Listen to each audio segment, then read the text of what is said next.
nodded repeatedly, her expression becoming stern. The distance between us is so little that she's striking my forehead, but it isn't painful. Rather, it's slightly amusing, causing a smile to form naturally on my lips. They really are a sincere and loyal race, aren't they? After a short while, Mabel and Agnes exited the carriage. The slightly translucent, light magic clothing that they designed was perfect. Even when I placed it on my palm and tried to peer through it, I could only vaguely discern the shape of my hand. This way, no one would become embarrassed while wearing this. Probably. If it has the same attribute, I believe, Soleil will be able to pass her magic power through it. Renee held the light magic clothing firmly while smiling. She seems to have difficulty wearing the foliage dress. Perhaps it's best for those blessed with light magic to avoid dressing in ordinary clothes. However, in this day and age, even pixies can't fly around undressed. Didn't the pixies of mythological times cover themselves? Yes, but only after the heroes of the other world appeared did we begin to wear clothes. They were unleashing powerful magic high and low. We were afraid of the airborne sparks and debris, so the pixies also started wearing clothes. So that's how it happened. As expected, the heroes are powerful existences. They remained vigorous despite their vast reserves of light magic power. Well, they probably made use of an item to maintain their health. While conversing idly, we carried the footbath and the light magic clothing to the entrance of the forest. In addition, I also gave the pixies a spare light attribute, magic cloth. Using the light magic clothing as a basis, the pixies should be able to sew their own clothes. Of course, I also presented them the nuts, milk, and magic stones I brought as gifts as well. They were gifts for our new neighbors, and also for Soleil, the light pixie. Thank you very much, Alchemist Sama, and everyone else. At the entrance to the forest, Renee bowed her head deeply. I'll never forget this favor. When Soleil recovers, we will visit in order to greet you and convey our gratitude. Yes, I'll be waiting. If you ever need the help of the pixies, please leave a letter on the stump. Renee flew in the air, stopped in front of me, and said so. We pixies will obey the orders of Alchemist Sama. If there is anything you desire of us, please don't hesitate to ask. The pixies are a loyal race, and will be delighted to return the favor. As she flew through the air, I waved Renee goodbye. After seeing them off, Mabel, Agnes, and I boarded the carriage once more and proceeded to our next destination. A few hours after we left the western forest, Mabel, Agnes, and I visited a nearby town. We had arranged an appointment with General Rizinga's men here. We have been expecting you. I am General Rizinga Phrasad's butler, Randall. A stout old man received us at the entrance of the town, his red hair cut neatly and melding smoothly into his lengthy beard. By the general's command, I will guide you to the prospective locations for alchemist Thorkanen's workshop. It is my honor to execute such an interesting task. I look forward to your acquaintance. Randall Sand said, bowing right after. The purpose of visiting General Rizinga's territory was to get a precursory viewing of the sites selected for the workshop. The general arranged a guide to facilitate the matter. I apologize for the inconvenience, Randall Sand. It's not inconvenient in the slightest, Thor Kanendano. He smiled as he stroked his beard. It is by virtue of your actions that Lady Agnes is no longer caged in her armor. The boy, no. The general was ecstatic to see her smiling face without it being confined in her helmet. It makes my work all the more rewarding. Ha ha. Randall, if you shout too loudly you'll frighten Thorkanen-sama. Randall Sand immediately quieted down. Pardon my rudeness. Then he grabbed my hand. From this point onwards, I will be your guide. I will show Thorkanendano the locations the general and I carefully selected. He declared confidently from the coachman's seat. You would prefer a place near the village with a plentiful supply of water, correct? Yes. It would also be favorable if there are mountains or forests nearby from which materials can be gathered. I nodded back at him over my shoulder. I've heard that the general's territory will be developing mines in the future. Of course, I have no intention of taking silver. However, if you would allow me to gather a few materials from the foot of the mountain for my alchemy, I understand. Rather, if you wish, I will gather the necessary materials myself. No, I can't ask you to do that. Don't worry about it. The general has ordered me to accommodate Thorkanendano as much as possible. He winked and chuckled. General Rizinga, you're too kind. As for the potential site for the workshop, I have selected locations that were previously used by merchants and mages. Randall Sand continued. Most of them are near the town. If the buildings still stand, we can simply renovate them, hastening the construction of the workshop. That's true. Renovating an existing building is more efficient than constructing one from scratch. The fact that someone inhabited the land before suggests that it is suitable to reside in. As expected of the general's subordinate, Mabel is nodding beside me. Agnes is reviewing the materials that Randall Sen brought, or rather, she's examining the plans and blueprints for the workshop. It seems we can entrust selecting the most suitable location geographically to the others. I simply need to ensure that the land is brimming with magic power. An abundance of magic power of all 6 attributes would facilitate my creation alchemy. Accumulation of magic power in magic stones would quicken as well. It's the most optimal condition for alchemy. However, even with my skills, I can't identify the magic power in the land. In the first place, an area teeming with magic power should already be occupied. I can't be overly greedy. It would have been easier if I asked Renee to follow us. The pixies could have helped me locate a place saturated with magic. However, I can't ask Renee, our liaison with the pixies, to work when she's tending to a sick person, can I? I'll make the request when the light pixie is feeling better. The carriage arrived at its first destination as I was considering this. This building was previously a store. Randall Sen explained. We were standing on a small hill overlooking the town. To the south is a mountain, while the town containing General Rizinga's residence can be seen on the other side. There are 3 potential locations, but this building is in the best condition. Inspect it to your heart's content. It's such a big building. Mabel stares dazedly at the mansion in front of her, amazed. I'm surprised as well. This is far too grand for Mabel and I to live in. The building in front of us is a 2-story building made of stone. It used to be a store, so it boasts both a front and rear entrance. One leads to the storefront, and the other likely to the residential area. Agnes is reviewing the documents in her hand, reading them out loud for the sake of Mabel and I. This building was previously a residence and a restaurant.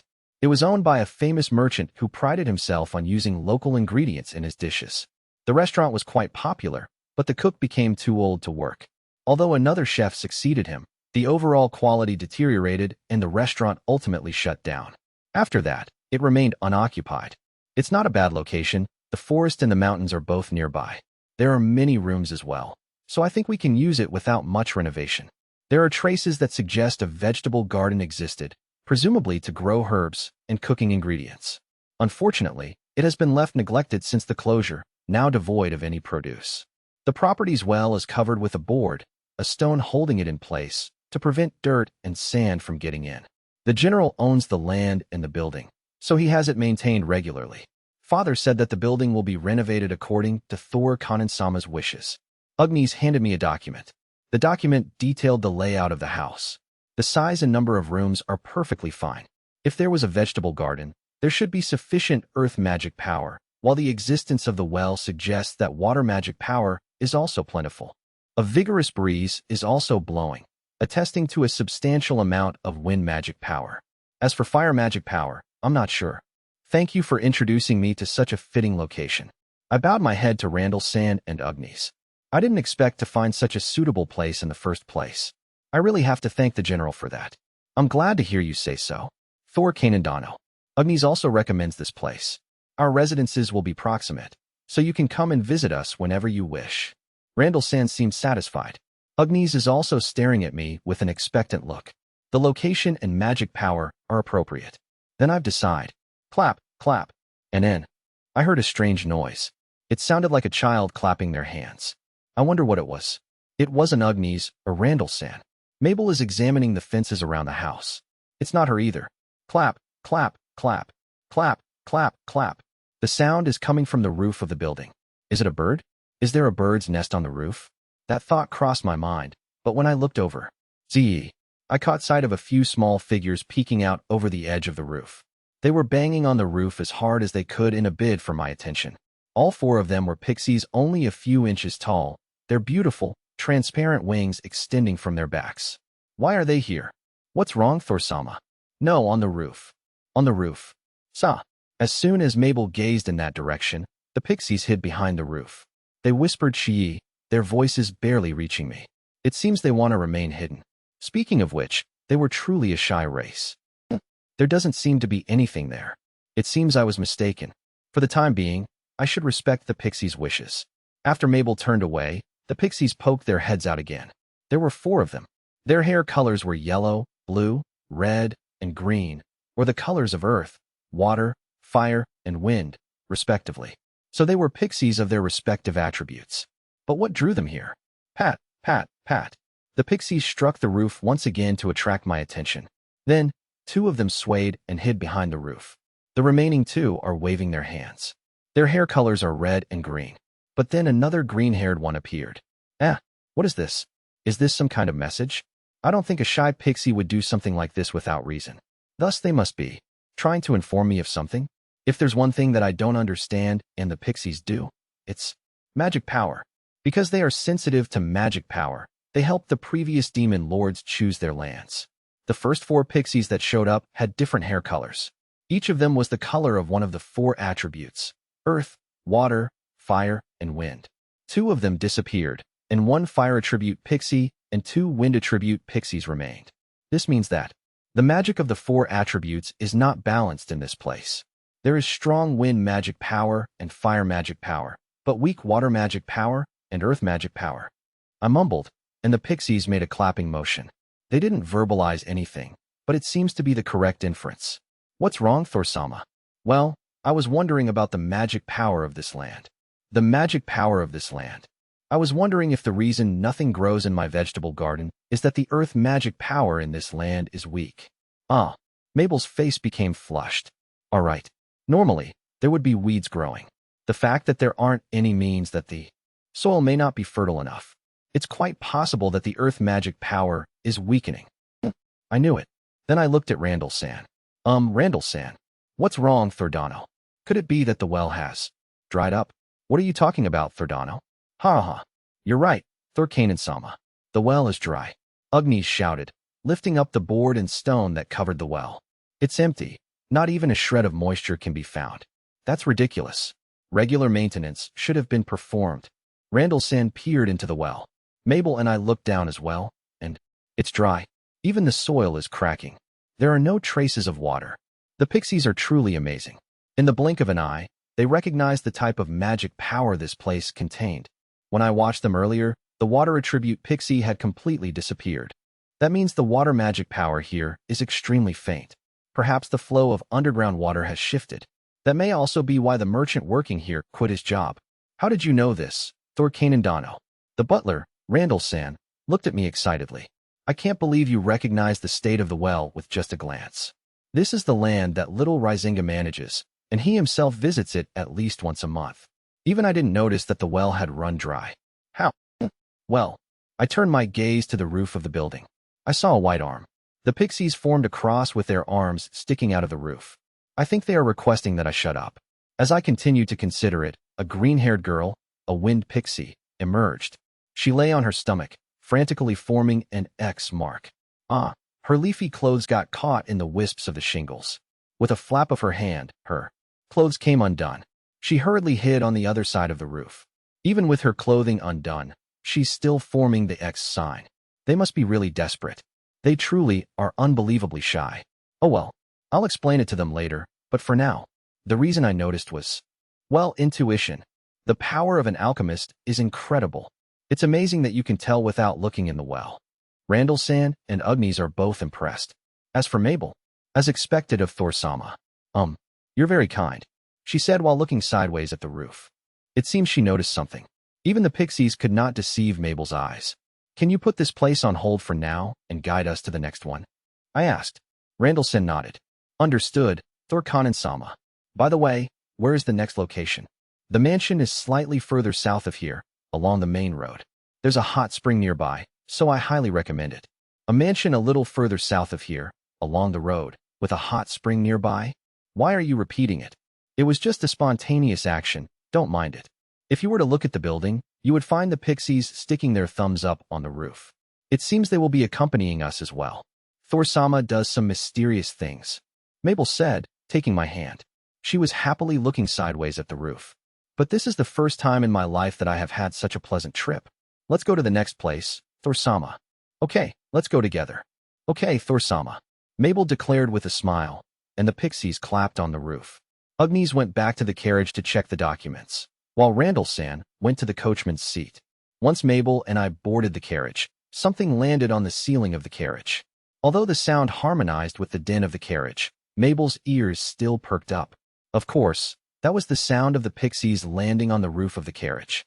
It seems they will continue to guide us. Speaking of the pixies, while Mabel and Agnes were fashioning the light attribute clothing in the western forest, I spoke to Renee, the dark pixie. I told her that I was leaving to inspect the possible locations for the workshop. I wonder if these pixies overheard and came along. Oh well, I'll thank them later, but for now, let's continue our tour of potential workshop locations. Then, let's depart, Randall-san. Understood, Thor-sama. The carriage began to move, as if it responds to Randall-san's voice. A banging sound was heard from the roof of the carriage immediately after. As we listened to the sounds of the surroundings, Mabel, Agnes, and I surveyed the documents for the next place. And so we headed for the next prospective location. The second candidate was located in a place where the magic powers were very unbalanced. Flap, flap, flap, flap, flap. On the roof were fire attribute pixies, and there were 3 of them. The red-haired pixies were shaking their arms stretched toward the sky. Perhaps they were inspired by the image of fire. There's also a yellow-haired earth pixie next to them, but just a little bit of her head was sticking out. The other pixies did not show themselves. In other words, the fire magic power is very strong in this place. There is also a little bit of earth magic power, but the other magic powers are too weak to be even felt. This place is near a hot spring and a volcano. Maybe that's why the fire magic power here is so strong. The building was still relatively new and could be used without any renovation. The hot springs and the town are just around the corner. The location is great, but can you put this on hold for now and take us to the next place? I asked Agnes and Randall-san. I'm sorry to tell you this, but I don't think a place with too much of a kind of magic power is suitable for an alchemy workshop. So, we moved on from the second house and headed straight to the last potential workshop site. This will be the last place, Randall-san said, stroking his beard. In front of us was a 2-story mansion. It's big enough. It even has a large garden and a well. This time, the well is maintained regularly and filled with water. This is an old house with no record of who used it before. We don't know who used it before. Yes, it is the property of the general, and the person in charge regularly maintains it, but I'm not comfortable recommending a place of unknown origin to Thor-sama. But it's a solid building. Of course it is. It's the general's property, and I took good care of it, Randall-san said proudly. According to the floor plans, there is a large hall inside that could be used as a workshop. There is also a lot of water in the house. This makes it easy to cook and do laundry. It's also nice to have a large bathroom. I was planning to use the foot bath to create a fluffy and bubbly bath. If we can make an item that can make the entire large bathtub bubble, we should be able to make the bath at the Demon Castle bubble as well. I'm sure Rookie will be happy to hear that, and it will be good for the health of the people in the castle. The bathtubs in the house are large, so naturally, the boiler room is also large. The boiler room is highly heat resistant, so we should be able to research fire-related stuff there. Yeah, it's not bad. There are no monsters in this area, so there's no problem with safety. The only thing I'm worried about is that it's a bit far from the town. It takes about an hour to reach the town by foot, and it takes more than twice as long to get to General Risinga's mansion. So it's not very accessible. However, it's close to the forest and the mine, so it's perfect for collecting materials. I can also go and visit the pixies since it's close to the western forest. And the pixies' opinions? I looked at the roof of the building. As usual, they are poking their heads out of the roof. This time, there were 2 of each of the earth, water, and wind attribute pixies and 1 fire attribute pixie, so 7 pixies in total. Among them, 2 girls are holding black flowers. I wonder what that means. Could it be that they represent dark magic power? Nod. The pixies holding the flowers nodded their heads. The only dark attribute pixie is Renee, but she's taking care of Soleil. Does that mean that Renee also came to sense the magic power?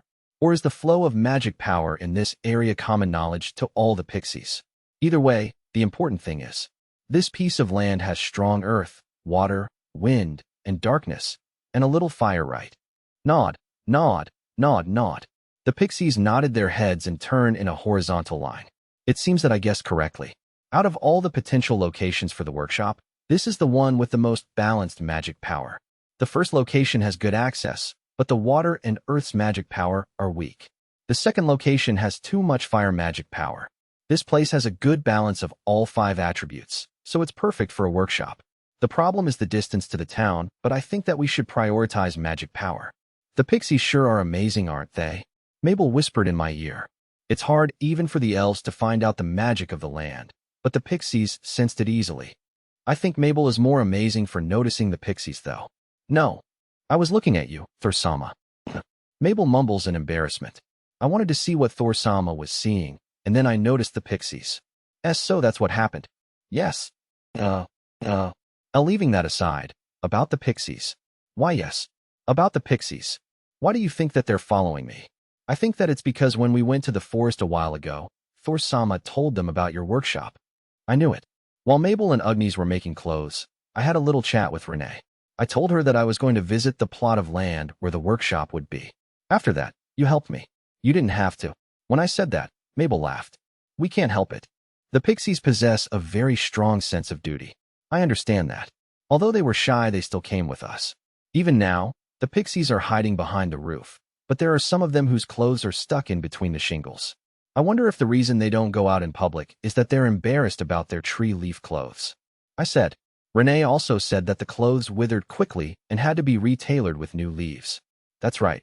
She also said that they all want to live together with the people of the demon territory. You know, Mabel. Yes. Thorsama.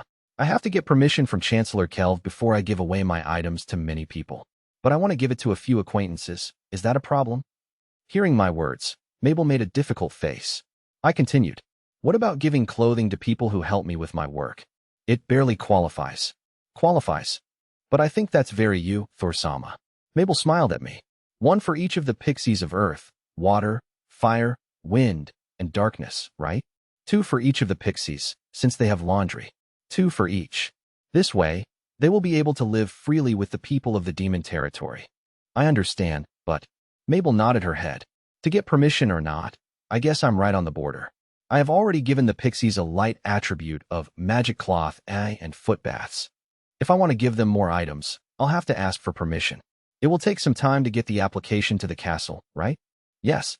It will take a day to get it to the castle even if it is delivered using a fast horse. It will take about 2 days to get there and back. Flap, flap, flap. It's also troublesome to prepare a fast horse. The general will probably agree to it, but we shouldn't trouble so many people. I think that there are regular deliveries to the castle from the general's territory. How about taking advantage of that? It'll take a while, but that's the most passable option. Flap, flap, flap, flap, flap. I'll go back, fill out the application, find out where the regular mail service is, and send it to, because I don't have someone to send it privately. We'll deliver it. It came out of nowhere. The pixies hidden behind the roof simultaneously revealed themselves. Why are the pixies here? The pixies are like this? I've never seen them before. Both Agnes and Randall San were surprised by the sudden appearance of the pixies. But the pixies didn't pay any attention to them. Or rather, they aren't making eye contact with them. Maybe because they're embarrassed. The hair colors of the pixies were yellow, yellow, blue, blue, red, and green, green. Each of the pixies, earth, water, fire, and wind, are flying around my face, staring at me. Each one of them is talking to me. Alchemist Sama is Soleil's benefactor. If you are ever in trouble, we will help you unconditionally. The calm and polite ones are the earth attribute pixies. Letter. I'll take it.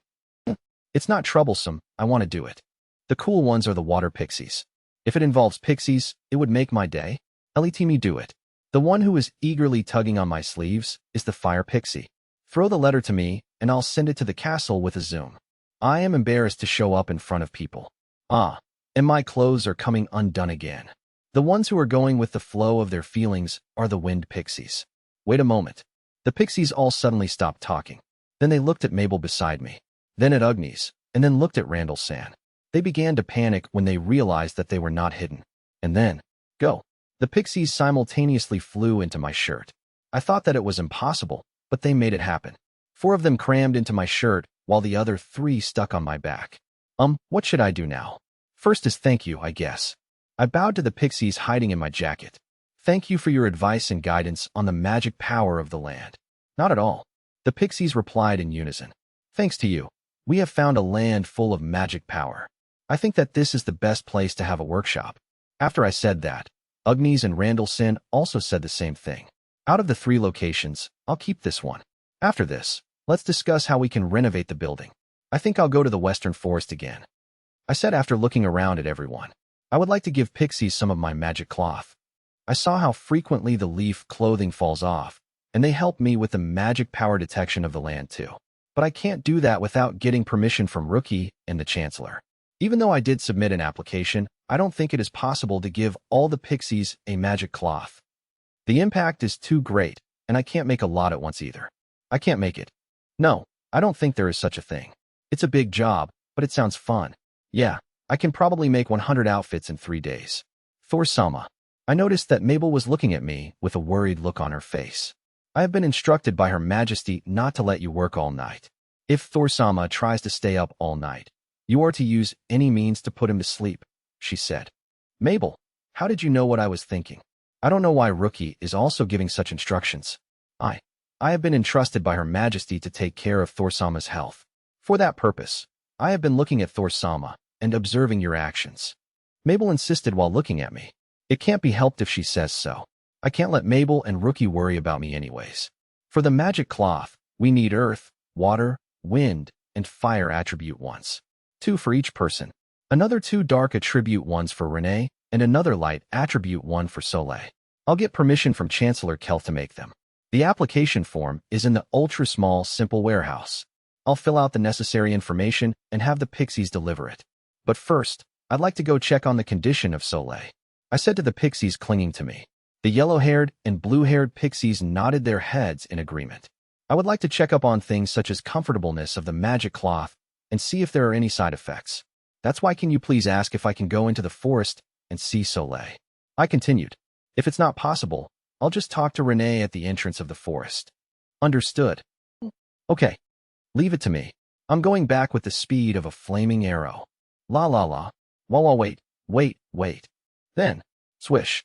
The pixies all flew towards the western forest, leaving behind Mabel, me, a dumbfounded Ugnies, and Randall-san, who was shocked by the sudden appearance of the pixies. What exactly happened, Thurkanen-sama? Ugnies finally managed to squeeze out some words. How long have they been here? Actually, they've been here all along. I said, they have been following us from the western forest. The mysterious race followed Thor-Kanendano. Randall-san spoke up. He was scratching his beard as if he couldn't hide his surprise. How did you gain the trust of the pixies? I have never seen them get that close to a person before. How much trust does it take to hide behind the clothes of a person? It's because they're a really loyal race. I'm sure they feel indebted to me for giving Soleil the foot bath and the light attribute, magic cloth. It seems that the whole tribe has decided to help me. They came to help me choose a plot of land. That's why I said that the well was dry and that it might be hot. I explained to Ugnies and Randall-san. So, it's not because of my ability. It's just that the pixies told me. No, to receive the help of the pixies is also an ability of Thor-Kanendano. Randall-san trembled as if he saw something incredible. I never thought that I would see such a mysterious thing at my age. It's amazing. Then Randall-san took a moment to catch his breath and looked at me. For the time being, you have finished selecting the land, right? Yes, I would like to choose this location. I looked up at the building and said, the pixies told me that this place has earth, water, fire, wind, and dark magic powers. This is the best place to do alchemy. Please let me live here. Understood. Then let's talk about the renovation of the workshop. Please do. I will be going back to Boy Rizinga. No, I'll be going back to the general to report about the land selection. What should I do with the matter with the pixies? Ugnies will handle that. I would like to keep it a secret until then. Ugnies said, holding the chest of her dress. Because this is Thor-Kanen-sama and the pixies' mutual trust. So Ugnies would be happy if you would let me decide how to make it public. I understand, miss. Randall-san bowed. If young miss believes in Thor-Kanendano, then I will believe in him. My role is to introduce him to the land. I will keep the matter of the pixies to myself. Thank you very much, Randall-san. No, you've shown me something very rare. Laughing, Randall-san said, I have never seen the pixies happily flying around a person in the history of the demon territory. I think I know how the alchemist Thor-Kanendano will change the demon territory in the future. I can't believe I'm going to live long enough to see that happen. I'll try not to cause too much trouble. No, don't worry about it. I'm looking forward to seeing you again.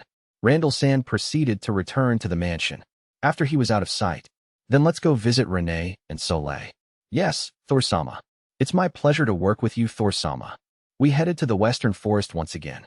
We found ourselves in front of the western forest once more.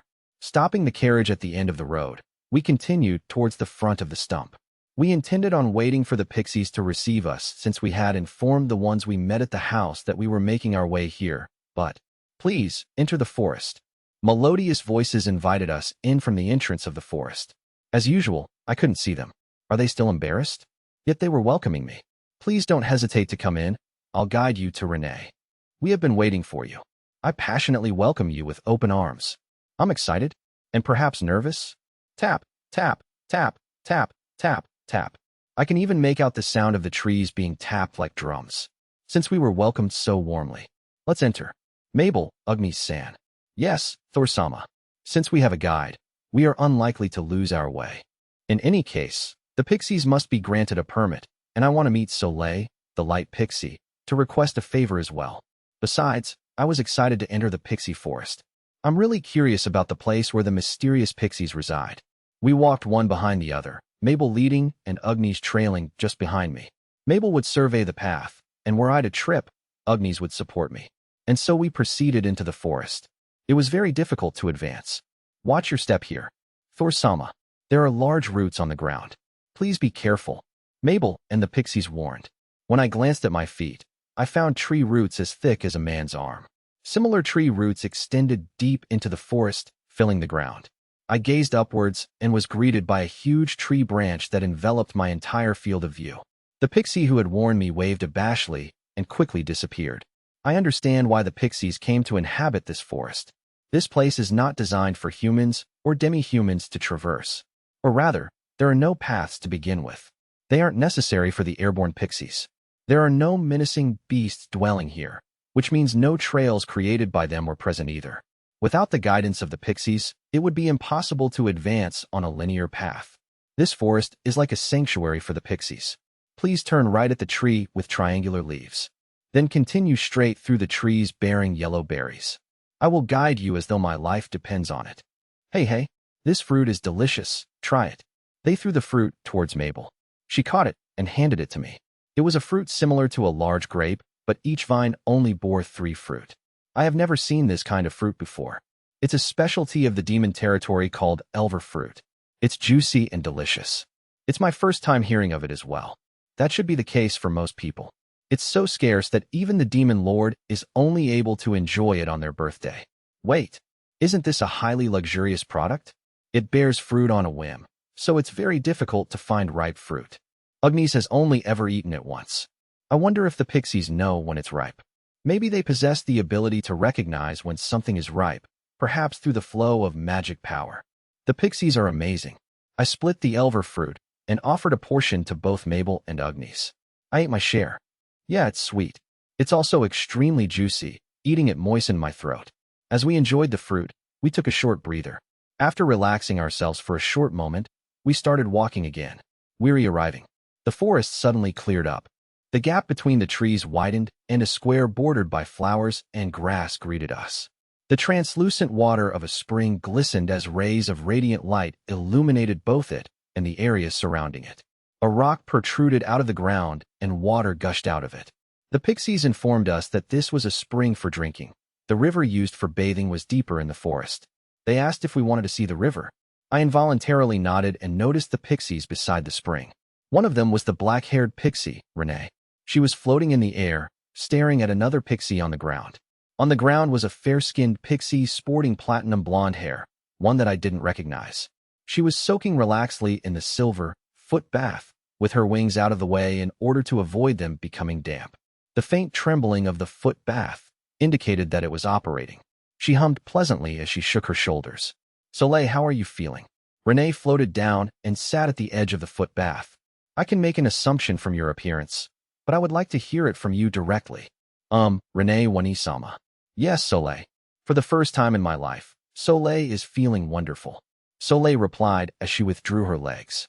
The bath that Alchemist-sama gifted me is adjusting the magic power in my body. It's stimulating the stagnant magic power in my body. I can't believe this is possible. I'm so happy for you, Soleil. Why, yes. By all means, I would like to thank Alchemist-sama. That's right. Thanking people is only proper etiquette. When I meet him, I will thank him a lot and repay this favor with my life. I think that it would be better if you conveyed your thanks directly. I I heard that he was also concerned about Soleil's health, so I invited him in. Renee extended her hand towards us. Splash, the light pixie, Soleil, bolted upright in the foot bath and looked at us. Her pure white back sprang into view. Translucent wings sprung forth from around her shoulder blades. Her damp hair covered her back while somehow avoiding the wings. It seems her wings were generating a force field of magic power. The force field, which can also be used for flight, must be repelling the wet hair. Aside from the wings, her body is no different from that of a human or demi-human. She is just smaller in size. But pixies are sensitive to magical power, right? I'm unsure whether the wings are the parts that react to magic, or if there's something else. As I was considering this, I noticed Soleil's face turning increasingly crimson. With her eyes wide open, her petrified little body began to tremble. This is bad. I'm staring too much. As soon as I turned my gaze, my vision was blocked by Renee. I'm sorry, Alchemist-sama. It seems that Soleil has been unexpectedly frightened. The dark pixie Renee said apologetically. Soleil has already bathed in Alchemist-sama's bath and dressed in the clothes Alchemist-sama provided. In other words, it is as if she is being grasped by Alchemist-sama in her birthday suit. That logic is questionable. That's why I invited you in during her bath, but I think it was still too stimulating for Soleil. I can see that. Pardon my rudeness, but please wait a moment while Soleil gets dressed. Renee said seriously and bowed her head. I'm sorry too. I'll turn around until Soleil gets dressed. I replied to Renee, while adding, while Soleil gets dressed, would you please assist me with something? Why yes, of course. Mabel and Agnes-san too. Yes, Thor-sama. Understood. Mabel, Agnes, and I settled onto the roots of a tree with our backs to the square. I took out the dark, magic cloth from the ultra-small simple warehouse. Mabel and Agnes started to move as previously planned. First, Mabel grabbed the magic weave and stretched it out so that it would be flat. Next, Agnes took out a needle and thread. Renee-san, would you please lie face down on this cloth?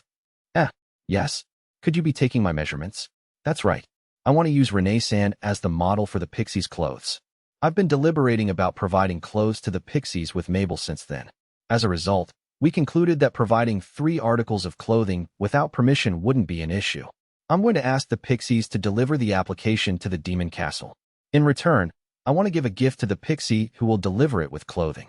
That's why I decided to ask Renee if I could take her measurements. I want to finalize a basic size for the pixies, as the others were too shy to step forward.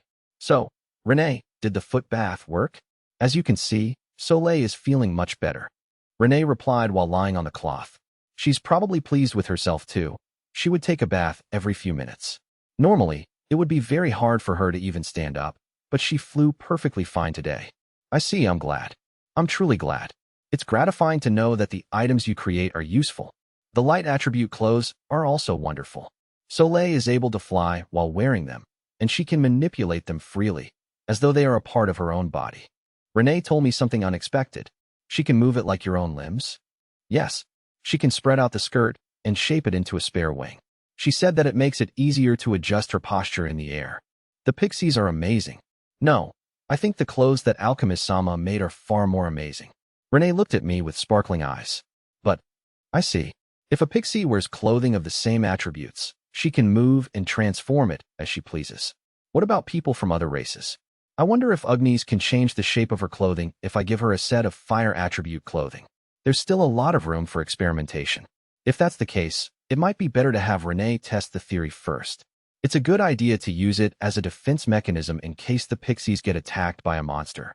As expected, the pixies are a mysterious race after all. Many innovative ideas occur to me when I'm talking to them. No, I'm happy to be of use. Anyways, can you leave the design of your clothing to me? Yes, of course. Renee smiled happily.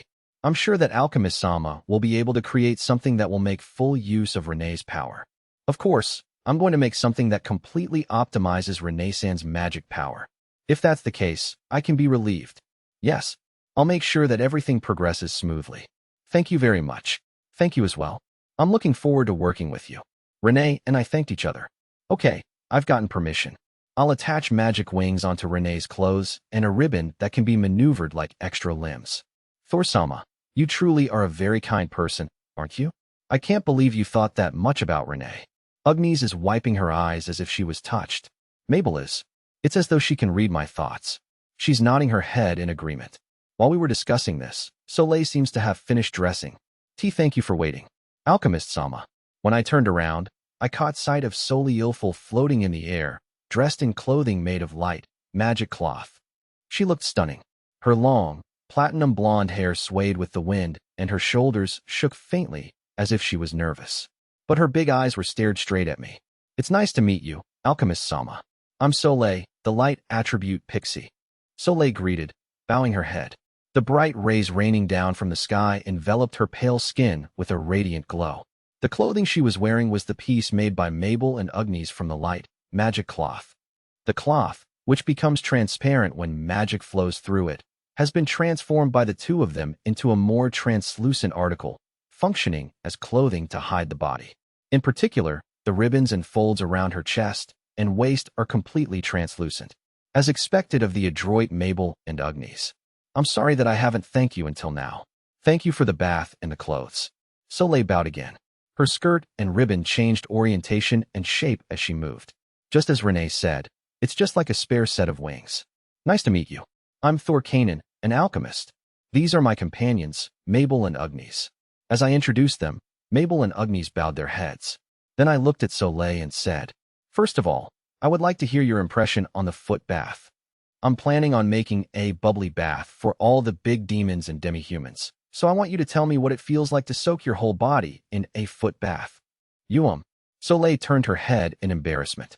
Why, you see, I've always suffered from a fever and my head would burn up. I knew the cause. The light magic power in my body was far too potent and wouldn't flow properly. I had to bathe in the river to force it to circulate, but the fever quickly returned, didn't it? Yes. But when I soaked in the bath that the alchemist Sama made, the heat that had been accumulating in one place slowly dispersed into every corner of my body. My whole body felt warm, and magic power spread to every corner of my body, and the pain disappeared. She mumbled, forming a gesture of prayer. After that, I waited a while, but the fever didn't recur. But Renae-san told me that you would take a foot bath every few minutes. That's because I feared that I would return to my previous state if I were to stop, but Soleil shook her translucent wings and flew up gently. Using the light, magic cloth as support, she flew around my head. Then she stopped right in front of me. I think I'm okay now. I feel that I will be able to fly properly.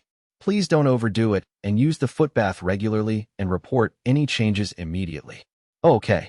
How are your clothes? These clothes are like a part of me. Soleil pinched the hem of her dress and said, the magic flows through very easily. I don't feel any weight at all. I can move the skirt of the dress to catch the wind or flatten it to change direction. It's very convenient. So you're saying you feel more comfortable? Yes, I can only thank the alchemist Sama for that. I see. As expected, the magic cloth has extraordinary effects on the pixies. The reason is pretty obvious. The pixies wear clothing made of foliage because they can pass their magic power through it and feel the flow of the wind. However, it is thick, hard, and rough, making even covering their body a hassle. But the magic cloth is light and smooth, and it provides the same effect of being able to pass magic power through it. If the pixies can make the leaf clothing one with their body, then they can make the magic cloth clothing the same too. Thor-sama, I noticed Mabel tugging on the sleeve of my shirt. May I speak to you for a minute, Thor-sama? What's the matter, Mabel? Thor-sama is going to provide every pixie with clothes eventually, right? Yes, if possible. I don't know how many pixies there are, so it might not be possible to cater to all of them. But if I get permission from Demon Lord Rookie, she might be able to send me tailors to fashion the clothes. That way, I'll only need to create the magic cloth. It's not very difficult to create. All it requires is infusing the cloth with the elemental attribute that corresponds with the intended recipient. If I acquire a large piece of cloth and add the attributes, I can create a substantial amount of magic cloth at once. All that is required afterwards is cutting it into smaller pieces. Even if I can't provide all of them with clothing, I should be able to make 100 or 200 sets. With this, the pixies would be able to live peacefully in the demon territory, right? Yes, they will. They are shy, so they may find it difficult to appear in public immediately, but I'm sure they will be able to work normally. And the magic clothing will help them fly, right? Yes, it looks like it can be used as auxiliary wings. That's right. Flying seems to be easier for Soleil. Mabel's face became serious. So, if Thor-sama gives the pixies clothing, Many of them will have the same ability as Soleil, right? That's right. That means that the abilities and lives of the pixies will evolve with Thor-sama's help, right? Yeah. In other words, won't you be evolving a race by yourself? Certainly, it might be something like that. However, it's not due to my own power. The magic cloth was originally from the body pillow of the hero's world. I said, in other words, it's not too far-fetched to say that the magic cloth is an item from the hero's world. Ah, Mabel grasped her chin with her hand as if she thought of something. It's like you said, since the body pillow existed in the hero's world, the magic cloth, which was a material for it, should have existed there too. Yes, if that's the case, there's the possibility the heroes wore clothing made out of magic cloth as well. The heroes wore clothing made of this material? There are no records of it, but it does explain the heroes' swift movements and sharp reactions. A swordsman also once said that it was as though they had eyes on their back. Yes, there is a legend about how they turned around and cut down a demon that snuck up behind them. Yeah, that's the hero from the legend. I nodded. This means that the heroes were like the pixies, passing magic power through their clothing and making it a part of them, like a sensory organ. For example, using a magic cloth for a cloak in order to make it a sensory organ? Yes, I think that's how they were able to sense the presence of others and react to them. If that's the case, then that explains the hero's sharp reactions. Mabel took my hand and looked convinced. If that's what the magic cloth is, then it's inevitable that it will change the way the pixies live. It's an item of the hero's world after all. This is probably why Chancellor Kelv asked me to request permission first. If the magic cloth is carelessly spread, it may also spread to the Empire. That's presumably what Chancellor Kelv was concerned about when he handed me the application. I think he has amazing foresight. I'm relieved the Chancellor is on my side. For now, I think I'll start by asking a few of the pixies to use the magic cloth. That's right. Giving it to the pixies puts me at ease. Even if someone acquires it, it's too small to be used by them. Mabel and I glanced at each other and nodded. Agnes and Renee are continuing to take measurements for the clothes. Soleil is helping them as well. Soleil is energetically flying around between them. I think it's safe to request a favor from her. To tell you the truth, I have a favor to ask of you, Soleil. I looked at Soleil. The pixie that was flitting around spiritedly came to a stop in front of me. Can you take a look at this first? I pulled out a UV-cut parasol from my ultra-small simple warehouse. I unfolded the white umbrella and placed it at the base of the tree. I have been researching holy swords, and as part of my research, I created a parasol that prevents light magic attacks. Soleil stared blankly at the pure white parasol, Renee doing the same. The excited voices of the pixies sitting on top of a branch reached my ears. They all seemed to be surprised as most of them have never come across a parasol before. Is that a ride? A house? Some of them guessed. A ride? It's true that from the perspective of pixies, it could be used as a vehicle or a house. My original intention was to search for someone capable of using light magic, but because the user, Soleil, was sickly, I gave up. However, now that she has recovered, I think that there's no harm in asking her. I continued to explain. This is a copy of one of the hero's items. We have verified that it can extinguish a lamp powered by magic power, but we were unable to assess its resistance against light magic since there weren't any light magic users around. So that's what you meant when you said you needed light magic. Soleil muttered as if she was convinced. Renee told me why you requested my help. She said that you wanted me to help you with something regarding light magic. Of course, you can help when your health improves. I said, you only need to cast a single, powerful magic attack. Could I request that of you? Of course. She flew up in between my eyes and planted a gentle kiss on my forehead. I'm still worried about my health at the moment. However, in a short while, I will be by your side, not just to unleash a single attack, but to assist you until you are completely satisfied. Thank you for your help. Also, it's still a bit embarrassing at the moment, but I'm sure that I'll become accustomed to having my body be held. Until Alchemist-sama is satisfied. Please wait. That's an unrelated matter. I interrupted Soleil, who seemed as though she just resolved herself for something. I am interested in the bodies of pixies that resembled works of art, but not now. Anyways, now we can experiment with the UV-cut parasol. When Soleil arrives, I'll request General Rizinga's presence during the testing. Just in case, it would be better to speak with Rookie as well. I'll write that in the letter that will accompany the application. Regretfully, I already completed the application in the carriage, otherwise it would have been best if I wrote it there. As for the clothes for the pixie that will deliver the letter, Mabel and Agnes have already begun preparing to make them. One dress is for Renee. She's also the one who negotiates with us, so it's easier to give her clothes. The owners of the other two will depend on whether someone is willing to deliver the letter. I'll ask them. As I said before, I would like to have the letter delivered to the castle. I said, looking up at the branch. I would like to ask 2 pixies to deliver it, the ones who are willing to do so. Thor-sama. Thorkanen-sama. Those words are dangerous. I involuntarily turned towards Mabel and Agnes. Both of them pointed at my head. Oh. As I noticed my slip of the tongue, I slowly looked up at the tree branch. I'm at your service. A swarm of pixies rushed towards me from above. For the time being, let's begin by extricating the ones clinging to my clothes and those buried in them. I even had to rouse a pixie who had somehow fallen asleep in my pocket and restrain another who was trying to enter the ultra-small simple warehouse. In the end, I handed 2 pixies my application and letter. The 2 who were compensated with new clothing danced happily around us before hastening towards the castle. A few of the pixies in foliage clothing also followed them.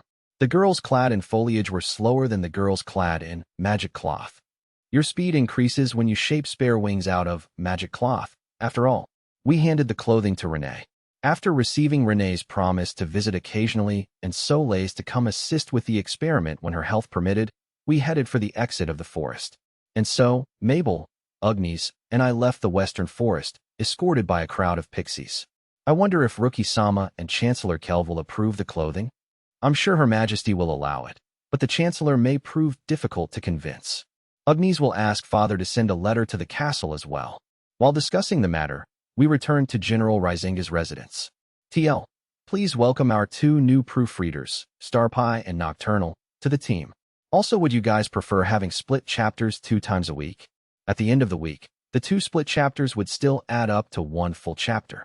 So the amount of content each week is still the same. Sorry for the weird formatting. WordPress is being really slow on me today.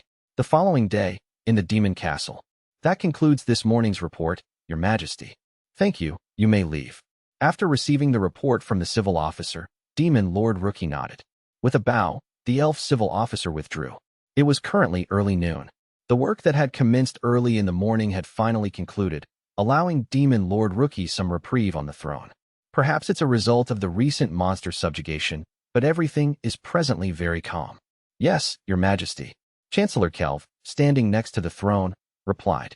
However, the development of the mines will commence soon. It's an ambitious project. I fear it will be the catalyst for turbulence in the demon territory. Complications will likely arise regarding masters, such as securing human resources and ensuring the safety of the laborers. That's true. Is this the calm before the storm? Yes, it's as you say. This can be considered an invaluable time for rest and preparation. The Chancellor mumbled before sighing deeply, as if expelling his frustrations. Demon Lord Rookie, worried by his action, said doubtfully. What's wrong, Kelv? Is something bothering you? No, it just occurred to me. Tell me. Yes, it's not much, but... Chancellor Kelv peered out the window, pointing towards the south where General Risinga's territory lay. I feel that the castle is considerably lifeless and uncomfortable without Thordano's presence. Kelv, pardon my rudeness. I didn't mean to ridicule or demean Thordano. No need to apologize. I know you have no ill intentions.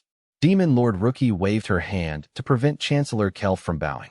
She couldn't help but recall the time following the monster's defeat. It was then, in the midst of her conversation with Princess Liana, that she proclaimed, I won't hand Thor over. He makes me happy, and he will always be on my side. Kelv and Risinga had both been nearby. However, they feigned ignorance. That continued for a while, but Kelv had recently become increasingly frank when speaking of Thor. Don't worry about it, Kelv. I feel the same. You as well. Yes, I think the castle has become quite desolate. Demon Lord Rookie glanced around the throne room. The demon castle was the same as usual. Countless people came and left, and Demon Lord Rookie's workload didn't decrease either. She still scheduled tea breaks to maintain her mental health. Sometimes, she even invited the castle personnel as well in order to listen to their stories. Nothing had changed at all. The castle merely reverted to its state prior to the arrival of Thor. And yet, we all feel something is lacking. After defeating the monster and returning to the castle, Demon Lord Rookie visited Thor's room on several occasions. Of course, she didn't find Thor there. It was obvious, yet she couldn't help but visit it time and again. I wonder what Thor and Mabel are doing at this moment. That's a foolish question, Kelv. Hearing Kelv's mumble, Demon Lord Rookie replied with a bitter smile. That person doubtlessly decided to develop a new item immediately after arriving at Risinga's mansion. With all due respect, Your Majesty, that may not be the case. What? Thordano possesses a curious mind. He may be touring General Risinga's lands right now, befriending an unfamiliar race. That may also be true, but Demon Lord Rookie tilted her head to the side. Aren't you just afraid that Thor will send you an application to spread items? That's also a part of it. You're so honest. Since Thordano arrived in the demon territory, I have been continuously perplexed. Chancellor Kelv obediently nodded at Demon Lord Rookie's words. My self-confidence as someone who has inherited the Chancellor's legacy is faltering as well. Thordano continues to create items that aren't recorded in the oral traditions passed down from the previous Chancellors. Yet you still believe that Thor is deepening his friendship with other races rather than creating something new? Thordano was willing to resolve Mabel and Ugnis's issues of his own volition. That's right. So I find it more likely that Thordano's visit to General Risinga's land will bring him into contact with a race that he was previously unacquainted with. I see that you are trying to rationalize the anomaly that is Thor, Kelv. I cannot resign myself to being surprised and striking my head against a pillar any longer. The Chancellor answered, grasping his forehead. But Your Majesty believes that Thordano will create a new item and immediately send an application? Omu, that's where our opinions diverge. Demon Lord Rookie nodded, grinning widely. I see that you are confident in your prediction. Then let's place a wager. Regretfully, I cannot bet with you, Your Majesty. Is that so? However, when Thordano returns, we can inform him what transpired today and surprise him. Yes, I'll tell him that Kelv and I made predictions about what Thor would do first in Risinga's territory. Thor will be amazed by how accurately we predicted his actions. I can imagine the look on Thordano's face when he hears that. It's always us who receive a shock. It's time to repay some of this debt. Demon Lord Rookie unconsciously covered her lips and laughed. Thor will probably be greatly astonished when he learns that we predicted his actions, as one of them is bound to be correct. He might invent a new item and attempt to circulate it, or he may try to befriend one of the tribes in Risinga's territory. I have no doubt that Thor is involved in one of the two. Thor never ceases to amaze me. I've always been on the receiving end, so it would be gratifying to astonish him this time. While this thought crossed Demon Lord Rookie's mind, forgive my impropriety, but I have an urgent matter to announce to Her Majesty Demon Lord Rookie and His Excellency Chancellor Kelv. A guard shout reached their ears from behind the door. Enter. Reported immediately. As soon as Chancellor Kelv answered, the door burst open and a towering minotaur, one of the castle's gatekeepers, rushed in. He gazed towards Demon Lord Rookie and said, reporting to Your Majesty, in front of the main gate of the demon castle, pixies have appeared. What did you say? Pixies appeared in front of people. Demon Lord Rookie and Chancellor Kelv exclaimed. The pixies were a race that scarcely exposed themselves. They were awarded their own region and the right to self-governance by the first demon lord in the past.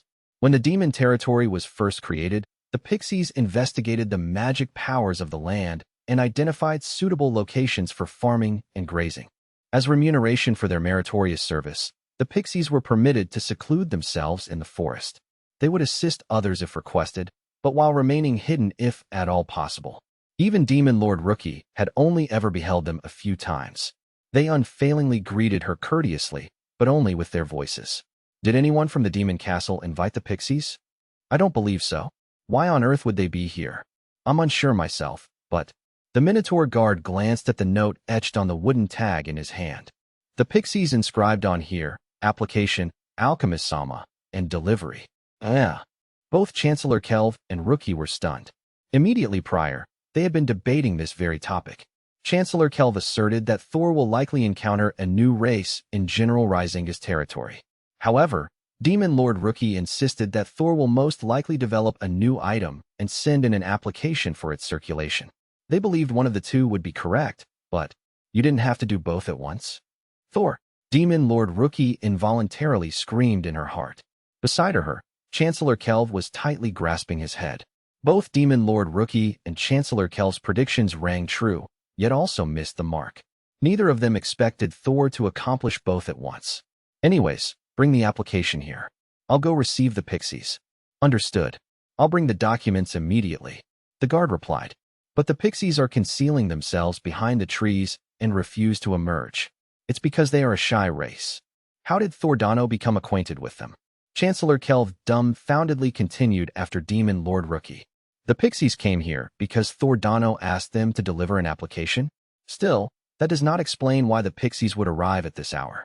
If they sought to remain hidden, they would have delivered the application at night or at dawn while avoiding interaction.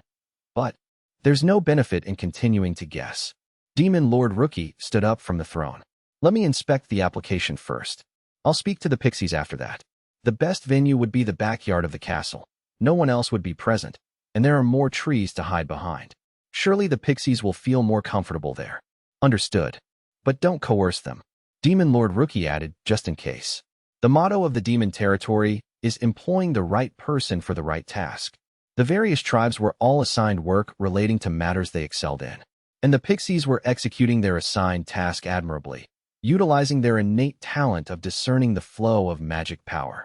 Since that was the case, it was only fair to accommodate their shyness. That's what it meant to employ the right person for the right task. Even the ruler needed to be one competent in managing the subjects. But if possible, hint to them they should inform me of what Thor is doing because I'm his Freno, master. I need to be aware of his actions and whereabouts. Understood. With a bow, the guard withdrew from the throne room. A few moments later, he returned with an application and letter from Thor. He also left a message from the pixies. We'll talk to Alchemist Sama's master. I would like to give the pixies clothes, so I would like to ask for your permission. That sounds like Thordano all right. After inspecting the application, Chancellor Kelv breathed a sigh of relief. I'm glad. If it's something at this level, then it's fine. Is that how it is? Yes. The pixies' mobility has always been restrained because of the foliage clothing they wear. Providing them with more suitable clothing is a possible solution. If they wear Thordano's magic cloth clothing, they would be both more agile and able to appear in front of people, therefore being able to assist people unreservedly. The demon territory would be able to borrow HM? Chancellor Kelv's hand, which was holding the letter, began to tremble. The pixies would be able to socialize with people and work normally. If that happened, the state of affairs inside the demon territory would shift. But if we refuse this, we'll be losing a chance to develop the demon territory. While striking his head against a pillar, Chancellor Kelv voiced his thoughts. After enduring 3 blows to his head, he looked at Demon Lord Rookie. How are you faring, Your Majesty? What was written in the letter from Thordano? It seems that he created a parasol that theoretically nullifies ultimate vivid light, said Demon Lord Rookie. It also says that he befriended a pixie capable of using light magic. He's seeking permission to test the parasol's resistance against light magic. I see. If it's just an item, it's the same as usual. A parasol, huh?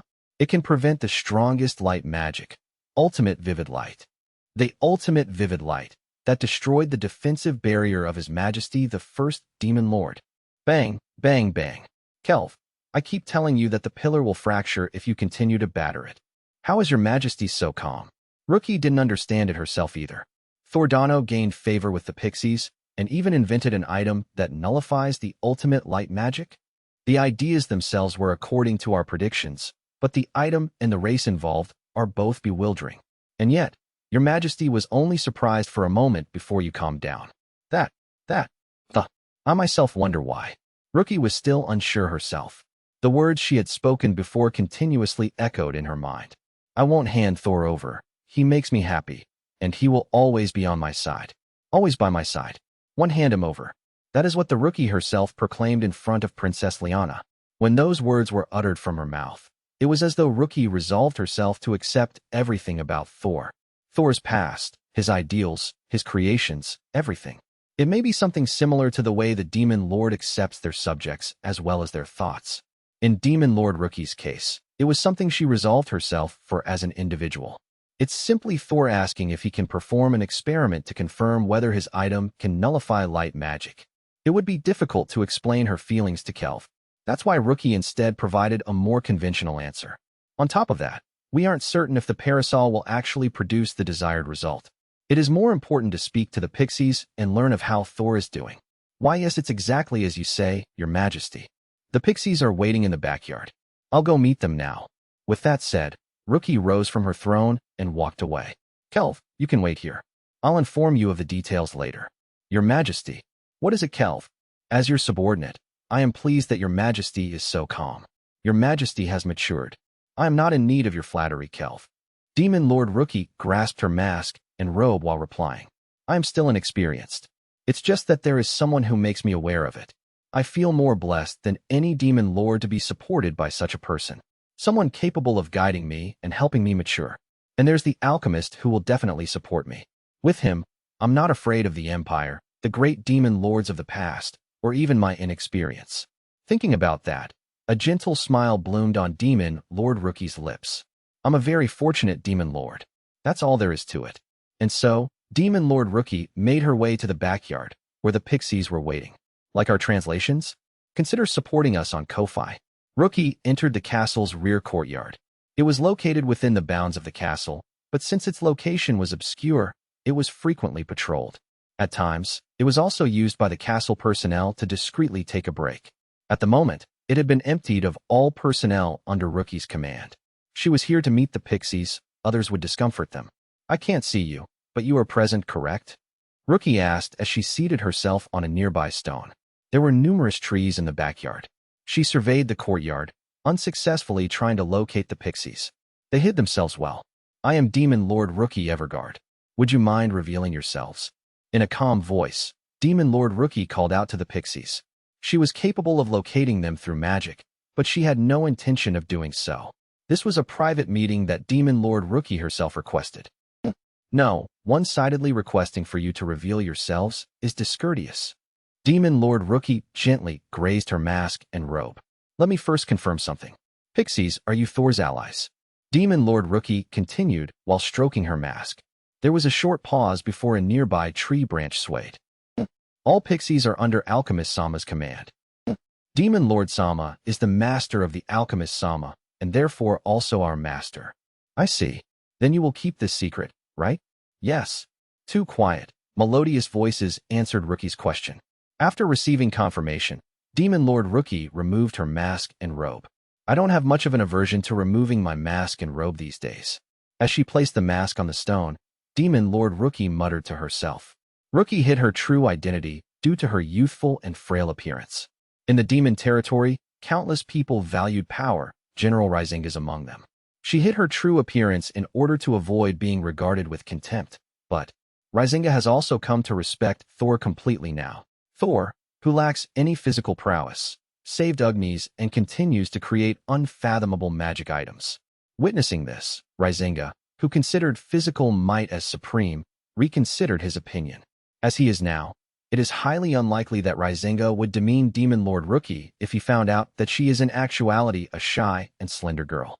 Additionally, in the battle against Gargarasa, Rookie exterminated the little spiders and the monster itself in the blink of an eye.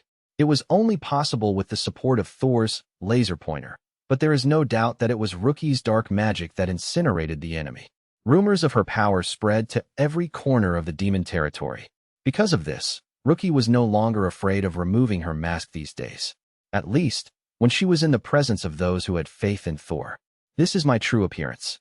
I apologize for concealing it, but some circumstances required me to do so. Rookie called out to the pixies, her radiant, blonde hair swaying in the breeze. It's selfish of me to ask you pixies, famed for being reserved, to reveal yourselves, but keep my own appearance shrouded.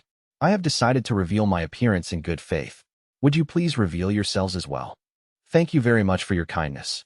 Two small girls, one with azure hair the color of the summer sky, and the other with yellow hair like autumn leaves, appeared from behind a tree trunk.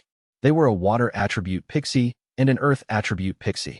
Representing the pixies, we greet Demon Lord Sama. It's a pleasure to meet you. I'm glad that you've shown yourselves. Demon Lord Rookie spoke to the pixies. The pixies in front of her were unexpectedly bold. They showed the pride they took in their new clothes through their expressions and actions, spinning around to flare their skirts and twirl the ribbons around their waists while smiling. They were not completely free of their characteristic embarrassment, though, as they kept their gazes lowered. Did Thor give you the clothes you are wearing? It is as you say. We won them through lots. They look dazzling on you. They're beautiful and elegant while still seeming to be comfortable to move in. Mabel and Agnes made the clothes, didn't they? They are both highly skilled. Yes. We are grateful to Mabel-sama and Agnes-sama for their favor. Demon Lord-sama's subordinates are all good people. The pixies held hands and bowed to Rookie. Then first of all, can you recount how you met Thor? Demon Lord Rookie said. He also wants to conduct an experiment regarding nullifying light magic. The pixies are presumably assisting him with that, right? I would like to know how it came to be that way. Understood. I'll tell you. The two pixies bowed again. If it's something about Alchemist-sama, then I know it well. I always sleep in his pocket. What exactly happened? The two pixies began to narrate the events to the attentive demon lord. How Thor encountered the dark attribute pixie and what transpired afterwards. I see. Because Thor's potential workshop location was near the forest, the pixies became aware of his existence. Thor sought to request something of the light attribute pixie and headed to the forest. And then you all encountered each other. After listening to their story, Rookie nodded her head in agreement. Thor learned that the light attribute pixie was ill, so he gifted her a foot bath and a set of magic cloth clothing. The pixies felt indebted to him and helped him find a workshop, and in return, he provided them with clothes. That's why the pixies appeared at the demon castle as Thor's messengers to deliver the letter. Incidentally, it seems that in addition to these two, there were other pixies dressed in foliage following them. They were waiting for their friends to return from the castle. I wonder why, but I can imagine the exchange between Thor and the pixies. Rookie held her mouth and laughed. She knew full well why the pixies troubled themselves to come to the demon castle. The pixies are exceedingly loyal. Since one of their kin was cured and they received beautiful and comfortable clothing for themselves, they couldn't help but return the favor. Moreover, Thor intended on presenting the pixies with more clothing made of the magic cloth. The pixies who knew of this would likely pledge allegiance to Thor, as would their entire race. This dress is very comfortable. It's effortless to fly in, and it feels pleasant. The earth and water pixies laughed and twirled their little bodies around, showing off their pure white clothes. Then they both looked at Rookie. Your Majesty, Demon Lord, we have a request. Flying, watch us. We would like to exhibit to Alchemist-sama's master what our new clothing is capable of. The pixies declared in unison. All right, go ahead. Rookie nodded. She too wanted to watch the pixies fly. She had heard that pixies flew gracefully through the air. Surely they would dance even more elegantly with their new white dresses. There is no one else in this backyard. You can fly around as much as you like. Understood. Immediately afterwards, the two pixies rapidly flew up. They're fast. When Rookie lifted her head, they had already reached the top of the tree. Their wide skirts flared out like spare wings. Ready, set, go. With a whoosh, the pixies blazed past Rookie. She knew that they were fast, but this went beyond her expectations. She could only barely follow them with her eyes. If examined closely, the surface of their clothing could be seen rippling. Like a fish wriggling its body as it swims, Rookie thought. The clothing was analyzing the flow of air and adjusting its shape to compensate, helping them fly. The magic cloth was that versatile? Rookie thought of what Thor wrote in the application. The magic cloth allows magic power to pass through it. The pixies wearing magic cloth clothing are able to manipulate it as if it's a part of their own body. That will benefit the pixies. That's why I want to gift them magic cloth clothing. No, it was certainly written on the application, but this is far beyond what was expected. In front of Rookie's eyes, the pixies flew through the air at supersonic speeds. Eventually, they neared the edge of the backyard. We're turning around. They unfolded their skirts and used them like the sails of a ship to decelerate.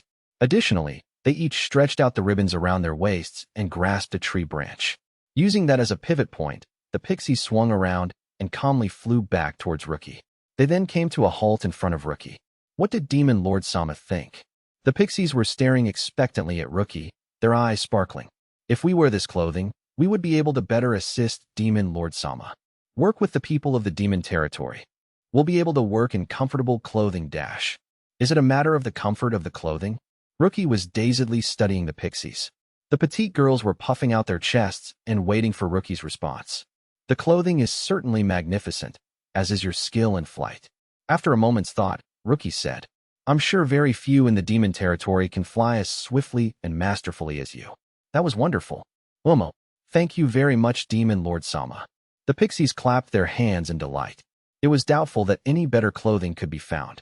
The pixies had already made the magic cloth, clothing their own, manipulating it like they would a part of their bodies. In addition to it being exceptionally comfortable, they were able to unfold it, retract it, and use the ribbons to adjust their orientation. The happiness of my people pleases me as well, but, Thor, are you trying to revolutionize the pixies? Rookie exploded internally.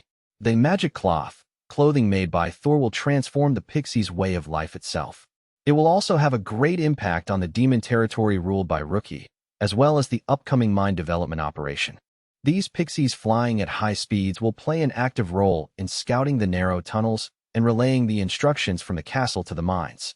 There was no issue since the pixies themselves desired to work for the demon territory as well. Aside from the fact that the demon lord and chancellor were grasping their heads in exasperation due to the unforeseen events. Thor, you. Good grief. Demon Lord Rookie unconsciously rubbed her forehead. Chancellor Kelv must be reviewing the application right now, deliberating between approving or rejecting it, but there was no need for that anymore. Regarding the demon territory and the pixies, there was no option but to approve it. Demon Lord Sama, are you okay? Is your forehead hurting? I'm okay, don't worry about it. Okay. I see. Demon Lord Sama must be fine since you're smiling. I'm smiling. After being told so, Rookie realized that she was smiling. It was exactly as the pixies said. Rookie was smiling. You're right. It seems like I'm enjoying myself. Demon Lord Rookie said. I'm excited to see how the demon territory will evolve in the future. I understand how Demon Lord Sama feels. The pixies are all excited as well. I see. Then we're friends. We're friends. The pixies happily replied and flew around Rookie. My alchemist will truly lead us all to unprecedented frontiers. As she watched them, Rookie suppressed her throbbing heart. But Thor, remember that the next time we meet, you'll be subject to a lecture all night due to how much you've surprised me. After inwardly declaring that to the absent Thor, Rookie inhaled deeply to calm herself. Okay, so, regarding providing the pixies with clothes, I approve. Demon Lord Rookie declared firmly. There may be some who will disagree, but I will persuade them. Demon Lord Sama, are you serious? The two pixies widened their eyes at her words. Rookie nodded. Although Chancellor Kelv is stubborn, he always prioritizes the best interests of the demon territory in the end. I'm sure he'll understand the importance of the magic clothing to the pixies.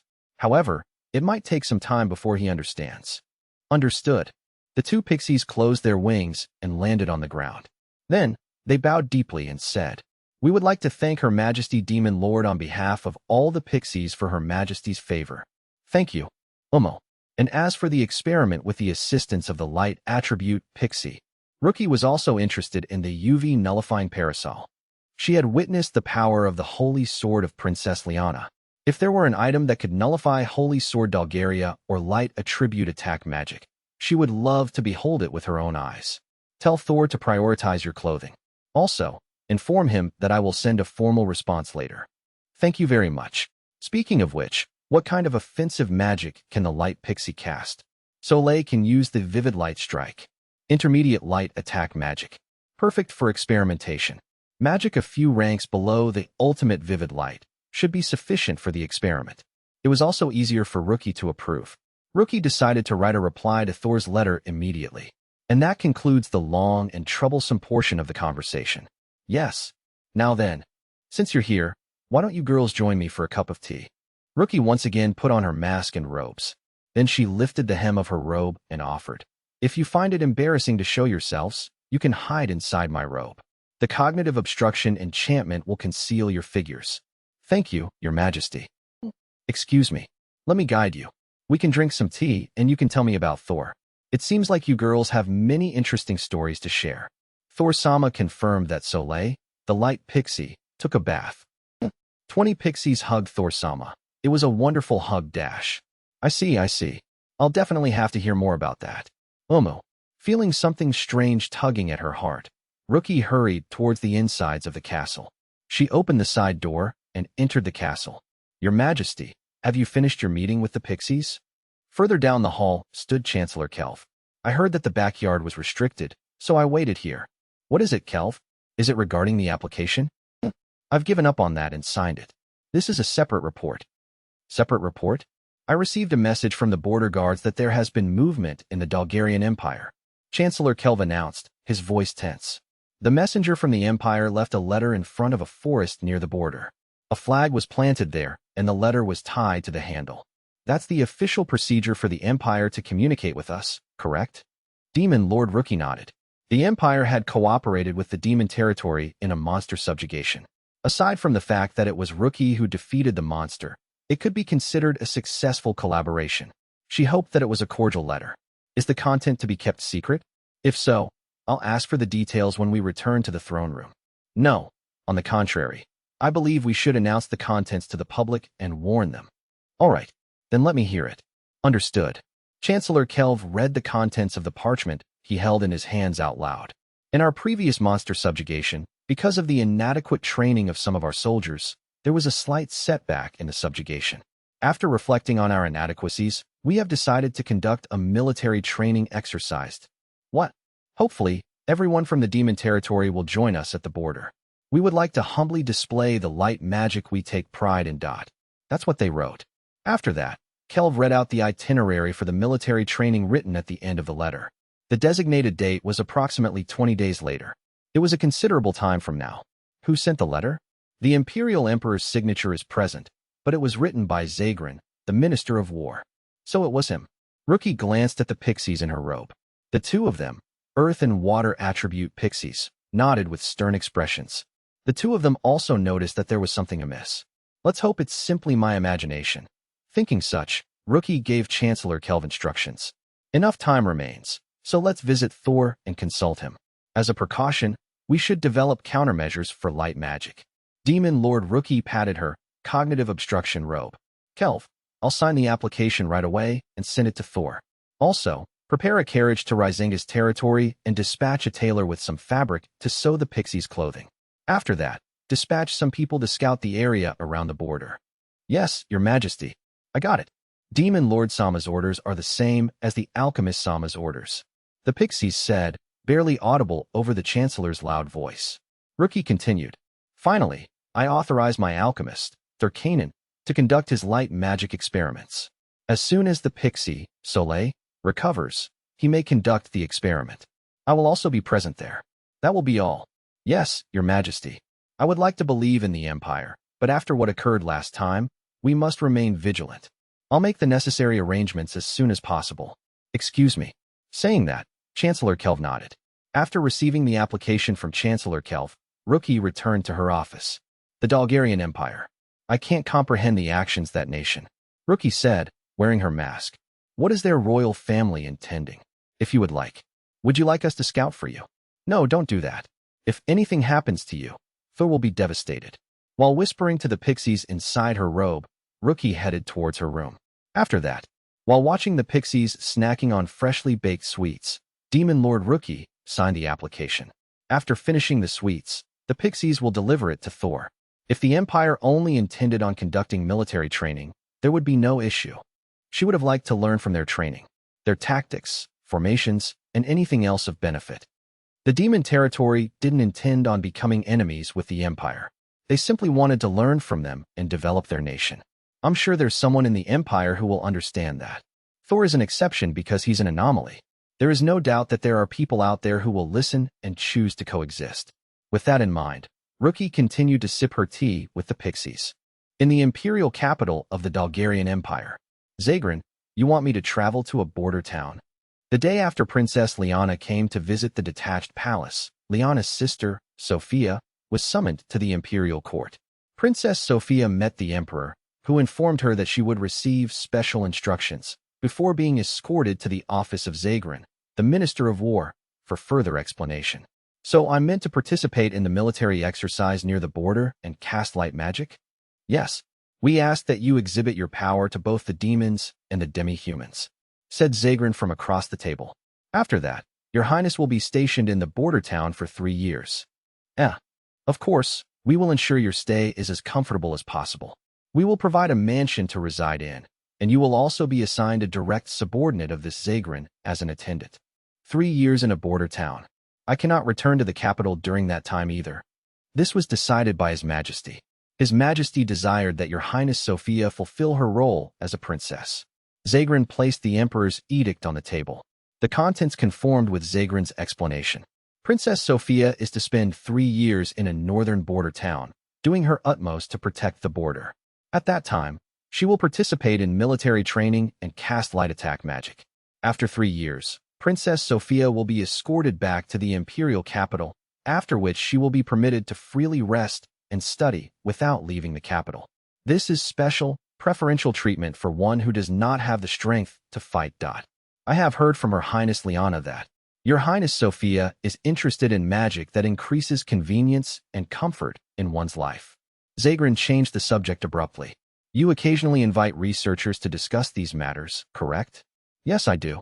I'm interested in the means by which magic and magic power can improve our lives. Princess Sophia nodded. I wish to introduce technology that will allow even people like me to live comfortably. It would also prove useful to the Empire. The Empire values power, but there is also merit in raising the standard of living for the nobility and the people. I know, Your Majesty. His Majesty seems to also understand that. Zagran stopped Sophia's words by raising his hand. Therefore, His Majesty has declared that as soon as you have completed your 3 years of service and returned to the imperial capital, you will be allowed to research freely. It would be better for Your Highness Sophia to dedicate your life to research by Princess Lana's side. Father said such a thing. Yes, Zagran replied in a calm voice. Princess Sophia stared intently at the Emperor's edict. Then she directed her gaze at Zagran, seeming to have resolved herself. I accept the edict. I am also an imperial princess. If it is the Emperor's command, I will even risk my life to fulfill it. Splendid, as expected of Your Highness. However, I ask that a request of mine be fulfilled before I set out for the border town. What is it, Your Highness? It concerns my twin sister, Liana. Princess Sophia stared directly into Zagran's eyes and continued. She possesses great strength, but she is yet to mature mentally. She requires someone to support her. Therefore, I ask that I be given permission to visit her a few times a year. Understood. I'll inform His Majesty. We can also exchange letters, correct? Of course. As we are planning to tighten our border security, we will be sending out messengers more frequently, allowing me to deliver the letters from Your Highness Sophia to Her Highness Liana. Zagran replied casually. Is there anything else? You have been Liana's educator, guiding her over the years. Sophia abruptly stood up from her seat. She held the sides of her dress and performed a curtsy. In fact, I should have been her role model as her twin sister, but I was too weak to do so. I am grateful to you for compensating for me, Zagran. I am unworthy of those words. Zagran knelt on the floor. Gazing at his white hair, Sophia continued. That's why, Zagran, please swear that you will do your utmost to ensure Liana's happiness. Princess Sophia felt her voice trembling. Her breathing was ragged. She had been nervous ever since she arrived at the palace, and it seemed that she had exhausted her strength. This body of mine would be described as useless in the hero's world. Why am I always like this? Always, during the critical moments. While squeezing her fists bitterly, she continued in her broken voice. As Minister of War and a long-standing subordinate of the Emperor, you must swear that you will raise my sister Liana to be a fine human being.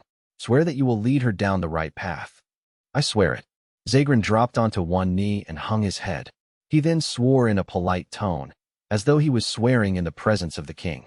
I, Zagran, will put my life on the line to guide Her Highness to become a worthy princess of the Dogarian Empire.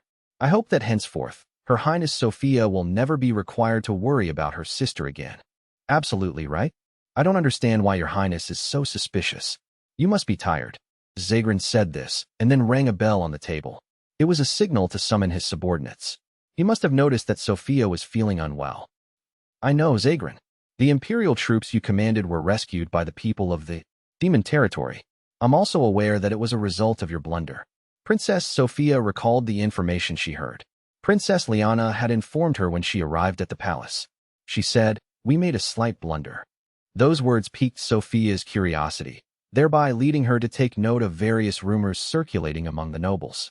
As a result, she discovered that Liana had failed to defeat the monster Gargarasa and was protected by the combatants of the demon territory.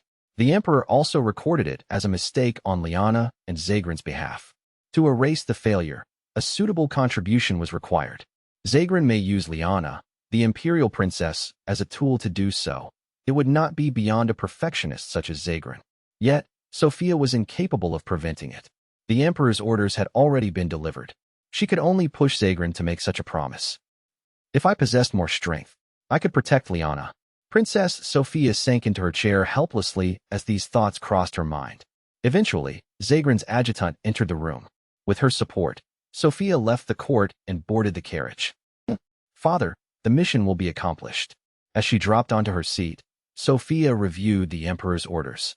I will accomplish this task, so that I can return to the imperial capital in less than 3 years. This is your daughter's resolution. Our departure is set for the day after tomorrow. I probably won't be able to visit Liana, so I'll write her a letter instead. Zagrin stated he would deliver letters to Liana. I'm sure he'll accommodate this much at least. With that in mind, Imperial Princess Sophia closed her eyes. I see. Her Highness has returned safely to the palace. Zagrin murmured after Sophia had left. His adjutant was standing beside him. The female adjutant reported that she had escorted Sophia to a carriage and sent her back to the palace. Then Zagrin turned to his adjutant and said, Her Highness Sophia is a very unfortunate person. Isn't that right? Yes, very unfortunate, if I may say so. Then Zagrin looked at his adjutant. If Her Highness Sophia was in good health, she could have been the first ever empress of the empire. Her light magic and intelligence are invaluable. I don't understand too much. The adjutant replied, her eyes downcast. The only thing I know is that Her Highness Liana is worried about her sister. I'm sure she is. It would be troublesome if she wasn't. Zagrin nodded. Princess Liana will exert herself as much as possible in order to allow Her Highness Sophia an earlier return to the imperial capital. And so, Her Highness Liana will defeat the monsters, right? Not until after Her Highness is released from her house arrest. I understand. My subordinates are already making preparations. Originally, I would have preferred to leave Her Highness Liana to others and oversee the plan to use Sophia myself. Zagrin, the Minister of War, rapped his hand on the table and said in an annoyed tone, I cannot participate in this plan, nor can I contribute to the planning of this event. It must be delegated to those elected by the High Council. That is His Majesty's decision. During the meeting following the defeat of the monster, Zagrin was ordered to formulate a strategy to prevent the demon territory from overestimating itself. As a result, he drafted a plan alongside the other person who was delegated the task. However, Zagrin was prohibited from participating in the operation itself. The actual operation was to be conducted by the other person in charge. This was the decision made by the upper echelons in the presence of the Emperor. I can't lead the operation myself, and I will be held responsible if it fails. I've never operated under such unfavorable conditions. That is truly unfortunate, my lord. That's why I've decided to send you as this Zagrin's representative, Mariella. Zagrin called out his adjutant's name. You must monitor the local commander. He's powerful, but I'm not certain he will follow orders. Ensure that he doesn't behave wildly and report any abnormalities immediately. Yes, my lord. Her Highness Sophia's magic is powerful. If they combine their power, they may be able to rival the power of the demon lord. Nonetheless, do not provoke the demon territory. We mustn't move rashly. Zagrin instructed Mariella. Our purpose in the border town is simply to conduct regular military exercises. Besides that, the only other task is to monitor the demon territory's residents, to ensure that they don't advance southwards. If we abide by the plan, we should be able to intimidate the demons and demi-humans. The reason why Sophia was sent to the border was to showcase the strength of the empire to the demon lord subjects. In this way, while restraining the residents of the demon lord's domain, Zagrin will be able to use Liana to render meritorious services and erase his failure. The empire was not so lenient as to allow a second failure.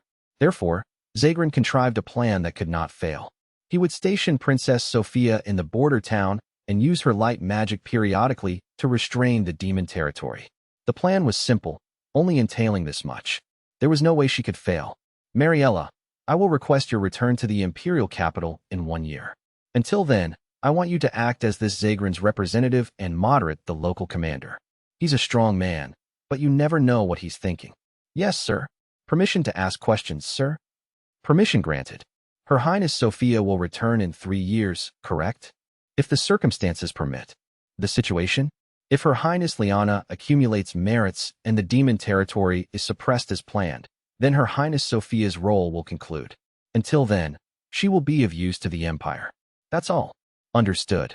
I have advised His Majesty many times that Her Highness Liana and Sophia should be separated to best use them. Zagrin laughed contentedly. That way, they will demonstrate their abilities to their fullest. This operation will make this evident to His Majesty, and he will know that this Zagrin's opinion is correct, reaffirming my value in his eyes. Zagrin then handed a parchment to his adjutant, Mariella. It contained instructions on how to use Princess Sophia for the next 3 years. After telling her to keep the contents secret from Sophia and the local commander, Zagrin left the room, leaving his adjutant behind. I wonder how the Demon Lord's territory will react to this. If we don't instill in them the idea that the Empire is scary, this plan will be meaningless. It would be helpful if Her Highness Sophia used the ultimate light attack magic. With these thoughts flashing through his mind, the Minister of Military Affairs, Zagrin, left the court and walked away. His destination was the residence of the prince and princess.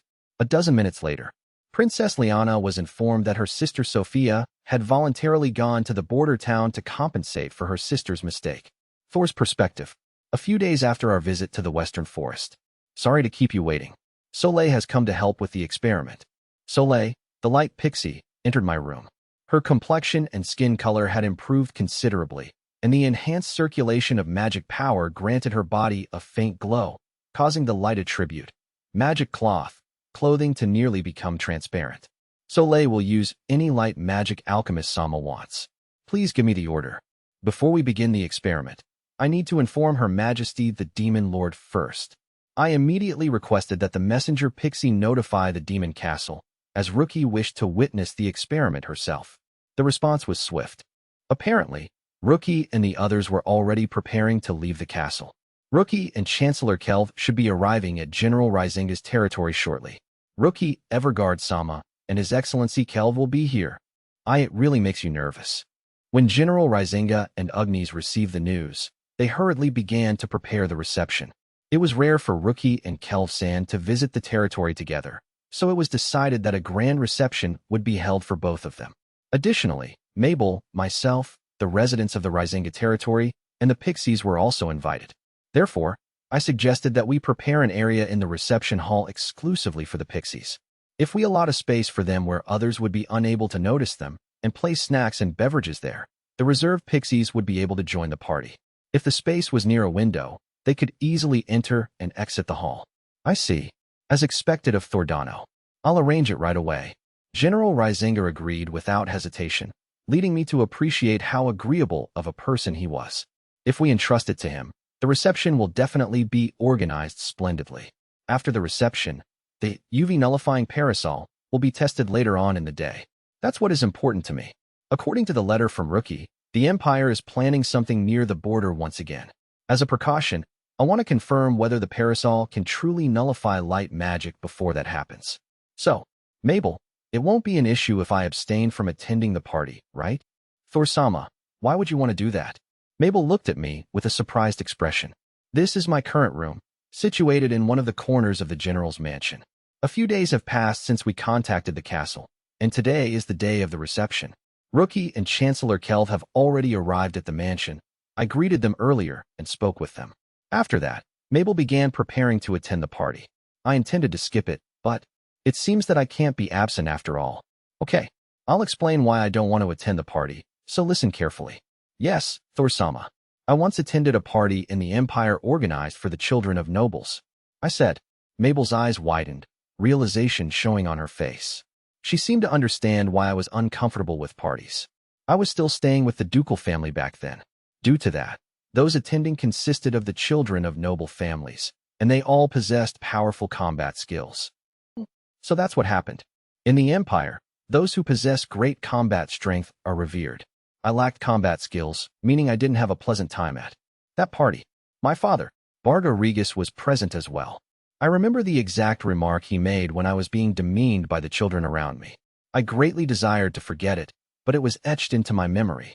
I swore to myself that I would never utter anything like that to my children when I myself became a parent. That's why I'm not very fond of parties. Of course, I'm aware that the people of the demon territory don't hold me in disdain. Yet, I just don't feel comfortable. I have a favor to ask of you, Thor-sama. Could you create a magic device that will allow me to travel back in time? Mabel suddenly stated firmly, I will go back in time and let loose an offensive spell on those who insulted you. Of course, I'll show them some mercy. I don't wish for the young Thor-sama to witness anything traumatizing. Wait, wait, wait, wait. Mabel, your eyes are frightening. I mean seriously, an item that allows someone to travel to the past. There's probably nothing of the sort in the hero's world either. Even if there is, it's probably far too complicated for me to create with my current skills. I won't let Mabel do that. It's a shame. Anyways, that's why I'm not joining the party. I understand. I'll let Her Majesty the Demon Lord know. I'm sorry. Her Majesty will likely be very disappointed. Mabel's shoulders slumped as she stated this. She said that she wanted to flaunt Thor-sama's achievements at the party. Thor-sama has done an excellent job of winning the pixies over after arriving in General Rizinga's territory. The pixies that hadn't emerged before now, and didn't interact with people. Well, if you say it like that. But I only provided them with clothing. It was Mabel, Ugnes, and the tailors from the Demon Castle that fashioned the clothing. I believe I deserve half the credit at most. But if you say you're not comfortable attending parties, then I guess there's no alternative. Suddenly, Mabel looked up. If Thor-sama says he doesn't like parties, it can't be helped. Rookie-sama's wearing only her mask today, having chosen to wear an elegant, black dress in place of her usual robe. She was extremely excited at the idea of showing it to Thor-sama. Mabel, today Ugnes-sama is also going to attend while wearing a dress. Before today, because of her flames, she refrained from attending parties. The dress designed from Thor-sama's earth, magic cloth, will surely look stunning on her. Wait a moment. And then, it's embarrassing to state, but I managed to borrow a dress as well. Oh, of course, it's not to the point that Thor-sama can boast about it. But, Mabel. Yes, Thor-sama. I give up. I raised my hands in defeat. I can't reject this. I want to see Rookie, Ugnes, and Mabel in their dresses. I don't see how I can forego this opportunity. If that's the case, then I'll attend the party. Can you fetch my clothes for me? Yes, Thor-sama. Mabel pulled out my clothes from the closet, a wide smile decorating her lips. It was the same clothing I wore when I was sent from the Empire to the Demon Territory. I should buy a new set when I have time. Originally, I was planning to create a new item during the party. What were you planning to make, Thor-sama? I was going to design an item that would facilitate the circulation of goods. I answered Mabel as I flipped through the mail order catalog. I had a chance to talk to Chancellor Kelv and Rookie-sama, right? I heard that trade occurs between the Demon Territory and the human towns near the border. There is no official trade between Demon Territory and the Empire, but unofficial trade between towns is common. There are some crops and minerals that can only be obtained in the Demon Territory, and others that can only be obtained in the human world. To exchange them, wagons are sometimes sent back and forth. I'm not certain whether the Emperor and the nobles of the Empire are aware of it. So, after hearing that, I proposed an idea. What if the pixies are provided with the ultra-small simple warehouse? That way, trading would be easier. I said. Mabel's eyes lit up. Why, you're right. It would make transporting goods much easier. Right. I continued. Even the pixies can carry an ultra-small simple warehouse. I believe that if we ask them to store goods in the warehouses and transport them, the circulation of goods in the Demon Territory would improve tremendously. If wagons traveled between the towns frequently, they might attract the attention of the Empire soldiers. However, a pixie moving around with an ultra-small simple warehouse wouldn't attract much attention. Due to that, the merchants of the Demon Territory would only have to make discreet preparations before the trade. According to Rookie, the Empire will soon begin military exercises near the border. Despite that, I believe it is still possible to trade without being noticed by their soldiers. I suggested this to Chancellor Kelv, but what did the Chancellor say? He said that the means of circulating goods would change too rapidly. In the middle of the conversation, the Chancellor began to rest his head in his hands, so I thought that he wouldn't agree to it, and I was right. There was nothing I could do. The reason why it was rejected made sense to me as well. All the parties involved will be surprised, and if we lose the simple warehouse, we will fall into a desperate situation. That's how the Chancellor replied. I understand why people would be shocked. He also mentioned during the monster subjugation that the supply chain is additionally a means to assure the soldiers that they are properly carrying out their duties. Furthermore, the merchants aren't aware of how a simple warehouse functions, so they will say something like, I don't know how this works, but I've brought a lot of goods, which would cause unease. Of course, if a merchant, with a pixie, started spreading out a large number of goods without a cart, those watching would be surprised. They would be concerned about the authenticity of the goods being displayed. That's why it's difficult to use a simple warehouse for business. That was Chancellor Kell's conclusion. Something else that the Chancellor said was, if you're going to continue to use a simple warehouse, it's necessary to use a sturdy lock. The simple warehouse is too convenient, and the risk of it being stolen is too great. There are locks made in the Demon Castle, but considering the convenience and significance of a simple warehouse, a stronger one is needed. If we seal it with a sturdy lock, we can also use it to transport ordinary goods. In case of an attack by bandits in the human world, the merchants would want a key and locking mechanism that is strong, difficult to crack, and easy to handle. So that's why, during the party, I intended on creating a strong locking mechanism. Is there such a thing?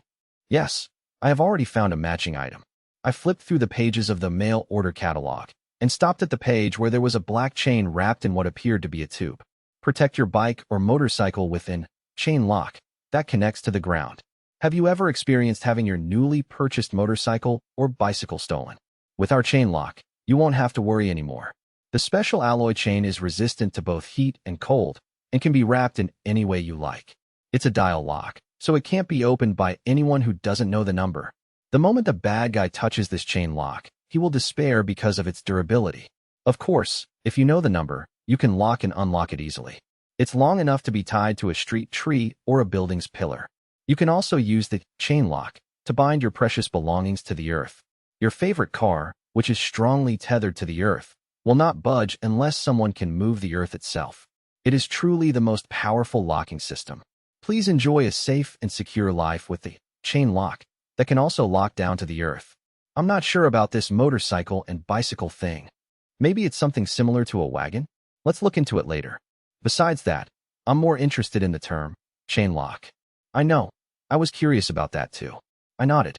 I've read about this earth before in documents. It's apparently what the hero's world was called. There are records of it in the demon territory too. It seems that all the heroes came from a world called Earth. And this catalog says you can also use the chain lock to bind your precious belongings to the earth. Your favorite car, which is strongly tied to the earth, will not budge unless someone can move the earth itself, which means... Thor-sama, wait a minute.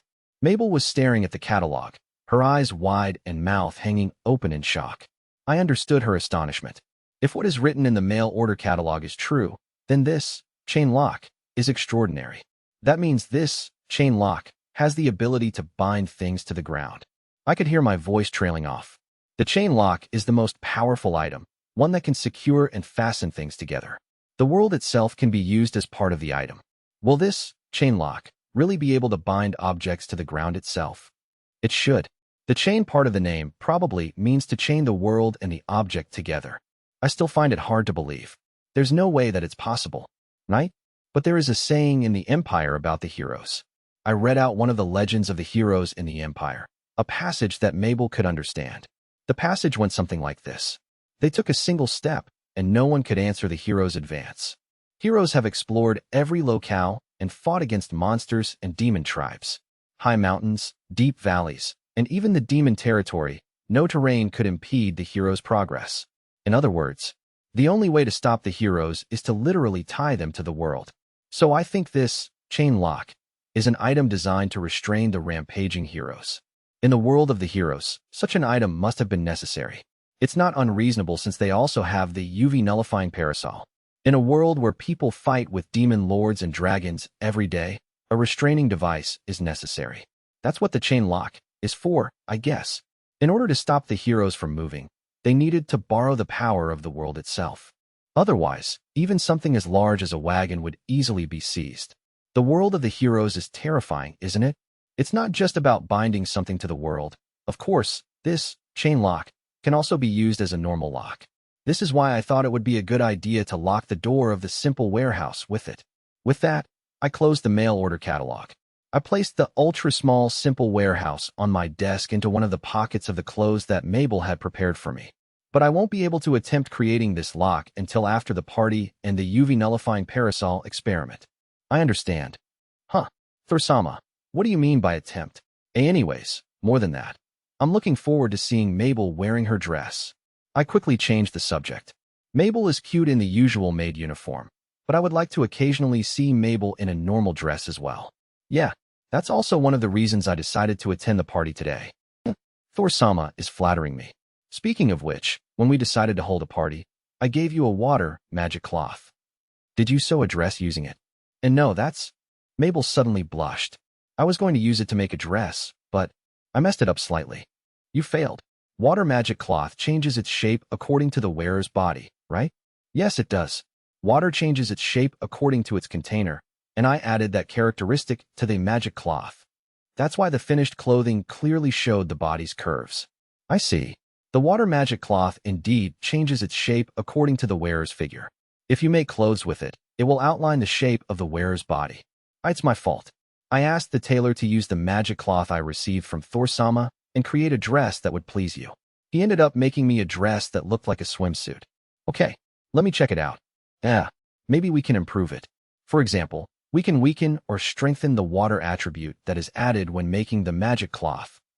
If there is a flaw, I want to mitigate it as much as possible. So, I want Mabel to wear that dress. I understand. If you say so, Thor-sama. After stating that abashedly, Mabel left the room.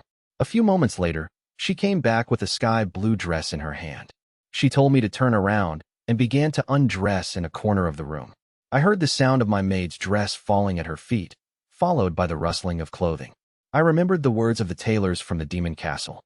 They also said that I had to be careful with the water attribute magic cloth. If clothing was made with it, the lines of the person's body will show clearly. That's why it was necessary to decorate it with ribbons and frills. The pixies love ribbons and frills, so it wasn't a problem.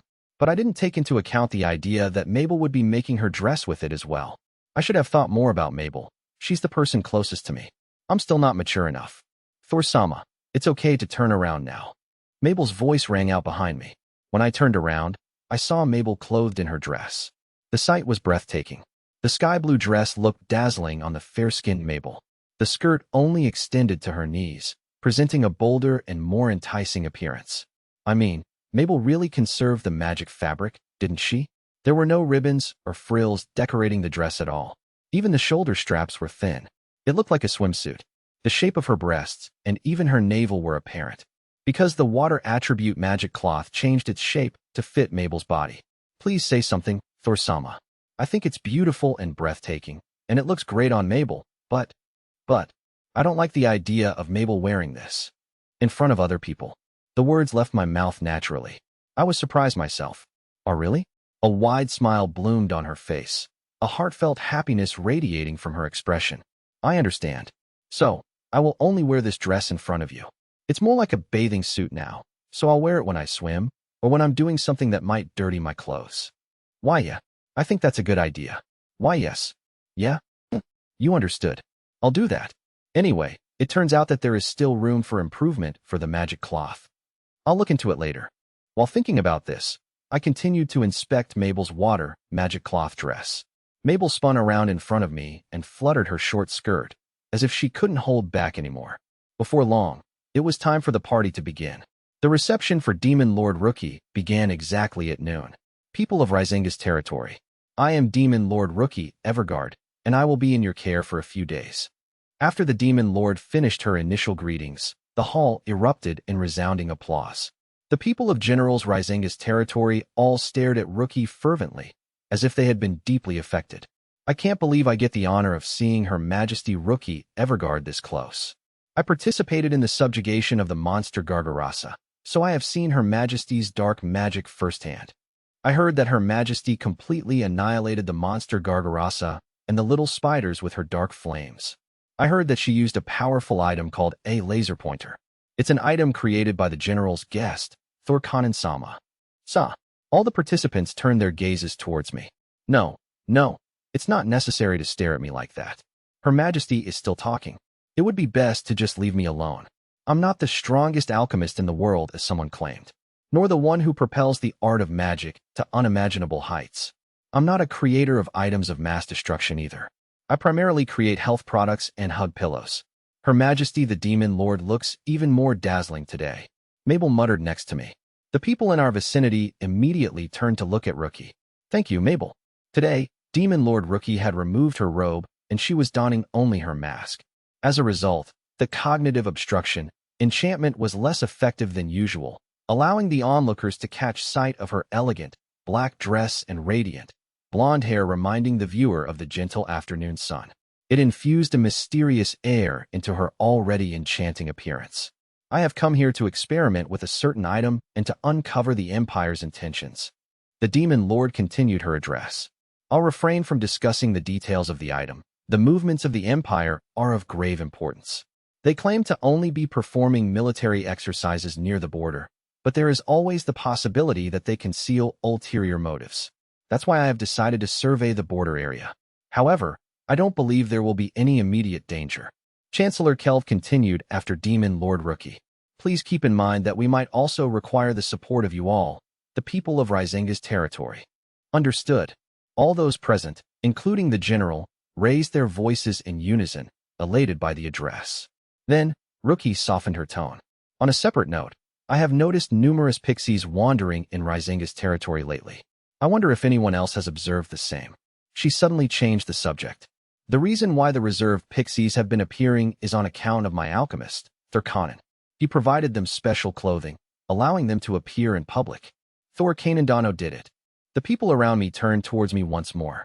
Additionally, the people who had gathered in the hall moved towards the wall, clearing a path for me to Rookie.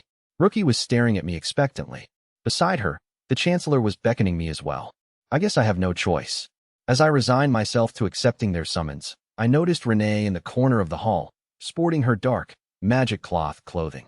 I thought that she intended on participating discreetly, but Renee flew straight to Rookie's side. She was glancing at me from behind Rookie, urging me onwards as well. I definitely have no other choice now. I'm going, Mabel. Understood, Thor-sama. I calmly headed towards Rookie. I couldn't shy away when even the timid Renee made an appearance. I'm sure many of you know of Thorkanen, the alchemist directly subordinate to Her Majesty. With his assistance, we were able to eliminate the monster Gargarasa and its subordinates without any sacrifices. With that, the Chancellor began to introduce me. He began by stating that although I was a guest from the Empire, I had proven myself to be a trusted ally of the demon territory. He spoke about the powerful laser pointer, the magic cloth that Agnes and the pixies wore, and the fact that the pixies are now able to cooperate with the people of the demon territory by means of the magic cloth. He continued by saying that I was an alchemist with a passion for research, capable of creating items quickly, and that the pillars of the demon castle had suffered substantial damage since I arrived. I wonder what that meant. I don't think that has any relation to me, but Rookie was nodding repeatedly. Anyways, the Chancellor eagerly introduced me. He talked about my actions since arrival until now, thoroughly, with a serious expression. In particular, he emphasized the fact that I was frightened by the battle against the monster Gargarasa. Since he introduced me like that, I see. I'm not afraid of the monster if Thor Kanandano is present. How much strength would be required to trouble the Chancellor this much? I wonder if there has ever been a more capable alchemist. For some reason, they thought I was extremely powerful. It should be fine, right? They wouldn't misunderstand and assume I was someone who possessed strong combatability, right? I'm sure the people of the demon territory won't suddenly initiate a mock battle like the imperial nobility, but then I briefly introduced myself, my name, my occupation, and the fact that I was truly pleased to be in the demon territory. I also explained that I was immensely grateful to be a subordinate of Her Majesty Demon Lord. Finally, I concluded by saying, please treat me well from now on. It was extremely simple in comparison to Prime Minister Kelv's introduction, but even so, the General, Agnes, and the people of the Rizenga territory applauded. Of course, Mabel and Renee joined in as well. That was the end of the formal greetings. I bowed to Demon Lord Rookie and Chancellor Kelv and returned to my original spot. After that, Rookie sat on a chair in the hall, and everyone was free to enjoy the party as she watched over them. That was a fine greeting. Thor-sama. No, I was extremely nervous. I don't remember exactly what I said. I answered Agnes. But it was worth the hassle since I was graced by the sight of you in your dress. Yeah, just with that, it made attending to the party worth it. In front of me stood Agnes wearing a delicate, yellow dress made of magic cloth. It suited her extremely well, perhaps unreasonably so. Agnes smiled in return, her blushing face betraying her embarrassment. Agnes's dress was adorned with ribbons and frills that resembled flames. On her chest, there was space for the health promotion pendant, a ribbon surrounding it as well. Rather, the dress seems to have been designed to complement the pendant. The dress emphasized Agnes's intrinsic charm, and even the magic items were used to accentuate her beauty. The The tailors in the demon castle were extraordinarily talented. It's beautiful, Agni-sama. You. It's still embarrassing. Agnes held the health promotion pendant with both her hands, fiddling with it out of embarrassment. From the cracks between her fingers, the pendant radiated light. It appears the pendant is still operating normally. Instead of Agnes, you should also praise Mabel. Mabel's wearing Agnes's mother's dress, and it fits Mabel perfectly. Yeah. Mabel returned a surprised exclamation after Agnes mentioned her. Then she looked towards me, her eyes slightly upturned. How is it, Thor-sama? It looks stunning on you. Mabel's dress was similar in design to Agnes. The only difference was the size and color. Agnes' dress was a warm yellow, while Mabel's was sky blue. The ribbons and frills were designed to resemble flowing water, which complemented Mabel, an elf with affinity for water magic, perfectly. While appreciating Mabel's dress, the image of her wearing the water, magic clothing came to my mind. It also boasted a beautiful sky blue color that suited Mabel well. I couldn't help but look for the differences between the two dresses. Mabel's body complemented the dress she was wearing now. However, the previous dress complemented her body, so the impression was quite different. Both of Mabel's appearances were dazzling, but they differed in what they emphasized. Thor-san, it's embarrassing if you stare so intently at me. Sorry. I felt my face heat up. I believe the same held true for Mabel as well, as she was holding her cheeks with both hands, a deep red coloring the parts her hands left uncovered. She had enchanting white skin, so her embarrassment was very apparent. I'm going to get some fresh air and cool down. I'll see you later.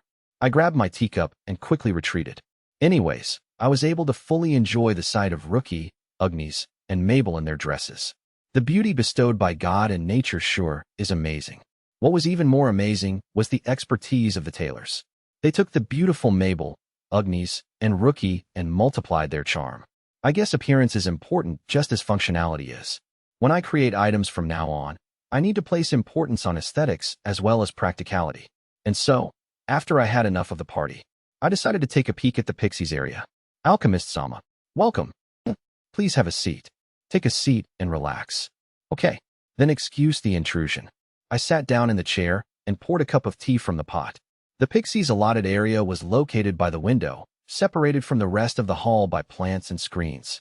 The entrance to the room was located in a gap in the wall, making it difficult to notice. However, the window had been left wide open as an entrance for the Pixies. It's so relaxing.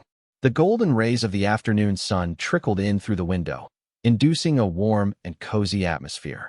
The party was still ongoing, but the voices originating from the hall seemed so distant. It's nice, isn't it? Sitting in this little sanctuary, away from the party. Alchemist-sama, is the tea to your liking? Before I realized, all the Pixies gathered around me. They were all sitting on the table, staring at me ardently. A small pot sat on the table, prepared for the Pixies, but they were all glancing at my cup instead. Maybe they're not accustomed to drinking tea. Would you like to share some of mine? I gathered some tea on my spoon, blew on it to cool it down slightly, and offered it to them. Then, one of the Pixies slowly drew closer. Thank you, Alchemist-sama. She placed her little mouth on my spoon. Koku, koku, koku, and drank the tea. I noticed the intense stares of the other Pixies focused on me. They were either kneeling on the table or clasping their hands together, as if wishing for something. Would the rest of you like some as well? I asked, and the Pixies nodded in unison. Then I will help you prepare the tea and pour it in your individual cups. Shake, shake, shake, shake. This time, the Pixie all shook their heads in unison. It seems that wasn't what they intended. I gathered another spoonful of tea on my spoon, and this time they nodded their heads in unison. It seems they wanted me to offer it to them as I did for the first Pixie. I had no other choice. Within a few moments, the Pixies lined up in a single file line.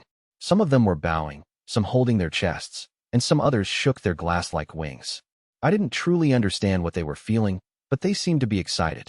One spoonful per person, then. Thank you very much. They bowed their heads. I scooped the tea with the spoon, blew on it, brought it to the mouth of the next Pixie in line, and then repeated the process. After finishing the tea, the Pixies shook their wings and sighed in satisfaction, smiles marking their faces. If it's too much, you can leave it. You girls are still not accustomed to drinking tea, so don't push yourselves. No, we're fine. When I said that, the Pixies stroked their stomachs contentedly. Their complexion was healthy, and the wings on their back were still glistening, so there seemed to be no issues. I should offer them cookies along with the tea next time. Wait, but if you spill the food and drinks on your clothes, the clothing that the tailors made would be ruined. Shuru. As those words left my mouth, the pixies began untying their OBs. No, wait. You don't have to take them off. Aren't pixies supposed to be timid? I asked, but they replied with, Alchemist Sama is an exception.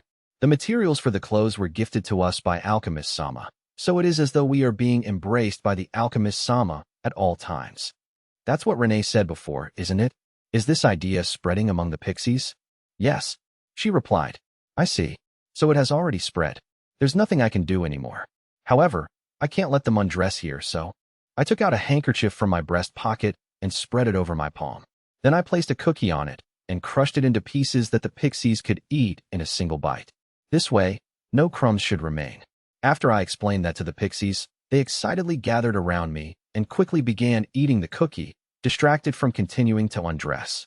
Now that I think about it, it would make no difference if I placed the handkerchief on the table instead of my palm. Definitely not. No, that's not true at all. It changes the meaning completely. Eating it like this makes me feel all warm and fuzzy. The pixies shook their heads in unison. There seems to be a definite difference between eating from my hand and eating from the table. Thank you for coming here, Alchemist-sama. As this thought crossed my mind, a graceful black-haired pixie landed in front of me. Ah, Renee came as well. Oh well, I'll keep them all company until they're satisfied. I decided to enjoy the tea with the pixies, but, say, Mabel. Agni-sama, what's wrong? Would Mabel be able to join them? It's impossible. Thor-sama and the pixies have created a unique atmosphere. We can't intrude on that atmosphere, right? It's impossible. We'll just have to watch and wait. But Thor-sama seems to be enjoying himself. It doesn't seem like we can disturb them. Your Majesty, why do you keep walking between your seat and the pixies area? It's just your imagination. I'm just walking around and observing the hall. Agnes, Mabel, and even Demon Lord Rookie strained their ears to listen in on the conversation in the pixies area. The other guests also paid attention to the exchange between Thor and the pixies. It seems that pixies have taken a liking to Thor Kanendano. He's amazing. He created the powerful laser pointer, and he also befriended the pixies. He possesses both strength and kindness. I would like to introduce myself to Thor Kanendano. Yes, Your Excellency Chancellor Kelv, you are on good terms with Thor Kanendano, correct? Yes, indeed. Chancellor Kelvdano was very enthusiastic when he was speaking of Alchemist Dano earlier. By all means, tell us about him. As the head of civil services, you must know detailed information about him, correct? You should know him? What's wrong, Your Excellency? Why are you staring at the pillars so intently? Chancellor? Where are you headed? It would be a long time before we knew that everyone was watching over us like that. So the party concluded without a hitch. Shortly afterwards, we decided to begin experimenting with the UV nullifying parasol.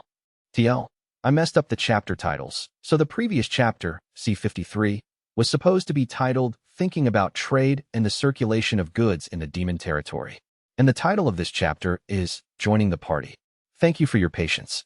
We will now begin testing the capabilities of the UV cut parasol. Rookie announced to those assembled at the experiment site. About an hour after the party ended, we gathered in the woods near the mansion to test the UV cut parasol.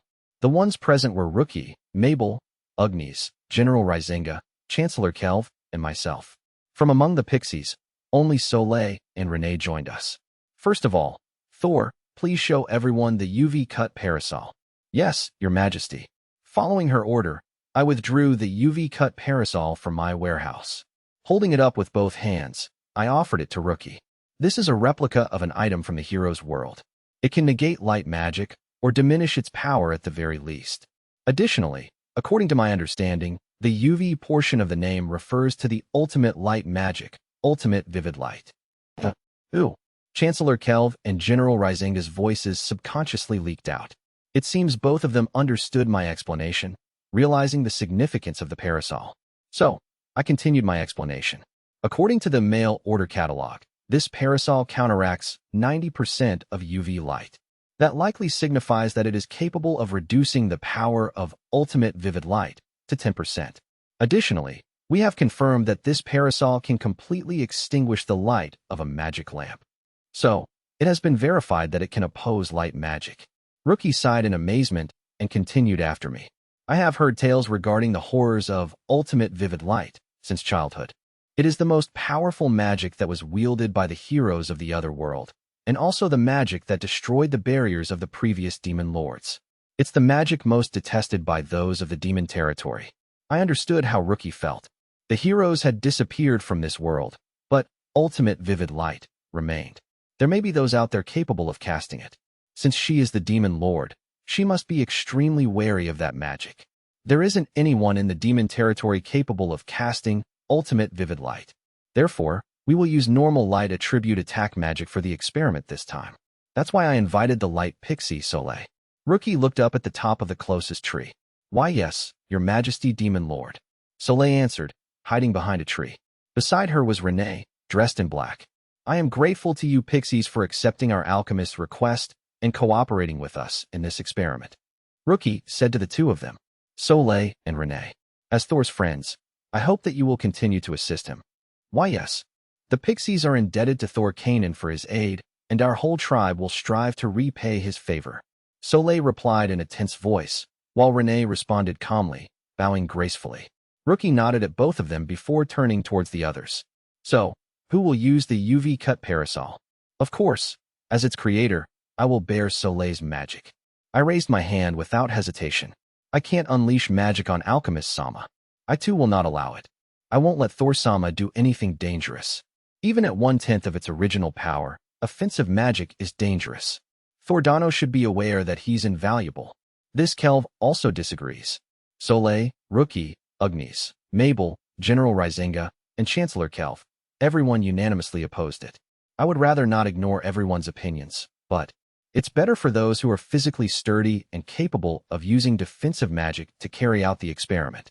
Rookie glanced between the General and the Chancellor. Rizinga and Kelv, can you do it? Yes, Your Majesty. Yes, I can mitigate a certain amount of magic with my barriers. As a result, the parasol was held by General Rizinga and Chancellor Kelv. Soleil, I would like for you to first unleash your light attack magic on that rock. That way we will be able to measure the power of your magic. Is that okay, Alchemist Sama? Yes, I'm counting on you. Understood. Soleil shyly appeared from behind the tree. She raised her delicate arms and began to chant. Great light, strike down those who obstruct my path. A sphere of light formed at Soleil's fingertips, nearly the size of a human fist. Go. Vivid light strike. With a wave of her arm, the sphere of light shot out like a bullet. It flew in a linear path towards a large rock jutting out of the ground, and a hole exactly the size of the light bullet was carved out of the rock. Oh! Everyone shouted in astonishment. So this is vivid light strike. Light contained the meaning of existence and being. When a mass of that type of magic strikes something, since it possesses a greater level of existence, it replaces what existed there before. This is the power of light attribute attack magic. Soleil is truly amazing for unleashing magic of this caliber. Thank you for your praise, Alchemist Sama. When I said that, Soleil turned her head away in embarrassment. In exchange, Renee whispered in my ear. Very few pixies boast this level of power. There are numerous earth, water, fire, and wind pixies, but Soleil and I are the sole light and dark pixies. Perhaps that is why power comparable to several people is concentrated within us, to allow us to survive more easily. I see. So that's why Soleil is so powerful. But we pixies are petite, so we can only store a small amount of magic power in our bodies. We become tired after casting a few spells this strong. Soleil can likely shoot 2 or 3 more vivid light strikes at best. Okay, I understand. Could you cast it for me once more? If it's Alchemist Sama's wish, Soleil will do her best. Soleil clenched her fist, her eyes radiating determination.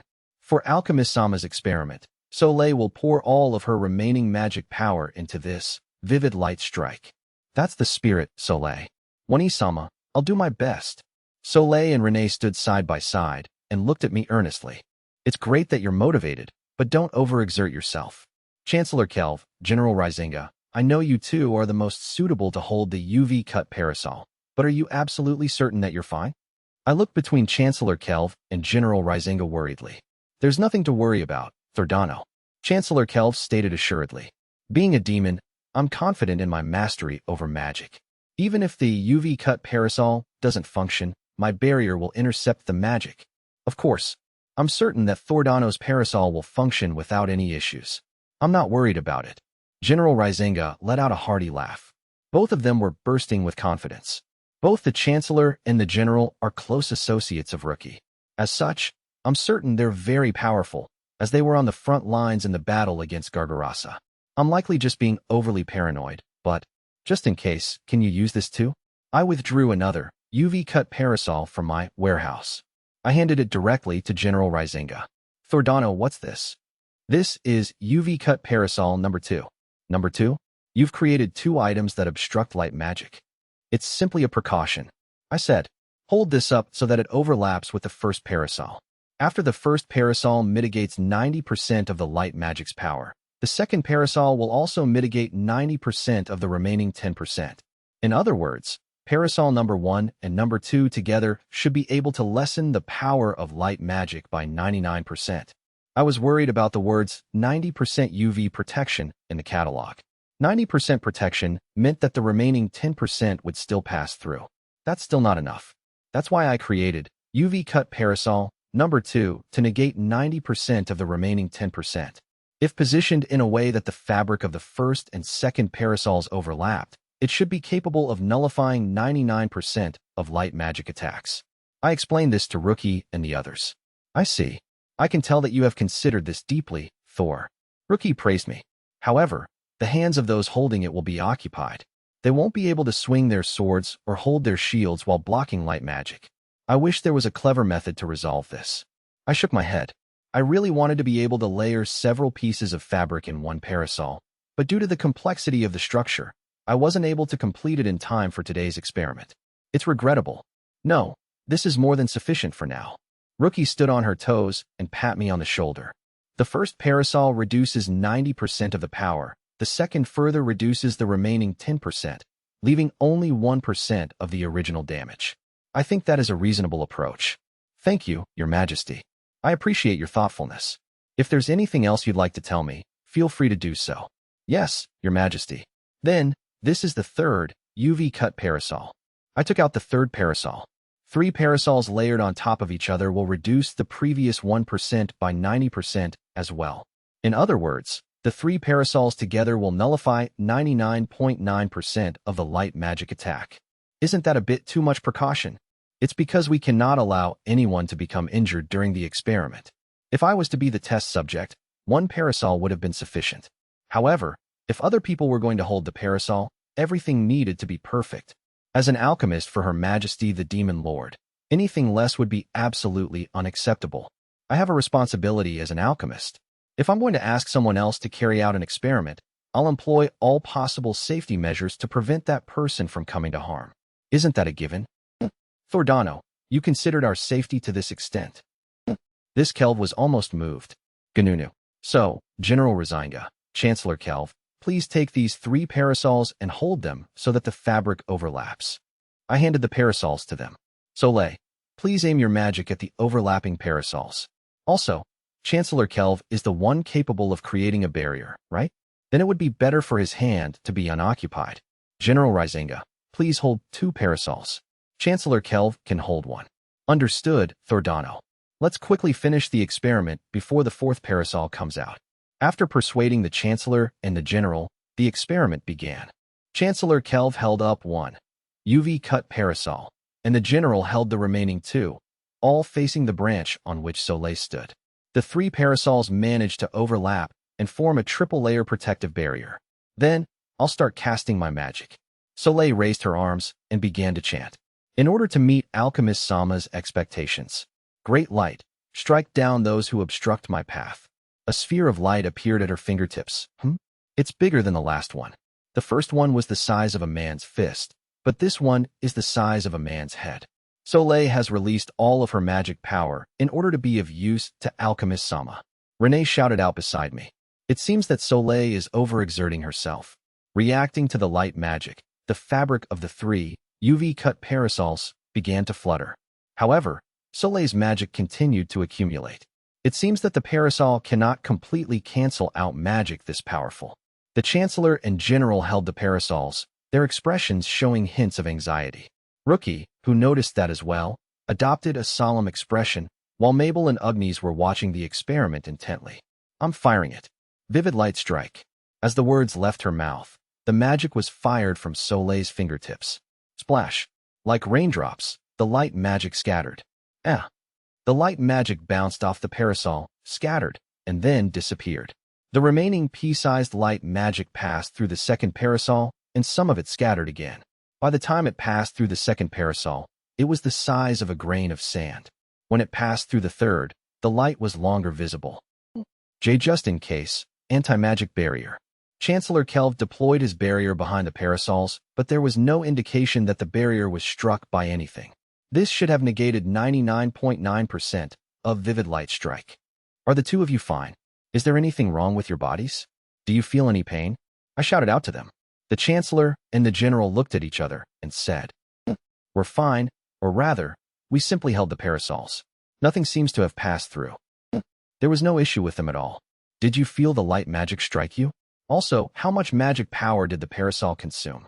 I didn't feel it strike the barrier, and I also don't think it consumed any magic power. I poured some magic power into the parasol, but it was a negligible amount that was used. A common person could continuously release that amount of magic power throughout the whole day. It would be no problem to hold the parasol for extended periods of time. On the contrary, the barrier consumed far more magic power. They both nodded their heads. Rather than that, were we really hit by the attack? I didn't feel an impact either. What amazing protection. I'm relieved they're safe. The portion of the parasol that was struck by magic is still intact. It wasn't burnt or torn. I checked with appraisal, as well, and nothing appeared to be damaged. In that case, we can continuously use it. Renee, how is Soleil's condition? She seems a little exhausted, but she's fine. Yes. Soleil had dropped herself onto a branch and started leaning against Renee. It seems that she overdrafted her magic power. It would probably be best for her to rest in the mansion for the rest of the day. Agnes, has the Pixies area been left as it was? I asked. It will be difficult for them to return to the forest this late, so I'd like for Soleil and the others to rest there today.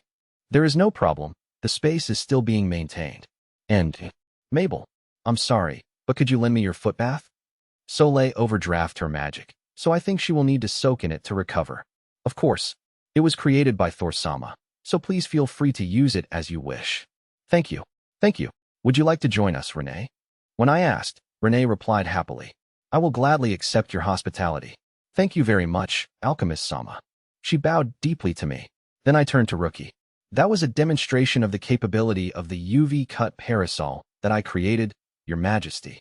I kneeled down on one knee and reported to her as her alchemist. To my left and right, Mabel and Agnes mimicked my action. Soleil and Renee were kneeling on my shoulders, displaying their incredible dexterity. If I were more skilled, I could have designed a single parasol that reduced the power of light magic by 99.9%. Instead, General Rizinga and Chancellor Kelv were forced to hold 3 parasols. I apologize for my lack of ability. In the future, I would like to further research and improve this parasol so that I can combine the cloth of 3 parasols into one. Until I have prepared an improved product, please use this inferior UV-cut parasol. I would also like to emphasize the role of Soleil, who helped me with the experiment. Although she has just recovered, she didn't hesitate to immediately assist us. I believe it's a manifestation of her loyalty to Your Majesty, the Demon Lord. Your Majesty? Thor. Yes. I have told you earlier about the horrific tales I have been told since childhood regarding ultimate vivid light. The ultimate light-based magic that demolished the barriers of previous demon lords. Rookie gazed into the distant sky. That's why I was uncomfortable with, or rather, was afraid of light attack magic. Yes, Your Majesty. You quickly pacified my fear. I'm sure you're aware of that. Even if vivid light strike isn't at the level of ultimate vivid light, it's still undeniably powerful magic. However, you completely nullified it with a single parasol. It was 3 parasols, Your Majesty. That's besides the point, isn't it? Really, we were speaking of my apprehension towards light magic. Rookie laughed. I couldn't see her expression due to her mask, but I intuitively knew what kind of expression was adorning her face. Very well. I'm going to implement the UV-cut parasol that you created in the demon territory. I'll use it as a countermeasure against light magic. Let's provide parasols to the soldiers patrolling the border first. No, that's dangerous, Your Majesty. Chancellor Kelv suddenly interrupted Rookie. The UV-cut parasol is far too extraordinary. If it's stolen and the technology is leaked to the Empire, we will fall into danger. Especially now, when the Empire is behaving strangely. It would be best to keep this item inside the country and avoid using it outside the demon territory. If we do that, what is the point of the UV-cut parasol? Most of those who use light magic reside outside of the demon territory. If we want to use it outside the country, we need to find a way to prevent it from being stolen. Chancellor Kelf turned and looked at me. Do you understand what I'm saying, Thordano? Yes, Your Excellency. Thordano's items produce amazing effects and possess unbelievable abilities. They should be an impossibility. I haven't ever heard of anything similar to a UV-cut parasol. Chancellor Kelv resignedly rubbed his forehead. It is precisely because it possesses such extraordinary capabilities that it should be used with the utmost care. To allow the soldiers to use it, there must first be a method to prevent it from being stolen. I understand. That's why I created an anti-theft chain lock. I removed a black chain from my warehouse. It was several meters long, with a locking mechanism on both ends. The surface was wrapped in tube-shaped earth, magic cloth. I made it in secret before the party. I couldn't resist the urge when I discovered it in the mail order catalog, after discussing finding a means of securing the items with Chancellor Kelf. I apologize for not informing you, Mabel. Firstly, you placed the UV-cut parasol in the warehouse. Then, you wrapped the chain lock around it. Yeah. Finally, if you pour magic power into the lock, the two locking mechanisms connected with one another. The chain does not budge because of the locking system built inside. Then I placed the warehouse, wrapped in a chain lock, in front of the Chancellor. The door of the warehouse was completely obstructed by the chain, leaving it impossible to open. Your Excellency mentioned that an anti-theft mechanism was necessary. What are your thoughts regarding this? Your Excellency always provides ideas for new items. This time as well, your words inspired me. As a result of my research based on that idea, this chain lock was created. From my words? No way. Yes. Thank you, Your Excellency. I bowed to Chancellor Kelf. Please take a look at this warehouse. The door is completely obstructed, so you don't have to worry about the items inside being stolen. You can even wrap this chain lock around the parasol. But there is still the possibility that the item itself will be taken. Chancellor Kelv raised his voice. No matter how unusable the item is, this still doesn't prevent the item itself from being stolen. As long as the warehouse and parasol are valuable, we need means to prevent them from being stolen. Understood. Then, activate land lock mode. I touched the chain lock and declared. More chains appeared and burrowed into the ground. Catchin'. It sounded as if they struck something. Now, Chancellor Kelv, please try to lift the warehouse in front of you. Oh, okay. Chancellor Kelv bent down and grabbed the warehouse. Look carefully, Thordano. Such a light object can be stolen easy. Chains wrapped around the warehouse, with more of them stretching out and embedding themselves into the ground. It looked like it could be lifted easily, but I can't move such a small box. Chancellor Kelv was shocked. His back stiffened as he bent further backwards. The warehouse didn't move an inch, as if it was bound to the ground. Gnunu. It's not budging. How can this be? No. Chancellor Kelv, no matter how you put it, you must be exaggerating. Such a small box, General Rizinga also tried to lift up the warehouse, but the results were the same. Even with General Rizinga and Chancellor Kelv combining their strength, the warehouse didn't budge. This is because it's attached to the ground with the chain lock that I made. The chain lock, in the mail order catalog, was meant to bind the items to the world itself. That's why it was also called Earth Lock, to clarify its additional function. However, what I've created falls far short of that.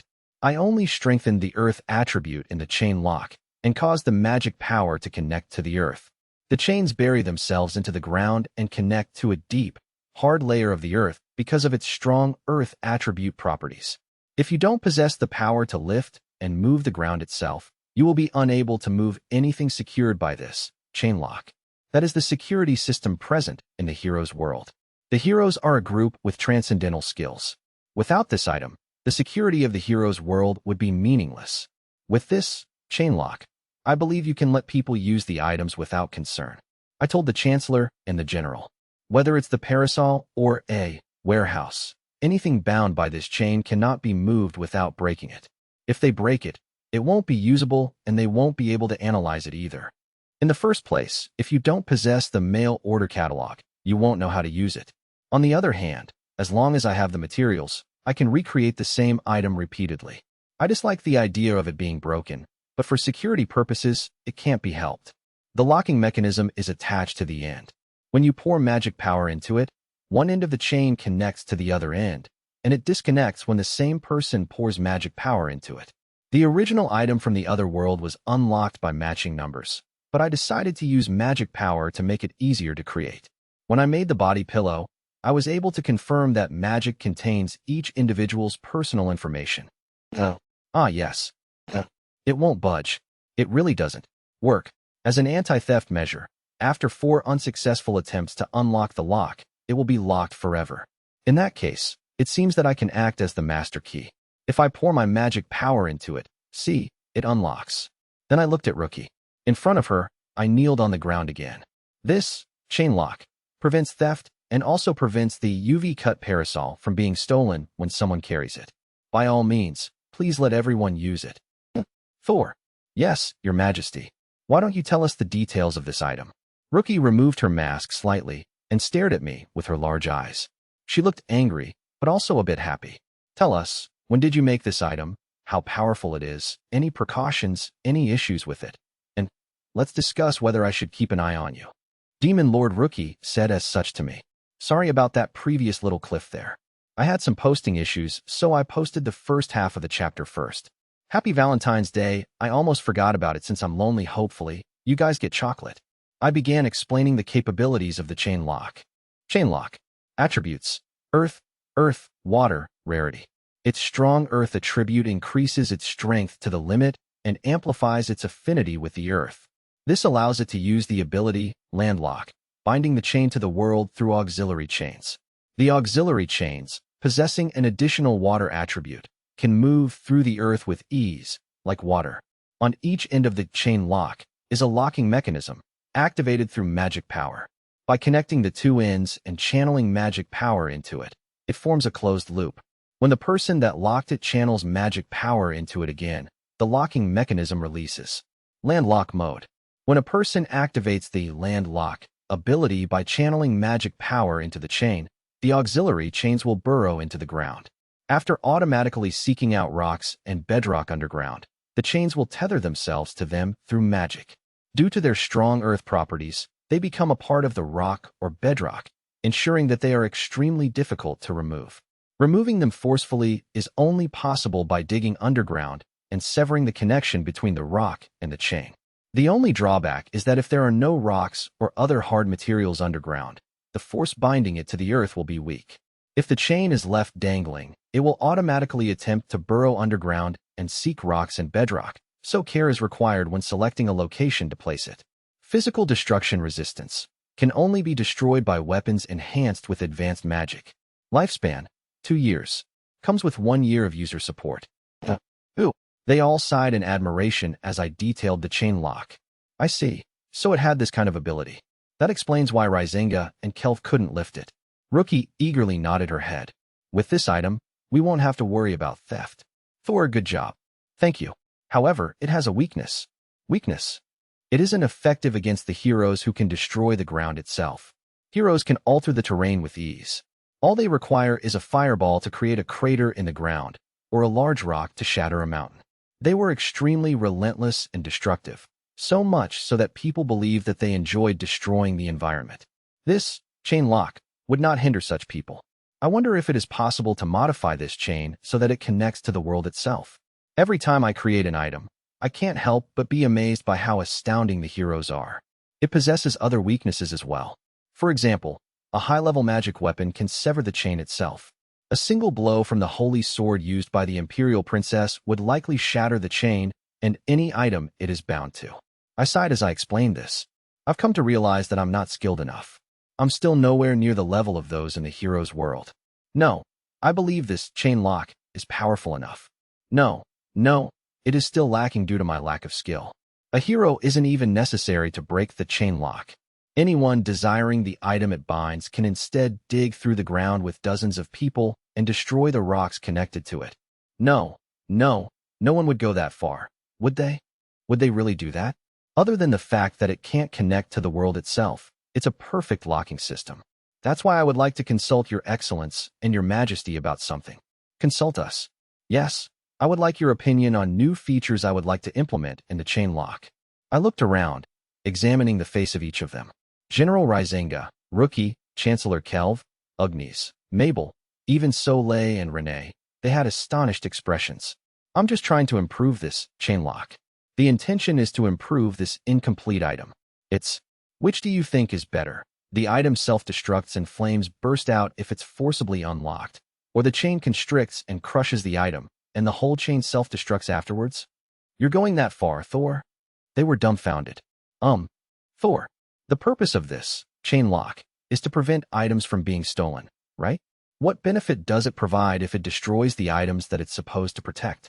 It's as Kelv said. It's too much of a waste. Chancellor Kelv and General Rizenga offered their opinions. I think I should explain it more. Your Excellency, I would like to ask you a question. Under what circumstances would the item be stolen? Yes, it would be a situation where the person possessing the item is attacked by bandits or enemy soldiers.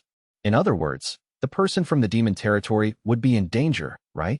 That's correct, but, I heard a soft voice. Mabel was nodding her head continuously. She seemed to understand what I wanted to convey. A little later, Rookie also added, I see. I guess they both understood my intentions.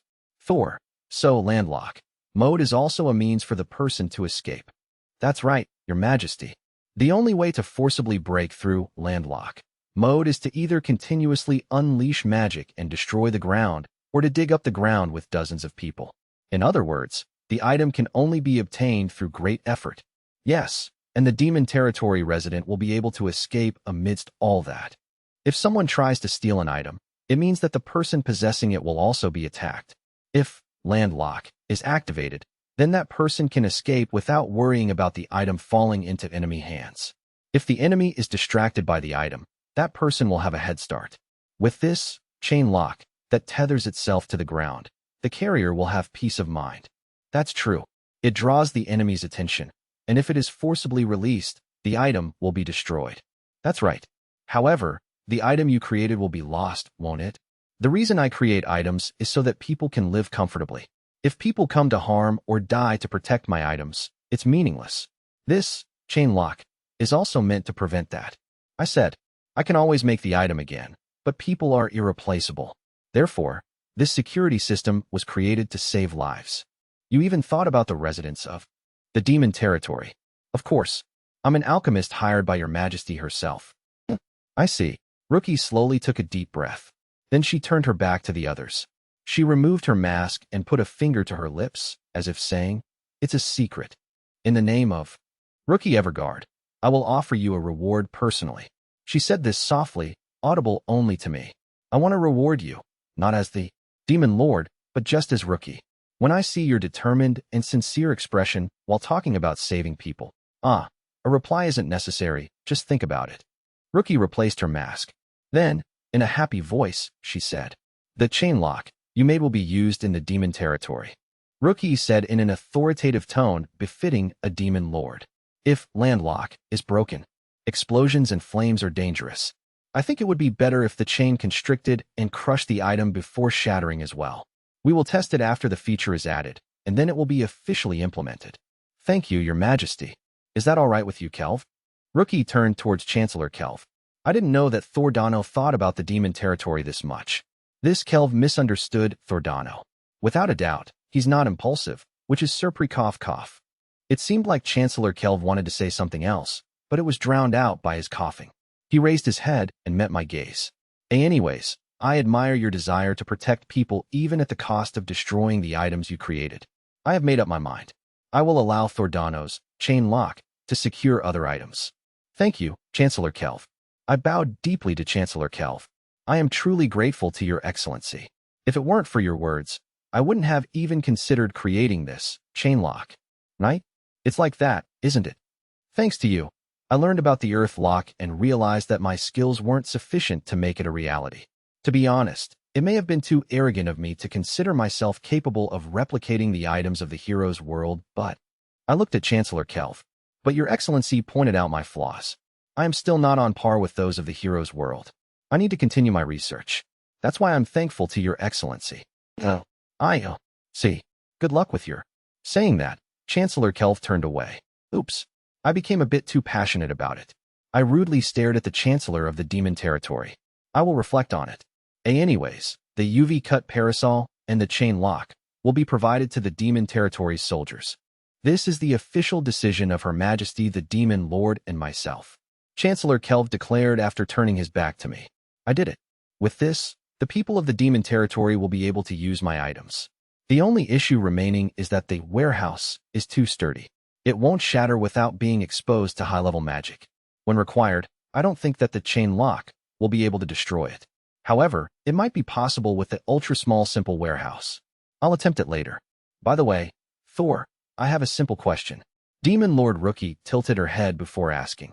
What happens if this chain lock is used on an enemy soldier or hero? What if we use this to restrain others? They wouldn't be able to move. If the heroes were to escape by forcibly tearing it out of the ground, they might be caught in an explosion, or perhaps they will be further restricted by the constricting chains. It will probably turn out like that. Rookie and I looked at each other. That's weird. I created an item to prevent theft, but it became an item that restrained people. If they sever the chain forcefully, it will explode. If it doesn't, the chain will tighten. If the chain is coincidentally wrapped around the neck or the body. Rookie mumbled with a surprised face. This chain lock is just a chain with a landlock mode, but it has many uses. I had already begun devising a handful of traps for the Empire, considering various ways to use it. Thor. Yes, Your Majesty. You'll be under my supervision for the time being. Why? I will now travel with Kelv to the border to see what the Empire is intending, and you will accompany me on this journey. Is that all right, Mabel? Why, yes, Your Majesty. Mabel knelt down on one knee and answered hastily. Seeing her figure, Rookie replied in a tender tone. You have negatively influenced Thor lately, but for now, I will allow you to join us. She looked like she had just discovered the main culprit. I would like to request that the Pixies scout the area during their border patrol. Is that possible? Yes, of course. We will do our best for Alchemist Sama and Demon Lord Sama. Soleil and Renee happily flew around me. Then, this concludes the test for the UV-cut parasol and the chain lock. Both of those items will be provided to the soldiers and generals. We'll process that after we return from the border. Do you understand, Kelv? Why, yes. I've already decided regarding the matter. Now, let's return to the mansion. We'll rest until dinner. I'd like to drink some tea. This was a signal to me that she wanted to hold a tea party. Mabel and I exchanged glances and headed to the mansion together. Soleil and Renee sat on my shoulder, both of them seeming to want to join the tea party as well. There was also the issue of what Rookie said to me after removing her mask. I guess we'll discuss that later. And so, the experiment with the UV-cut parasol ended successfully. Now, Rookie and I were going to attend the Empire's military training. On the road to the north, in the Empire's territory, the opportunity has finally arrived. All those years of serving the old man have been worth it. The commander of the unit dispatched to the north said. His name was Isaac Mueller, 24 years old, and hailing from the Marquis family of Mueller. He was also one of the aides who had been serving the Minister of Military Affairs, Zagrin, since he was a child. They were currently traveling the road leading to the north. The soldiers formed a line, led by Isaac. In the middle of the line was a carriage, in which sat Princess Sophia Dalgaria. This is an opportunity for a promotion. I can't miss it. Isaac clutched the sword at his waist. Isaac's grandfather had been the Minister of Military Affairs. As such, his father had always told him, push down Zagrin to become the Minister of Military Affairs and elevate our family's status. And now, he was presented the opportunity to do so. The upper echelon ordered Isaac to accompany the princess to a town bordering the demon territory. He had been told, you will be stationed at the border town with Her Highness Princess Sophia and conduct regular military exercises to remind the demon territory of the Empire's might. It was an opportunity that would lead to Isaac's rise to fame. If I can make a name for myself in this operation, I can possibly become a duke. The Regis family has fallen, and the duke's title is available for the taking. His orders were to conduct regular military exercises for 3 years. However, that was not sufficient. He needed to accumulate further achievements if he wanted to advance in rank. He had been thinking about ways to obtain merit throughout his journey, but, speaking of which, Thor Regis is in the demon territory. It seems he calls himself Thorcanen now. He heard that information from Zagrin. Isaac was acquainted with Thor Regis when he was in the Empire. A few years ago, he was an attending military officer when the skills of the children of nobles were being appraised. Thor Regis was one of those children. Isaac remembered him vividly because he was the only boy who didn't possess any combat skills. The former Duke, Barga Regis, also requested that he participate in a mock battle with him. That Thor Regis was now in the demon territory. Even though he was a hostage sent from the Empire, it seems he had gained the trust of the Demon Lord and the other demons. Zagrin told Isaac, "Beware of Thor Regis. No, Thorcanen, but he's probably scheming something so that I won't use him to obtain merit." Isaac has also heard about the subjugation of the monster Gargarasa. After the battle, Princess Liana wanted the Wandering Alchemist, or in other words, Thor Regis. The Demon Lord had flatly refused.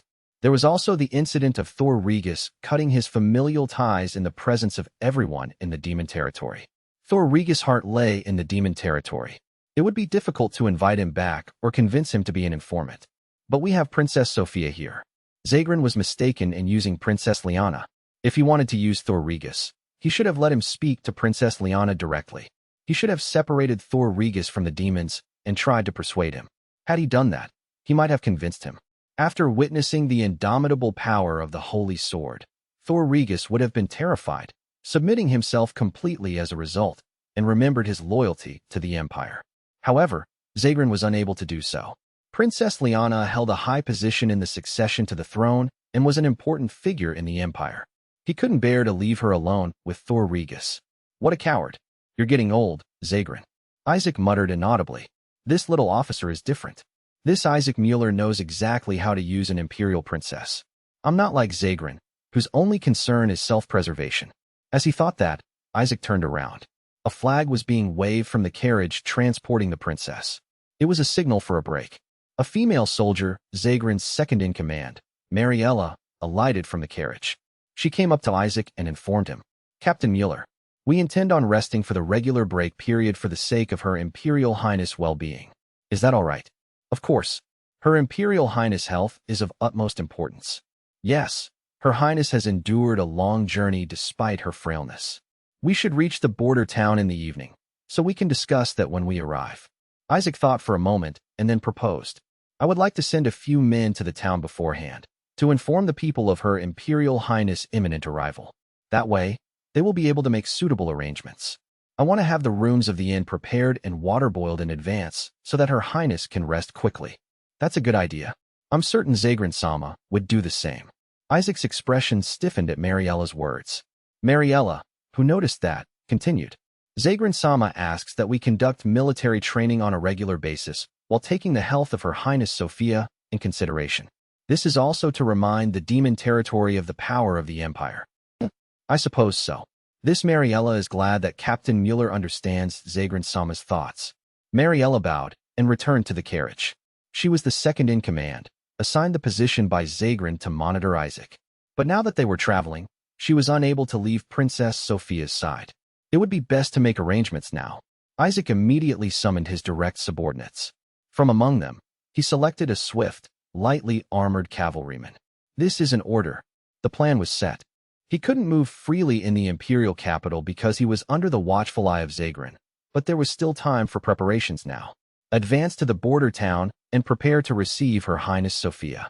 Since Her Highness is tired, arrange for lodging so that she can rest quickly. I've given you the necessary funds. You know how to use this, don't you?" Isaac handed a bag of gold coins to one of his direct subordinates. There was also a parchment inside the bag. The parchment read, "Distribute money and gather allies in the border town. Identify those connected to the demon territory. Gather information on the monsters. Rumors are circulating speaking of the presence of dormant monsters near the border. Confirm the authenticity of the rumors and determine their location. This is a perfect opportunity to eliminate the monsters, as Her Imperial Highness magic is available." "I understand." The men mounted their horses and rode off towards the north. These were the men that Isaac had trained over the years. They would be able to draw the inhabitants of the border town into Isaac's faction. "Zagrin, the reason you are in your current position is because you exercise control over Princess Liana. You amassed merits by supporting Her Highness, who possesses the Holy Sword." Isaac muttered, So you wouldn't have any complaints if this Isaac does as you have done, would you? Eventually, the short break ended and the convoy began moving again. Under Isaac's lead, the convoy approached the town, its walls coming into view. Towering walls surrounded the border town. My family, please wait just a little longer. This insignificant officer will return with great achievements. His term at the border town was 3 years, but he had no intention of waiting that long. At most, he intended to stay a year, and at the shortest, a few months, in order to accomplish something highly meritorious and return to the imperial capital. Then, if possible, he hoped to become the next Minister of Military Affairs. If that is too difficult, I'll establish my house as a ducal house. At the very least, I will become a general presiding over an army. To that end, I will use any combat or magic skill available.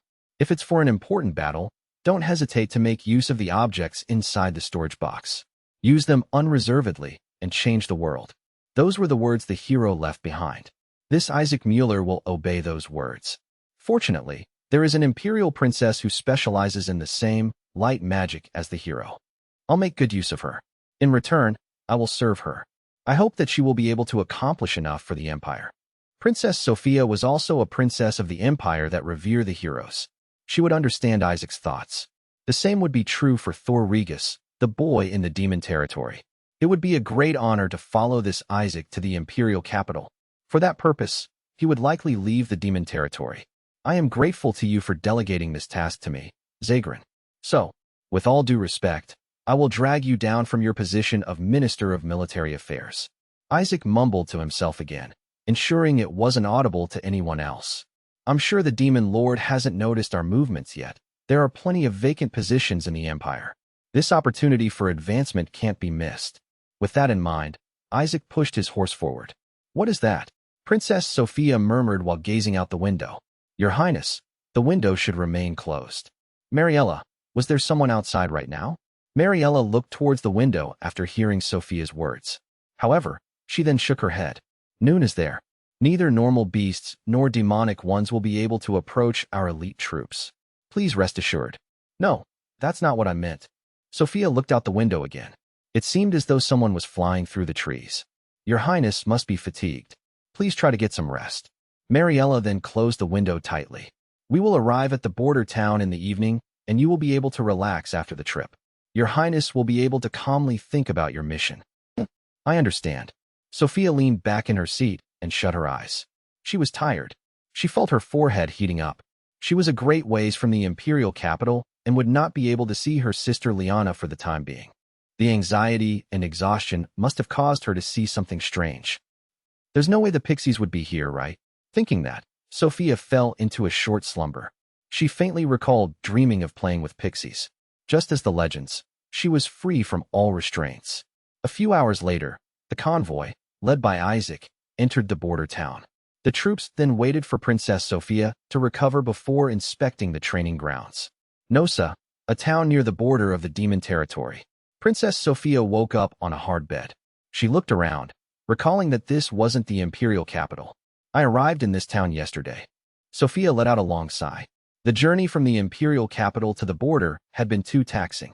After entering the town, she left the carriage and quickly entered her room at the inn, at which point she reached her limit. I remembered refusing the help of the maids and changing into my nightgown. After that, I don't remember much.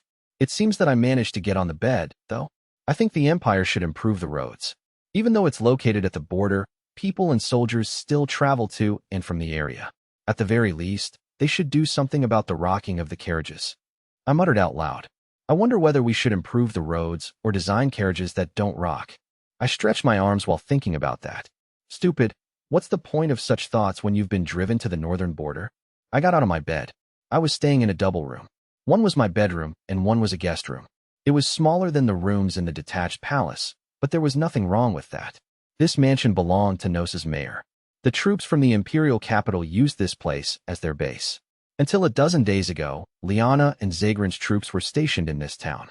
Sophia and the others arrived as if to replace them. That's why they were still using the same house.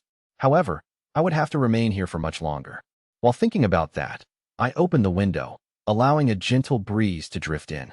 It carried with it the smell of nature, indicating that a forest must be nearby. What a nice breeze. The air is much purer than that of the imperial capital.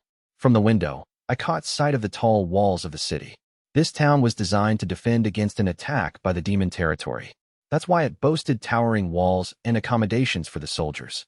Even if there is peace, the Empire will not overlook preparations for an attack from the north. I'm curious to see what's in store for us here. I extended my arm and closed the poorly built window. Even such a trivial movement caused my breathing to become ragged. I took a seat on my bed to calm myself. I have to get back to the capital as soon as possible. It's not good for Liana to continue to be under the influence of Zagran. However, I don't know how to accomplish that. If I expended all of my light magic in the military training, would they allow me to return to the capital? I came here to cast light magic. If I used all my magic power and became a burden, they might not need me anymore. I hope Zagran will forgive me for that. Your Highness Sophia, are you awake? Suddenly, I heard the voice of my second-in-command, Mariella, outside the door. I'm awake. Good morning, Mariella. Your Highness, how are you feeling? Better than yesterday, I think. That's good to hear. May I request a favor? A favor? Could you have a word with the mayor and the head of the commercial district? Mariella asked from behind the door. It seems that the arrival of numerous soldiers has upset the locals. I believe it would soothe them if your Highness made an appearance and spoke a few words. I understand. I replied. I understand why the residents were upset. During the monster subjugation, countless troops were stationed here. If new troops arrived soon after that, some people might wonder if there was going to be conflict with the demon territory. It was natural to be anxious. I will calm the people down. This is also the role of the imperial family. Thank you very much. I will come for you as soon as I am ready. Mariella said. Your Highness should rest until then. We'll resolve everything else. From the other side of the door, I heard Mariella's fading footsteps. The maids arrived soon afterwards with a change of clothes. They said, we will help you change your clothes, but I refused to let them into the room. The maids who had accompanied me were all subordinate to Zagran. With them by my side, they would learn of my thoughts and even become aware of my physical condition. Even if this was unavoidable, I didn't want to be monitored from the first day I arrived in town. As I changed into a simple dress, I examined my physical condition. I felt much better than I had during the trip. I still became tired easily, but that couldn't be helped. Whenever I wore clothes, I felt heavier. The clothing itself was very light, so I've always wondered what the cause was. In the words of the heroes, I'm useless. After saying that, I sat down on the bed again. A few moments later, Mariella knocked on my door again. She escorted me to a hall, the people I was to meet waiting for me inside. I am honored to have been granted an audience with Her Imperial Highness Princess Sophia Dalgalia. There is no greater joy than this. Thank you, Your Highness. In the hall, the mayor and the representative of the commercial district humbly welcomed me. I couldn't see them clearly because my face was obscured by a thin veil. Mariella had put it on me before we entered the hall. According to her, an imperial princess was not to expose her face to commoners, but I had never come across such a regulation anywhere. It was probably one of Zagran's orders. A line of soldiers stood in front of me for my protection. While gazing at the mayor through the gaps of the cloth, I bowed as an imperial princess should. I am here by order of the emperor. I am Imperial Princess Sophia Dalgalia. She was still weary from the journey, but she was capable of speaking at least. As an imperial princess, she was duty-bound to relieve the people's anxiety. I am aware that most of you are concerned by the sudden arrival of the soldiers. However, there is no need to worry. This training is not for war. It is only natural for us to prepare our border region for the threat posed by the demon territory. Isaac interrupted my words. The soldiers of the Dalgaria Empire train every day, intending on becoming heroes. This military training is a part of that. If you witness the strength of our soldiers, your fears will disappear. Please wait a moment, Isaac Mueller. However, he continued on despite my protest. Despite Her Highness' fatigue, she came to offer you words of encouragement. Don't forget this debt of gratitude. It is Her Highness' wish that you cooperate with my troops. Isaac then waved his hand and urged the mayor to leave. No, the people are concerned, not because they doubt the strength of the soldiers, but because. Your Highness, please come this way. Mariella, who was standing next to me, took my hand. She forcefully pulled me away. Your Highness, simple greetings are sufficient. There is no need for you to converse with lowly people. Mariella looked at me, anger swelling in her eyes. Your Highness' duty is to cast light magic during the military exercise. That is why you are here. Please don't forget that. But if the people are concerned about it, shouldn't it be addressed? I continued speaking, my speech broken. The people may believe that there will be war with the demon territory. This is a town near the border. The people in the imperial capital possess a different perspective regarding demons and demi-humans than they do. We need to clarify that we have no intention of fighting them. As I thought, Your Highness is exhausted again. Saying that, Mariella summoned the maids. She ordered them to prepare a meal and escort me upstairs. Please rest. We will have a hot bowl of soup prepared immediately. Once you are warm and settled, you won't need to think about anything else. Mariella, I am supposed to be thinking about the people. That is not your concern, Your Highness. Mariella cut off my words. Then she said, in a hushed voice, I will take charge of speaking and negotiating with the people. Everything will be done according to schedule, without any excess or deficiency. I will ensure that the military training is carried out according to the will of the Minister of Military Affairs, Zagran. There is no need for Her Highness Sophia to trouble herself. But, yes, I understand. Your Highness, you are concerned about the people, aren't you? Then let me provide Your Highness with the opportunity to tour the city. If you ride a carriage around the town, you will come to understand the people. Would that satisfy you, Your Highness? Yes, that is fine. I could hear the energy fading from her voice. It was apparent that Mariella was not interested in speaking with me. After dinner, I will bring a letter to Your Highness. It is to inform the demon territory of the arrival of our troops. I'll compose the letter myself, so Your Highness needs only to sign it. After saying that, Mariella returned to the hall. I was escorted to my room by my maids. When I entered the room, I dropped onto a chair, my shoulders slumping. I know that I'm useless, so I was prepared to be treated poorly, but this is worse than what I expected.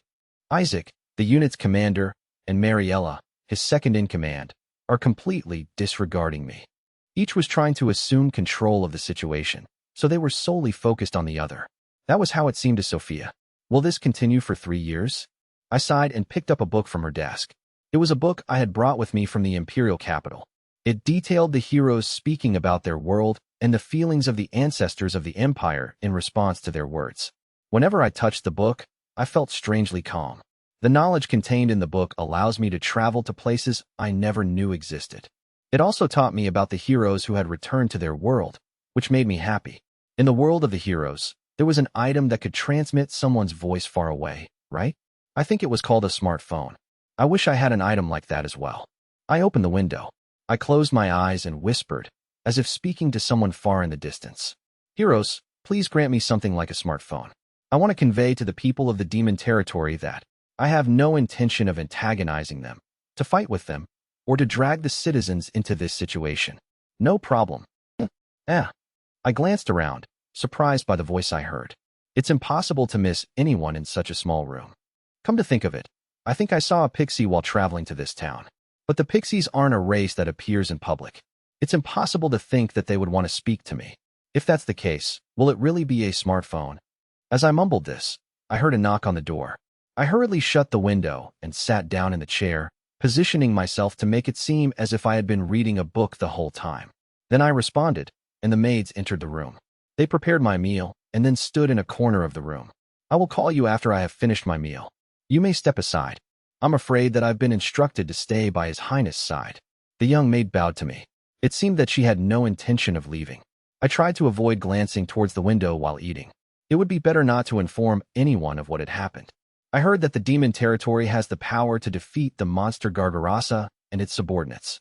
In the same manner, what if they have the power to transmit a voice far away, in a way I'm unable to understand? They may already be spying on us. In the end, I decided to stick to my decision of not telling anyone. Uncertain information would only result in those around me feeling uneasy. If the demon lord is using some kind of power to spy on us, it would be better to pretend not to notice for now. If we do that, we can feed them false information. I can also inform them that I have no intention to turn against them. Besides, this military training will be open to the demon territory. There was no need to hide anything. If the demon territory truly possesses an item like a smartphone, I'd love to see it. My body was useless anyways. I wouldn't be able to live much longer. If that's the case, I want to see the items from the world of the heroes before I die. After that, I'll tell my sister Liana. There are things in this world that we can't even imagine. You can't solve everything with strength alone. As a sister, that's all I can do for Liana. I mumbled my thoughts inaudibly. A few days later, Thor's perspective. I have returned from my reconnaissance mission near the border.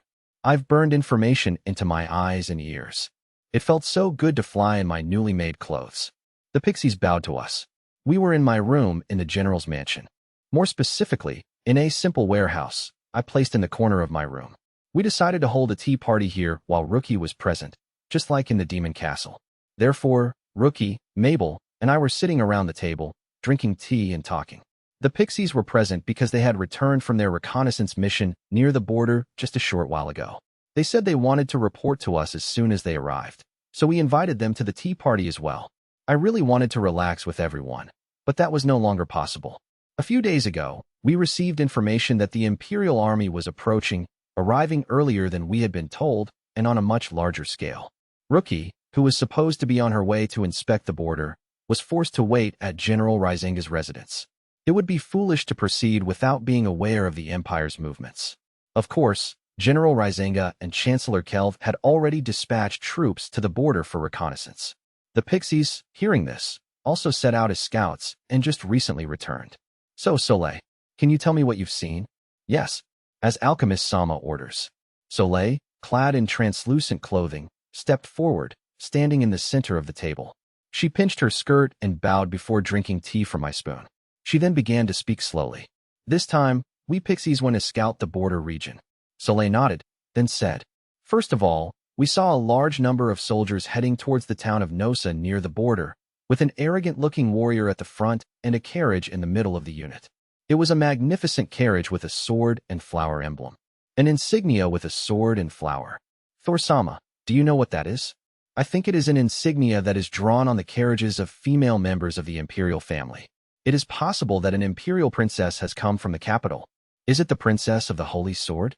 Mabel asked in an uneasy tone. I turned towards Soleil and said, That's why you entered the town of Nosa, isn't it, Soleil? Yes, that's right. I was finally feeling better, so I thought I should at least do that much. Soleil puffed up her chest and pumped her fist slightly. It seems that soaking in the foot bath daily had revitalized her. If it was the princess of the Holy Sword who had come, the demon territory could end up in turmoil again. So Soleil and the others snuck up to the building she is staying in, but, it's not the princess of the Holy Sword. The princess that Soleil saw had very strong and distorted light magic. You can't handle a holy sword with that kind of magic. Soleil nodded with a serious look on her face. That's right. I see. Since Soleil is a light pixie, she was able to sense light magic. What do you mean by distorted? It's like Soleil's magic before she was healed by Alchemist Sama. Soleil replied to my question. No, it's even more distorted than mine. It's like water that should be flowing has become stagnant, and frozen. That state must be very painful. Why would they dispatch such a person to the border? My case was the same. Why would the Empire do something so reckless? It's as though they were attempting to discard a useless person in a distant location. Soleil, do you have any other information about the princess? Rookie asked Soleil. Soleil spoke to the other pixies and then combined all of their reports. The people there called her Sophia-san. Sophia, that should be the name of the princess. Rookie turned towards me. Do you have any idea who that princess is, Thor? No, she is probably an imperial princess who doesn't possess the right to the throne. The names of the princes and princesses are disclosed to the nobility, but the names of those without the right to inherit the throne are kept hidden. That seems to be the treatment given to those who are born to the emperor but lack the power to fight. They never appear in public and are used in political marriages. Soleil heard a bit of her conversation. What did she say? She said, I want a smartphone. A smartphone? That legendary item. I raised my voice involuntarily. Both Rookie and Mabel were surprised as well. What a formidable princess. Isn't a smartphone the legendary all-purpose item the heroes used? It's not strange that they were surprised. A smartphone was of great importance to the heroes. They were from another world and always desired to use the smartphone. However, there is no record of them ever having used one in this world. And the prevailing theory is that they either were unable to bring them or that they were sealed away when the heroes were summoned. Also, according to the stories of the heroes, the phone possessed the following abilities. The ability to observe the ground from a high vantage point, like a bird. The ability to connect to a space harboring many surging emotions. The ability to speak to people in a different location. The ability to have anything in the world delivered to you for a price.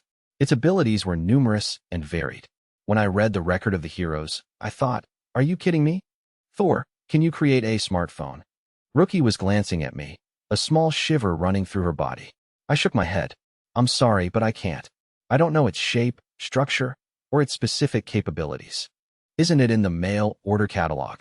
I found phone cases and accessories for smartphones, but not smartphones themselves. As there were no pictures of smartphones in the mail order catalog, I was unable to confirm what they were. In the first place, I wasn't aware of the method to create such a versatile item. I didn't know what materials I required, nor what attributes were suitable. It was a fantastical item that my techniques didn't measure up to. Yes, that's right. It's the kind of item a hero would want. Rookie sighed. But, I'm curious, what does Thor think it is? I think that it is a key item for grand ritual magic.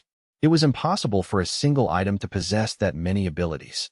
Perhaps rituals that granted wishes were commonplace in the other world.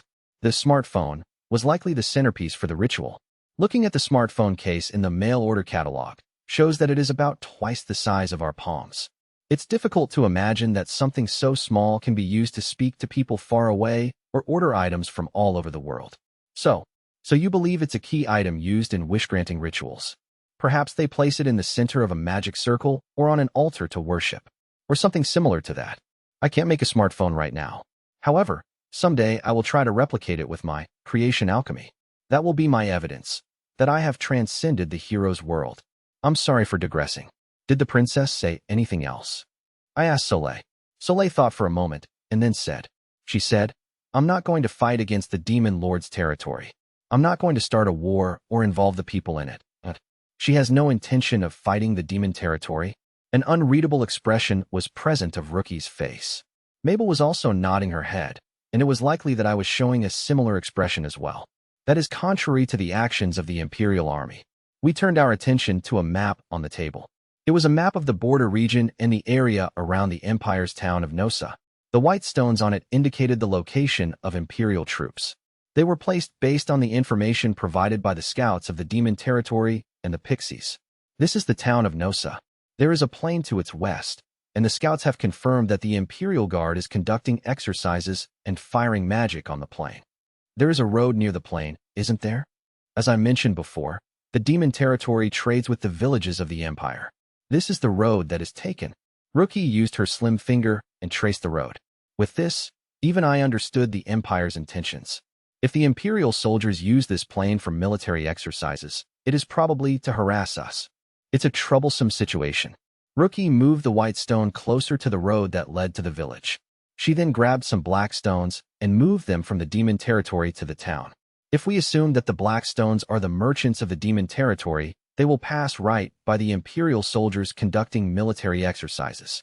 It was a troublesome situation without a doubt. If the Imperial soldiers were present, they would be able to monitor the wagons exiting the demon territory. If military exercises were conducted while the merchants were traveling, magic and arrows could fly at them. If that happened, we wouldn't be able to trade peacefully. It would be difficult for the people of the human town to do so as well. Are we still trading with the Empire?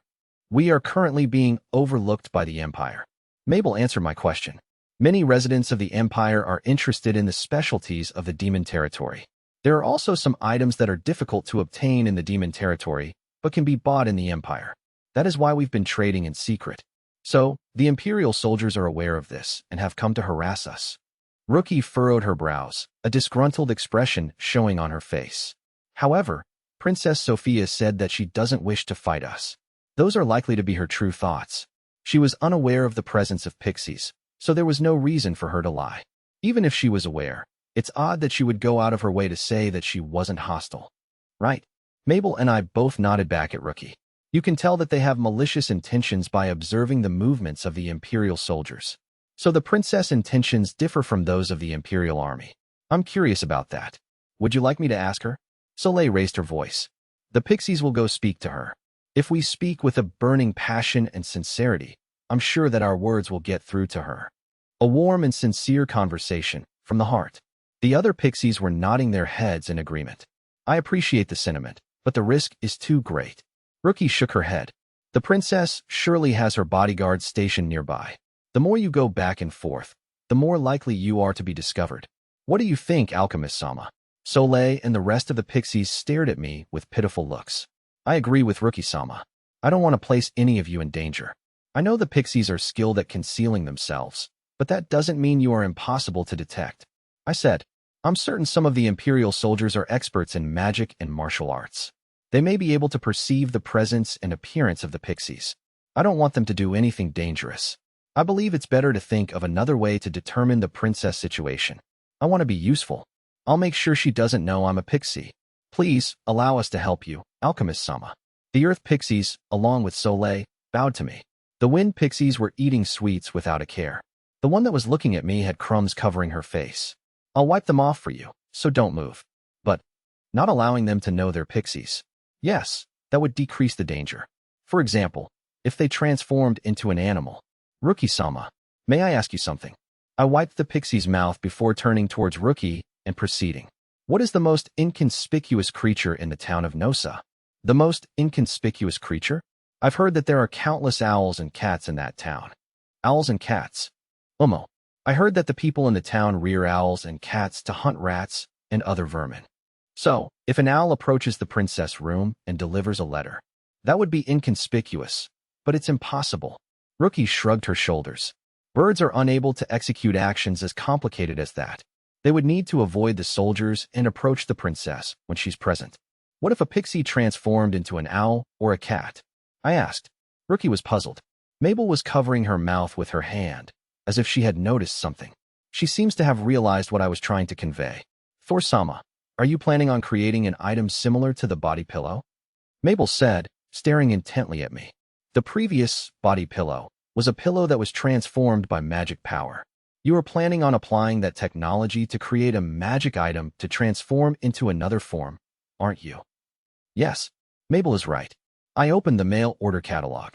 I had already found the item that matched that description. It was on a page near the pillow. I flipped to it right away. Onesies. Your family will be transformed into something cute, such as puppies, cats, birds, etc., and head into a dream world. Children who are difficult to put to sleep will willingly go to bed in this pajama set. Also available for adults. Parents can wear these pajamas and turn their homes into an animal wonderland. Let's return to nature and deepen our bonds through skinship. We have limited quantities of penguins, pandas, and zebras. Other animals can be custom ordered. Feel free to contact us for more information. It's a transformation item no matter how you consider it. I think so as well, Your Majesty. I read the contents of the catalog, and Rookie and Mabel nodded. So this item can transform someone into an owl or a cat. If someone becomes an owl, that person won't stand out. I believe we can have the pixies deliver the letter to the princess this way. I'm not sure if I'll actually use it for reconnaissance until I'm certain it's safe, but it will definitely be useful. We could even transport a wagon to the town without revealing ourselves. Both of them were looking at the mail order catalog with a glint in their eyes. The same was true for the pixies, who were able to fly while wearing their onesies. If they could take the form of common animals, they would not be recognized as residents of the demon territory. The question is whether or not I can create this item. I said. I myself could tell that my tone wasn't as confident as it should have been. What's wrong, Thor? Normally, you would have already begun creating the item. Rookie peered at my face. I think there's something missing. For me to make this item, I said. Rookie-sama. And Mabel, do you remember the pillow I made for you before? Yes, I do. I remember that it took the form of Mabel and Thor. I didn't see it turn into me, but during the experiment, it did look just like Mabel. Rookie and I looked at Mabel. Mabel, perhaps remembering that time, turned bright red. But that body pillow was unable to express Mabel's charm fully. It was probably able to express only about 1/10 of Mabel's charm. I didn't sense Mabel's charm and vitality from that body pillow. It's true that it was breathing and exuded body heat, but that was all. I explained this to the others. In order to ensure the pixie's safety, the pajamas must be able to transform into something that resembles a real bird or cat. However, I don't yet have the confidence to recreate the life force, the vividness, and other such aspects. I can guess why. I believe it might be because I haven't had much interaction with people. When I was at home, I was almost always neglected by my family. I don't even remember being picked up by my parents or other family members. At work, I spoke to people occasionally, but most of my time was spent managing items. I didn't have much time to interact with people or get close to them. That's why I lacked a proper understanding of the life force of living things. I believe that is the reason why I am unable to imbue a vibrant life force into my items. So, I have a favor to ask Mabel. Yes. What is it, Thor-sama? Would you please allow me to hug you for a moment? I said. Mabel stiffened, holding her teacup in her hand. She widened her eyes in surprise, and I continued. Of course, I'm not going to do anything strange. I just want you to allow me to feel Mabel's body heat and heartbeat. You see, when an artist touches a masterpiece, it stimulates their senses. This is the same. Throughout my time here, I've seen Mabel and Rookie's beauty, so I thought that by feeling your vibrant life force, my alchemy skills would be further awakened and stimulated. Please wait a minute, Thor-sama. Give me some time to decide. Mabel, who said that, took a deep breath and looked at me with a serious face. Then, after calming herself, she continued. Yes, I have decided. Please continue talking, Thor-sama. Mabel nodded.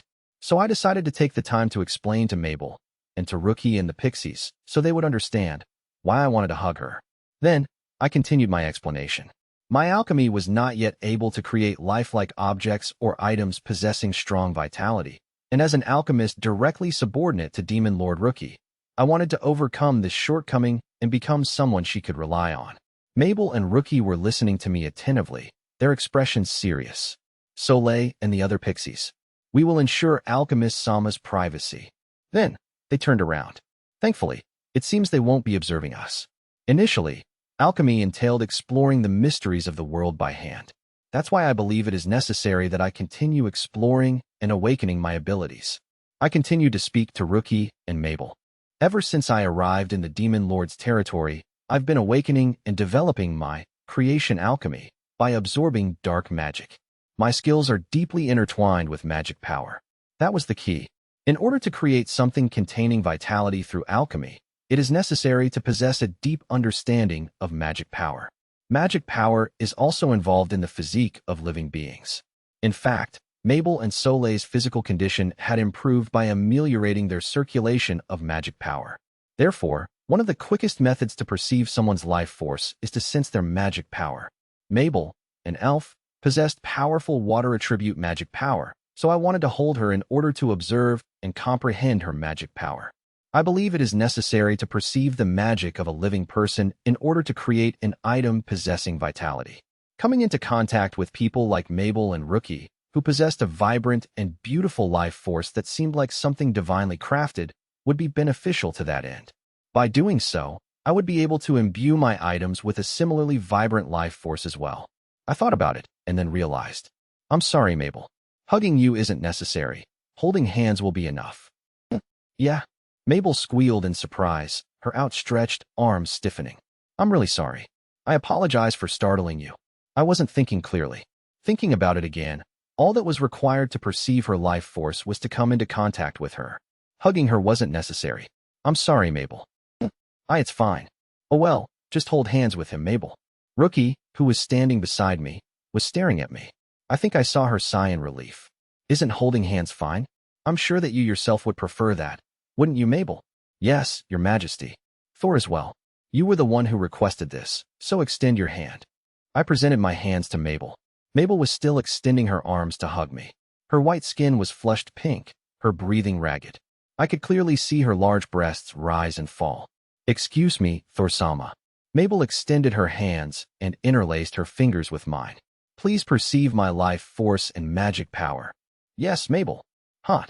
Mabel's body temperature was very hot. It should be similar to my own, but it felt much more fiery. She was very close, the sound of her breathing and pulse resounding in my ears. Her pulse was so rapid that I began to wonder whether she was fine. As I moved my gaze to her violet eyes, I found them staring back at me. Above her eyes, her long elf ears were tinged red. We were holding hands, staring at each other at a distance where we could feel the breath of the other. I could vividly see Mabel's expression, her flushed face, and even her lips moving as she breathed. That means that Mabel could see me blushing as well. I think this may be more embarrassing than a hug. I guess so. We're staring directly at each other. That's true. I would like to move closer to Thor-sama. I noticed that Mabel was gradually drawing closer to me. Half step, one step. Our linked arms gradually folded. The distance between us was becoming smaller and smaller. Thor-sama. It was fine for you to. Hug me. Why yes. I kind of knew that. If this doesn't awaken your skills, will you do it? Yes, I'll have to rely on you. We whispered to each other. Mabel's magic power was transmitted through her palm. I felt like I was starting to comprehend something. I was beginning to understand how I could use alchemy to create something that resembles a living being. That's enough. Rookie wedged herself between Mabel and myself. I'm sorry, but Mabel, I think we should take turns. Rookie-sama, Your Majesty? Mabel and I released each other's hands reflexively.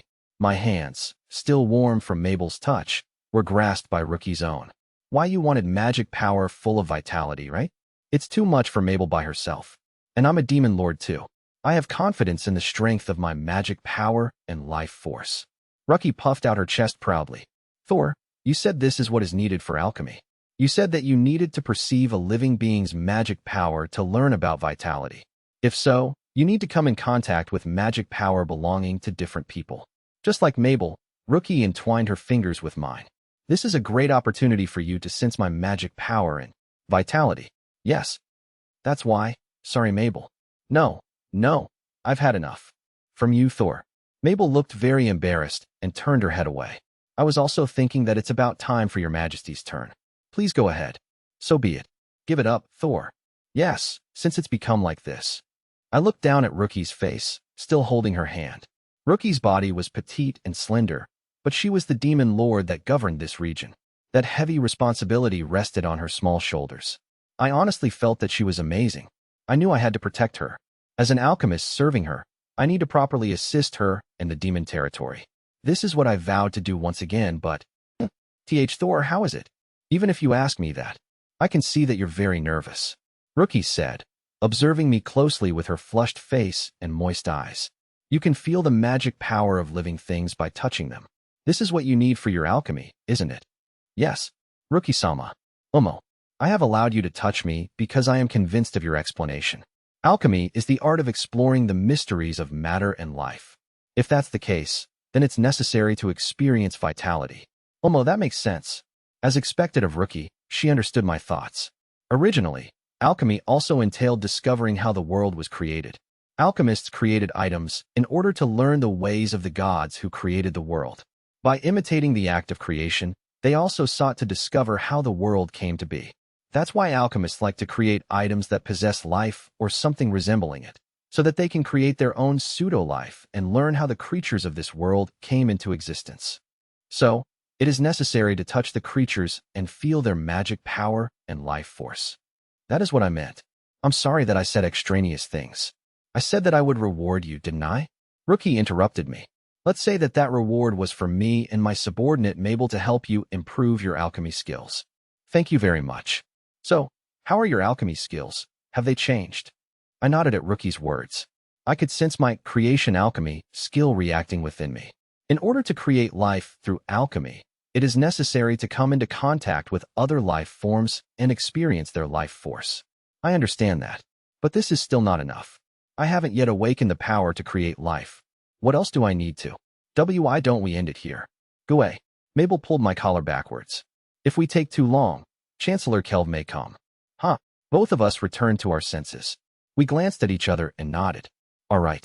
We should do it in moderation. Thank you, Mabel. Rookie and I thanked Mabel. It was a close call. We didn't know when to let go of each other's hands. We still need to report the results of the reconnaissance to Kelv and Rizinga. Rookie nodded. The Chancellor and the General were also waiting for the information obtained by the Pixies. The Pixies were reserved, so they spoke only to us. I didn't want to keep the Chancellor and General waiting for too long. Thor, so what happened to your alchemy skills? Thanks to Rookie-sama and Mabel, I have discovered how to manipulate vitality. I knew the exact method for controlling life force thanks to Mabel and Rookie. Creation alchemy is definitely capable of handling life. And the way to awaken that ability is, it seems that in order for me to create something lifelike, I must come in contact with beings possessing the attributes of light, darkness, earth, water, fire, and wind, and perceive their magic power. It was the same when I awakened creation alchemy. I absorbed the dark magic power that I lacked and became a creation alchemist.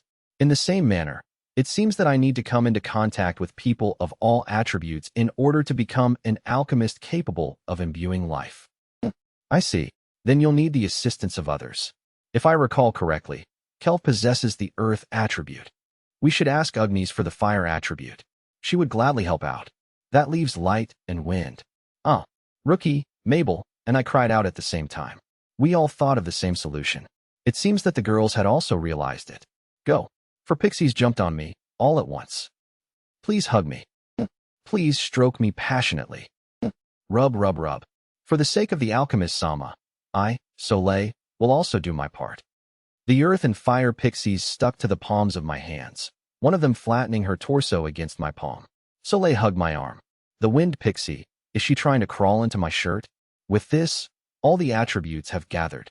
Her Majesty possesses the dark attribute, and Mabel Sama the water attribute, so we'll provide the rest. It's warm inside your clothes, Alchemist Sama. Snore. Hey, get out of Alchemist Sama's clothes. You, why are you digging around Alchemist Sama's clothing? And you, what are you doing snuggling there? Soleil was flying about in front of me. She flew into my clothing to chase out the wind pixie. While saying that, you yourself went into Alchemist Sama's clothing as well. Soleil was entrusted by Renee to supervise the others' dash. Wait, Soleil. If you expend too much energy, you'll need to use the foot bath again. I grabbed Soleil's ankle and said so. Magic power and life force of all attributes have been acquired. Pseudo-life grasp has awakened. You can now create an item that imitates life. It awakened. Pseudo-life grasp. You are now able to create items that mimic life. The item you create can be imbued with a vibrant life force. The pseudo-life you create is indistinguishable from actual life. It can also be made to function for a prolonged period of time by being supplied with magic power. This is a skill that can be used to create lifelike or life-imitating items. It seems that it is impossible to create a living being itself, but it is possible to create a body pillow that moves as if it were alive, or onesies that transform into a creature whose appearance resembles a real animal. In order to handle life through alchemy, it was necessary to sense the magic power of living beings possessing the 6 basic attributes. All that was necessary was for me to come in contact for a period of time. Hugging them wasn't necessary, but my idea was almost correct. Thank you, Rookie-sama, Mabel, and the pixies. I bowed my head to everyone. Thanks to you, I have awakened the skill Pseudo-Life Grasp. I can now create items capable of transforming into other life forms. That's great, Thor. Congratulations, Thor-sama. Mabel and Rookie nodded as they tried to peel the pixies off of me. The wind pixie is, asleep in my clothes again. Soleil's body heated up because she got carried away and went on a rampage. I'll place her in the foot bath later. Let's make the onesies first. I'll experiment with them, and if they work, we should be able to deliver a message to the Imperial Princess. If we can speak to her, we will know whether she is an ally or not. Rookie nodded, her expression serious. If she really doesn't intend on antagonizing the demon territory, we can ask her to relocate the military exercises. That's right. I also want to hear what the princess has to say. If my prediction is correct, Princess Sophia does not possess the right to inherit the throne. In other words, she is a princess whose existence has been denied. I want to know her opinion regarding the current state of the empire. Also, I would like to learn more about the smartphone by any means. If I can recreate it, it will revolutionize this world. If the princess is hostile, we should protest to the Imperial Guard through the demon territory or dispatch a negotiator, but we should try not to antagonize the empire. Regardless of who the opponent is, we must learn from them. Rookie said in a grave tone and serious expression. I wished for the people of the empire to hear those words. Demon Lord Rookie and the other residents of the demon territory were not intending on becoming enemies with humanity. On the contrary, they intended to learn many things from humans. So, please don't be a hindrance. Because, when something doesn't go well with the humans, they might need to learn from the demon territory. Then, I'll start making my onesies. I'll finalize things with Kelv and the others. I'm going to see the pixies off then. Rookie finished her tea and stood up. Mabel placed the exhausted pixies on her shoulders and scooped up Soleil. This was the signal for the end of the tea party. Speaking of which, Kelv said that he wanted to execute a strategy to lure out the enemy. Rookie suddenly said, Didn't Thor come up with it? You asked if there were any unneeded swords. Then you thought of a strategy to lure the Imperial soldiers with it. Kelv and Ryzenga decided to adopt and implement it. You mean you're going to use the modified version of the chain lock? If it works, it might halt the advance of the Imperial soldiers. Are you really going to use that strategy? I was indeed the one who suggested it, but I don't know if I would fall for that trick. The great men of the Empire are usually influenced by the legend of the heroes. They desired to be like the heroes, to the point of obsession. This is why I thought of this strategy, but I'm not sure. If it is a strategy created by Thor-sama, then it will surely work. Mabel's eyes were glimmering. If it fails, only a chain lock will be lost. We will first use a rusty, battered blade, but through your idea we can make it seem like an amazing greatsword. It won't take much work, so we might as well attempt it. With that, we nodded to each other. Then, Rookie went to her room to complete her work. Mabel went to her room to allow the pixies to soak in the foot bath. I decided to start creating my onesies. Like our translations? Consider supporting us. A few days later, in the town of Nosa. Is Mariella still out? Princess Sophia asked the maids who delivered dinner. I was told that she would return soon, and that she would be back by the evening were to be late. We apologize, Your Highness. The chief maid, an elderly woman, bowed deeply while the other maids looked awkwardly downcast. This was Princess Sophia's room. Princess Sophia has been awaiting the return of her second-in-command, Mariella, for the entire day. She had arranged a meeting with her. It was an important one, regarding the military exercises, but Mariella-sama left this morning. The chief maid informed her in an apologetic whisper. She said that she would return soon, but she just contacted me saying that she will be delayed. I believe we were supposed to meet today to discuss the military exercises. Is there something more important than that? I apologize, but it is out of our hands. I understand, that's all right. Sophia then returned to her meal. There was no point in faulting the maids, as they were only following Mariella's instructions. After discussing the military exercises, Mariella was to tour the town with me. The day after they arrived in town, Mariella promised Princess Sophia that she would allow her to tour the town in a carriage. To ensure that this would not remain an empty promise, Sophia had specified a date. Today was the day. Therefore, Sophia had been waiting all morning for her escort to arrive. Before midday, she inquired the maid regarding it, to which she was given the answer that Mariella would be returning shortly. Now that darkness had spread completely, the entire plan had been cancelled, the appointment to tour the town, and even the discussion regarding military exercises. Should I just leave the mansion secretly and tour the town by myself? However, Sophia immediately shook her head at the thought. Sophia's room was on the second floor of the mansion, maids and guards guarding her in the corridor. It would be impossible to leave the house undetected under their watchful eyes. Then inform Isaac Mueller that Sophia Dalgalia has an appointment with her second-in-command, Mariella, to discuss the military exercises. If Mariella is unavailable, just have the commander attend. Otherwise, schedule another meeting. But the commander isn't in town either. Isaac as well. I'm terribly sorry. The maids bowed their heads in unison due to Sophia's reaction, feeling as though she was scolding them. Mariella-sama noticed Isaac-sama leaving town and followed him. The chief maid stepped forward and said so. She stated that it was urgent, so she postponed contacting Your Highness. I apologize on behalf of Mariella-sama. What in the world is happening? Would you please keep what we have told you a secret? Suddenly, the chief maid murmured. She looked at the maids around her, likely signaling that she did not want them to inform anyone about what was to occur. Sophia nodded in agreement. Of course, I won't do anything that would disadvantage you. Actually, we have received reports from townspeople that they've discovered something strange. She must have been relieved to see Sophia smiling kindly. The chief maid breathed a sigh of relief and then slowly continued speaking. Your Highness, are you aware that there is a rocky mountain range to the east? Yes, the map details it. Sophia replied, examining the map on the wall. However, that lies in the direction opposite of the plains where the military exercises are to be performed, doesn't it? I don't see the need for Isaac and Mariella to travel a great distance to such a place. The soldiers would also form doubts regarding them. No, the majority of the soldiers were willing to accompany the two of them. Perhaps something lies under the Rocky Mountains? Rumors state that there is a weapon sealed there. The chief maid's voice was hushed, as if she feared that someone would overhear. The soldiers said, that was the location where heroes from another world and the demon lord's army crossed swords in ancient times. It is not surprising that the magic weapons used during that time still remain. They may have been buried due to the terrain being altered. A magic weapon. I see. I understand. Sophia nodded, as she now knew why Isaac and Mariella had left town. Very few weapons originating from the time of the heroes remained. Discovering new ones would bestow them great merit. That's why Isaac and Mariella left and pretended that everything they had planned had never happened. After finishing her meal, Sophia's shoulders slumped in disappointment. All the preparation for the military training meeting and all the thought she invested in deciding what to say to her people had been in vain. I will rest early today. You all should rest as well, Sophia told the maids. After the maids left, Sophia shifted a chair to the area near her bedroom window. This was the most comfortable place for her.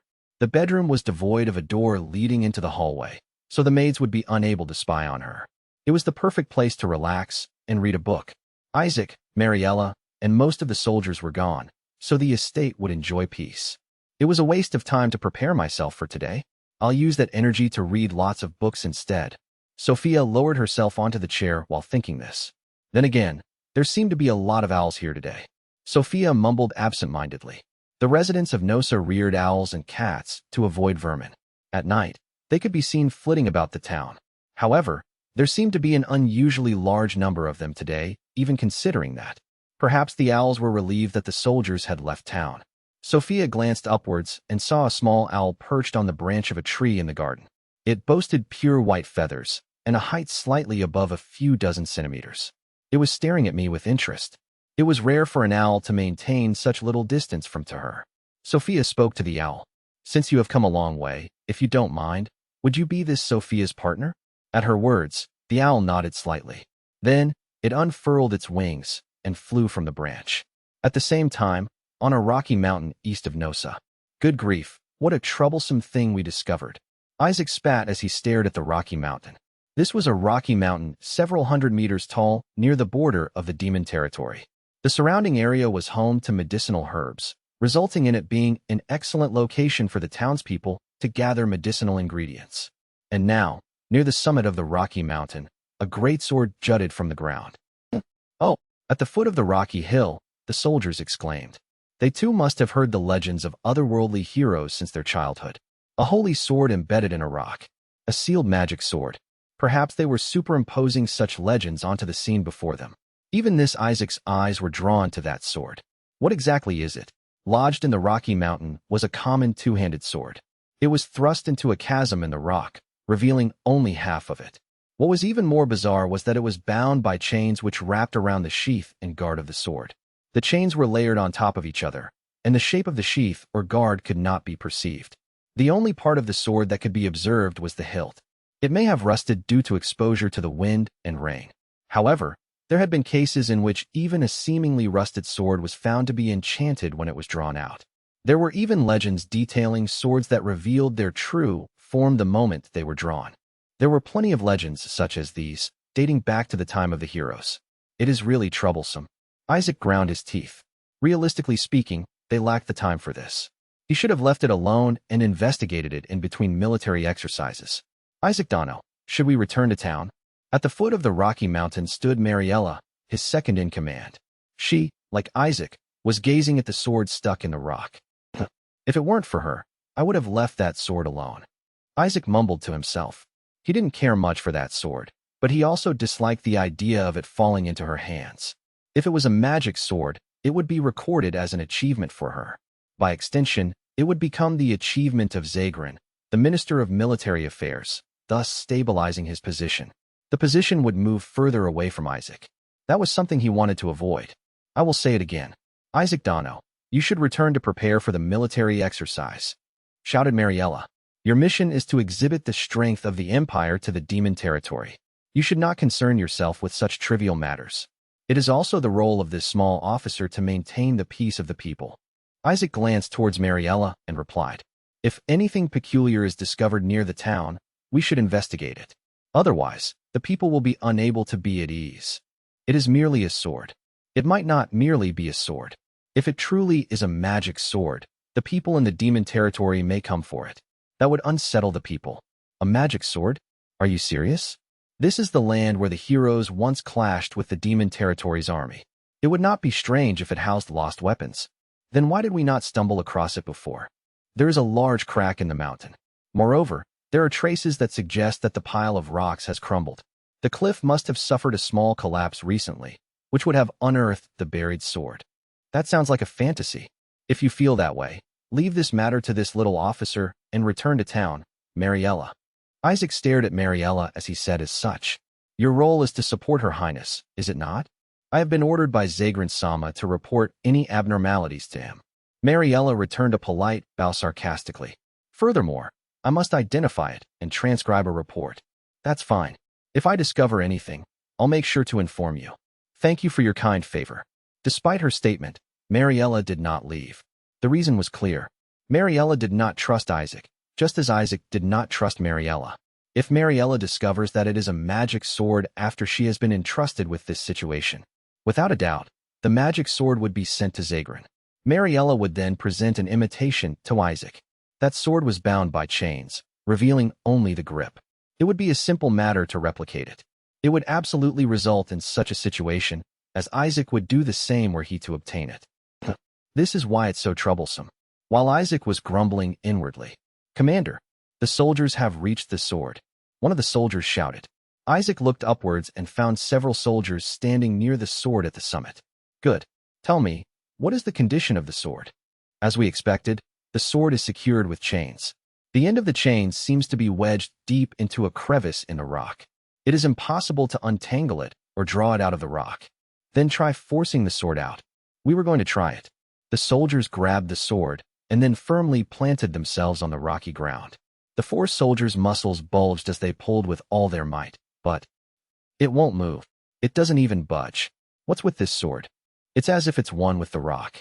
Hearing the soldiers' mutterings, Isaac began contemplating. He then decided that the sword should be dealt with promptly. I understand. I'll prepare an axe for you guys to sever the chain. Commander, please wait a moment. The moment Isaac shouted his command, Mariella interjected. Perhaps there is significance behind the chains. We should attempt to shatter the rock with earth magic and pull the chains out. Don't interrupt me. The commander of this unit is this small officer.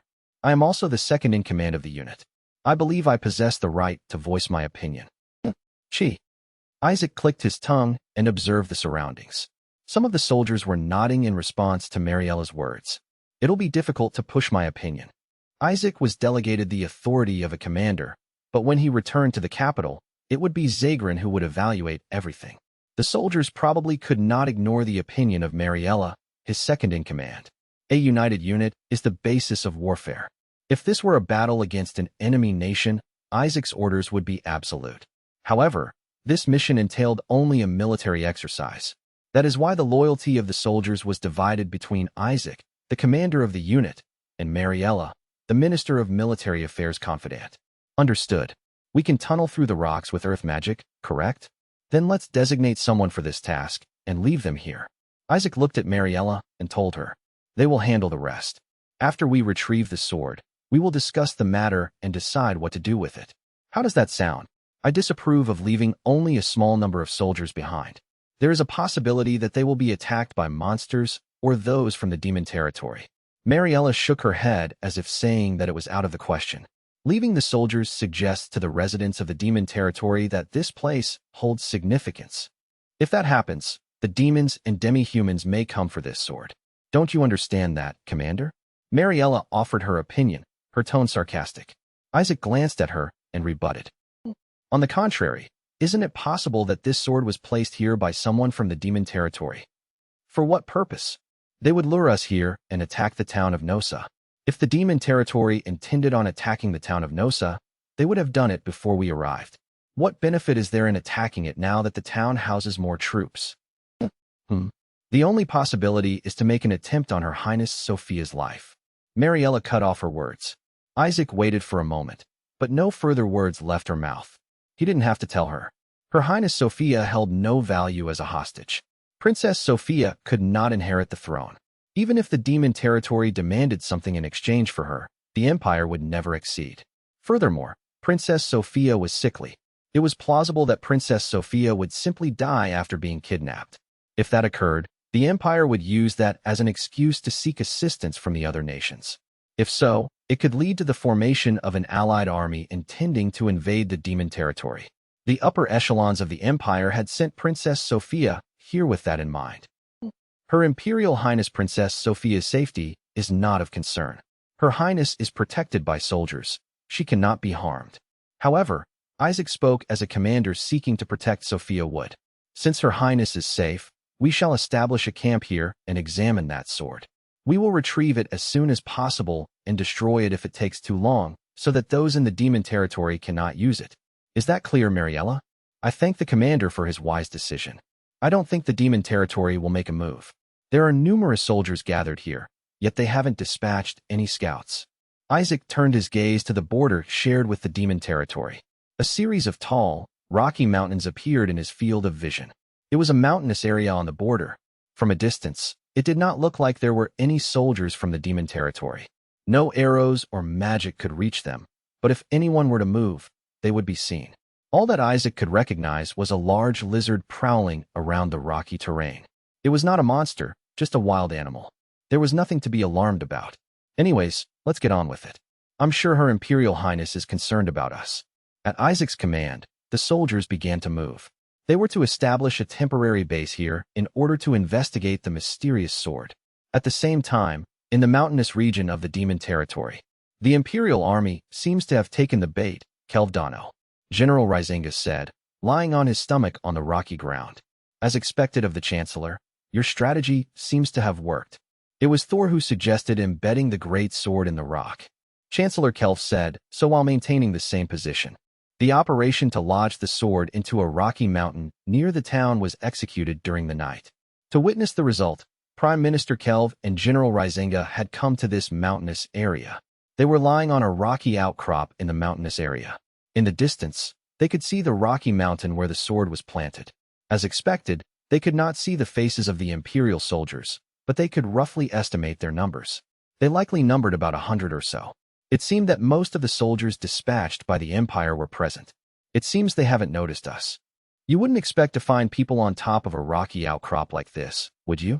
General Rizinga nodded in agreement to Chancellor Kelv's words. In the first place, it would be dangerous to scale an area like this. We are able to climb up here due to Thor's items. I never imagined that the chain lock could be used this way. Chancellor Kelv and General Rizinga looked back. Behind them, on the rocky terrain, was a ladder formed of black chains. The ladder adhered to the rock face to the mountain path just below. Both Kelv and Rizinga had climbed up here using that ladder. This chain lock ladder, revised edition, is amazing. Chain lock ladder, revised edition. Attributes: earth ground, earth water, rarity. Chain locks, joined together in the shape of a ladder. When magic power is poured into it, it enters the land lock mode. The auxiliary chain bites into the rock crevices and rock walls, and its strong earth attributes allow it to stick firmly to them. This renders it possible to use it as a stable ladder. 10 auxiliary chains hold the ladder in place so that more than a dozen people can hang on it. The land lock can be released by the person who has locked it by applying magic power. The chains can be reused as long as their integrity allows. As expected of Thor-sama. Now the demon territory is safer. General, do you understand? These ladders could also be attached to the city walls, you know? Basically, it can latch onto any rock or stone, correct? Naturally, it will adhere to stone walls. As long as you can get in close proximity to the wall, you can climb over it and enter, right? Well, it is made by Thordano. Right. Prime Minister Kelf sighed. General Rizinga laughed. Haha, I know I shouldn't laugh, but the figure of Chancellor Dano looks exactly like a lizard. The same is true of the General Dano's appearance if you put it that way. We are both wearing onesies. If we remove the hood, we can transform back to our original form, right? Shall we remove it? I don't want to do that. We don't want the Imperial Army to discover us. I guess so. Kelv and Rizinga, lying on their stomachs, nodded in unison. The scales on their bodies glistened in the evening sun. Their long torsos crawled along the rocks, their short limbs gripping them firmly. Their long tails moved according to their wills, but they were unaware of how it worked. This was the ability of the magic item, onesies, created by Thor. It was completed a few days ago, and when worn, it was capable of transforming the wearer into another creature, a tremendous feat. Even Thor encountered a lot of trouble while making it. He said he could not have made it without the cooperation of Demon King Rookie, Mabel, and the Pixies. He gave Kelv and Rizinga lizard-shaped pajamas as a scouting device. Kelv remembered the explanation he had heard when he put them on. If you wear the hood, you will look like a lizard. If you remove the hood, you will return to your original form. As usual, it was a confidential item, so he could not allow his subordinates to use it. That was why Kelv and Rizinga came donning their pajamas to scout the Imperial army. What does General Dano think about these onesies? Kelv asked while shaking his lizard head. Rizinga swung his thin tongue, which came out automatically. Ugni said you were cute. That is not what I am saying. This lizard looks just like the real thing. I can move my tail just by thinking about it. How is that possible? Something like this. It is what it is. In the first place, I can see normally despite my entire body being in the form of a lizard. I won't feel at ease until I ask Thordano for more details about the abilities of onesies later on.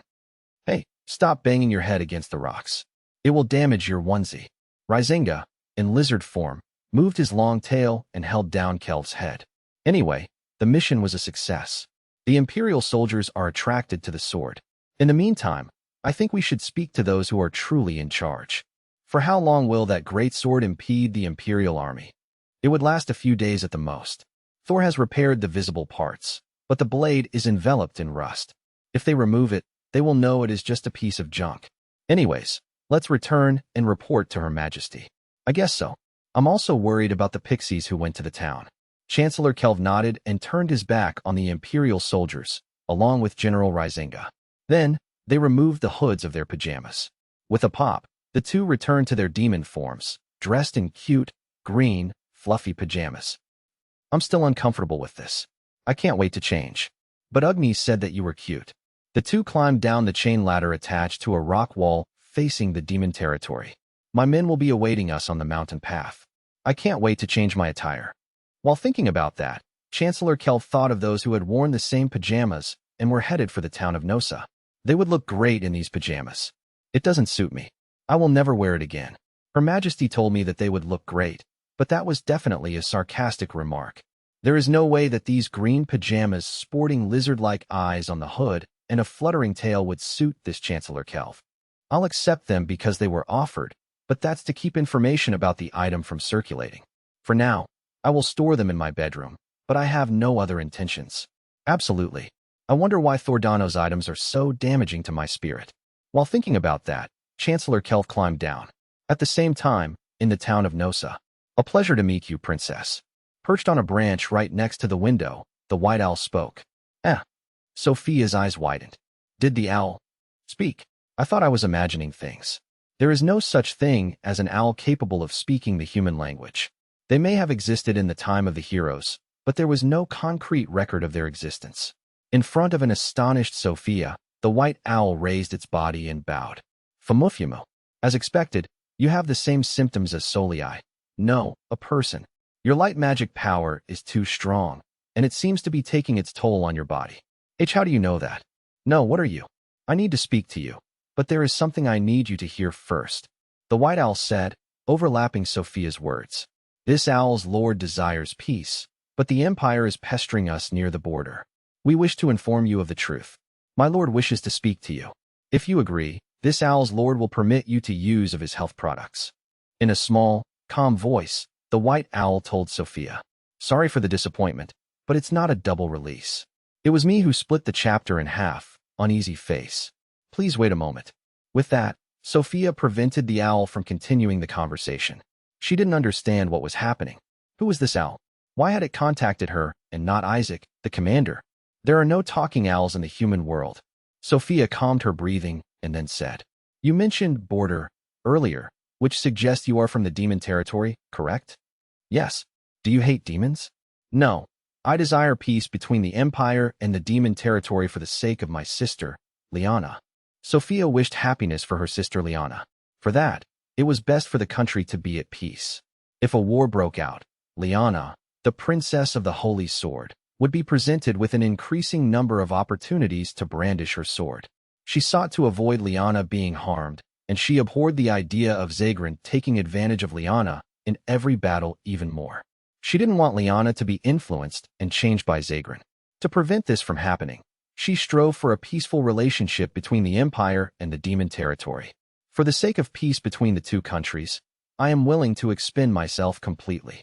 Sophia rose from her chair and bowed formally, as was befitting of an imperial princess.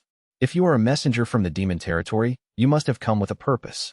Would you please inform this Sophia Dalgalia of it? Certainly. With that, the white owl shifted from the branch to the window frame. Upon closer inspection, several owls were perched on a tree in the mansion's garden. A black owl, a reddish owl, a yellowish owl. Apparently, many types of owls dwelled in this town. I have a request from the demon territory. We would like the Empire to change the location of the military exercises. The location of the military exercises? Yes. The demon territory was asked to come to the border area and participate in the military exercises. But there was no way the residents of the demon territory could go see the training since it was happening in such a dangerous place. What do you mean dangerous place? They're being done in the Western Plains.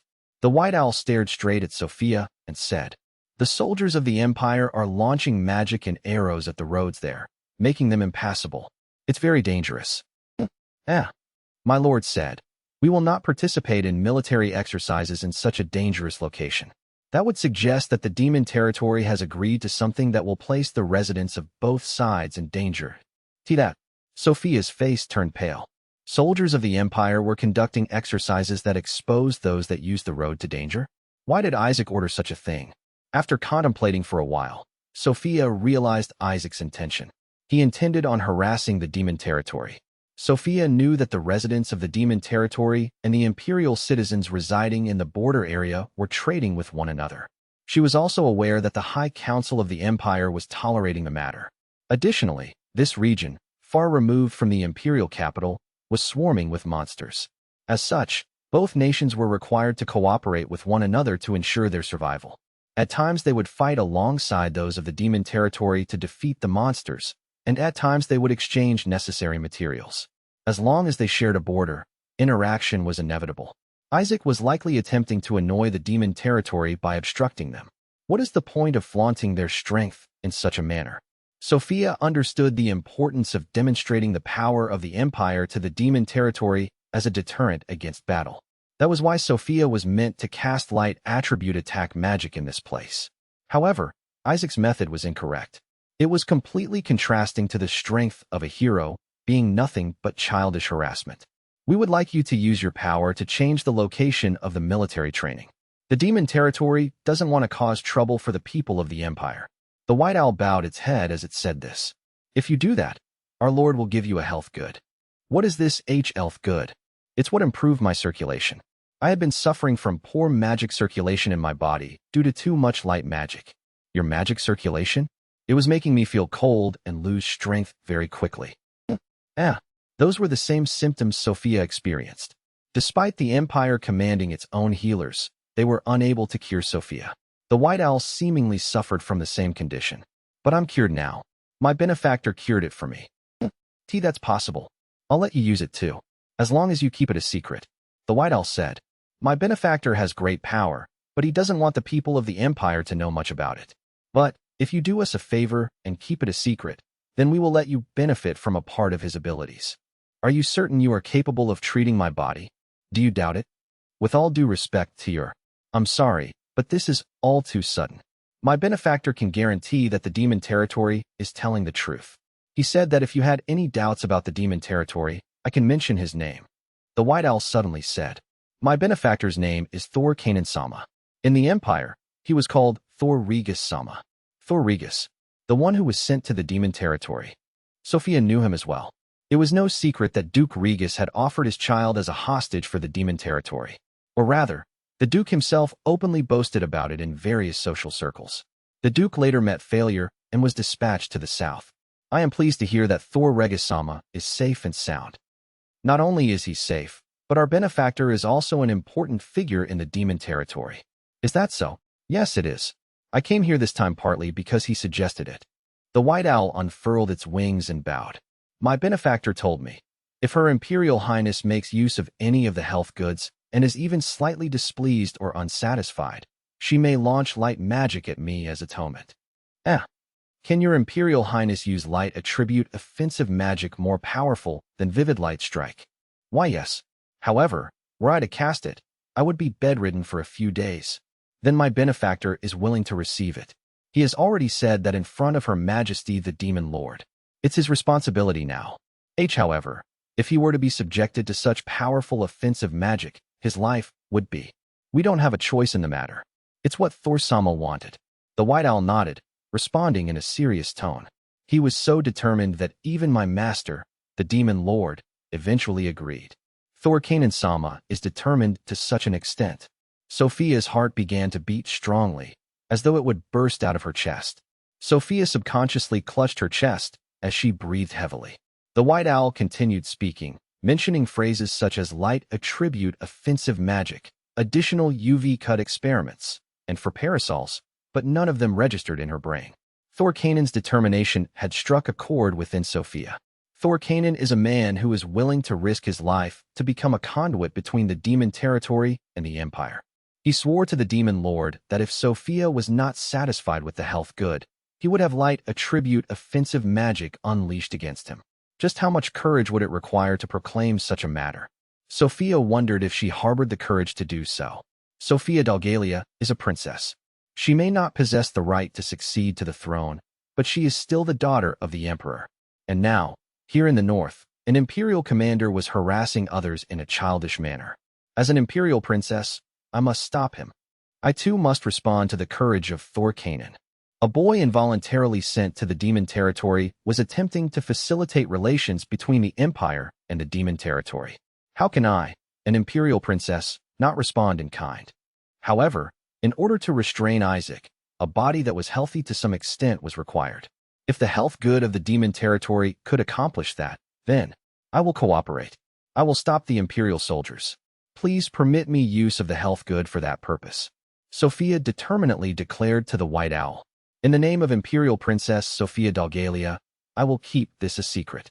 I leave this with you as proof. After saying so, Sophia grasped the fingers of her right hand and then removed the ring she was wearing. She placed it on the palm of her hand and presented it to the white owl. This is a memento of the nanny who raised both Liana and myself.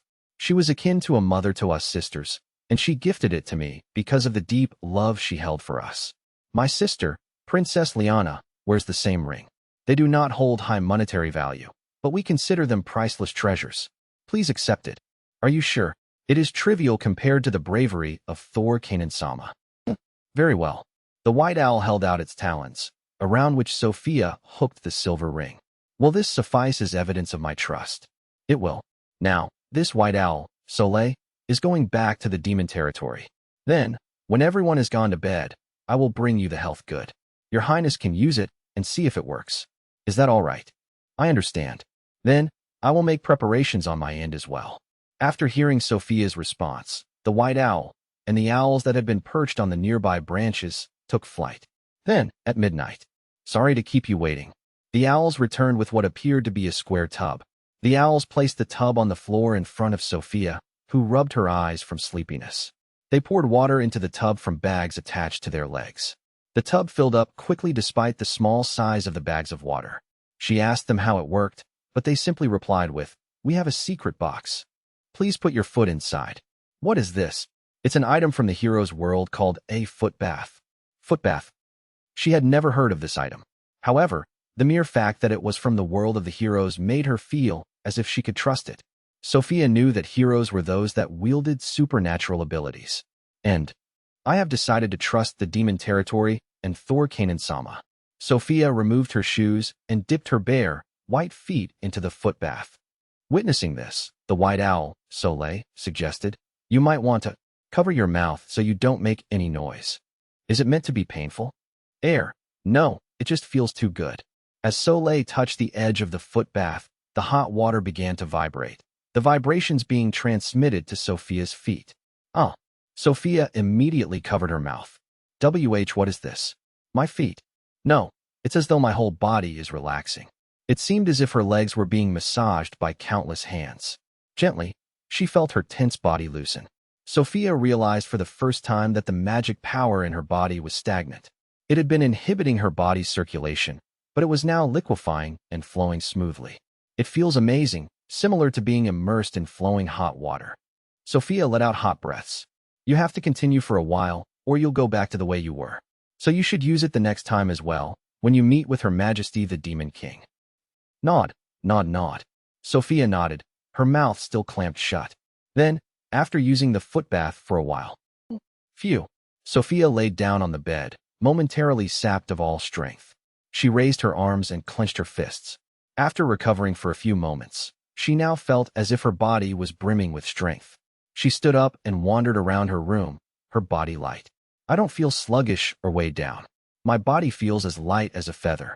But her clothes felt cumbersome. The sleepwear was interfering with her improved magic circulation. Sophia stared at her clothes with this feeling. Thorkanen told me to give this to the princess. Soleil pulled out 2 pieces of cloth from a bag. These are underwear for those who have too much light magic. You can wear these. Sophia unfolded the clothes she was given. It was indeed underwear, 1 upper garment and 1 lower. The top was a camisole that would cover her waist, and the bottom was slightly longer. Also, for some reason, they were transparent. While she grasped it in her hand, she could clearly see through it. If I give away anything else, the people around will notice. So, please be content with these for now. The White Owl announced in a serious tone. Perhaps she was not joking. This underwear may truly be important. Just by wearing this underwear, you will feel much better. I found that wearing light attribute underwear on the parts of the body that come into contact with the skin helps with the circulation of magic power. As such a thing, Sophia nodded, underwear in hand. She had witnessed the effects of the foot bath, so she was certain that this underwear would function as described as well. However, if that was the case, the technological development of the demon territory is a decade, if not decades, more advanced than that of the Empire. It was far too foolish to antagonize the demon territory. Isaac must be stopped. After that, I will be the bridge between the Empire and the demon territory. The 2 nations must never, ever fight each other. Sophia determined herself to do so. Thank you very much. I will return this to you now. Sophia handed the footbath to the White Owl. The owls perched on the surrounding branches took the footbath and then returned to their positions. After waving to them, Sophia turned to the White Owl. My body feels a little bit better. I'm glad. I believe the shortest way to stop the Imperial soldiers is to publicize the fact that there has been a formal objection from the demon territory. To that end, would it be possible to be granted the opportunity to speak with your lord? We already made preparations. A messenger will come tomorrow. I understand. Is there anything else? The person who made the underwear said he wanted feedback. Feedback, he said. I intend on asking many people to use the item, listen to their impressions, and use them as a reference to improve the product. As this is the first time that I have made undergarments for those possessing the light attribute, I would like feedback regarding it. My impression of these transparent undergarments. Sophia held her cheeks. It was slightly embarrassing. As she wondered just what kind of person designed this underwear, she nodded back at the White Owl. I understand. Please inform the creator of this underwear that I will present an evaluation. Also, please convey this message to Thorkanen. I admire your courage. I look forward to seeing you again. I understand. I'll make sure to tell him that. After Soleil murmured her response, the owls extended their wings in unison before flying off into the darkness of the night. A few moments later, Sophia slipped into the underwear the owls had left behind. The transparent underwear was somewhat uncomfortable and unsettling. What if I developed strange habits? Sophia donned her nightgown over it, and then lay down on her bed. She felt faint. It was different compared to when she suffered from a fever. It was as if her body was loosening slowly. She closed her eyes, sleep swiftly answering her call. Princess Sophia drifted off into a deep, relaxing, dreamless slumber. It's morning already?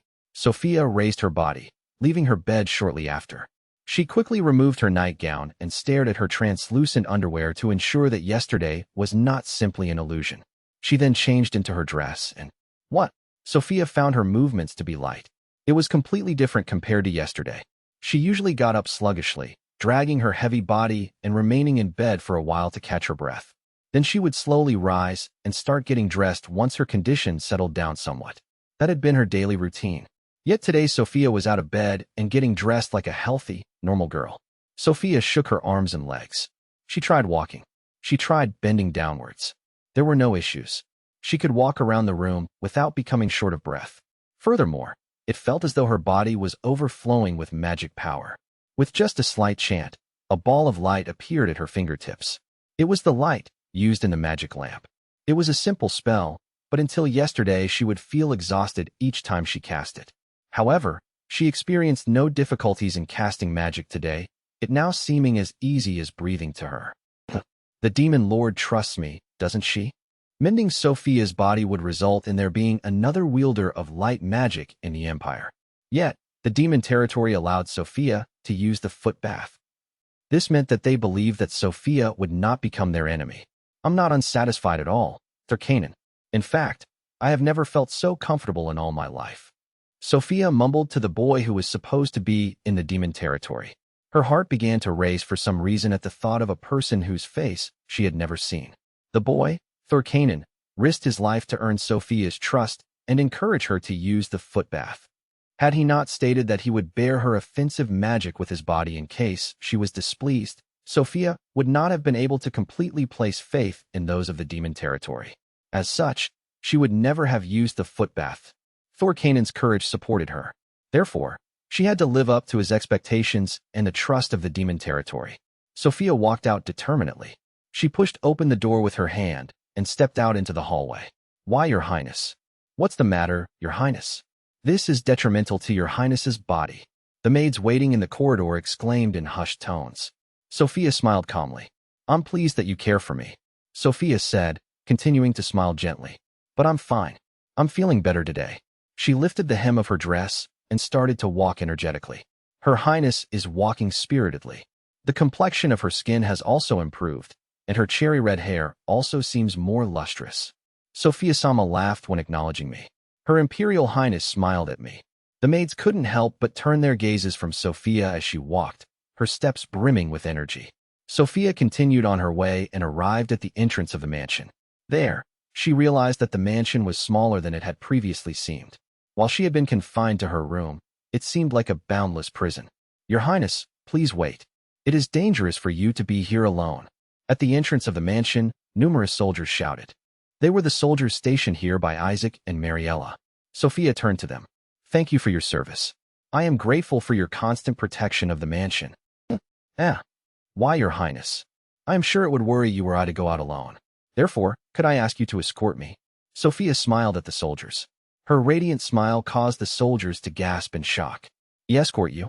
Where are you headed, Your Highness? Yesterday, I was supposed to tour the town, but I had to abandon my plans. Today, I am instead intending on visiting the castle gate. I would like to request an escort from among those who are available. Sophia stared into the eyes of the soldiers and told them firmly. The soldiers seemed confused. Their commander, Isaac, was absent, and his second-in-command, Mariella, had not yet returned either. The one currently holding the highest status was Princess Sophia. Every one of the soldiers knew that Princess Sophia had been caged in the mansion. She was the one who told the soldiers to escort her. Her eyes were shining. She looked different. She looked healthier than usual. The person in charge here is Her Highness Sophia. We will escort you to the gates. It would be my honor to escort Your Highness around the town. The soldiers kneeled on the floor and declared. Thank you. Sophia lifted her skirt and curtsied. This is the selfish request of myself, Sophia Dalgalia. If anything happens, none of you will be at fault. Everyone in the house is a witness. Please remember that. With that, Sophia walked out of the mansion with the soldiers escorting her. Once outside, chaos ensued. Sophia, the imperial princess, who had not been seen since her arrival in the town of Nosa, appeared while bathed in the morning sun's rays. The people of the town shouted as Sophia passed by, protected by the soldiers. They exclaimed her praise. They expressed their desire for peace. They requested that Sophia avoid conflict with the demon territory. Sophia nodded to those who spoke up and proceeded towards the town gate. As she approached, the northern gate opened slowly, behind it sitting a soldier on horseback. He turned towards the commotion in front of him and realized that it was centered around Princess Sophia. Excuse me for my rudeness. I didn't realize that Her Imperial Highness Princess Sophia was present. It is of no importance. You were executing a reconnaissance mission, correct? Yes. I found a letter at the location used to contact the demon territory. The scout slowly approached Sophia and kneeled in front of her. The commander and his adjutant are out of town at this time. As their substitute, I will receive the letter. Why, yes. The scout handed Sophia a piece of parchment rolled into a cylinder. Sophia opened the letter without paying much attention to it. She did not need to examine it. It was an offer to meet, on behalf of Demon Lord Rookie Everguard. It was addressed to Princess Sophia Dalgalia.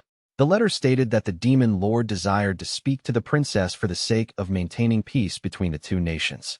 Let us send a response to her immediately. Rolling the parchment up, Sophia nodded. She then turned to the soldiers. As soon as you finish writing it, please transport it to the location in which you found this letter. Then, would you please summon one of the townspeople who is familiar with the demon territory to the mansion? I have a few inquiries I would like to make. Ununderstood. I will do what I can to maintain peace between our nations. Sophia clenched her fists and told him. She knew that this healthy condition was only temporary. So, I will make use of my life to the utmost while I am still able. I will repay the debt I owe to the demon territory that healed my body and ensure a peaceful life for the people near the border.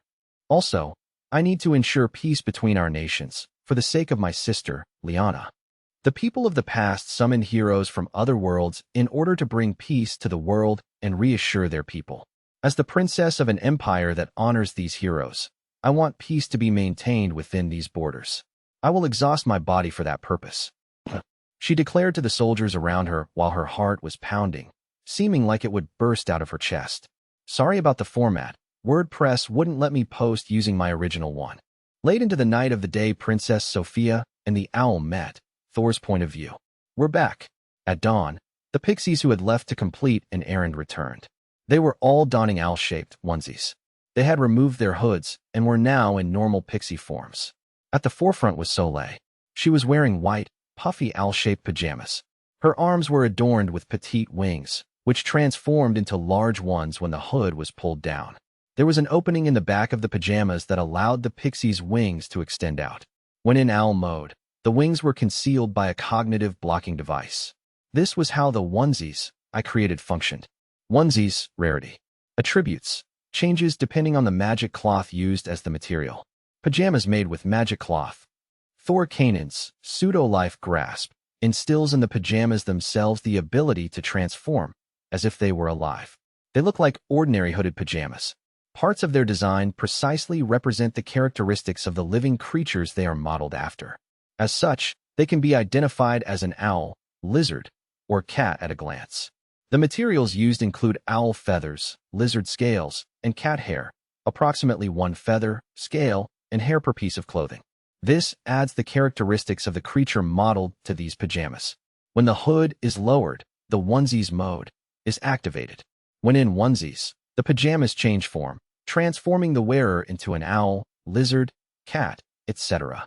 The face of the wearer is disguised by an illusion that resembles the creature in question. The wearer's breathing is not hindered.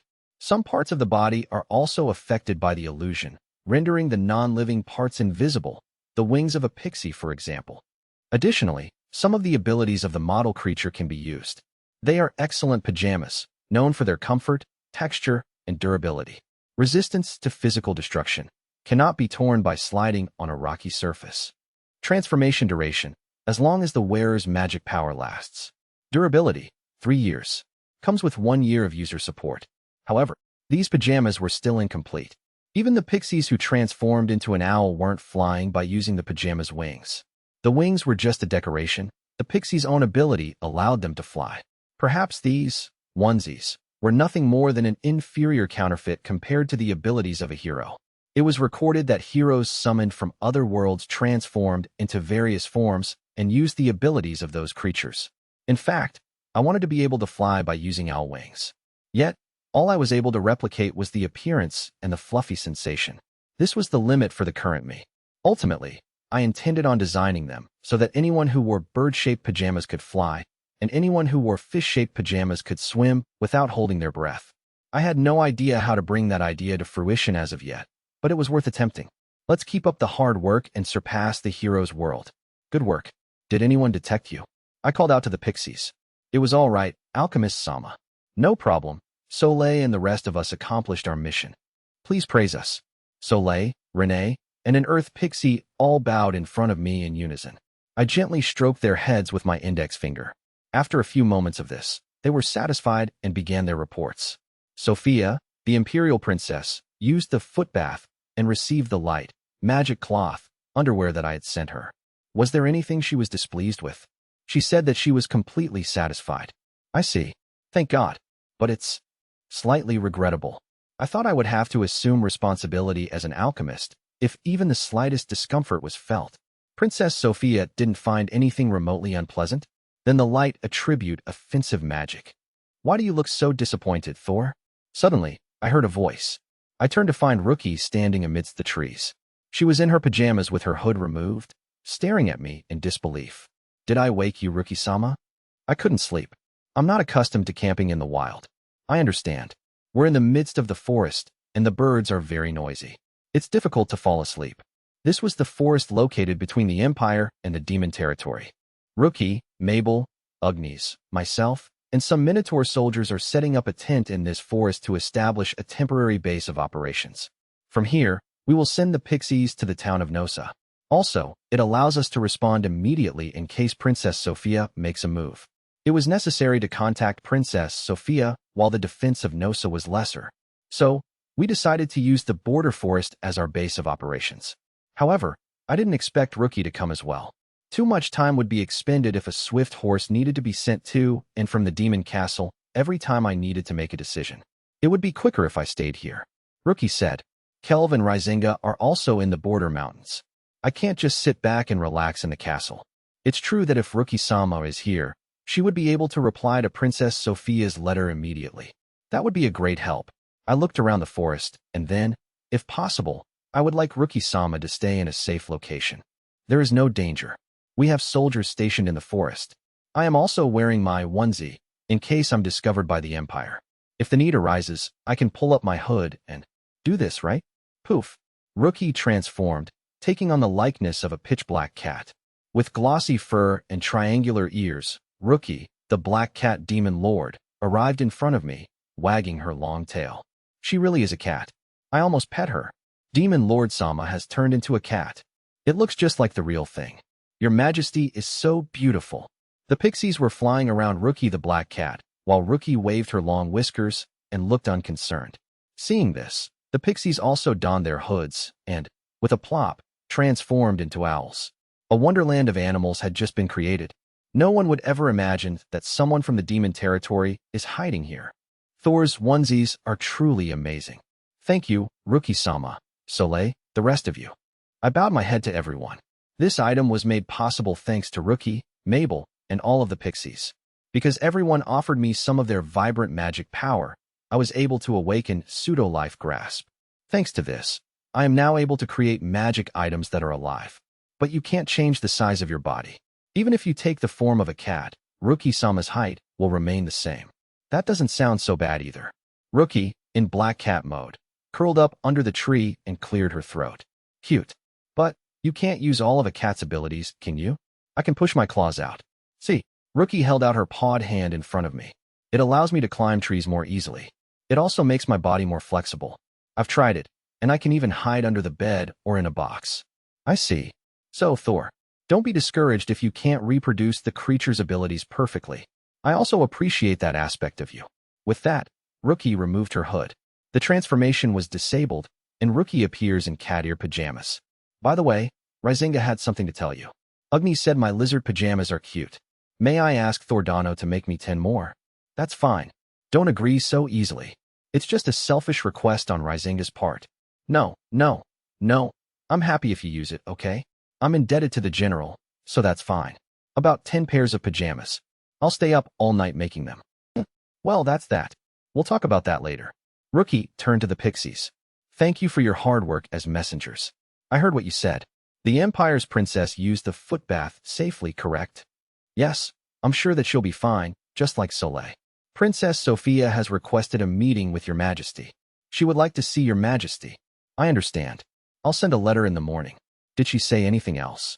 I respect the courage of Thor Kanan. I look forward to meeting you. I see. Rookie looked at me sideways, staring intently. It seems you have succeeded in gaining the princess's trust. Well, it's understandable. You told her, if you feel even the slightest discomfort, you are free to unleash your light attack magic against me. You even went as far as requesting my permission. To gain her trust, I thought it would be a good idea to have someone from the Empire as an intermediary. Is that really all? Rookie looked up at me, her cat ears wagging in the night breeze. You were fine with either result, weren't you? What do you mean? If you can gain the trust of the princess, all the better. If the princess was displeased by this incident, you were planning to conduct additional experiments with the UV-cut parasol, weren't you? The Imperial Princess of the Empire wields powerful light magic. I'm responsible for ensuring that the items Work. The UV-cut parasol nullified Soleil's vivid light strike. But I don't know if it can prevent a more powerful magic. We have no way to test it. If a princess capable of casting powerful light magic came, it would be best to conduct an experiment, wouldn't it? It can't be helped, can it? If the imperial princess were to turn against us, it would be important to be certain whether my parasol would be able to block her magic. For that reason, I thought we should conduct an experiment. You just admitted it. But it doesn't look like I'll get that chance. The imperial princess seems like an agreeable person. From what I've heard, yes. At Rookie's words, Soleil and the others nodded their heads. Princess Sophia was also polite. I hope that Princess Sophia will be a good neighbor to the demon territory. If she rules over the town of Nosa, the border region will continue to remain peaceful. I agree. To be honest, I didn't believe that such an imperial princess existed in the empire.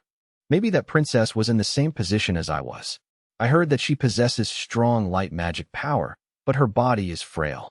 Since she is unable to fight, just like me, she would have been forced into an unwanted political marriage or sent out of the country, if not banished. If that is the case, I want that princess to stay near the demon territory.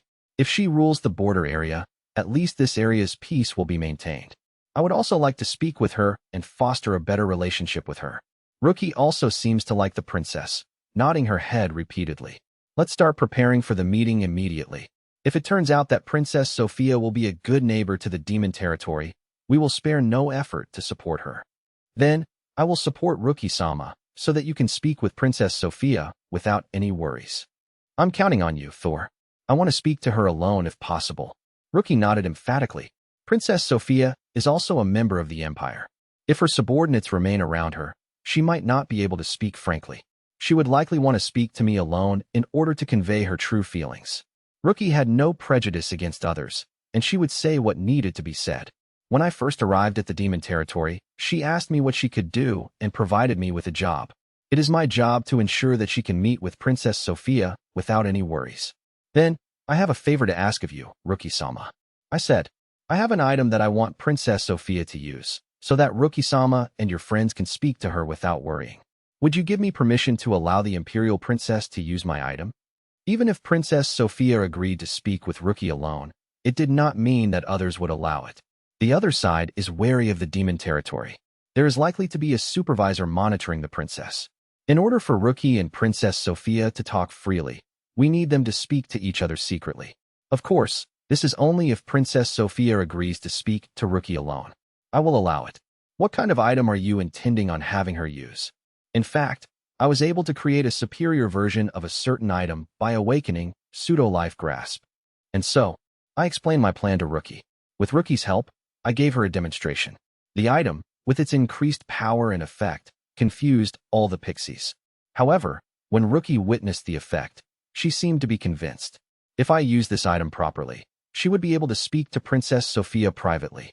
I tried to bring the item back to the tent in its original state, but she got angry with me. After that conversation, we settled down and, for a while, Rookie, the pixies and I sat on the ground and continued talking in a daze. Rookie told us about what kind of nation she desired for the demon territory to become henceforth. I conveyed to her that I wanted to help her, and then I told her what kind of items I wanted to make. The pixies told me about the places they wanted to visit in their new attire. During the conversation, I asked her if she had any complaints regarding the items I had made. Rookie cheeks flushed crimson and she said, "It's a problem that you can only wear underwear under the pajamas." This was unavoidable because of the item structure. The onesies use the wearer's magic power to transform. I wonder if it can be improved. I've got a request, so I have no choice but to complete it. Afterwards, Rookie asked me, "Is there anything you want me to do?" So I asked her to ask for Princess Sophia's measurements during their meeting so that I could make her underwear. If Princess Sophia suffered from the same symptoms as Soleil, she should wear light attribute clothing. However, it would be inappropriate to make an imperial princess wear half-translucent clothes. So, the underwear would do for now. So, during the meeting, I would like for you to ask for Sophia's measurements. That way we can make underwear that fits her body perfectly. With a serious expression on my face, I asked Rookie to do so. Rookie said, "Okay, I just have to ask, right?" She was turning bright red because of... I guess she misunderstood why I wanted to know Princess Sophia's measurements. There may be opportunities to make items that fit the body, not just underwear. I need accurate data on the wearer for those occasions. While we were talking about this, before I knew it, dawn was breaking. Rookie, who had begun to doze off, transformed into a black cat and stealthily returned to her tent. The pixies were sleeping on my lap. I, too, decided to take a nap in my tent with them. The next day, letters began to be exchanged between the demon territory and the town of Nosa. After several exchanges, it was officially decided that a meeting between the demon king Rookie, Everguard, and Princess Sophia Dalgalia would take place. The location was near the border forest. The date was the day after tomorrow. The participants would be Demon Lord Rookie, Everguard, Princess Sophia Dalgalia, their escorts, and several attendants. And at the behest of both Demon King Rookie and Princess Sophia, it was decided that I, Thurkanen, would also be present at the meeting. Like my translation? Consider buying me a KO-Fi. On a rocky mountain east of the town of Nosa, Her Highness Sophia is intending on meeting with the Demon Lord. Isaac Mueller shouted out when he heard the report from the soldiers who had rushed to the scene. He couldn't believe what was happening. It had only been a mere 3 days since they came to investigate the mysterious sword in Rocky Mountains to the east. He hadn't imagined the situation could change so quickly in such a short period of time. Why would Her Highness Sophia decide to do so? In the absence of Isaac Sama and Mariella Sama, the only executive remaining in town is Her Highness, Princess Sophia. The messenger replied while remaining kneeling. So, if Her Highness decides such a thing, we have no choice but to obey. Then you should have ignored the letter until we returned. Isaac's eyes widened as he exclaimed, "Why did you do more than was necessary? Who delivered the letter from the demon territory to Her Highness Sophia?" No one did. What? Her Highness walked to the town gate and received the letter from the messenger himself. That's ridiculous. Her Highness gracefully declared that she desired peace with the demon territory, and for that purpose, she would meet with the demon lord. Isaac was stunned at the messenger's words. The Princess Sophia that the soldier spoke of seemed to someone other than the one Isaac knew. Isaac thought of her as a sickly, frail girl with no will of her own. Zagran, who knew the sisters Sophia and Liana well, also thought as such. No way. Was she concealing her true ability? Those kinds of people usually feigned incompetence, but when the time came, they would reveal their true power. Isaac's body began to tremble as he murmured to himself, just like the heroes of legend. The princess, who was thought to be the weakest of the three, had outwitted both Isaac and Mariella. Isaac was surprised, horrified, and even slightly moved by this fact. The investigation of the sword is cancelled. Prepare to withdraw immediately. Isaac shouted to the soldiers surrounding the pile of rocks. Near the peak of the rock pile was a large sword wrapped in chains. But we can't worry about that anymore. Isaac gritted his teeth. He shouldn't have been so deeply engrossed in his rivalry with his second-in-command, Mariella. He should have left that sword alone. No, who could have predicted that things would change so drastically in a mere 3, or, in fact, 2.5 days after leaving the town? Furthermore, I can't believe that Her Highness Princess Sophia is meeting with the Demon Lord. We cannot allow Princess Sophia to meet with the Demon Lord alone. If something happens to her, this Isaac will be held responsible. Above all, there was no way to predict what Princess Sophia would say to the Demon Lord. It was necessary that Isaac be present and possibly prevent Princess Sophia from speaking. We must return to the town and prepare for the meeting with the Demon Lord. Since Her Highness has formally agreed to the request for a meeting, it cannot be rescinded. If it is assumed that the Empire has fled from the Demon Lord, why did this happen? Isaac clenched his fists and shouted. However, a hero views a crisis as an opportunity. We will flaunt the power of the Empire at the meeting. We will designate the finest soldiers to escort Her Highness. On top of that, we will establish a perimeter with things that display the power of the Empire. That will be fine. What about military exercises, Isaac Sama? The military exercises on the Western Plains will be cancelled. The demon's request for a meeting was probably meant as a protest regarding the matter. Knowing that, we cannot continue. Isaac sighed. I didn't expect Her Highness Sophia to take action. It seems that this one had underestimated her. Besides, I am also concerned about the actions of the demon territory. In a short period of time, the demon territory sent a letter to Her Highness Sophia, and they did so with exquisite timing. Whether it was earlier or later, the letter would have landed in Isaac's hands. Sophia would never have laid eyes on the letter.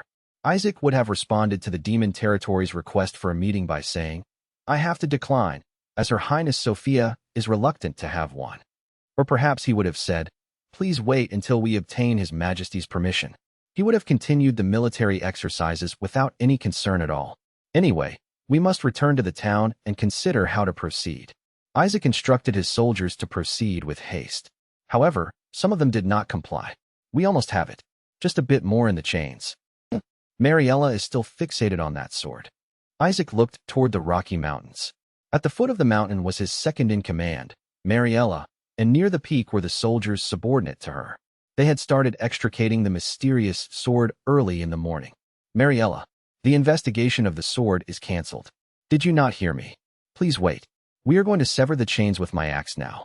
Go ahead, I will return first. Isaac quickly made his decision. It was frustrating to see that sword in the hands of Mariella and Zagran, but there was no choice. Just as that thought of having no other choice crossed his mind. The chain has been severed. At the sound of Mariella's voice, Isaac involuntarily turned around. There were countless holes in the ground as a result of the earth magic used to remove the chains that held the sword in place. Even so, they could not reach the base of the chains. That was why Mariella and the rest had been attempting to sever the chains with axes since last night. They provided the soldiers with magic axes and invested several hours.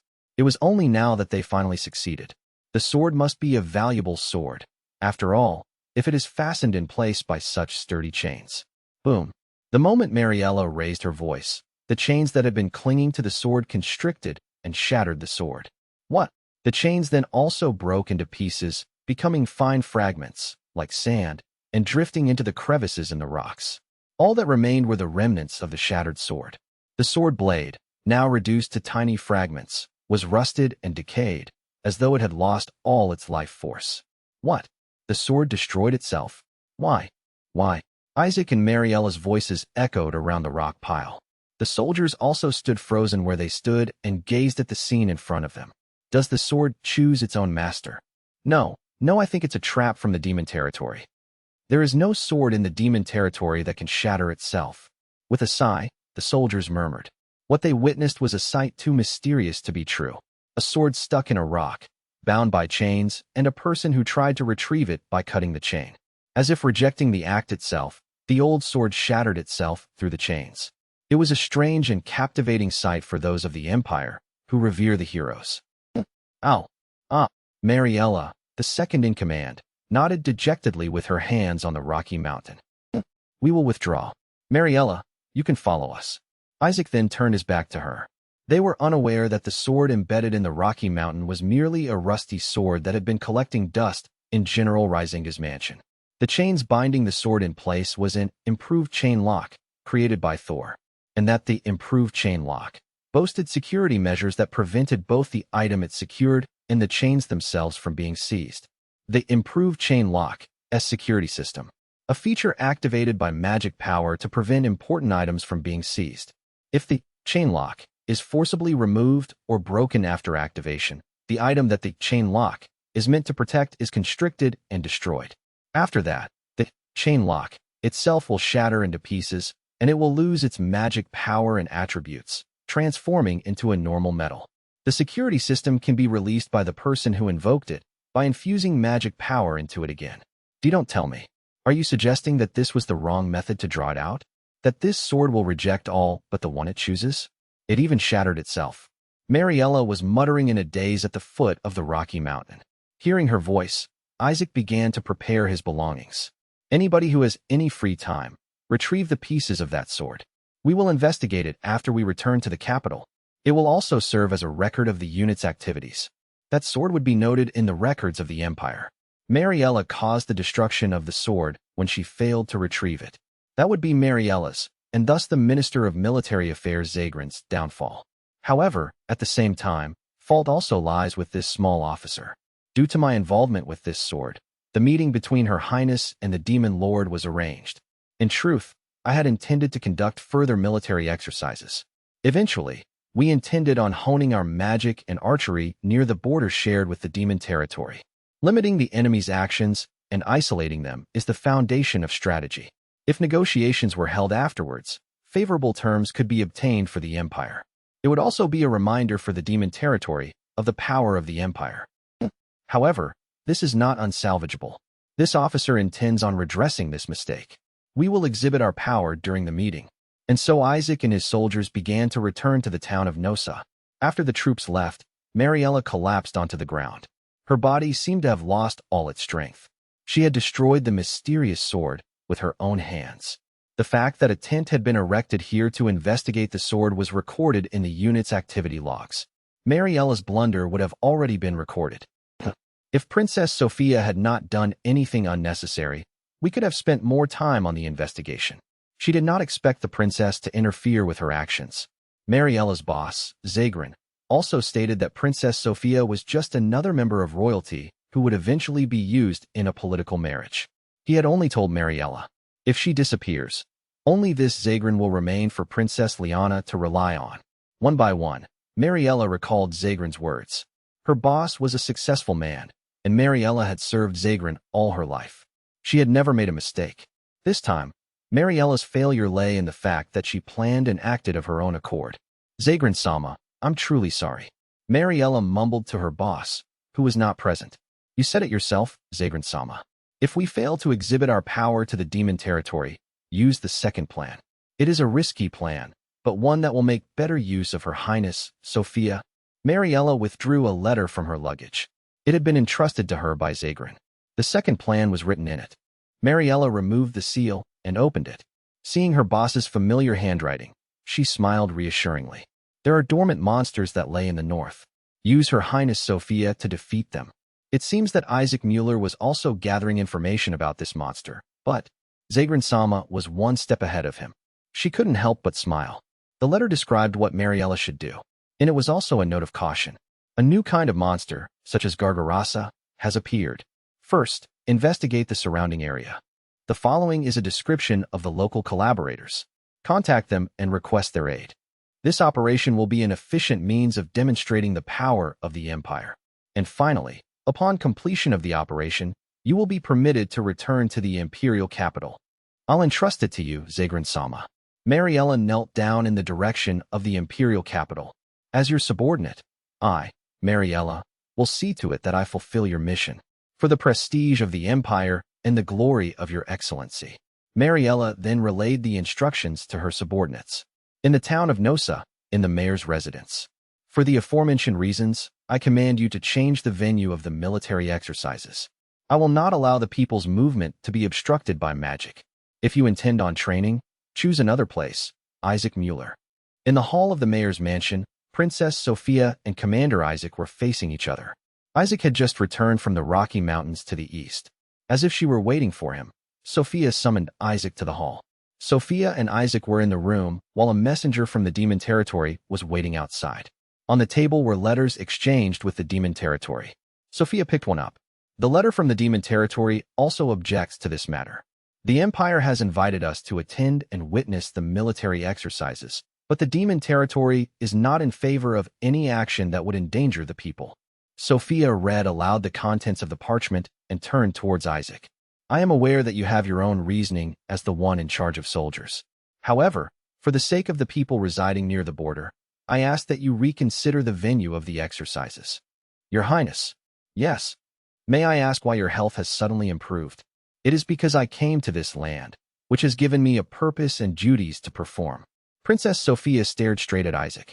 My body must have recovered temporarily to fulfill that role. To fulfill a role? The people of the town seemed anxious, fearing that relations with the demon territory would deteriorate, and the demon territory has also requested a meeting with us.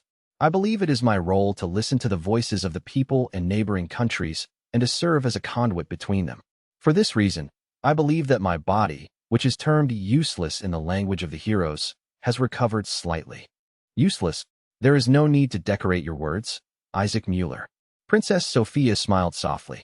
Despite that, regardless of however useless I may be, I am still a princess.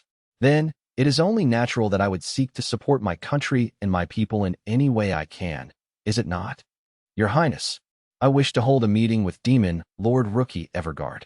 For this purpose, I have taken the liberty of exchanging letters with her. I have already spoken with the other party. Sophia stared at Isaac straight in his eyes and told him, I would like to request your cooperation regarding this matter, Isaac Mueller. And if I don't, I will take along only those soldiers who agree with me to the meeting. Princess Sophia said, The soldiers guarding the entrance to the hall shouted in admiration. Hearing this, Isaac sighed. Princess Sophia did not hold authority over the soldiers. However, more than a few soldiers were impressed by her courage. If he tried to stop Sophia by force, the soldiers who supported her might turn against Isaac. When he already had a rival called Mariella, he wanted to avoid that. Princess Sophia was likely asking him to cooperate with her while understanding this mentality of his. I don't mind cooperating with your highness, but I would like to ask a favor of you. After a dozen seconds of silence, Isaac Mueller replied, I will do anything in my power. Sophia nodded without hesitation. Isaac continued, there is a forest on the northeastern side of the Rocky Mountains east of Nosa. Is your highness aware that there is a dormant monster inhabiting the forest? My sister Liana informed me of it. Originally, they were intending on defeating the beast after Gargarasa. According to the townspeople, it is not a very powerful monster. It has remained dormant for several years, and since it never emerged, they left it unattended. We have received a request from the demon territory to investigate. I am aware. I am also aware that the Empire refused the request. It's a monster with resistance to the dark attribute. The demon territory must find it troublesome to deal with. Having said that much, Isaac bowed his head. We would like your highness Sophia to cooperate with us in defeating and punishing the monster. I agree. Your highness, if it possesses resistance to the dark attribute, then my light attribute attack magic may be effective. Since it was originally a monster that Liana should have defeated, it is natural for me, her sister, to eliminate it. Sophia nodded and placed her hand on her chest, slightly creasing her dress. However, if you plan on eliminating it, please do so at the earliest opportunity. I am fortunate to have recovered, but I do not know how long I will remain as such. After the meeting with the Demon Lord, we should move immediately. Isaac Mueller. Your Highness, are you serious? You want to defeat the monster for the good of your people, do you not? Of course. I also have some ambitions, but if it is for the good of the people, then so be it. I am relocating the military exercises for the sake of the people. How can I refuse to eliminate this monster for their sake? Sophia's hands were trembling slightly. She was scared. Of course, she was. The princess, who could not even leave her room until a few days ago, was asked to assist in eliminating this monster. Even so, Sophia accepted Isaac's request. As a result, the soldiers showered her with praise, impressed by her courage. Hearing their voices, Isaac sighed, as though he had given up. I understand. I will cooperate with your highness in meeting with the Demon Lord. Are you certain, Isaac Mueller? I am a loyal subject of His Majesty the Emperor. My loyalty to His Majesty is far more important than my position as commander of a unit. I cannot disobey the orders of your Imperial Highness. I understand what you mean to convey. Sophia maintained a serious expression and nodded. This is selfish of me. I am asserting my power as the Emperor's daughter to force my decision on you. However, I have no choice but to do so. I understand, Your Highness. Isaac stood up before proceeding to kneel on the floor. This Isaac Mueller, as a subject of His Majesty the Emperor, will do as Your Highness commands. I am relying on you. Sophia then lowered her voice so that the other soldiers could not hear her. My failures are my own, but my accomplishments are yours. Your Highness shouldn't state that so brazenly. Isaac sighed again. Anyway, I will obey Your Highness while I am here. I will cooperate with Your Highness to ensure that the meeting between Your Highness and the Demon Lord proceeds favorably. Thank you, Isaac Mueller. Sophia formally bowed as befitting of her status, and then, on another note, what happened to Mariella? I have a favor to ask of her as well. She has not yet returned. But, Your Highness, I know that she is Zagran's confidant.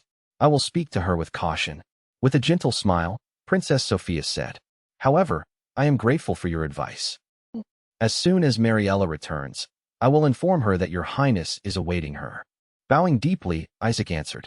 Then, he scratched his head as if troubled. I thought she was just a sickly princess, but she's a difficult nut to crack. No, maybe this is what a hero is like. Thinking so in his mind, he gazed towards Princess Sophia. The problem is the meeting with the Demon Lord. At the meeting, the guards are required to carry only a single weapon with them, but I don't care. I'll take as many weapons as I can conceal, including my sword and dagger. The little officer can't die until he becomes Minister of Military Affairs. Princess Sophia quietly examined the letter from the demon territory. Her expression seemed calm, but Isaac noticed that her hand was trembling slightly. We should also bring cavalry to the meeting to intimidate and oppress the demon territory. Seeing the heavily armed cavalry, the demon territory should be disinclined to harm Her Highness. Her Highness is really troubling us greatly. This small officer wants to be a hero, not someone supporting a hero. What's wrong, Isaac Mueller? Nothing. I have some preparations to make. If you would excuse me. Isaac averted his gaze from Princess Sophia and left the room, as if to hide his inner feelings. Thus, Isaac Mueller promised to cooperate with Princess Sophia. The unit led by Isaac began preparing for the meeting. At the same time, at the residence of General Rizinga, it appears that the terms of the meeting have been settled. Demon Lord Rookie said after inspecting the letter from Princess Sophia. She was presently in the hall of General Rizinga's mansion. Demon Lord Rookie, Prime Minister Kelv, and General Reisna were holding a final council before the meeting was to take place tomorrow. The location of the meeting is near the forest, which is also the border. At the meeting place, the princess and I will each take 2 guards. Thor, a citizen of the Empire, and a guest of the Demon Lord will be present. Entrust your Majesty's safety to this Kelv. This Riazegna is also willing to risk his life to protect your Majesty. Prime Minister Kelv and General Reisna bowed deeply. Then, looking at the letter, Kelv said, according to this, the guards are to carry only a single weapon. However, a large sword or a mallet may intimidate and overpower them. For this reason, General Rizinga will carry only a long sword. I understand. But do you believe the Empire will remain true to their word? General Rizinga nodded his head. I consider Princess Sophia to be trustworthy. Rookie, while still wearing her mask, looked at Rizinga and Kelvin nodded. The Pixies have also affirmed it. There is no need to be worried. I, as your escort, am concerned for your Majesty's safety. Besides, your Majesty is going to attend unarmed. I understand that, but I still cannot take any weapons with me. Rookie nodded. Therefore, we shall take Thor's ultra-small simple warehouse with us, just in case. Kelv and Rienga were greatly impressed. The conditions stated that each of the escorts carry only a single weapon. However, there were no restrictions placed on carrying a storage item. There was a saying that said, when you see a hero, expect to see 100 items. Chancellor Kelv sighed. Don't let the empty-handed appearance of a hero fool you. I didn't think we would ever use a storage item, though. What is this guilt? It is simply a precaution. You won't find a chance to use it. I, too, would prefer that. At Rookie's words, Kelv and Rizinga nodded. The 3 then examined the letter again. Next, we will discuss defense against magic. During the meeting, this Kelv will be ready with an anti-magic barrier. The problem is that if the princess casts her light magic, it will be powerful enough to destroy it. I do not believe Princess Sophia would do such a thing. Rookie looked at both of them and then said, however, I understand Kelv and Rizinga's concern. We will take a UV-cut parasol with us as a precaution. Again, Kelv and Rizinga were silent. The UV-cut parasol reduced 90% of the power of light attribute attack magic. If Kelv's anti-magic barrier was combined with it, it would completely protect them, as one would expect from any of Thordano's items. My worries are becoming completely meaningless. What is he? Don't say that, Kelv. I still have concerns. Excuse me. It's about where to station the soldiers during the meeting. Rookie pointed to the map. The location of the meeting place was marked on the plain in front of the forest, and horizontal lines were drawn at a distance from there. There was one line to the north of the meeting place, and one to the south. This is where the soldiers of the demon territory and the Empire will be stationed. Rookie said while pointing at the map. We are allowed to bring our own soldiers in addition to our escorts. It is so that they can rescue people if the other party attacks. I think it is a natural step to take. However, it seems we are meant to wait a distance from each other so that neither side's soldiers can attack the other. Indeed, the soldiers' standby positions are far from the meeting. I suppose it is to ensure that magic and arrows won't reach it. The soldiers' waiting area was situated more than 100 meters away from the meeting place. They were far out of range of arrows and magic. This was to avoid conflict between soldiers. Some of the soldiers, especially the Imperial soldiers, might plan to fire magic at the opposing party and ruin the meeting. The distance between the meeting place and the soldiers was probably maintained to avoid such a situation. The problem is the range of the magic. Does the Empire command powerful magic users? It's the other way around. Thordano's laser pointer has increased the range of our magic several times over. This time, Chancellor Kelv was absolutely mortified. Next to him, Rookie and Rizinga continued their conversation. The Empire is aware that our magic boasts a long range, so they are maintaining a distance between us and the soldiers, but it is still at a distance where our magic is able to reach the Imperial soldiers. But, Your Majesty, I thought the laser pointer could not be used against human beings. You can't aim at them directly. However, you are able to shoot flames at the ground in front of them. It can also freeze the horses of cavalry. It is a great deterrent. I see. To be fair, we should provide the Empire with more information about the laser pointer, but Princess Sophia aside, we don't want the Empire to know about our power.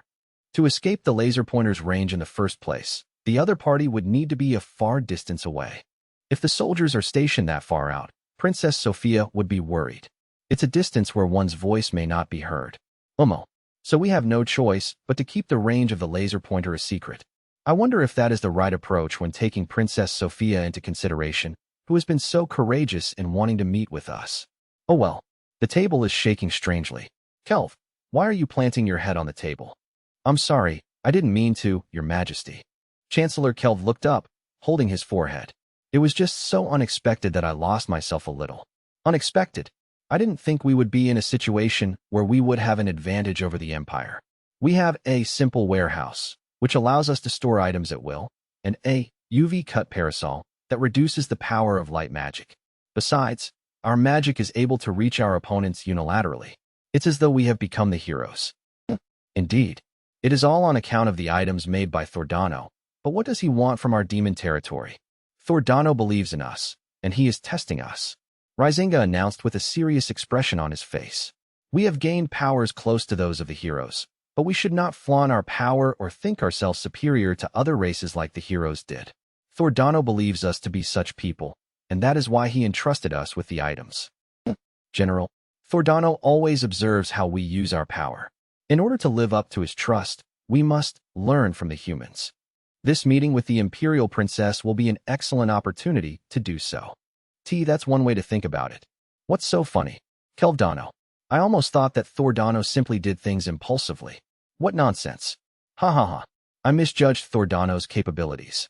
To look like an alchemist that did things on the spur of a moment, that must be a plan Thordano has devised. A man of great capacity conceals his true self. Rizinga laughed, and Kelv sported a complicated expression on his face. Rookie thought as she looked at the two of them. Perhaps Rizinga's words are truer than one might think. It was true that Thor appeared to be an amazing alchemist whose hobby was to create items from the world of heroes. However, he also held deep enmity towards the Empire that only valued strength and deep sympathy for those who have been trampled by the Empire.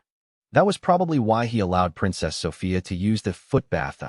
Because she believed in Thor, he allowed me to contact Princess Sophia through the pixies.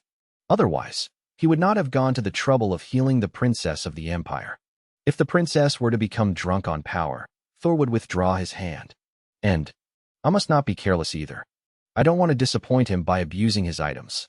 I don't want to lose his kind smile. Thinking of this, Demon Lord Rookie braced herself. Anyway, it seems there will be no problem regarding safety at the meeting. Rookie said, I believe that Sophia is a trustworthy person, and I believe that she was speaking the truth when she told the pixies that she desired peace. That is why she sent this reply to my letter.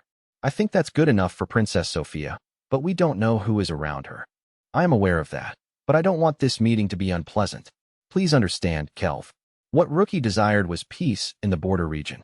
Then, like Thor, she would speak with people who understood her. If Princess Sophia is such a person, the relationship between the demon territory and the Empire would change.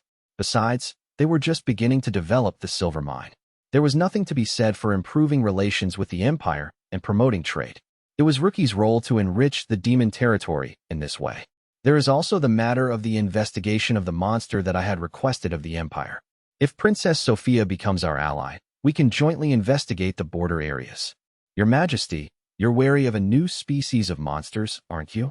The Gargarasa we fought earlier was a monster I have never seen before. A new kind of monster has not appeared in decades.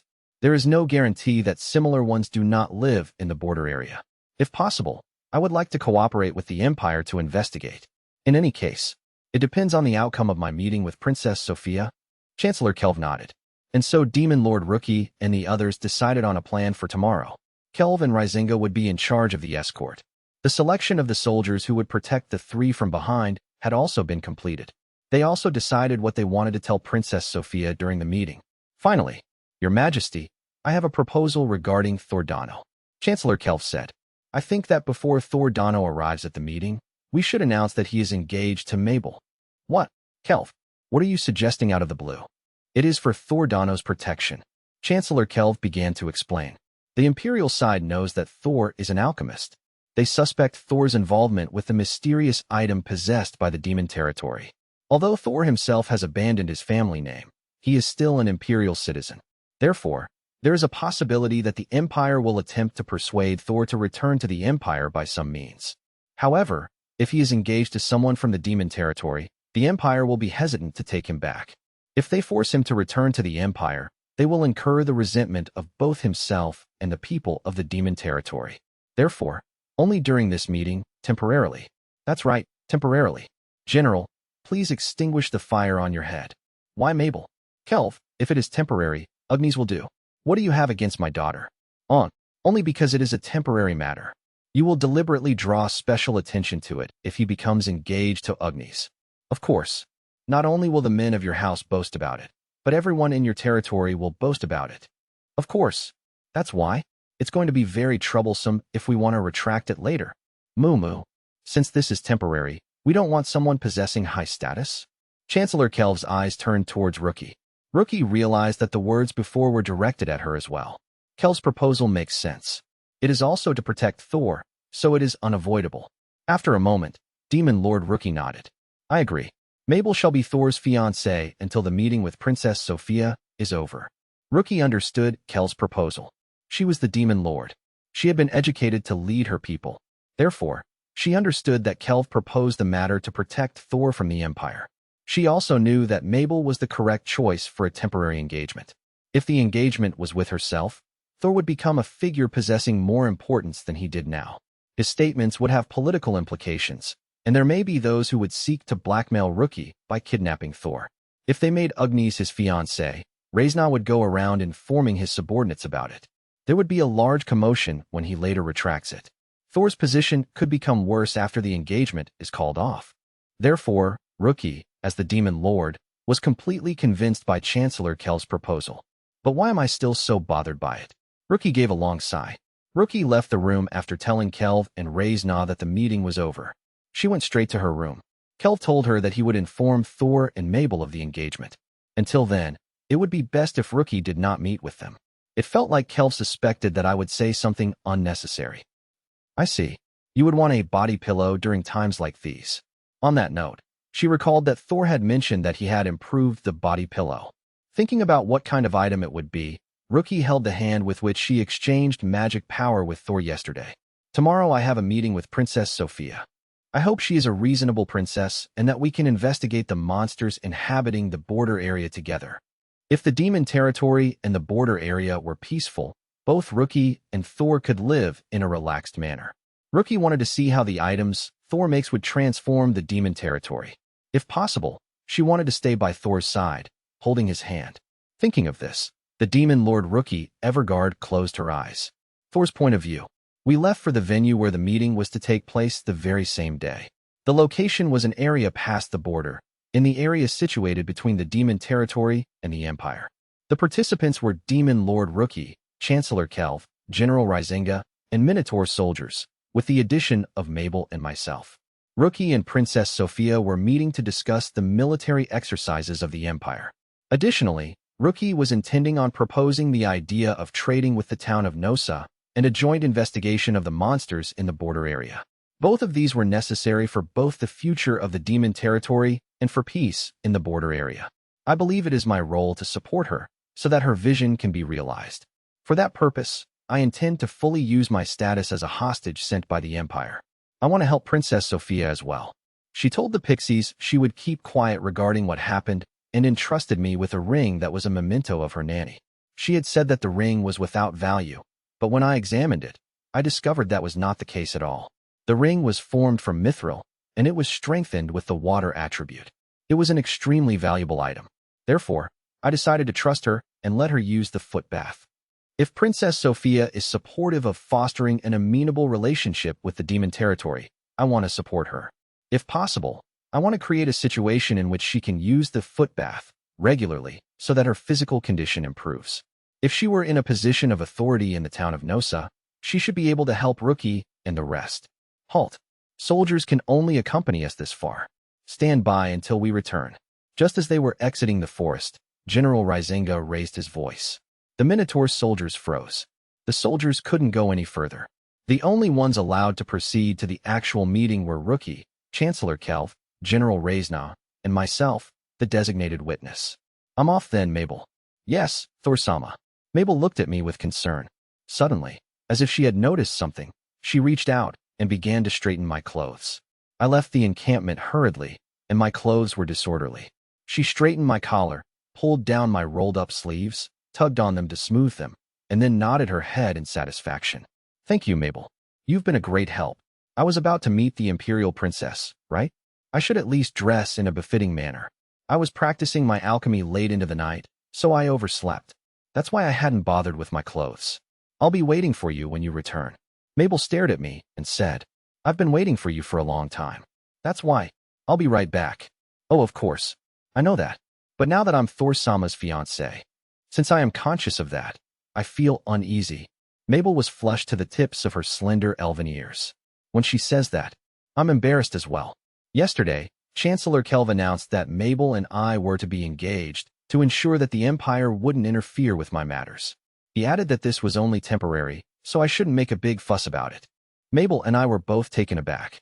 However, the Chancellor's order had been issued, and since Rookie had also permitted it, I couldn't refuse. Besides, I trusted the Chancellor. So, I am currently temporarily engaged to Mabel.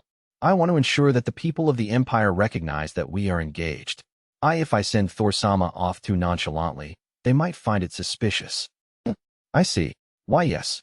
Mabel nodded, a nervous and bashful expression dominating her face. But I don't really know what I'm supposed to do when they say I'm engaged. The aristocrats' marriages were usually political marriages. I had always been treated as someone unwanted in the Empire, and I hadn't even imagined that I would ever marry someone. However, there was one thing I had decided on. If I ever met someone I wanted to marry, I would cherish them. In the Empire, marriage partners for aristocrats are decided based on status and power. I hated the Empire, so I wanted nothing to do with that custom. I had decided to cherish my partner regardless of their status or power. Therefore, since Mabel had become my fiancée, albeit only temporarily, I'll definitely return safe and sound, don't worry. Mabel's eyes were growing increasingly misty, so I nodded at her. No matter what the Empire says, I belong here. I won't go back to the Empire. I will stay in the demon territory where Mabel is. You don't need to worry about that. Thor-sama. That's why, please hold on to this. I handed Mabel a silver ring. Thor-sama. What's this? It doesn't mean anything deep, okay? It's just a good luck charm. A good luck charm? Yes. It's a special luck ring that I discovered in the corner of the mail order catalog. I created it because I felt that I needed to give it to Mabel if it would truly bring you good luck. It isn't complete yet, though. The ability described in the mail order catalog was special luck ring. All the lucky people have it. A ring of good luck for you. Wear this ring, and you too will be a lucky one. The special luck ring is fully customized. We will use your birth date, blood type, occupation, body type, and food preferences as references to contract a special master, a secretive master who has been honing his techniques since super ancient times, who will select the best materials for you. Then, they will engrave a pattern on the stone of the ring tailored to each individual. The completely custom-made, special luck ring dramatically changes the flow of chi, energy. You will be blessed with a tremendous amount of luck, beyond the realm of mortals. You may be surprised at how your world transforms due to your powerful luck. It depends on the person's opinion. If you want to get your own, please cut out the postcard on this page, fill in the required information, and send it to us. Stamps not included. This is an advertisement and bears no association with our company. There is such a thing? Yes, but this one only imitates the shape. Unfortunately, the specific stone and pattern for the ring did not appear in the catalog. The only related text was, for more information, please contact us via the attached postcard. Moreover, the bottom of the page had been cut off. Perhaps that was where the postcard had been. The world of the heroes is still so frightening. They strengthen their luck with their chi, in other words, their magical power. And there is even a being capable of creating such an item. I wonder who in the world they are. I'm going to study stone and pattern design for the ring and create something original, belonging to this world. Of course, at the moment, it is simply a ring without a stone. Thor-sama, I'll complete it properly someday. Until then, Mabel can hold on to it for me. Thor-sama. Yes. It fits perfectly on my finger. Mabel slid the special luck ring onto her ring finger. How do you know the size of my finger? We held hands the other day so that I could sense your life force, didn't we? Thor-sama is amazing. Mabel closed her eyes and wrapped the palm of the hand wearing the ring with the other. Then, as if suddenly realizing something, You said that you measured my fingers the other day when we joined hands. Does that mean that Her Majesty has also? I just gave it to her. So that's why Her Majesty was overly motivated. But she's wearing a mask. I can tell since I'm her childhood friend. Is that so? Yes. So it's like that. Yes. Before I knew it, Mabel and I were staring at each other and laughing.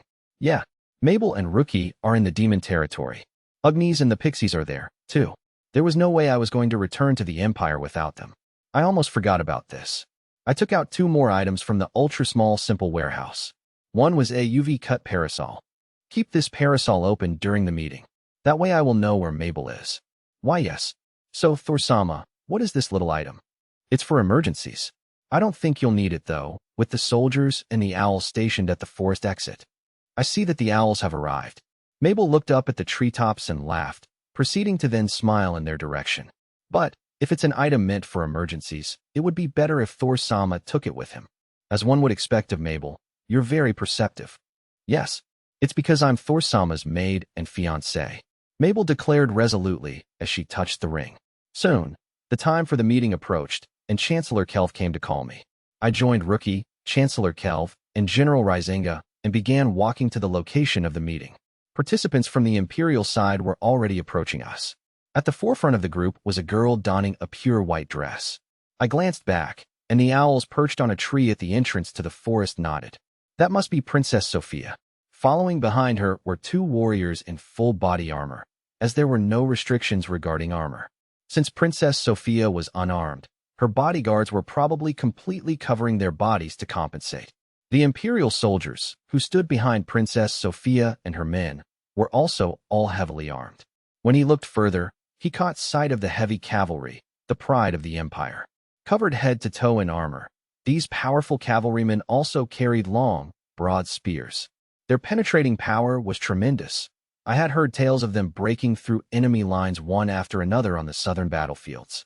I didn't feel threatened at this distance, though. I could aim at their horses with a laser pointer. Halt, people of the demon territory. A warrior standing behind Princess Sophia shouted. The distance between Princess Sophia and ourselves was a little greater than 10 meters, still a little too far apart to hold a meeting. There is no need to draw closer. I can hear their voices from here. Let's hold the meeting like this. Isaac, that is extremely. For your safety, Your Highness. Please understand. The warrior in full body armor said. I said I would cooperate with the meeting, but Your Highness' safety is our foremost priority.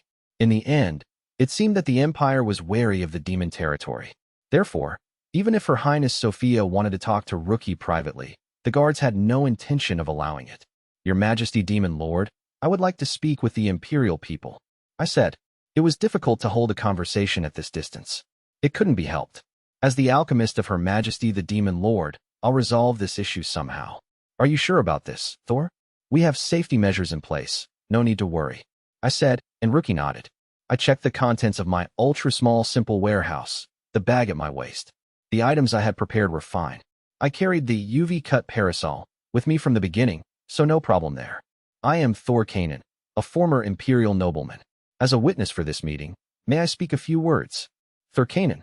Princess Sophia raised her voice. Please come this way. Excuse me. I left Rookie and the others and began walking towards Princess Sophia.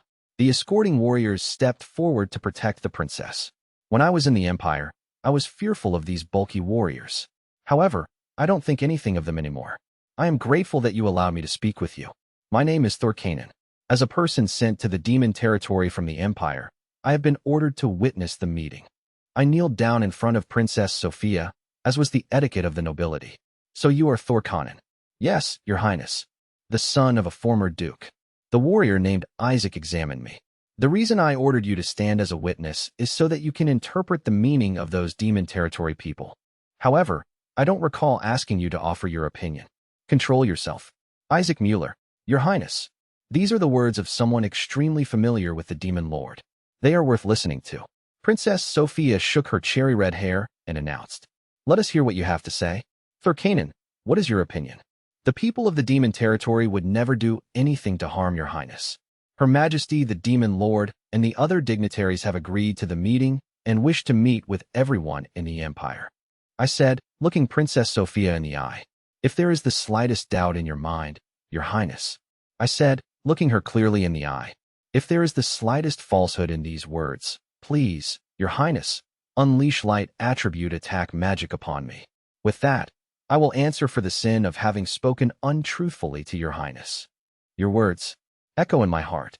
Princess Sophia held her hand to her chest, which was enveloped in a white dress. "If you are so determined, then I will place faith in you. After Her Highness has been harmed, how can you take responsibility?" Isaac said, "The life of the son of a count is no substitute for that of Her Highness. If anything should happen to Her Highness." It's strange, isn't it? I didn't realize that people who revered the heroes would be so afraid of demons and demi-humans. I said, I had lived in the Empire for more than 10 years. I knew how imperial nobles and high-ranking soldiers reacted to certain words and what kinds of provocations they fell for.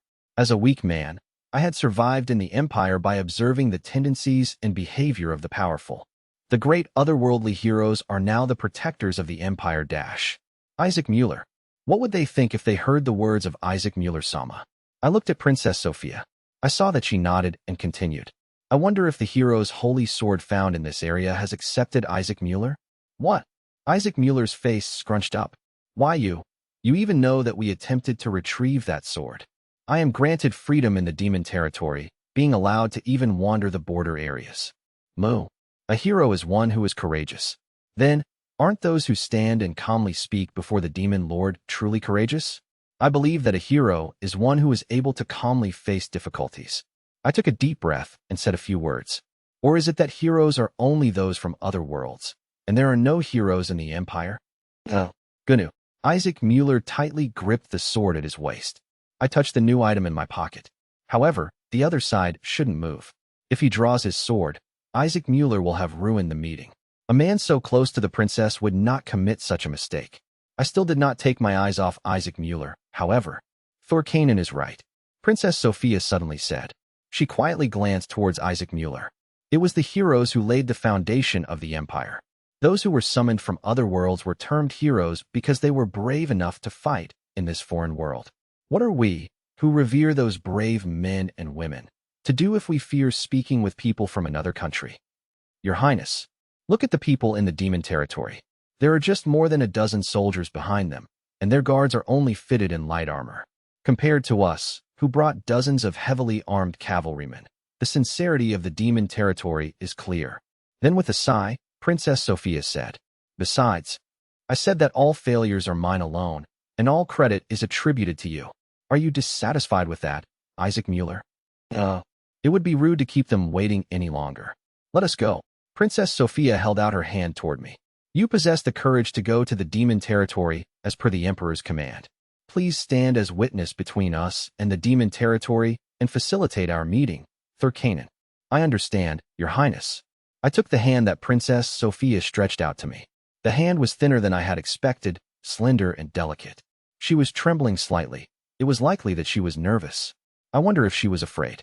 Even so, Princess Sophia agreed to meet with the demon territory. There were these kinds of people in the Empire. I wish that Princess Sophia would rule the Empire. The upper echelons should consist of those familiar with weakness, and the front line should be teeming with volunteer heroes who value strength. I believe the Empire would function better if that were the case. Thinking of this, I pulled Princess Sophia's hand and began to walk away. The escorts followed behind me. Both of them were a bit apprehensive, however, and thus I arrived in front of Rookie and the others. "Your Majesty, Demon Lord Rookie Everguard, I have brought Princess Sophia." Uomo. Rookie nodded, her expression complicated. She was still wearing her mask and robe, so I couldn't make out her expression. However, I have been able to recognize the kind of expression she is sporting by the tone of her voice as of late. "Thank you for your hard work. No, my guest, Thurkanen. Please come with me. Yes, Your Majesty. I bowed to Princess Sophia and moved to the side of Rookie and the others. Thus, the preparations for the meeting had been completed. The distance between the Demon Lord Rookie and Princess Sophia was only a few meters. It was as close as they could approach while remaining out of a sword's range. I am the Demon Lord Rookie Everguard. I am grateful for the opportunity to meet with the Imperial Princess in this manner. I am the Imperial Princess Sophia Dalgaria. I am honored to meet the great lord who rules over the demons and demi-humans. Rookie and Sophia exchanged greetings with one another. Thus began the meeting between the Demon King and the Imperial Princess. The content of the meeting was far different from what I had expected. So that's Demon Lord Rookie Everguard. Behind Sophia, Isaac and the other guard were trembling. Most of the residents of the Empire had never seen Rookie before, the only people who had laid eyes on her being those who participated in the subjugation of Gardarasa. The majority of them only knew of the existence of a demon lord and the legend of the time when humans and demons once fought. So, when they saw the actual demon lord in front of them, the guards appeared terrified. It's a pleasure to meet you, Demon Lord Rookie Everguard. In contrast, Princess Sophia gazed straight at Rookie. She moved to get down on her knees. I, Sophia Dalgaria, as a princess of the Empire Dash. There is no need for such formality. If you kneel before the Demon Lord, your position in the Empire would be compromised. Rookie extended her hand to stop her. What I desire is to solve the issues plaguing the border region. I hope for this meeting to be one in which we are equals. Is that? All right. I would like to benefit and learn from your people as well. Rookie smiled behind her mask. There is no need to restrain yourself. Speak your mind freely. I will also do the same. Thank you, Demon Lord Rookie Everguard. And so the meeting began in earnest. First of all, regarding the military training being conducted by the Imperial soldiers. I apologize for that. I have already ordered my men to halt it. Ho, you are quick to respond. I cannot permit training that would cause inconvenience to the people of the Empire. Princess Sophia looked at Rookie and said, as soon as the location of the next training session has been decided, we will inform you by means of a letter. We would appreciate it if you came and observed it. What is your opinion of a joint training session? That is also a brilliant idea. I will discuss it with my subordinates. The next item on the agenda is regarding trade. Our demon territory would like to trade with the villages in the border region. The upper echelons have given their tacit approval for trade with the border villages. Oddly enough, military exercises have been an obstruction, but that will no longer be the case. Please continue. How about trade with the town of Nosa? Could we hear the reason first? The development of the mine in the demon territory is proceeding smoothly. We wish to use the silver obtained from it to increase the frequency of trade. We need to persuade the mayor. To do so, we need to present him with some kind of incentive. That makes sense. It seems that Princess Sophia is quite a wise woman. I am also pleased to be able to speak with the Demon Lord like this. The Demon Lord who had never stepped out of the demon territory, and the Imperial Princess who could not leave the Imperial capital. Each of them exchanged their opinions one after the other from their respective standpoints. Oh, Isaac Mueller and the soldiers escorting the princess shouted in dismay, stunned by the proceedings. Her Highness Sophia is debating with the Demon Lord in a dignified manner. Isaac-sama. Uomo. Her Highness seems to have truly been awakened and reformed. She's just like the heroes. This small officer's role is only that of one supporting the hero, not a leading role. Mew. At the demon territory's side. I understand why the Imperial soldiers are so impressed, General Rizenga. Princess Sophia Dalgaria seems to be quite the character. Chancellor Kelv and General Rizenga were impressed. I was surprised as I watched Rookie negotiate with the Imperial Princess in such a casual manner. I was also impressed by Princess Sophia, who hadn't reiterated in the slightest even in the face of the Demon Lord. Princess Sophia, who was conversing with Rookie, was extremely lively. I felt that her appearance was similar to mine when I first arrived in the demon territory. In the Empire, I was unable to freely practice my alchemy. After I came to the demon territory and found work to do, I was finally able to create whatever I wanted. In the same way, Princess Sophia could not make use of her abilities in the Imperial capital. She probably had things she wanted to say or change about the management of the Empire's territory and its relationship with the demon territory, but she was powerless to do so.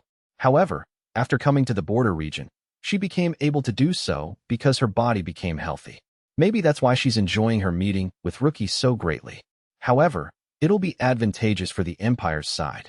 In response to Princess Sophia's question, Rookie thought for a moment and then said, if it's beneficial for the town of Nosa, then I can accept that request. If the town obtains a large amount of silver from the demon territory, it will be enriched. You could use the silver to trade with other towns in the Empire. That should convince the mayor. However, if the demons and demi-humans constantly visit, the townspeople may become wary. Then why not construct a trading post halfway between the border and the town? It would be too large a project to build a permanent structure. We would need permission from the capital. What about temporarily pitching tents? That would be a good idea. I would be extremely grateful for your assistance. After this conversation, Rookie and Sophia both paused for a moment. This conversation with you has been extremely pleasant. I hadn't imagined I would be able to hold such a conversation with a member of the Imperial family. I feel the same. Learning that Demon Lord Rookie Everguard is such an easy person to talk to has come as a delightful surprise. It's still too early to make that judgment, Princess. What do you mean? I am the ruler of the demon territory. It is unwise to let your guard down like that. I find that hard to believe. I simply have to look at the people around you to understand. Saying that, Sophia looked at me. The demon lord who has such a person under her command cannot be considered an evil person. Yes, he is also the one who brought about my association with you. I am grateful to him for guiding me to this place. There are many in the demon lord's territory who feel the same way. I would be delighted to introduce them to you. Rookie also looked at me. No, I only provided the item. It was Soleil and the other pixies who connected me with Sophia. Lastly, we need to investigate the monster in the border region. The demon territory would like to undertake this together with your soldiers. No problem. We will exchange letters later and set a schedule. We don't want something like Gargarasa to appear again. Let us cooperate for the sake of the peace and tranquility of our people. After saying this, Princess Sophia let out a long sigh. Your Highness, are you feeling unwell? I am fine. Sophia shook her head in response to Isaac's question. It had been 3 days since Princess Sophia used the foot bath. The effect should have worn off by now. It would be great if we could allow her to use the foot bath, but the town of Nosa has become more and more heavily guarded. The pixies were unable to reach Princess Sophia either. I was able to speak to the people of the demon territory like this. How could I say that I'm tired? Are you interested in demons and demi-humans? Yes, Demon Lord. Sophia responded to Rookie's question with a gentle smile. Since I was a little girl, I have been reading the legends of the heroes. I have therefore been wondering about it for a long time. How would I resolve the conflict with the Demon Lord? What would I say? I see. I am honored to have met the Demon Lord and Thor Kanan on this day. Princess Sophia looked at me. Thor Kanan is a citizen of the Empire, but he has sided with the demon territory. That is why I was able to muster the courage to attend this meeting. Thor works under my direct supervision. There was a short pause before Rookie responded. He is also offering me counsel as someone familiar with both the Empire and the demon territory. Is that so? Enough about Thor. More importantly, what about the matters that were decided at this meeting? Yes, as the Imperial Princess, I will definitely carry them out while I am in the town of Nosa. Sophia raised the hem of her skirt and bowed. Then she looked at the armored warrior beside her. He is one of those who agrees with me. Isn't that right, Isaac Mueller? Why, Your Highness? If this meeting succeeds and the town of Nosa becomes prosperous, it will be to his credit. It was only because he understood my intentions and accompanied me with his troops that I was able to meet with the Demon Lord. Please remember the name of Isaac Mueller. You have come to the right place. The man called Isaac Mueller tapped his helmet while sporting a troubled look. He then let out a long sigh. I am Isaac Mueller, a supporter of Her Highness Sophia Dalgaria. I am the commander of the soldiers. I am also the one who will send you letters on behalf of Her Highness. I look forward to working with you, people of the demon territory. He talked not to Rookie, but to Chancellor Kelv and General Rizenga. In response, Chancellor Kelv and General Rizenga returned the greeting. Isaac Mueller did not greet the Demon Lord Rookie. It was likely because the soldiers escorting him and the soldiers further behind were watching. The only person who exchanged words with the Demon Lord was Princess Sophia, and he wanted to make it seem as though he was only an escort. He is a man who is very good at protecting himself. I have a proposal for everyone in the demon territory. Suddenly, Princess Sophia spoke. I will carry out what I have decided on this occasion of my own accord. However, I do not know how the imperial officials will react. Depending on the situation, there is a possibility that I may be summoned back to the imperial capital. Yes, that is a possibility. Aside from that, my term of office in the city of Nosa is merely 3 years. After that, I cannot guarantee anything. Therefore, after saying this, Princess Sophia took a deep breath. In order for me to remain in the town of Nosa, I would like to become engaged to the Thor Canaan. She looked straight at me and declared such a thing. Silence enveloped the meeting. Rookie, Chancellor Kelv, and General Rizinga, none of them moved an inch. Isaac Mueller and the others also stood with their mouths gaping. It became clear that this was solely the decision of Princess Sophia. I'm sure that Thor Canaan, who is familiar with the affairs of the Empire, should know. I understand. But, please, if Her Highness Sophia is engaged to me in the demon territory, it will be difficult for the high officials of the Empire to remove Her Highness from her post in the town of Nosa, I suppose. If they separate two people who are engaged with the permission of Her Majesty Demon King, it will incite the wrath of the demon territory. If they were to have a child, things would become even more complicated. Correct. As expected of Thor Canaan. That's understandable. Chancellor Kelv thought of something similar and had just betrothed Mabel to me. Chancellor Kelv could refuse to hand me over to the Empire on the grounds that I had a fiancé. Separating Mabel and myself would incur the demon territory's wrath, just as it would with the engagement Princess Sophia had in mind. By extension, it would make the demon territory an enemy. The Empire would avoid that risk. What Princess Sophia is proposing is an arrangement contrasting the one between Mabel and myself. She intends to tie herself to the border region by receiving the Demon Lord's permission and getting engaged to me. But that is not an option. Thor already has a fiancé. Demon Lord Rookie raised her voice. To break an engagement because of political reasons is not the way of the demon territory. I have no intention of breaking the engagement. What do you mean? This is also better. With a fiancé in the demon territory, it would provide Thor Canaan a reason to remain in the demon territory. I see. If Thor does not leave the demon territory, you who became his fiancé will not be able to move either.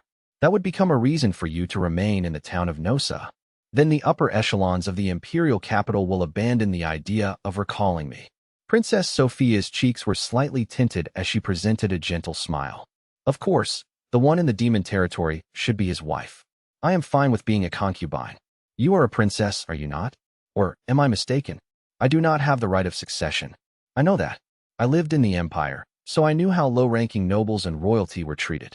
Perhaps, if things continue as they are, Princess Sophia, I will eventually be recalled to the imperial city and sent away to another country. Princess Sophia looked around at Rookie, Chancellor Kelv and me. However, since I was born a princess, I wish to use my life for the sake of those in front of me, for the people of the demon territory and the people of the border region. Please wait, Your Highness. You, engaged to someone from the demon territory? Isaac Mueller shouted. His large body began to tremble, the armor on his body making clanking noises.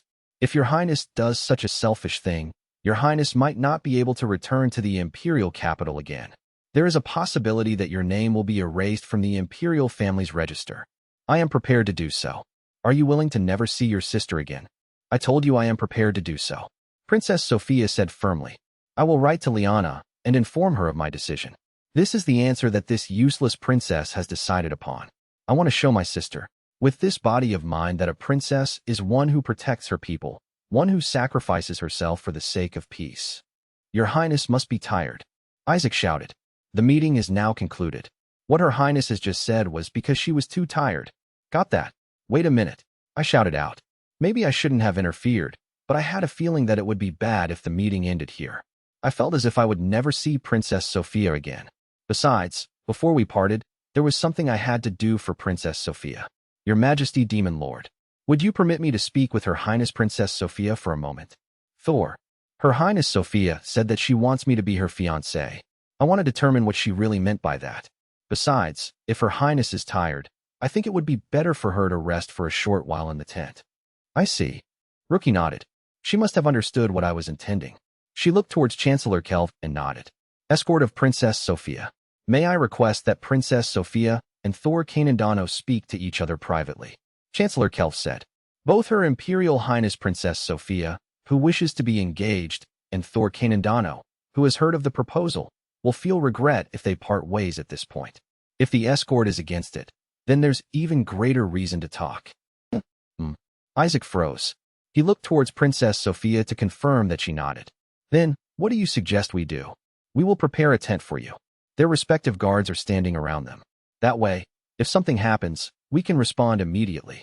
But please respect the feelings of Her Imperial Highness Princess Sophia. Chancellor Kelf finished his explanation. As expected of Chancellor Kelf, he summarized the conversation wonderfully. The Imperial side must have wanted to end the conversation here. If there will be guards present, I think it will be harder to refuse. I understand, but only for 30 minutes. Is that fine, Your Highness? Isaac said reluctantly after a while. Princess Sophia nodded. Of course, I had no objection. Anyway, I wanted to speak with Princess Sophia privately.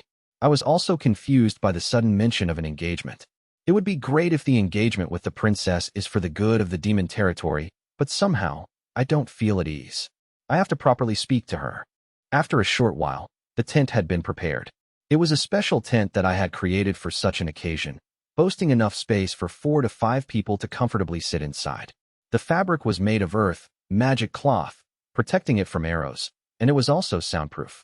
It was perfect for holding a secret discussion. I will inspect the tent every few minutes, said Isaac Mueller. If you harm Her Highness, we will deal with you immediately. Regardless of how much protection you possess, this Isaac Mueller will show you no mercy. Prepare yourself. I am aware. I only wanted to speak to Princess Sophia privately and realign her body's condition. It wouldn't take long, and of course, I didn't plan on doing anything strange. Isaac Mueller huffed and walked away. The Imperial Guards seemed to be wary of me and everyone else in the demon territory. I'm not planning on doing anything. Thor, come here. Rookie beckoned me with her hand. We moved to the end of the tent and Rookie confirmed that no one else was looking in our direction before removing her mask. I trust you. It's fine to do anything you wish. Rookie-sama, I'm unsure of how to convey this, but if you so wish, a political marriage would be acceptable. However, I will not allow you to hurt Mabel. Mabel is my childhood friend, and I am hers. So, you see. Please calm down, Rookie-sama. I am a citizen of the demon territory. I answer to Demon Lord Rookie, Chancellor Kelf, and General Rizinga, and my companions are Mabel, Ugnis, and the Pixies. I am aware of that, but if the proposal is beneficial to the demon territory, I will accept it. However, before I do so, I want to speak to Princess Sophia and determine her true intentions. I'm aware of that as well, but before that, I need to confirm something. She removed her gloves and held out her ring finger, the special luck ring, making itself apparent to me. You called this a special luck ring. It is meant to bring me good fortune if I wear it, correct? No, it hasn't been completed yet. You said that this was a special luck ring, didn't you? Yes, I said that. So, if I wear this and experience any bad luck, Thor should be held responsible, right? What? Thor clearly stated that this was a lucky ring despite the fact that it is incomplete. If it lacks the ability to be a magic item, then Thor himself is responsible for ensuring the happiness of Mabel and myself, right? Otherwise, it cannot be called a special luck ring. What? Is that how it is? It's like that. Is that so? As expected, I hadn't even considered that. It was true that I gave Rookie and Mabel the rings, stating that they were special luck rings. However, these are merely prototypes. They possess no magical ability. Therefore, I have to take responsibility for ensuring the happiness of Rookie and Mabel? I'm becoming slightly confused. Then, Thor, how will you ensure our happiness? Rookie stared straight at me and smiled. She then replaced her mask and began speaking in a tone befitting the demon lord once more. I have informed you of what I needed to. Now, go to Princess Sophia. She can be an ally to the demon territory. Listen to what she has to say and determine the best solution. I understand, Rookie-sama. Go, Thor. Rookie pushed me towards the tent. When I moved the cloth at the entrance, I saw Princess Sophia sitting inside. She was sitting on a box-shaped stool, looking tired. Thor Kanan. We will speak later. Please pour your magic power into this improved body pillow cover first. I glanced towards the entrance of the tent and made certain that Isaac Mueller wasn't peeking inside.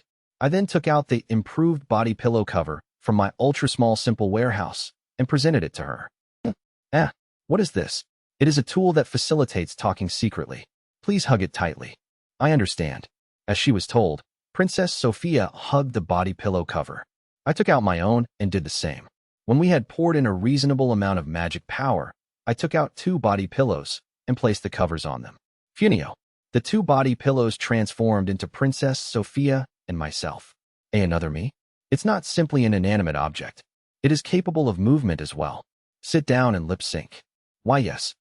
Princess Sophia closed her eyes and mumbled something, most likely instructing her body pillow in the same manner I did. The body pillow version of Princess Sophia sat down and moved her lips. This was the ability of the improved body pillow. Improved body pillow, rarity. Attributes: water, water, wind. This is a normal body pillow that has been imbued with life force through pseudo-life grasp. Its usage is the same as that of a normal body pillow, but it is much more lifelike. Its pulse and the color of its blood perfectly mimic those of a living person, causing it to be almost impossible to be distinguished from the original person themselves. Additionally, the pillow is capable of moving as the person providing it magic power commands it. However, these improved capabilities come at the cost of increased magic power consumption. The transformation persists for 45 minutes, limited to simple actions such as walking or sitting. Resistance to physical destruction. Lifespan: 5 years. Notes: can be washed even when in human form. This is me. The one beside me is also indistinguishable from Thor. SHHHH. Quiet. I placed my finger to my lips, and the improved body pillow mimicked my action. At the same time, Princess Sophia and her body pillow both nodded. The improved body pillow was improved through pseudo-life grasp, imbuing it with life force. Thanks to this, it could move as though it were living. However, it could only execute simple movements. The two pillows were talking to each other while sitting. This way, whenever someone looked inside the tent, it would seem as though we were speaking. Amazing, Thurkanen. Princess Sophia stared at the two pillows sitting on the chairs and pretending to speak to each other in astonishment. With this, it is possible to create a decoy of yourself to prevent being assassinated. It can also be used to feign an ambush. This item is ridiculously versatile. We'll discuss this later. First, let us move to a place where we can be at ease. With that, I removed the cloth covering the chair. A small door, just big enough to fit in the chair, was revealed. This was a stool-shaped, simple warehouse that I created. The space inside was furnished with chairs, a table, and a tea set. This tent was made with the purpose of holding secret meetings. On the surface, the dummy, improved body pillows would appear as though they were speaking to each other. However, in reality, the actual participants would be speaking about matters they don't want others to overhear in the simple warehouse. That was the concept behind this project. I wondered if I should expose the simple warehouse to Princess Sophia, but after contemplating the matter for a moment, I realized that the pixies used it to transport the foot bath and hot water before. Therefore, I spoke to Rookie and requested her permission. I believed that Princess Sophia could be trusted. Would you trust me, Your Highness? Sophia nodded in approval. If that was the case, I guess it was safe to show her around. I asked Princess Sophia to follow me. Then, I pulled Princess Sophia in from the inside before closing the door. Now, the voices inside shouldn't be heard outside. Huh. Wow. Prince Sophia's eyes sparkled as she entered the simple warehouse. I too would be surprised if I found out there was such a space inside this little box. My sister Liana told me that the demon territory harbored an alchemist who repaired her magic sword. She tried to recruit him, but Her Majesty the Demon Lord rejected her. Princess Sophia looked at me with a serious expression. I was told that you were that alchemist, Thurkanen. Are you also the one who invented the foot bath? Yes, I did. Then, let me thank you once again. Princess Sophia then kneeled down in front of me and bowed deeply, leaving me dumbstruck. I thank you for healing my body with the foot bath. Thank you, Thurkanen. And no, I practice alchemy because I enjoy it. Just because you enjoy it? In the Empire, alchemists have a very lowly status, correct? Yes. However, the demon territory provided me with a job as an alchemist. The residents are all happy to use the items I create, and I am happy making new items. The one that Your Highness used was one of them. That is the case with the foot bath as well.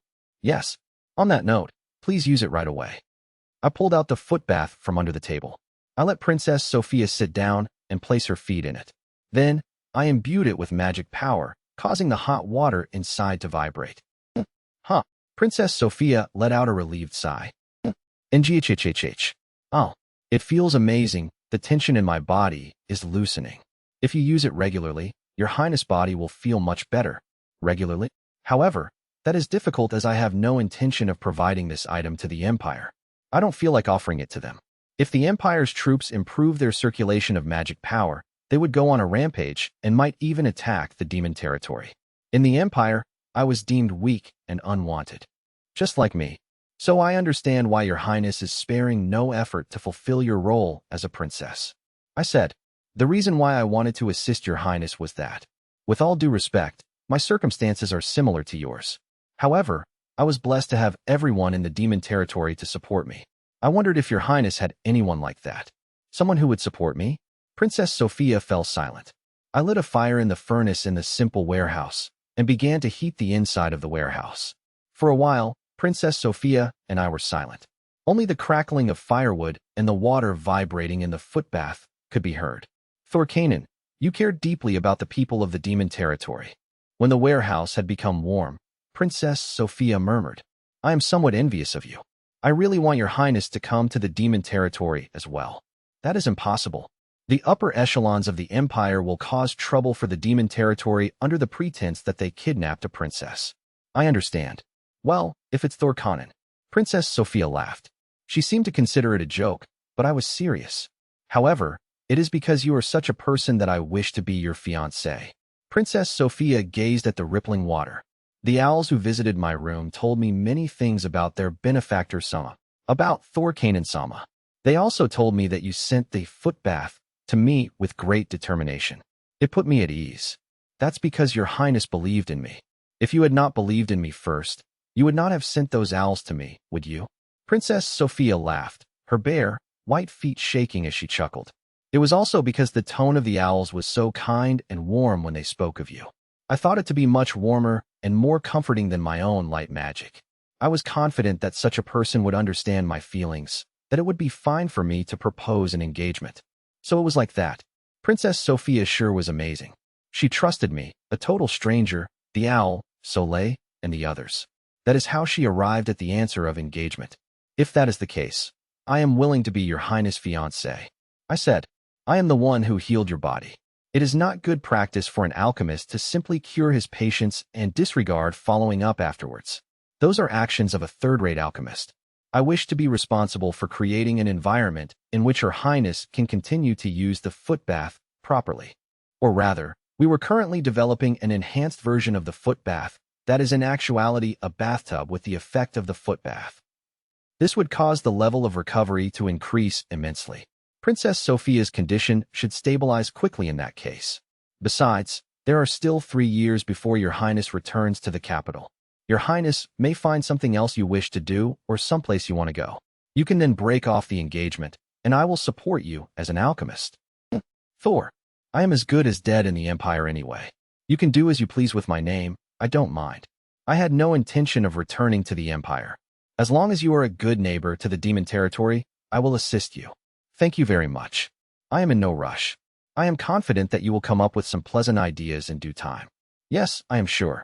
First of all, let us quickly establish a trading post. Your Highness should come in the name of inspection. I will make the footbath available at that time. Is there anything else Your Highness would like to do? Ah, yes. Princess Sophia pinched the hem of her skirt. I am skilled at washing and drying clothes, but it takes a long time for them to dry. Yes. If I only possess a single pair of underwear, I will need to wash them every day. If possible, I would like an extra pair. Oh, that's right. I had only sent Princess Sophia a single pair of underwear. There was no way she could allow her maid to wash those. So, Princess Sophia would have to wash them herself every day. That would be a lot of work, wouldn't it? I hang them up to dry at night before I go to sleep. So, while she sleeps, You don't have to say anything further. I apologize for sending you transparent underwear. The light attribute, magic cloth, turns transparent when magic power is imbued into it, so it can't be helped. Now that I think about it, sending transparent underwear to a woman was not a good idea. What? Princess Sophia was puzzled. The underwear was necessary. No, but the transparent underwear. I did feel uncomfortable at first, but once I became used to it, it felt pleasant. Princess Sophia said that without a hint of shyness. The royal family had maids to help them change their clothes, so they were not afraid to expose some skin. Wait, is this how all princesses act? I'll deliver additional underwear later. Thank you. Fufufu. Princess Sophia laughed. I was glad to hear that. She seemed to be fine again. Anyway, let's talk with Rookie and the others about the engagement and come to a conclusion regarding the matter. If it was an excuse for Princess Sophia to remain on the demon territory's side, I don't mind becoming engaged to her. If she loses her status as a princess because of that, then we can have her come to the demon territory. If Princess Sophia, now a civilian, comes to the demon territory, it wouldn't be considered kidnapping a princess. She seemed to be ready for it, and I believe Rookie and the others will accept Sophia. She would be like me. Pho. The footbath finally finished. She looked at me as if she remembered something. I knew that Thorkanen was a wonderful person. You told me before, didn't you? You said that if I'm dissatisfied with the footbath, I can unleash light attribute attack magic on you, said Princess Sophia. When the owls told me about it, I realized that there are such courageous people in the world. The thing is, actually, I should tell her about the UV cut parasol. Princess Sophia, who commands light attribute magic, might be able to help me. Just as I was about to ask about that. Thor, it's an emergency. Suddenly, I heard Rookie's voice from outside. Monsters are here. I've never seen anything like them. It may be a variant like Gargarasa. Come out quickly. A few hours prior, deep in the woods to the northeast. Deep in this cave, there should be a sleeping monster. Mariella told the soldiers under her command. Deep in the forest was a rocky mountain that led to another mountainous area, and at the foot of that mountain was a cave. It was just as the Minister of Military Affairs, Zagrin, had written in his letter. If so, the sleeping monster must be deep within. After failing in her attempt to retrieve the mysterious sword, Mariella returned to the town of Nosa. After that, she prepared the necessary items for this search and came here with her direct subordinates. His Excellency Zagrin is truly great. Even though he is not here, his insight extends all the way to the border region. We will investigate immediately. We know the location of the cave. At the very least, we should report it to Commander Isaac. No need. Mariella cut him off. We have been conducting military exercises in order to exhibit the strength of the Empire, but Princess Sophia and Isaac Mueller have decided to meet with the Demon Lord. It is clear that the military exercises have failed to fulfill their purpose. Consider us an independent unit, separate from those failures. Yes. Also, only the great dark bear inhabits the depths in the cave. It is a weak monster that repeats dormant sleep. If we awaken it, we must defeat it. After tying their horses to a nearby tree, the soldiers began advancing towards the cave with Mariella at the forefront. As soon as we locate the monster, we will return to Nosa. Then, we'll bring Princess Sophia to defeat the beast. This will fulfill the order issued by Zagrin. What was to be done with Princess Sophia and Isaac Mueller would be left to Zagrin. I should return to the capital as soon as possible, with only the achievements that Zagrin wants. I don't know how the upper echelons in the capital will evaluate the meeting between Her Highness and the Demon Lord. It would be better to pretend that I had nothing to do with it. This investigation is an excuse for that. Mariella-sama, I hear strange noises. Suddenly, one of the soldiers stopped. It's not the sound of a bear. It sounds like a large bug crawling. Perhaps the monsters have noticed us approaching? Oh, are you going to chicken out? That's not it, but... The soldier hesitated before speaking his thoughts. According to rumors, this happened with the monster Gargarasa as well. They found a new monster in the territory of the original monster. It defeated the original monster and occupied its territory. The soldier paused for a moment. I am not siding with Isaac Mueller-sama, but I think it would be best if we returned to town and investigated this with a larger group. I understand. You cowards will have to remain here. Mariella-sama, if there is a new species of monster, we should confirm its existence. Even without knowing anything, you're chickening out. You should be ashamed of yourselves as soldiers of the Empire. Gurren. As if in response to Mariella's shout, a shattering sound rang out from the depths of the cave. The soldiers reflexively readied their weapons. Something was coming out of the cave, and it didn't sound like the great dark bear. What they heard was a rustling sound, like the crawling of an insect, or perhaps the sound of an insect chewing on something. As if awakening from a deep slumber, something sluggishly approached them. Prepare to attack.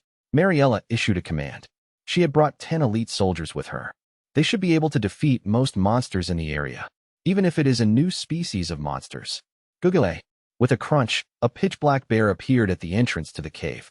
However, only its fur could be seen. The insides of the bear had already been devoured. Gripping the black fur with its mouth was an insect-type monster.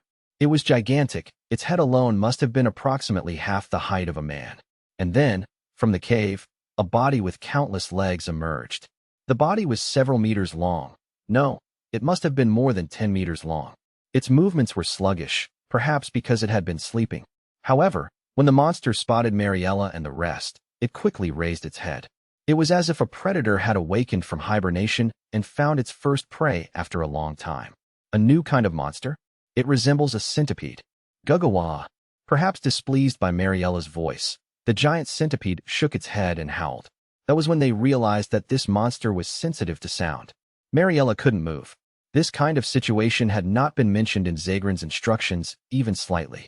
If it had been, such thoughts would have been running through her mind.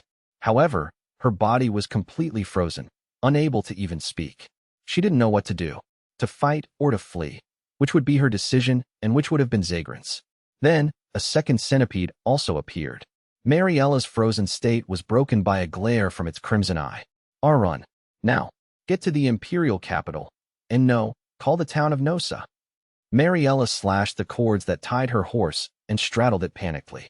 She mounted her horse and rushed it towards the exit of the forest. The sounds she could hear suggested that her companions were following her. She hoped all of them had made it, but there was no time to confirm.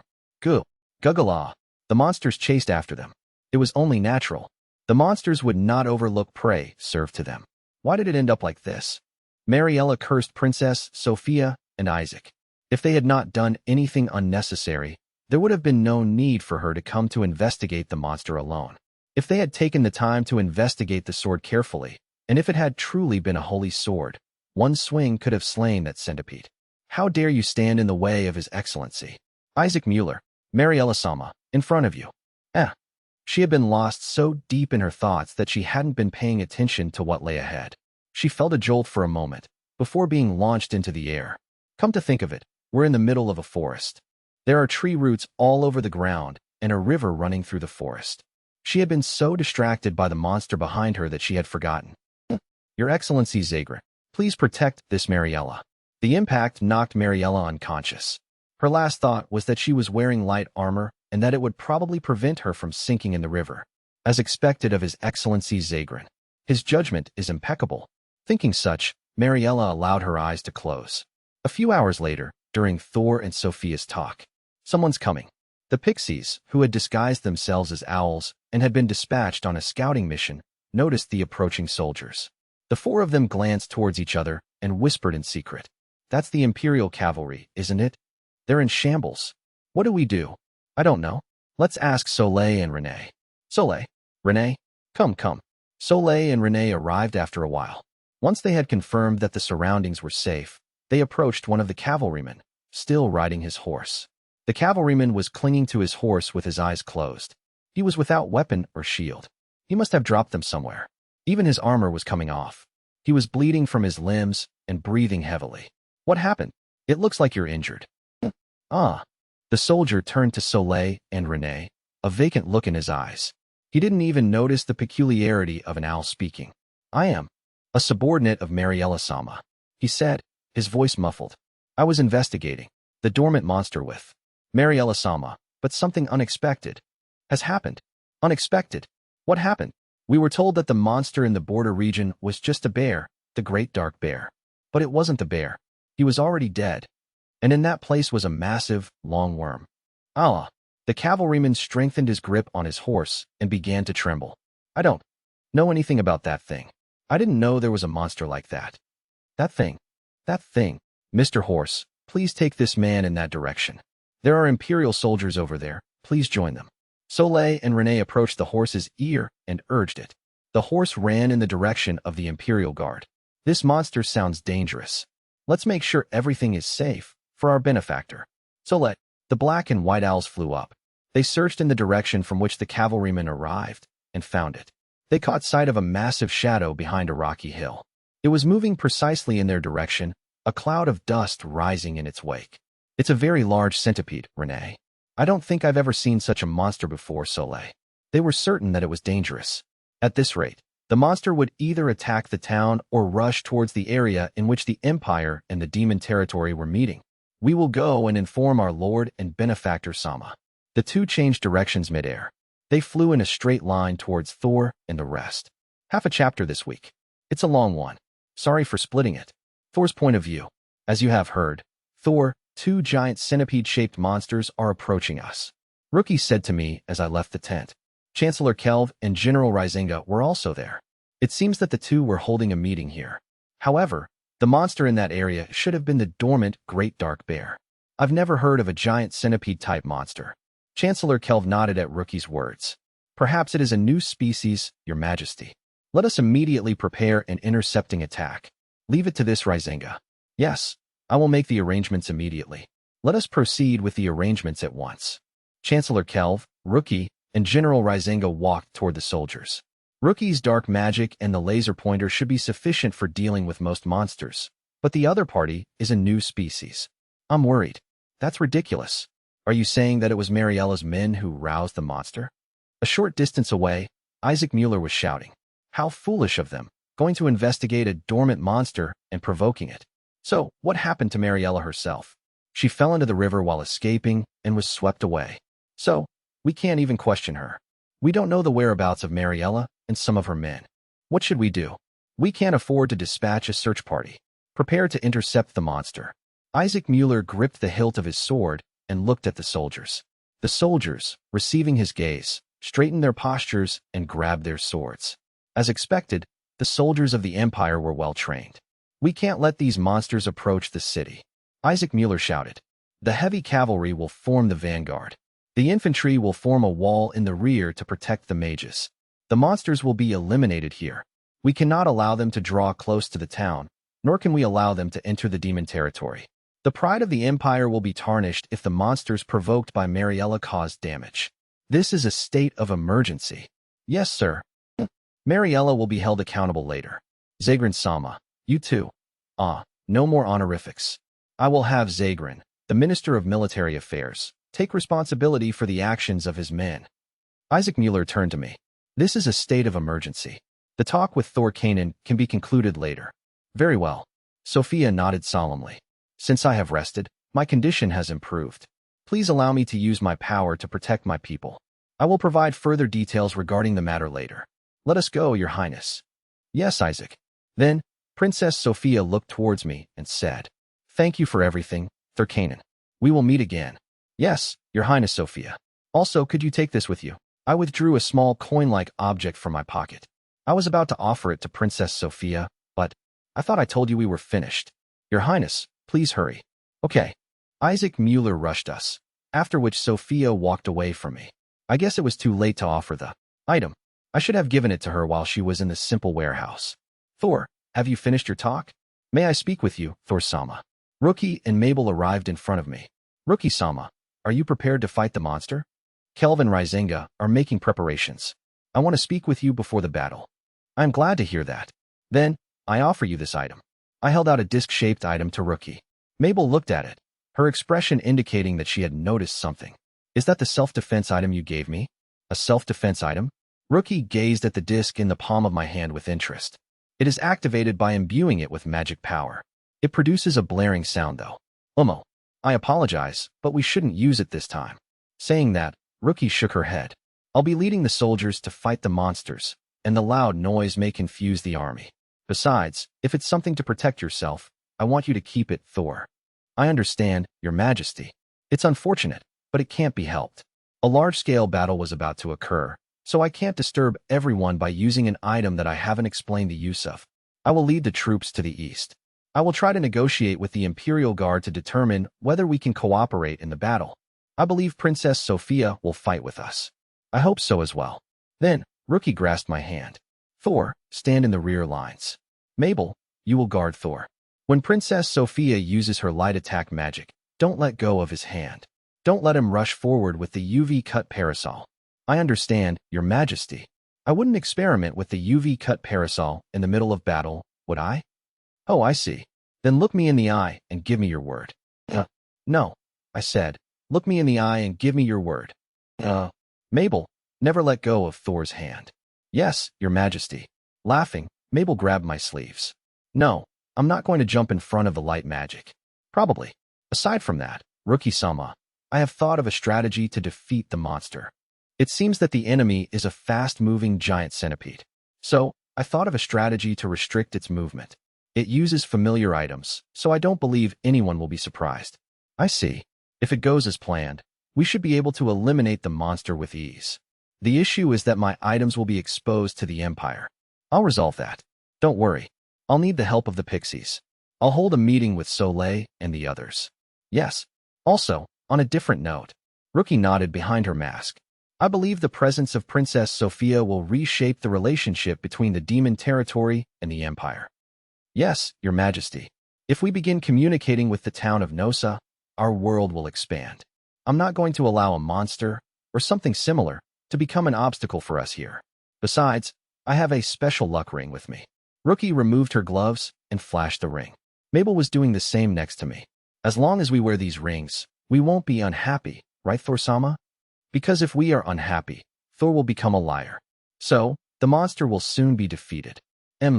Mabel, take care of Thor. Saying that, Rookie went to where Chancellor and General Rizinga were waiting, while Mabel and I followed the other soldiers instead. If the two of us became isolated, we might be attacked by other monsters. We'll accompany you, Thor-sama. Soleil and the others will be back soon. I looked overhead and was greeted by several owls flying toward us. The owls all removed their hoods at the same time, and with a plop, returned to their pixie form. We've been scouting ahead. I overheard you saying that you have a favor to ask of us. Yes, I do.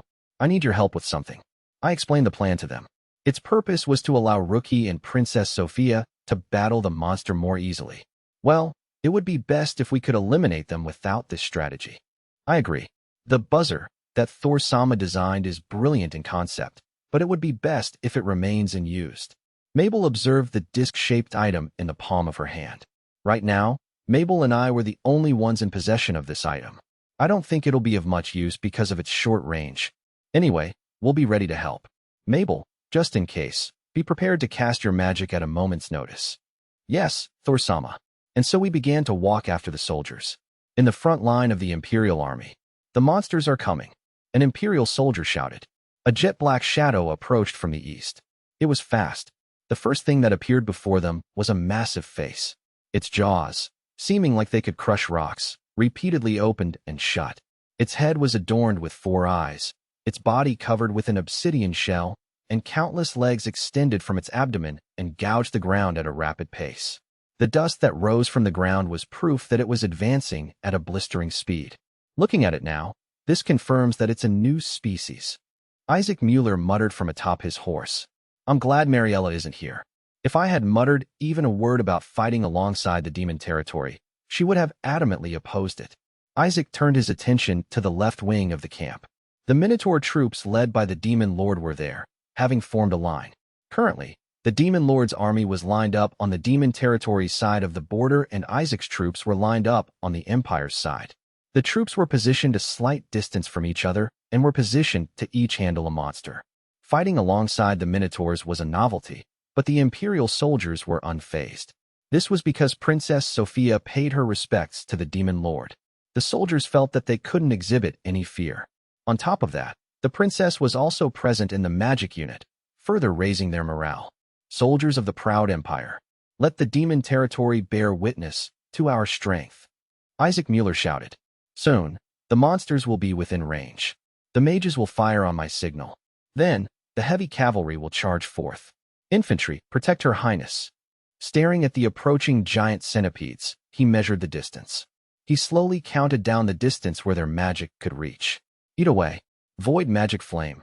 Gia'awawea. Why is it already within range of the demon territory's magic? A red light shot forth from the demon territory's army, landing on the monster. The light itself seems to hold no offensive power. However, the black flames emitted by the demon lord flew along that light, traversing an impossible distance and injuring the monster. The demon territory is extremely terrifying. However, it is also a reassuring ally at this moment. Anyway, we should be able to deal with one of the enemies. Thinking this, Isaac raised his hand to signal his troops. Now, mages, fire at the enemy. After that, this little officer will charge forth. Fire. Fireball. Chargee. A large number of fireballs shot out from the palms of the mages. Immediately thereafter, the cavalry began their charge. Isaac, at the forefront, cast a strengthening spell on his spear. One unable to do this was unable to become a high-ranking military officer. Isaac confirmed that his spear had been dyed red. A fireball crashed onto the body of the giant centipede and burst open. Gishasha, the giant centipede slammed the ground, as if it was displeased by it. Its long body shot up and down like a whip. It avoided a large number of fireballs and charged directly at the group of cavalrymen. It's moving too fast.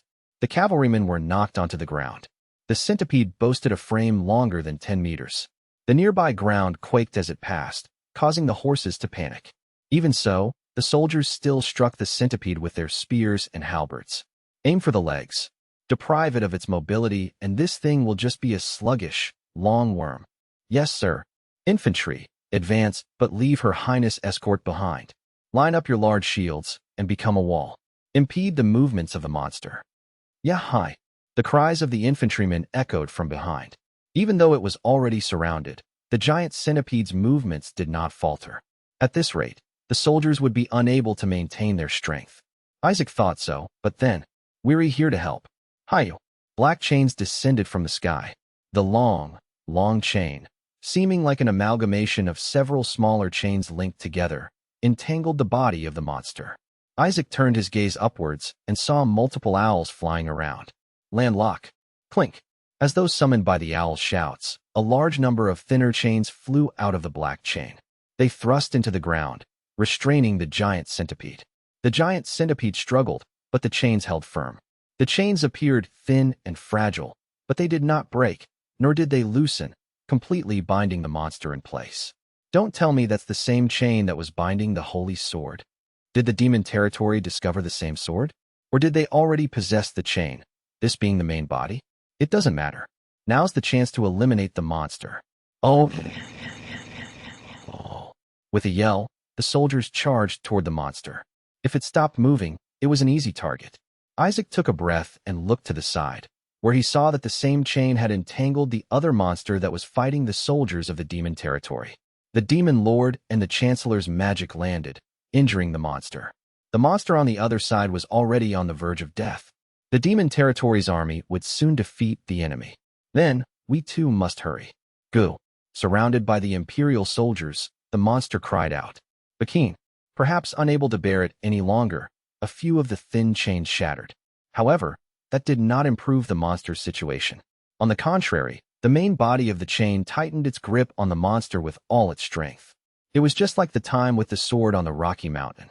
The chain would not allow the wicked or unqualified to escape. This little officer is not a hero, but I will not tolerate this evil being. Isaac gripped his spear in his hand and urged his horse. He would be the one to deal the finishing blow. As he thought this, he suddenly noticed something strange under his feet. The ground surrounding the area where the chain shattered was rising bizarrely. It seemed as though something massive had passed underneath. At that moment, Isaac remembered the report he had heard. Mariella's men stated that there were multiple giant centipedes. They did not mention the number 2 in any way, and some of the centipedes possessed the ability to burrow underneath the ground.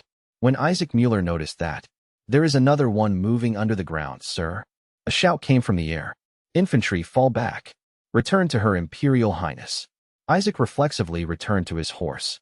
The third centipede was advancing beneath the ground, attempting to surface behind Isaac and the others. Behind them remained only Princess Sophia, the mages, and a few infantrymen. People of the demon territory. Another centipede monster slipped past us. Princess Sophia is in danger. Please help. In front of Isaac, the ground burst open, revealing a third centipede. Clods of dirt scattered, knocking Isaac's horse down. Isaac jumped off his horse and rolled on the ground, looking at the third centipede that appeared. It was enormous. It was likely twice as large as the other two, perhaps the leader of the pack. The giant centipede slowly turned its head toward Princess Sophia. Sophia's point of view. Jaya Jaya. Great light magic. Princess Sophia began casting light magic. However, she knew that she would be unable to complete it in time. The mages on either side of her were panicking. They, too, had not noticed the giant centipede burrowing through the ground. I didn't know such a monster existed. Sophia's eyes widened at the sight of the monster approaching her. Countless legs extending from a massive, obsidian body and fangs the size of a person's arm. any one of which would be able to crush Sophia with a single blow. Through my hands, I will shoot countless pebbles at my enemies, all in the palm of the hand of the great being. Still chanting, Sophia stepped in front of the mages. I've made up my mind. I will protect my people with my life. Therefore, I can't let this kind of monster roam freely. I leave the rest in your hands, Thurkanen. The dirt uprooted by the demonic monster struck Sophia's body. Even so, Sophia did not waver. She continued chanting the most powerful magic available to her, while staring back at the huge fangs and crimson eyes that were drawing ever closer. At that moment, here we go, icicle bind. Suddenly, a blade of ice flew from behind Sophia and struck one of the giant centipede's legs, freezing it. Sophia reflexively turned around. She could see Thurkanen approaching her, a silver-haired girl following behind him. Don't come any closer, Thurkanen-sama. Jaigya. The monster howled in displeasure. Please don't hurt our friend. Vivid light strike. Our benefactor cares greatly for that one. Void arrow. Furthermore, the black and white owls above Thor's head fired magic of their own. White bullets of light and black arrows shot forward, the two spells piercing the giant centipede. No, you will only endanger yourselves. No, an attack of that level won't restrict the monster's movements. It would consume Sophia and thereafter attack Thor and the others.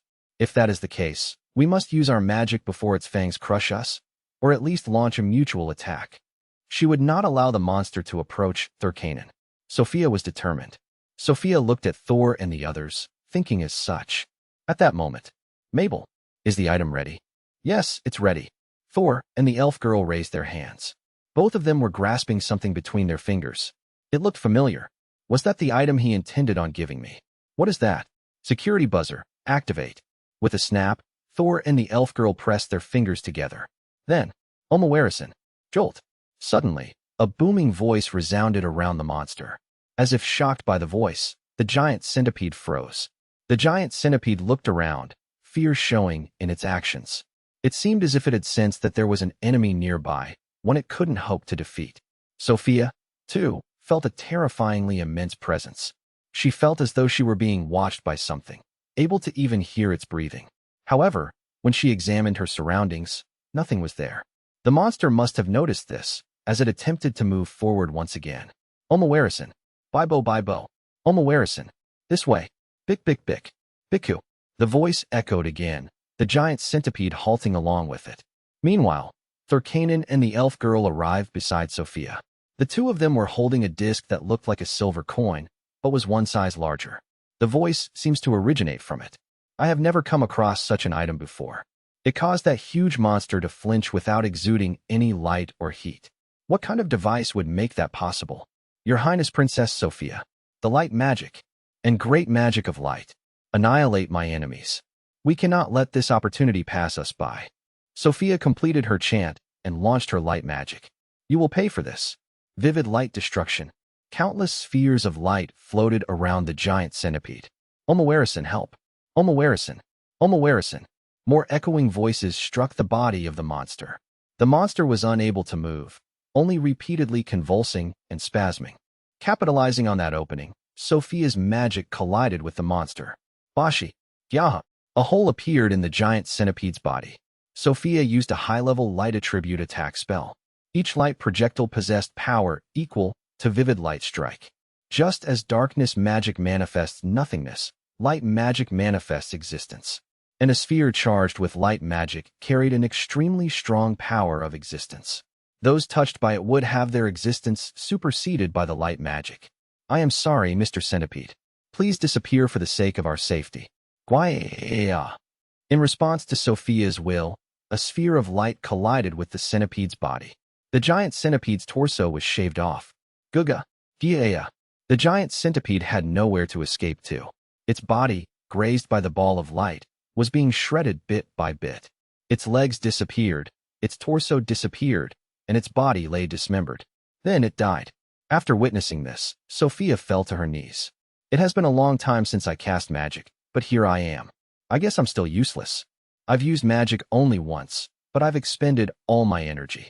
However, it's slightly relieving. Thor, who is standing beside me, will support my body. Please don't overexert yourself, Your Highness. I wanted to show you how impressive I am. It was truly impressive. I'm relieved. Sophia breathed a sigh of relief in Thor's arms. She managed to catch her breath before standing up. The battle had almost come to a close. Of the three monsters, one was annihilated by the demon lord, and another by Sophia. The one the Imperial soldiers were fighting was still alive, but it was at death's door. You should never have messed with the Empire. Jaya. The last giant centipede's movements ceased as well, just as a soldier's spear thrust into its torso. Shortly thereafter, Isaac arrived before Sophia. He must have fallen from his horse. His helmet had fallen off, and he had dropped his spear. Isaac looked at Thor and the elf girl. Thank you for rescuing Princess Sophia. He bowed deeply towards the two of them. It was this small officer's shortcoming that allowed this. I did not notice the monster advancing through the ground. Without you, the life of Her Highness would have been in grave danger. No, I'm just glad I arrived in time. However, what was that item that stopped the monster? I cannot provide any details, but it's an item developed by the demon territory. Thorkanen responded. Isaac Mueller nodded his head. I see. But what is Omawarison? I've recalled coming across it in books. Sophia interrupted. A young hero was bullied by others. He said to them, don't do such a thing, or I'll call Omawarison. What a strange coincidence. I recall reading a similar book in the library at my workplace. Thorkanen as well. I'll tell Omawarison everything. I remember reading a book stating that. It was the story of a young warrior from amongst the heroes. Sophia nodded in agreement with Thorkanen's words. For some reason, she was extremely pleased by the fact that they had read the same book. However, Isaac Mueller looked unconvinced. You two seem to understand, but I do not. What exactly is the Omawarison? Perhaps it is a being that protected them in the world of the heroes. I agree. Otherwise, there would be no reason to refer to it by that name in this world. Thor and Sophia looked at each other and nodded. Sophia recalled the earlier situation. The giant centipede certainly looked frightened at the sound of Omawarison. It was probably due to a fundamental and primordial sense of caution. In fact, Sophia and the Imperial soldiers were not affected at all. It only restricted the evil being. The Omawarison must be similar to a guardian spirit in the hero's world. I believe it is similar to a golem that moves with the keyword Omawarison and protects the town. That's a reasonable assumption. No, I didn't consider the idea of a guardian spirit. I believe your theory is great as well. Thank you, Thorkanen. Sophia and Thor looked at each other and laughed. I want to continue talking about the hero's world. With Thor, I feel like we could continue speaking all night long. What? A guardian spirit? A golem? Is it a magic that can summon those? Isaac Mueller shouted from behind them. But no such thing appeared. Why did the monster become frightened? That magic seems to create a presence resembling the Omawarison. Thorkanen responded. It is only capable of emulating a presence similar to the Omawarison and frightening monsters. In other words, it is a magic that borrows the authority of the Omawarison of another world. Now that you mention it, Demon Lord Rookie Everguard said that the demon territory learns from humans. Sophia continued. They must have developed a new magic by learning from the heroes. That sounds accurate, Your Highness. Let us not become conceited, but instead continue to learn. Of course, Your Highness. Isaac Mueller tapped his armor-clad chest. This Isaac Mueller feels as if his eyes have been opened. To remember this feeling, this small officer will change his name. From this moment on, please address this little one as Isaac Omawarison Mueller. I think it's a splendid name. Isaac Omawarison Mueller. I agree. It's cool. Thank you, Your Highness. Your Highness, and Thorkanen. Isaac bowed to Sophia and Thorkanen. I will now go and attempt to uncover the identity of the monster. I will also determine whether there are any similar monsters in the area. I will be taking some of the men with me. Your Highness, please return to the town of Nosa. I understand. Thank you very much, Isaac Omawarison Mueller. Isaac began to gather his troops. He clenched his fists with a contented look on his face. This little officer isn't a hero, but I am something closer to a guardian spirit protecting the hero. Isaac Omawarison Mueller murmured these words as he was being seen off by Sophia. Thor's point of view. So that's the high-level light magic, vivid light destruction. Particles of light enveloped the giant centipede and replaced its very existence. Amazing. Princess Sophia was amazing. When she recovers, she will be capable of casting magic like that. No, I think this security buzzer, created by Thor-sama, is more amazing. Mabel placed the item on her palm and murmured. It was a thick disc, approximately twice as large as a silver coin. This was the security buzzer. It was an item that was activated by pressing it with one's finger and imbuing it with magic power. I was amazed that it could restrain that giant centipede. It consumes a lot of magic power, so replacing the magic stone after every use becomes necessary. However, it was worth it. The security buzzer in the mail order catalog sure was amazing. The explanation went something like this. Introducing our company's recommended security buzzer. Aren't you worried about your children walking alone at night or on their way home from cram school? Even if you can shout help in an emergency, there are times when you may not be able to speak or even move your body. But with this security buzzer, you can rest assured. All you have to do is grip it and exert yourself, and it will make a loud sound and call the policeman. It also sounds a siren. The startled offender will not be able to move even a single muscle. Very effective against a hostile opponent. For your own safety, please purchase one of these buzzers for each member of your family. It was a great item. I created this one based on the one in the mail order catalog. Security buzzer. Attributes: light, light, light, wind, wind, wind, rarity. The magic power of the mighty wind produces a booming sound, while powerful light magic emulates an immense presence, as though a huge creature is present. This item is used to intimidate enemies and prevent them from moving. It is activated by pressing on it with one's finger and imbuing it with magic power. It also affects only those whom the owner considers to be enemies. Activated by magic power, it generates a booming sound and an immense presence. The sound intimidates the enemy, and the presence is capable of causing them to flinch and halting their movement. The sound rings out as a voice calling out to the Omawarisan. The Omawarisan is the one who assists the troubled in the hero's world. Sophia's Assumption, a guardian spirit that is ubiquitous in the world of the heroes. Thor's Assumption, a magic item that protects people in the world of the heroes. The targets of this item feel the presence of a terrifyingly huge being in close proximity and even sense its gaze. The more sensitive one is, the more intimidated they will be and the stronger the immobilizing effect will become. A light magic stone and a wind magic stone are required. Because of the intense magic power consumption, it can only be used for a few dozen seconds. Please replace the magic stone after use.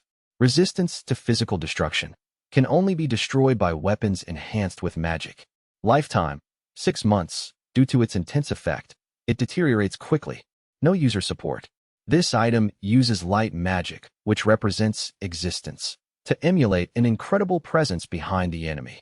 Therefore, the more acute your senses are, the more you feel, there's someone behind me, causing you to freeze. That's why the giant centipede was so startled that it stopped moving. But when it looked behind itself, it didn't see anything. However, it could still sense its presence. Yes, it felt the Omawarisan's gaze piercing it, and it even felt its breath. It's a terrific item. Well, it still falls short compared to the ones in the hero's world.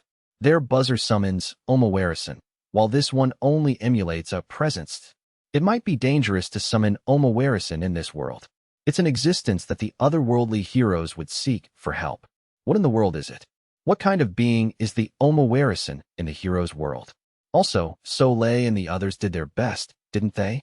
They used the chain lock to seal off the monster's movements. They combined chain locks, wrapped the combined chain around the monster, and then activated land lock mode. However, the third monster that was underground uprooted some of the chains. Well, as a result of that, the main body of the chain lock constricted the monster. I didn't think it could be used for combat as well. I'll have to thank Soleil and the other pixies later. I'd like to thank Thorkanen and Elfsan as well. Sophia, who had seen Isaac Omawarisan Mueller off, looked at us. She then lifted the hem of her dress and bowed to us. Thank you immensely for saving me in the midst of such a dangerous situation. No, I'm simply glad I arrived in time. I'm glad that you made it as well. May I know her name? Princess Sophia smiled at Mabel. She saved my life, and I am unaware of even her name. This girl is Mabel Refrain. She's a subordinate of Her Majesty the Demon Lord, the person who tends to me and my precious fiancé, T. Thorsama. Mabel's face flushed crimson as she looked at Princess Sophia and me. However, I had to properly introduce her. Besides, Rookie had already declared that I had a fiancé during the meeting. So, you are Thorkanen's fiancé. Sophia stared at Mabel and nodded. Then she curtsied again, this time in the manner of a princess. My name is Sophia Dalgaria. I would like to ask you, as my fiancé senpai, for your guidance, Mabel refrained Sama. Yeah. Mabel let out a strange voice. She must have been surprised to suddenly receive a bow from an imperial princess. However, Mabel was also a close associate of the Demon Lord. She immediately calmed herself and returned the bow. I am very grateful for your courteous greeting, Your Imperial Highness. I am Thorkanon's maid. And fiancé, Mabel refrained. Please accept my best regards. It is a pleasure to meet you as well. You. Excuse me for being blunt, but yes. I would like to know what Thor-sama's favorite food is and what his hobbies are. And, if you don't mind, what type of woman he likes. I don't really know what type of woman he likes. That's unfortunate. However, he loves practicing alchemy. He's always absorbed in researching alchemy and is constantly designing amazing items. He's not fussy regarding food. He always eats his meals while researching. He's so focused that he never notices that I say on it. Wait a minute. I wasn't aware of that. Anyway, Thor-sama is a wonderful person. He always prioritizes us. He is very dear to both Her Majesty and myself. I understand. Thorkanon is a very respectable person. Princess Sophia looked at me and smiled. I was about to continue when I heard a voice in the distance. A soldier came to call her. I'm sorry, but I'm afraid I have to return. It's regrettable. I nodded. I had hoped to speak with Princess Sophia about the legend of the heroes and other topics. However, Your Highness is in the town of Nosa. We are neighbors, so we can meet anytime, correct? Yes, you are most welcome. I understand. We will see you soon. Mabel-sama, please tell me more about Thor-sama later. Why yes. I will try my best to be like you, Mabel-sama. Sophia, for some reason, looked at Mabel's hand. I will also devote myself to receiving the ring that is proof of being a fiancé. Please guide me kindly. What? Then, I will take my leave. With a final bow, Princess Sophia returned to the Imperial Guard. Mabel and I watched her back fade with blank stares. What Princess Sophia glanced at was this special luck ring, right? She mistakenly thought it was an engagement ring. I wanted to correct her, but Mabel and I were too stunned to do so. Princess Sophia had already returned to the soldiers. She was issuing commands to the soldiers with a crisp expression on her face. I couldn't interrupt them and speak about engagement rings. Thor-sama. Yes. I am extremely delighted to have received this special luck ring. It is the best present I have ever received since I was born. Mabel brushed this special luck ring with her finger lovingly. So, I would be overjoyed if it was an engagement ring. I've already given that ring to Rookie-sama as well. What should I do? If this special luck ring is officially recognized by the Empire as an engagement ring, it would mean that I am engaged not only to Mabel, but also to the Demon Lord, Rookie. That special luck ring is still incomplete. I responded. When the final product has been prepared, I'll present it to Rookie-sama and take the unfinished ring back. If the design of Mabel and Rookie-sama's rings are different, then there will be no problem, right? No, I don't think Her Majesty will ever return that ring to you. Is that so? You should speak to her since she has just arrived. Mabel laughed, a mischievous look marking her face. She pointed towards the approaching Rookie and Chancellor Kelf. Her Majesty the Demon Lord and her army will be proceeding to the Monster's Nest. The Monster's Nest? The place where the dormant Great Dark Bear used to reside. According to the testimony of the Imperial soldiers, the giant centipedes seem to have emerged from there. We will follow the monster's path and determine whether there are any remaining. I understand. I will accompany you. Are you sure? I'm interested. Besides, there may be some materials left in the nest. If that's the case, I'd like to accompany Thor-sama as well. Thus, Mabel and I were going to the location where the monsters emerged from. Rookie was also with us. I should speak to her about the ring when I find the opportunity. Omawarisan means policeman in Japanese. It's a more childish way of saying it. A security buzzer is one of those things that if you pull the pin, it makes loud noises. In this case, you press a button and it calls for Omawarisan. Most children in Japan have one. We headed northeast, towards the forest. We received information that the giant centipedes originally dwelt in it. Princess Sophia informed us of the reason the giant centipedes had attacked us. It seems that some of their soldiers set out to investigate the dormant monster without permission and encountered the giant centipedes there. The giant centipedes, with their territory invaded, left the forest in pursuit of the fleeing Imperial soldiers. After that, they proceeded in the direction in which they sensed people in search of a meal. The onus was completely on the Imperial side. Princess Sophia insisted that she was responsible for the incident, but Rookie and I were both aware that she was in a sickly state until recently, in no condition to command others. Therefore, we decided to hold another discussion regarding where the responsibility lay. Rookie and Chancellor Kelf stated, rather than pursuing responsibility, investigating the giant centipedes is of greater importance. The reason why the Demon Lord's troops entered the forest was to investigate the origins of the centipedes. Incidentally, the Imperial soldiers, led by Captain Isaac, entered the forest beforehand. They had other matters to investigate. So, I entered the northeastern forest with the soldiers of the Demon Territory. It was obvious where the giant centipedes emerged from simply by observing the ground. It was a terrible mess. Toppled trees lay everywhere, all surrounding a massive track gouged into the ground. Considering that the giant centipedes went on a rampage, it wasn't strange that the forest was in such a state. They really were terrifying monsters, ones that I never want to reappear if at all possible. This security buzzer made that terrifying monster flinch. You have created a marvelous item, Thor, General Rizinga said as he walked beside me. The general held the buzzer in his hand and stared at it with interest. He was like a child who had received a new toy. Mabel chided him, saying, "If you become too excited, Ugnies will laugh at you later." However, the general just laughed and held the buzzer upside down. This small item prevented a massive monster from moving. It's quite the item. Its weakness, though, is that it consumes a lot of magic power. Its magic power is almost depleted, so it only releases a sound now. When you pour magic power into it, it creates the sound, right? Yes, it does. But please don't make it sound out right now. I know. Oops. General Rizinga climbed over a fallen tree while his finger rested on the security buzzer. At that moment, it seems he applied too much force, and, Omawarison, the buzzer emitted a loud sound. "What can I do for you, Thurkanen? And you, General Rizinga?" Isaac rushed over. WY. I told you not to press it. Of course he would rush over. Isaac changed his name to Isaac Omawarison Mueller. If he hears a voice saying, Omawarison, he'll assume that someone is calling out to him. "I apologize for bothering you. We mistakenly called you over, Isaac Dono." I bowed to Isaac. I was wondering if any other giant centipedes have been discovered since then. Also, it's been quite some time since the Imperial soldiers entered the forest. Is everything all right? A fourth centipede has not appeared. There seem to be no particular monsters in the forest either. Isaac dismounted from his horse and said, "However, please don't call this minor official's name too often, and if you do, please do it by means of a messenger. We are also quite busy." "I am sorry, sir." "No, I just want to ensure that you understand." Nodding, Isaac mounted his horse again. "I am indebted to you, Thurkanen, for rescuing Her Imperial Highness, and to General Rizinga as well." The Minotaur unit headed by you was truly valiant and daring.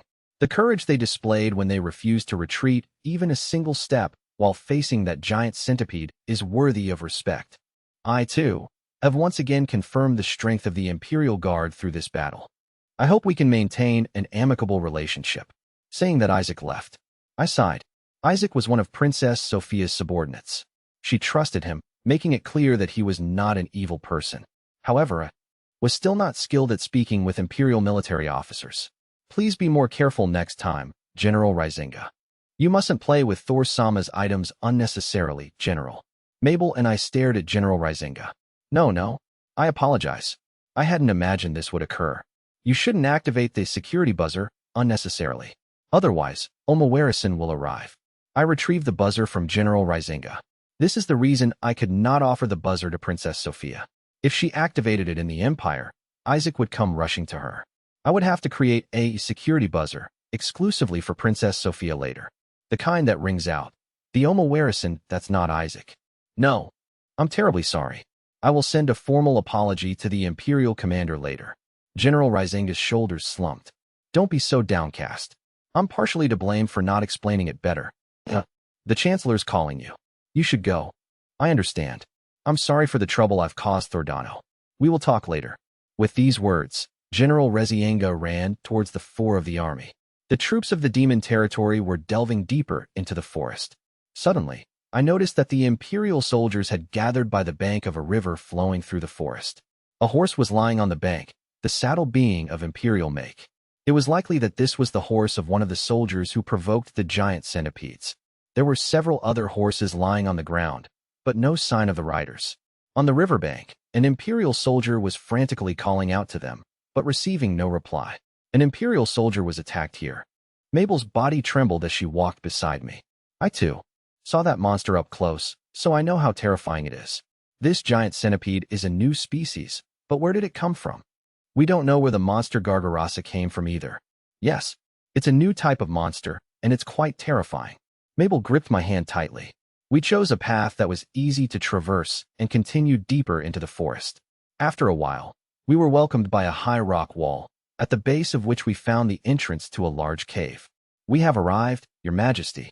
It seems this is where the monsters dwelt. General Rizenga announced at the front of the group. At the same time, the soldiers of the demon territory came to a halt. They saw a large hole in the rock wall in front of them. It seems that this was the dwelling of the dormant monster. Nearby, Imperial soldiers were conducting a meeting. Both Captain Isaac and the soldiers were glancing in my direction. It seems they wanted the people of the demon territory to hear what they had to say. From here on, the cavalry will search for Mariella and her men. They should return by sunset. The rest of you will enter the cave. Then, with these words, Isaac walked toward us. Kneeling in front of Rookie, the demon lord, he declared, "My name is Isaac Omawarison Mueller, the one in charge of the border troops of the Empire. I would like to propose that the people of the demon territory enter the cave alongside my humble army. May I ask why?" It was Chancellor Kelv who responded. Rookie was on horseback, quietly looking down at Isaac. "I have never received such a request before, so by all means, present your reasoning." "It is because the residents of the demon territory may be able to comprehend something that this minor official and his soldiers cannot," said Isaac. "That giant centipede is a new species. We aren't even aware of why it appeared. If there are any clues in the cave, it would be best if more people examine them. Do you believe you can trust us?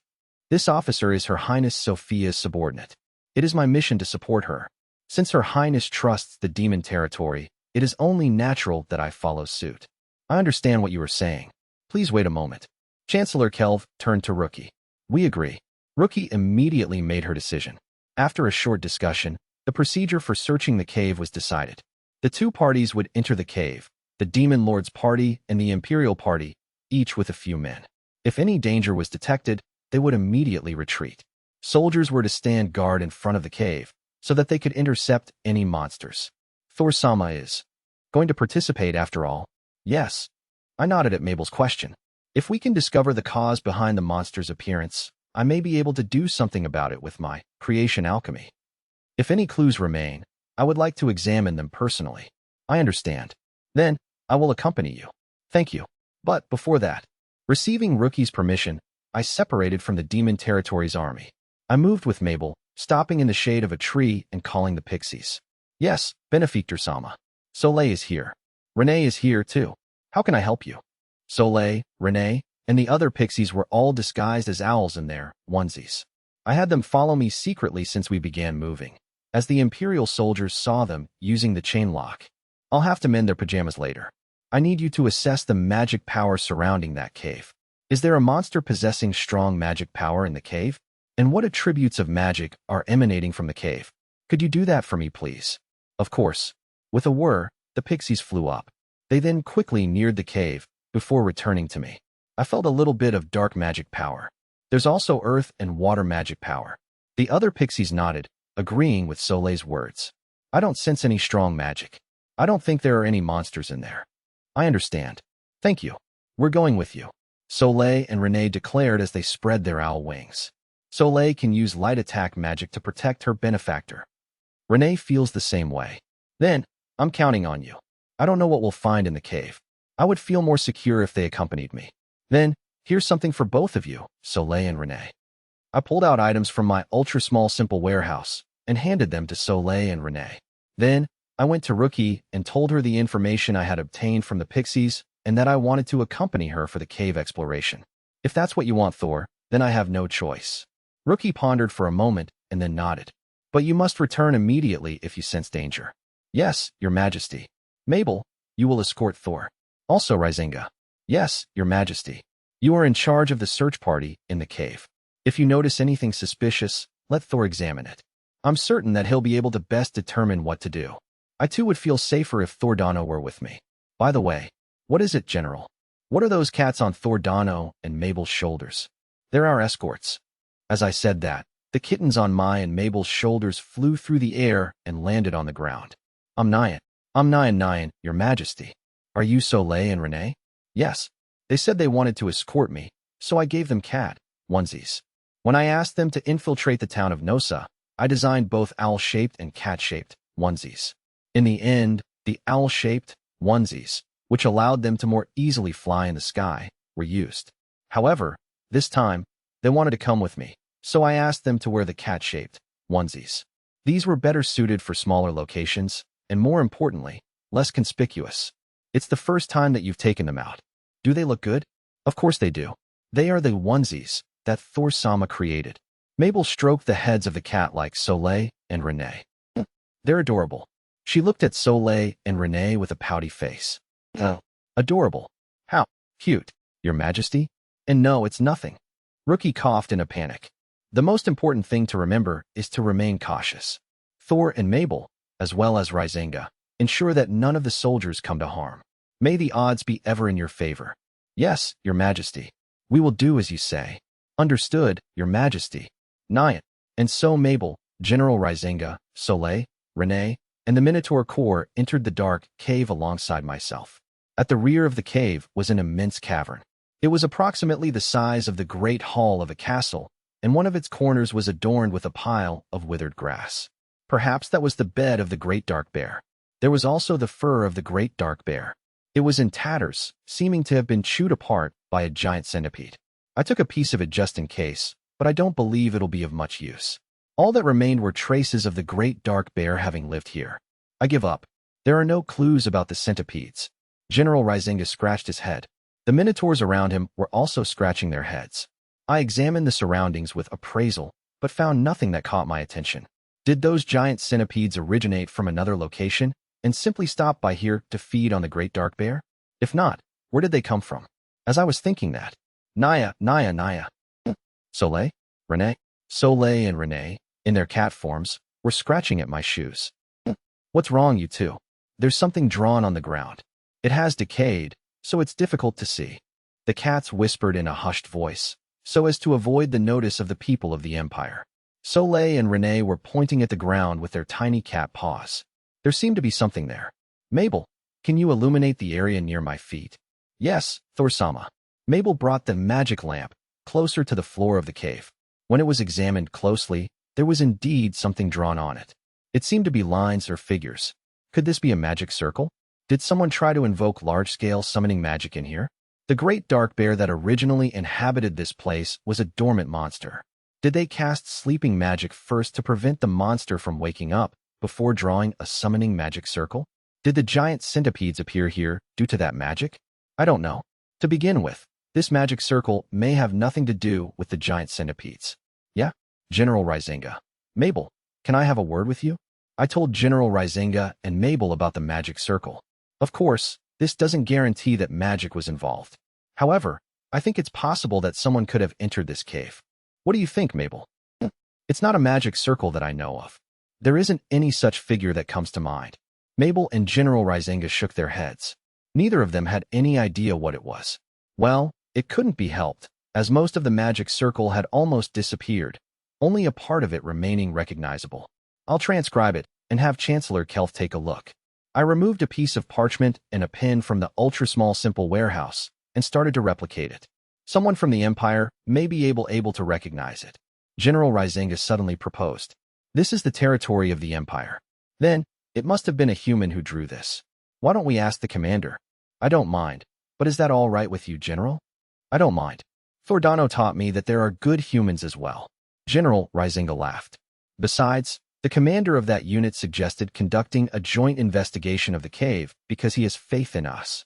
If that is the case, then we too must trust him. General Rizenga seemed to have no hesitation. The general is truly amazing.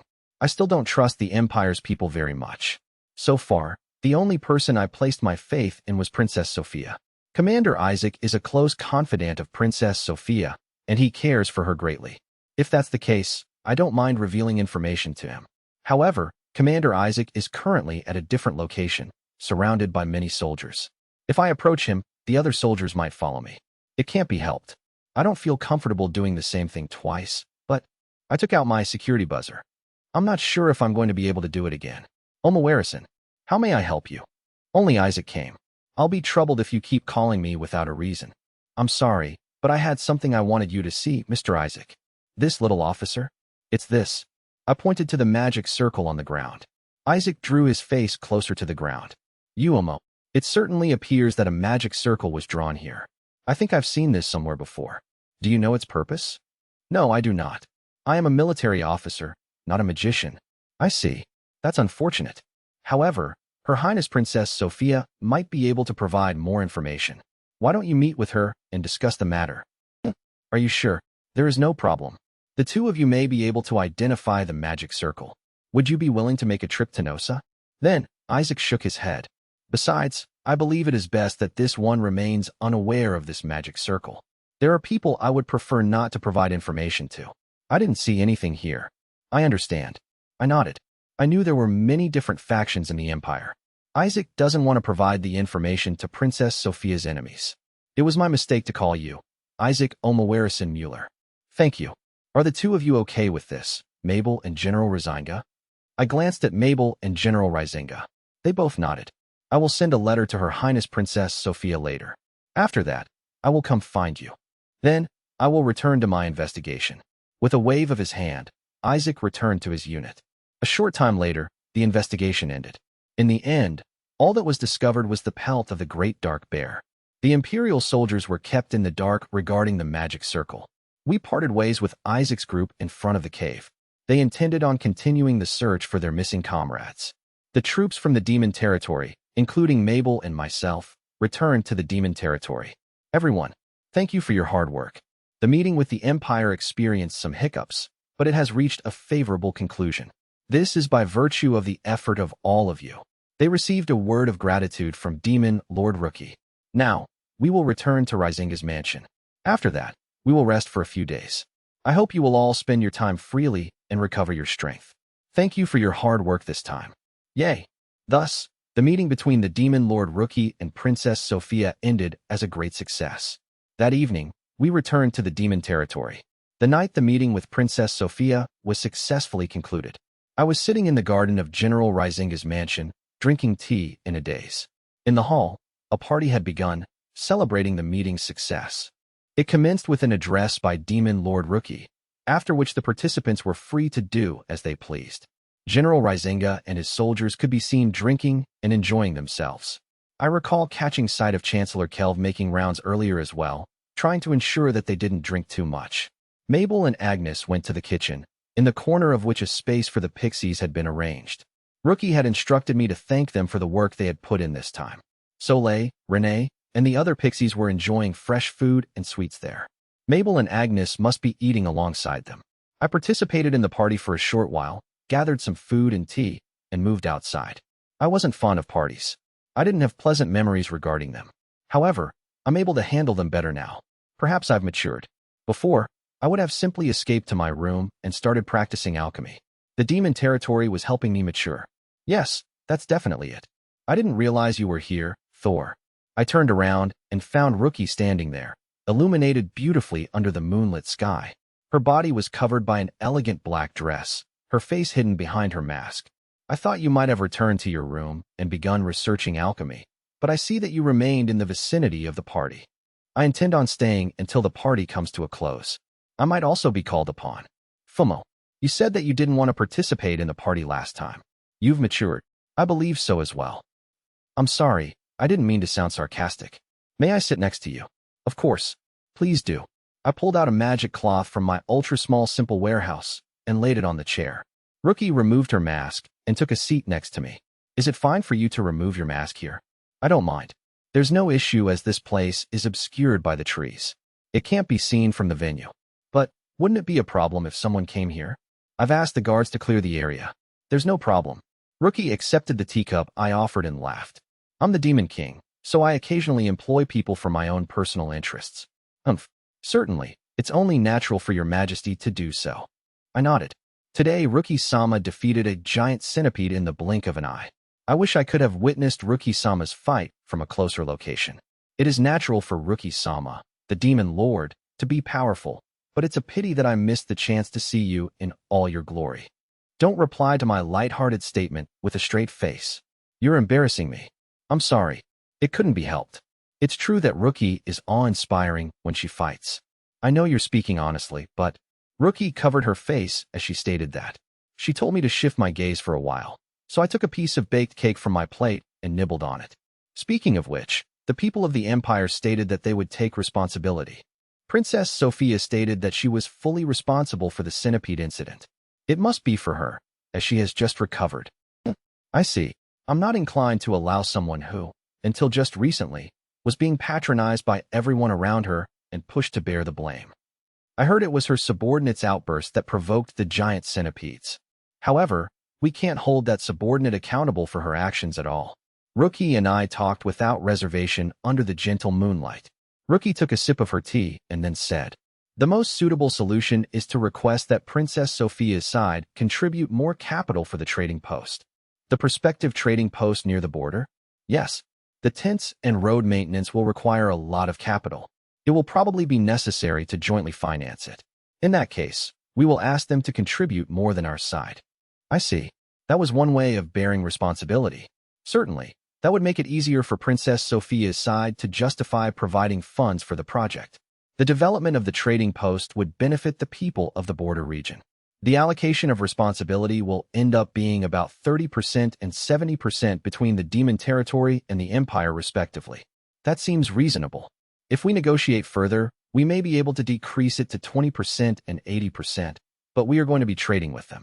If we reap a one-sided benefit, our reputation will plummet. This is where we should settle the matter. And I'm also going to place a request for some parts of the giant centipede. That's great. We're going to discover where it came from. I'll share some of it with you. Thor, if you want. Well, only if you insist, Dash. I insist. You've got to learn to be slightly less blunt. She chided me. Honesty is one of your virtues, Thor, but you should at least make an attempt to negotiate. I fear for your future. I'm sorry. I was just thinking that it could be used as a material for alchemy. Well, you've done well this time, so I'll give you some. Thank you very much, Rookie-sama. I forgot to thank her before. I bowed deeply to Rookie. The talk with Princess Sophia concluding successfully was all thanks to Rookie-sama.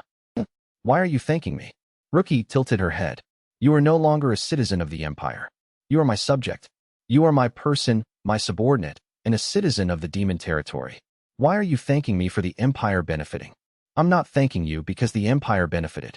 Is that so? To be quite honest, I wouldn't mind if that country was destroyed. Don't say such a thing. I won't say that in front of the people of the Empire. Rookie knew what I had suffered from. I wasn't intending on stating such a thing in front of the people of the Empire. That's why I could state what I truly thought here. Well, if the Empire is actually destroyed, uncontrollable chaos will spread as a result, so I don't want it to reach that point. I just want matters to continue peacefully. I see. I offered my thanks because, on account of Rookie-sama, I now know that there are respectable people in the Empire as well. I took a deep breath before kneeling in front of Rookie. Then, I looked up at her face. It was due to your majesty employing me as an alchemist that I could meet Princess Sophia. I was able to realize that there are people in the Empire who don't detest me. I wouldn't have known if it weren't for your majesty. Thor. So, I sincerely offer my thanks, your majesty. I bowed my head once more. But that doesn't mean I've fallen in love with the Empire, you know? I hate the country itself, and I especially despise my father. But I think I am now spending slightly less time reliving my time in the Empire, and hating the fact that I was born in the Empire. Just slightly less. I see. That's great then. Rookie used her slender fingers to stroke my head. If what I did made you feel better, then I'm glad to hear your words. Your majesty? Don't move. Yes. Stay where you are, and come a little closer my way. Place your head on my lap. Rookie-sama? No, I can't do that. We don't know who's watching. You know, Rookie-sama, if anyone saw this. You shut up. Then you have no complaints with this, right? Rookie pulled out her cat, onesie, from her ultra-small simple warehouse. She unzipped the back, placed it on me, and gazed at me with satisfaction. Now you're just a cat. What's wrong with a cat being on my lap? No, I can't. Nyan. Rookie-sama, your majesty. Nyan. I understand. I conceded. There was no way an alchemist could win against the demon lord. Like this. I approached Rookie and leaned against her knee as she sat on her chair, my head slightly crumpling the dress that covered it. Yes. That's good. Rookie ruffled my hair. Twice, 3 times. She repeated the action, her touch extremely gentle. Thor, I hope you live longer than anyone else. Rookie-sama, much longer. Long enough that most of your life will be awash with the time you spend with me in the demon territory. Rookie whispered in my ear. Then, the time you spent in the Empire will be but a brief moment in your life. You won't even remember it. I'll do my best. In any case, I intend on being buried in the demon territory. Yes, you have my word. Russell. Rookie's small hand slowly moved back and forth over my hair. Speaking of which, I have a favor to ask of Rookie-sama. I agree. But I haven't said anything yet. You've made a big achievement this time. Rookie whispered in his ear. The reality is that the demon territory made contact with Princess Sophia because of you. As a result, the Imperial military exercises were cancelled and a trading post will be constructed near the border. It was on account of the pixies and items you created. I am an alchemist directly serving your majesty the demon lord. I looked up at Rookie's face as I responded. My job is to create items and provide them for use. I was just doing my job. You're lying. You make items mostly as a hobby, don't you? Rookie laughed. Enough of that. Tell me your request, and I will grant it. About this special luck ring I gave to Rookie-sama. Yes, Mabel has one as well. Actually, when Princess Sophia met Mabel, she thought it was an engagement ring. Really? Princess Sophia returned directly to the town of Nosa, so I was unable to correct her. However, if it turns out that it is not an engagement ring, there will be many complications. Princess Sophia wishes to be betrothed to you. In that case, in order for Thor to remain in the demon territory, it would be better for Mabel to remain as your fiancée. However, if we tamper with the engagement ring, the other side may come to doubt us. As expected of Rookie-sama. Momo, why are you turning away? It's nothing. That's why. About Rookie-sama's ring. You won't ask me to return it, will you? A smile was present on Rookie's face, but her eyes weren't smiling. She was holding my shoulder with one hand while staring at the hand with the ring on it. Aside from the engagement ring situation, you gifted this magic item to Mabel and myself. You can't just take it back because it's no longer convenient for you. I won't say that. I'll only ask for it in order to add additional functions to it. I can't make a true special luck ring yet. That's why I decided to incorporate additional functions into it. I intend on making the rings distinguishable at that time. That way, Princess Sophia won't assume that Rookie and I are engaged. Probably. If that's the case, then it's fine. Here. So, Rookie-sama, what features would you like to add to the ring? Any recommendations? If we consider something small and highly effective, perhaps a security buzzer? Rejected. Something else would be better. Specifically, you'll have to guess. That's too difficult. Listen, Thor. We are going to accompany each other for a long time, aren't we? Rookie stared at my face with her large eyes. I think you should develop the ability to understand my intentions while you still can, don't you? What do I want? Think about what function I would want added to the ring, Thor. I understand. I nodded. In that case, I'll think about it. Functions suitable for Rookie's ring. What Rookie would want. Yes, I'm starting to enjoy it. It's becoming enjoyable. Let's do it. As the alchemist serving your majesty, I will create the ring your majesty desires. Thank you, Thor. Rookie ruffled my hair once more. Then she placed her hand on my head. However, don't push yourself too hard. There's no rush. I'll be fine. I'll create the greatest ring for your majesty, as well as the magic sword. I want both to be matchless, so I'll take my time. I'll return to the castle now. I could see Rookie's beautiful eyes, glistening under the moon's rays. She continued to stare at me. Got it. Don't stay up all night while you're out of my sight. Become engrossed in research without eating. Trick Princess Sophia into using light magic to test the UV-cut parasol, or anything of the sort. Yes, your majesty. Why are you averting your gaze? It's embarrassing. Your face is too close. You. Rookie's face flushed. Nyan. No, you can't transform into a cat by pulling the hood over your eyes. If neither Thor nor I tell anyone what happened here, it will be as if nothing happened. That's all that matters. Right? Nothing happened. I was lying on Rookie's lap right now, staring at her face up close. Yeah, nothing happened here. If the Chancellor found out, he'll surely become angry. The party is about to end. Let's return. Rookie extended her hand. I stood up and took hold of it. Rookie also wore her mask. This time, she organized negotiations with the Empire and eliminated a huge demonic beast. Still, Rookie didn't seem to be ready to remove her mask. I guess the position of Demon Lord is an extremely weighty position to both her and the demon territory. What can I do for Rookie? I think I can further improve the improved body pillow and make it easier for Rookie-sama to take vacations. I can extend the operating time to 24 hours, and I can also make it use Rookie-sama's intimidation skill. What are you thinking of, Thor? I'm considering what will be of use to Rookie-sama and the demon territory. I understand. If it's for the sake of improving it, I can embrace it for a few days. Rookie removed the improved body pillow from my ultra-small simple warehouse. If so, I, the Demon King, will test it out. If you want to improve my body pillow, you will need my input. No, that may be true, but I'll be taking this body pillow. Rookie-sama. I'll let you know my thoughts on it before I return to the castle. Please don't be reckless, Rookie-sama. It's because I'm the Demon Lord. And so, the improved body pillow that I had in my possession became Rookie's. After that, I pulled Rookie's hand and returned to the party venue. The party ended on a grand note, and I returned to my room with some leftover snacks. I was thinking about Rookie's ring while browsing through the mail order catalog. I began feeling drowsy. I think it's time for me to head to bed. The bed? Oh well. Oh, Mabel didn't come. I thought she would stop by after the party. I wonder if she is with Ugnis. I passed by her earlier. She was clutching her health enhancement pendant, her face colored a bright red. I wonder if they were holding a slumber party as childhood friends. Benefactor-sama, if you're going to sleep, please sleep on the bed. Soleil's voice rang in my ear. But I'm sleepy. I'm sorry, Soleil. I'm going to sleep like this. I came to give you a message. Mabel-sama is going to be in Her Majesty's room today, together with Ugnis-sama. It's for Her Majesty who will be returning to the castle. Soleil's voice faded away. As I listened to her words, I recalled the item I had given to Rookie earlier, but I couldn't overcome my drowsiness, and fell asleep. A few days afterwards, Rookie returned to the Demon King's castle. The trading post in the border region was to be built while consulting Princess Sophia. The one tasked with overseeing the site was General Rizinga, while Chancellor Kelv's subordinates would be dispatched to assist him.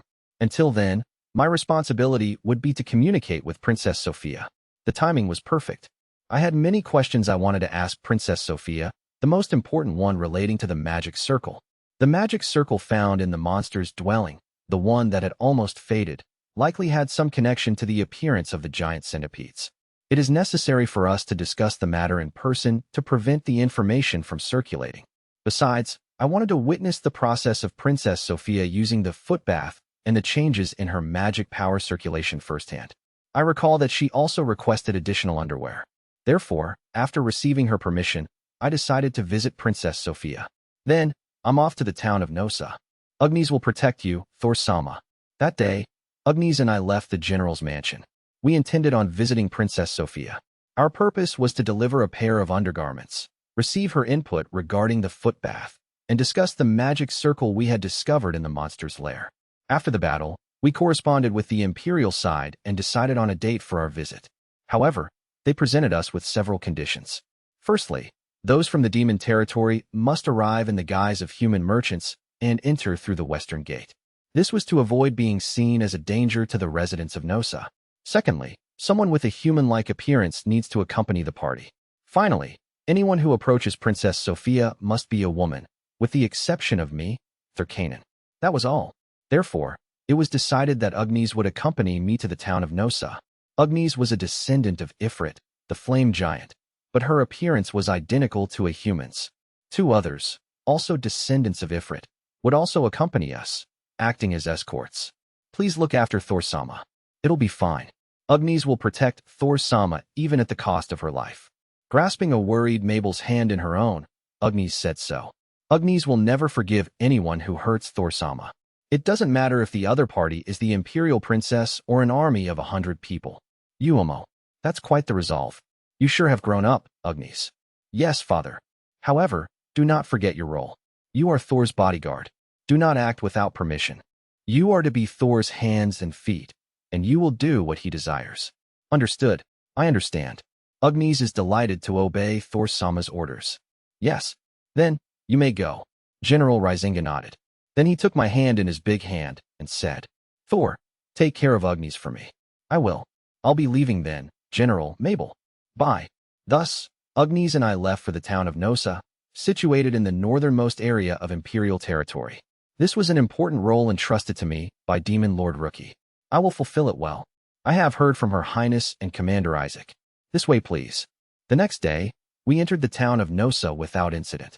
Princess Sophia and Commander Isaac already had the gatekeeper informed of our arrival. We, with our wagons, were able to pass through the gate without issue. The gatekeeper even informed us of Princess Sophia's location. Between you and me, I was saved by the Demon Lord in the fight against the giant centipedes. If your side had not defeated the largest giant centipede, both the princess and I would have been in danger. The gatekeeper told me in a hushed voice. We waved at the smiling gatekeeper and entered the town, where Princess Sophia was waiting for us. Only Thor Kanan-sama and the lady are permitted to enter. The housemaid said. It seems they had arranged everything on their end. I apologize, but please wait here for a while. I will return shortly. Agnes and I asked the two guards. The guards serving under General Rizenga nodded calmly and replied with, "Yes, sir. And, if you need anything, please call upon us." Agnes and I then entered the mansion. I knew that Princess Sophia's room was on the second floor, as Soleil had paid her a visit many times. Of course, the pixies were with us today, too. They were clothed in cat-shaped onesies and hiding in the wagon. They would come to our rescue in case of an emergency. "Your Highness, visitors have arrived from the north." The maid came to a halt in front of a room at the far end of the second floor. She reported our arrival while knocking on the door. "Shall I ask them to wait downstairs?" "No need. Please enter." Princess Sophia's voice sounded from beyond the door. "Please empty the second floor." "Your Highness, I hope that you will exercise more caution in the presence of these visitors from the north. Those from the north have come because they trust us." Princess Sophia replied without hesitation.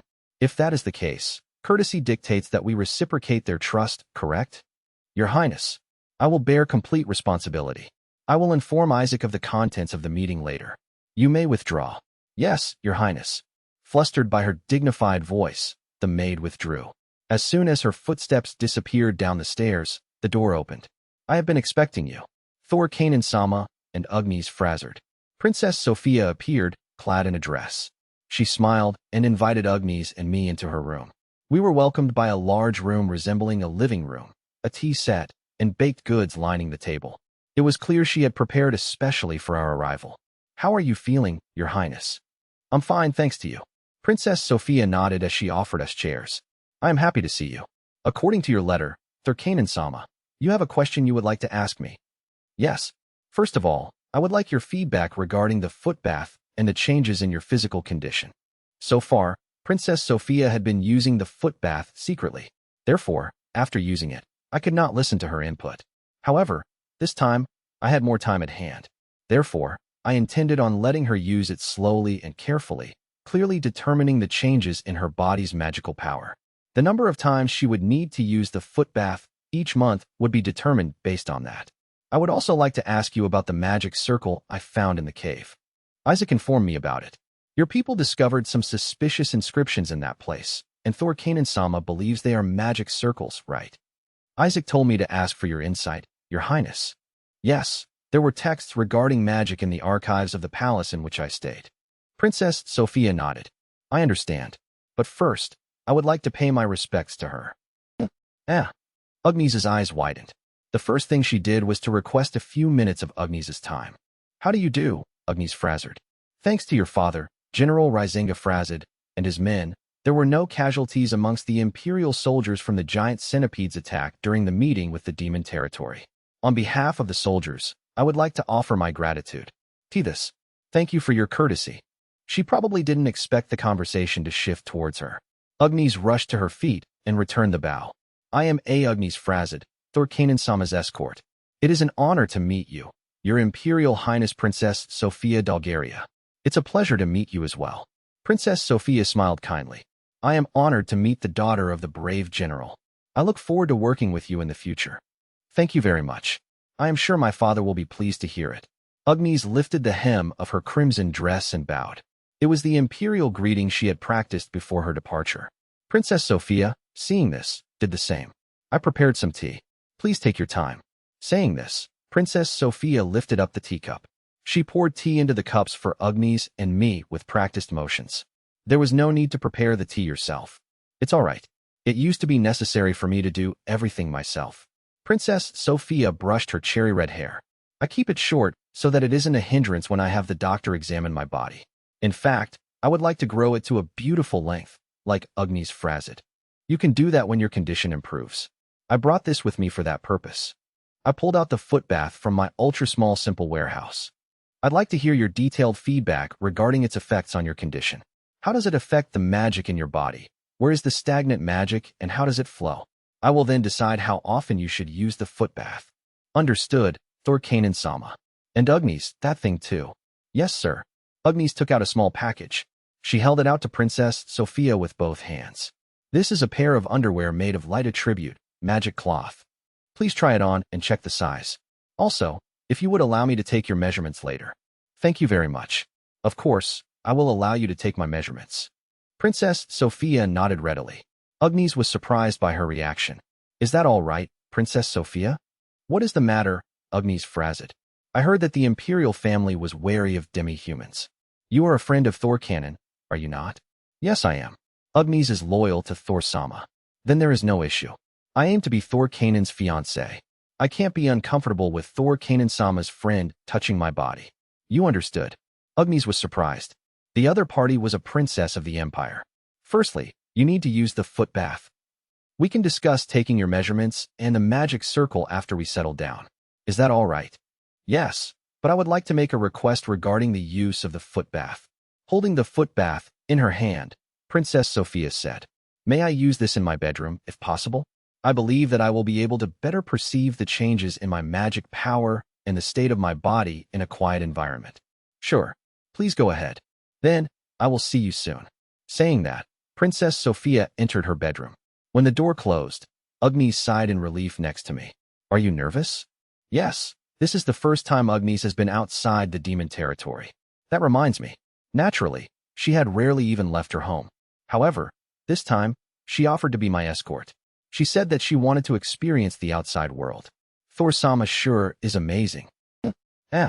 When I am with Thor-sama, it is as if my world is expanding.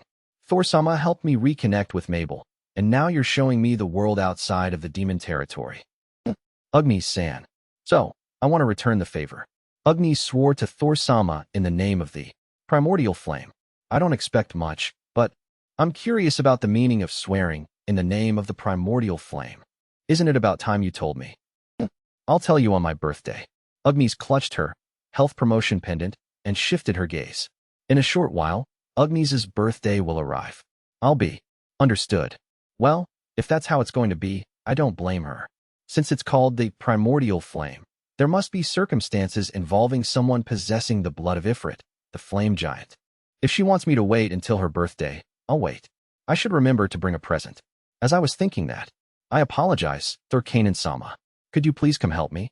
I heard Princess Sophia's voice from behind the bedroom door. I'm afraid the foot bath isn't functioning properly. Could you please have a look at it? Ah, yes. I'll be right there. The magic stone was probably depleted.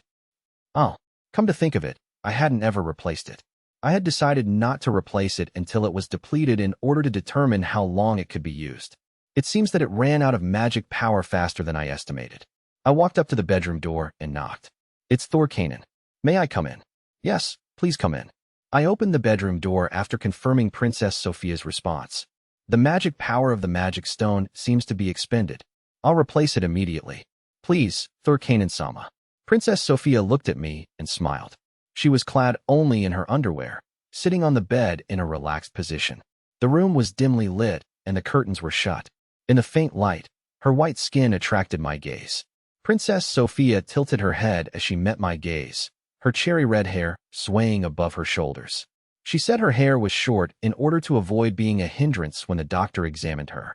However, because her hair was not covering her body, I could distinctly make out her figure. Princess Sophia's underwear only emphasized her figure further. Her underwear was made of light attribute, magic cloth, so over half of it was transparent. Princess Sophia sported a slender body. Her skin was white, likely due to a lack of exposure to light. Even so, The curves of her body were pleasing to the eyes, and her feminine bulges were distinct. I should properly take the measurements for her underwear. I had made them in Mabel's size, who was closest to her in height, but it seems they were slightly oversized. I'll call Agnes and have her take her measurements. No, that's not it. I couldn't help but take a closer look. I mean, why is she in her underwear? Your Highness, your figure. I have arranged it so that you can clearly examine the flow of magic power in my body. I see. If you were wearing clothes, it would interfere with perceiving the flow of magic power. As expected of Thor Kanan-sama. What wonderful insight. I am honored by your praise. However, the underwear you gifted me will not interfere with the flow of magic power. That makes sense. So, would you please fix the foot bath? But more importantly, Your Highness. Yes. Since I'm here, you might as well wear your clothes. But this is a medical procedure, is it not? Princess Sophia tilted her head, curiosity apparent in her expression. I see. Princess Sophia was sickly. That's why she even trimmed her hair so that it would not interfere with her medical treatment. For her, removing her clothes for medical treatment was a matter of course. It was an oversight on my part, and it made sense. Besides, I am striving to become Thor Kanan-sama's fiancée. Princess Sophia placed her hand on her chest and murmured, I should not conceal that I am wearing undergarments gifted to me by my fiancé. I believe courtesy demands that I have them examined properly. She was very brazen. I felt like it was wrong of me to be discomposed. I wish this was the demon territory. Princess Sophia, wearing only translucent underwear, was stunningly beautiful. I wanted to continue staring at her, and if this was the demon territory, I would have been fine with the situation as it was. While Princess Sophia was using the foot bath, I would be able to ask her to explain how the light magic power travels through the body. It would have been an invaluable reference for my alchemy. However, this was Imperial territory. There were Imperial soldiers stationed outside, and maids on the first floor of the mansion. If they burst into the room, it would cause a grave issue. Even if Princess Sophia agreed to it, the Imperial people would not allow me to be in a room with an Imperial princess in her underwear like this. Agnes and I were here as messengers from the demon territory. If we caused any trouble, Rookie would be implicated as well. Therefore, I apologize. Agnes-san, would you come here for a moment? I decided to call Agnes. Yes, Thor-sama. It seems circumstances have changed. I'll replace the magic stone for the foot bath, and you, Agnes, take her measurements. Understood. I confirmed Agnes's reply as I quickly took the foot bath. I explained to Princess Sophia, who was looking at me with a puzzled expression, that the order in which we were going to do things had changed. Then, I went straight to the living room. Then, Your Highness, I'll see you later. I'll see you later as well. Your Royal Highness. Do you have to be in your underwear while your measurements are taken? Bang. I shut the bedroom door and took a deep breath. What a dangerous person Princess Sophia is. I can't leave her alone. I can't let her return to the capital. With that thought in mind, I began to replace the magic stone in the foot bath. A while later, in the bedroom, the measurements have been taken. Thank you very much, Agnes frazzed. Sophia bowed her head toward Agnes, who had finished taking her measurements. She was still in her underwear. Her eyes were large and her hair glossy, while her skin was as smooth as porcelain. Her white skin was a little pale with some sweat trickling down, likely due to her just having used the foot bath. Even the way she wiped her sweat seemed elegant, and Agnes couldn't help but admire her. She's such a beautiful woman. I guess he prefers a cheerful person like Agnes frazzed. Princess Sophia murmured. Then she turned towards Agnes. I envy you. You envy Agnes, Princess Sophia? If you are the daughter of General Rizinga, you must be strong as well, right? I have never participated in an actual battle, but I am confident in both my flame ability and my athletic ability. Agnes possessed a powerful flame ability. With the health promotion pendant, she could even suppress her father, General Rizinga. With that power, she is definitely one of the stronger individuals in the demon territory. However, that isn't based on Agnes' natural power. Even so, I long to be a woman like Agnes-sama, who can fight alongside and with the one she holds dear. Princess Sophia interrupted Agnes. I feel better, but my physical condition is still quite lacking. I will be bettered in once I cast light magic. I cannot accompany Thor Kanan-sama in gathering materials or defeating monsters. Furthermore, light magic could not be used to gather materials, as it would erase the monster's existence. Thinking that, Princess Sophia smiled gently. Therefore, I am envious of you, Agnes frazzed. Is your highness seeking to marry Thor-sama? Yes, because that is a decision that I, Sophia Dalgaria, have made myself for the first time in my life. Sophia placed her hand on her chest, which was clothed in translucent underwear. As you are aware, I was sickly. In the Empire, such a person is despised and demeaned. Even the daughters of the Emperor are the same, and such a person possesses no rights. Had I remained in the imperial capital, I would have eventually been pressured into a political marriage with someone from another nation or an accomplished nobleman. So it is like that.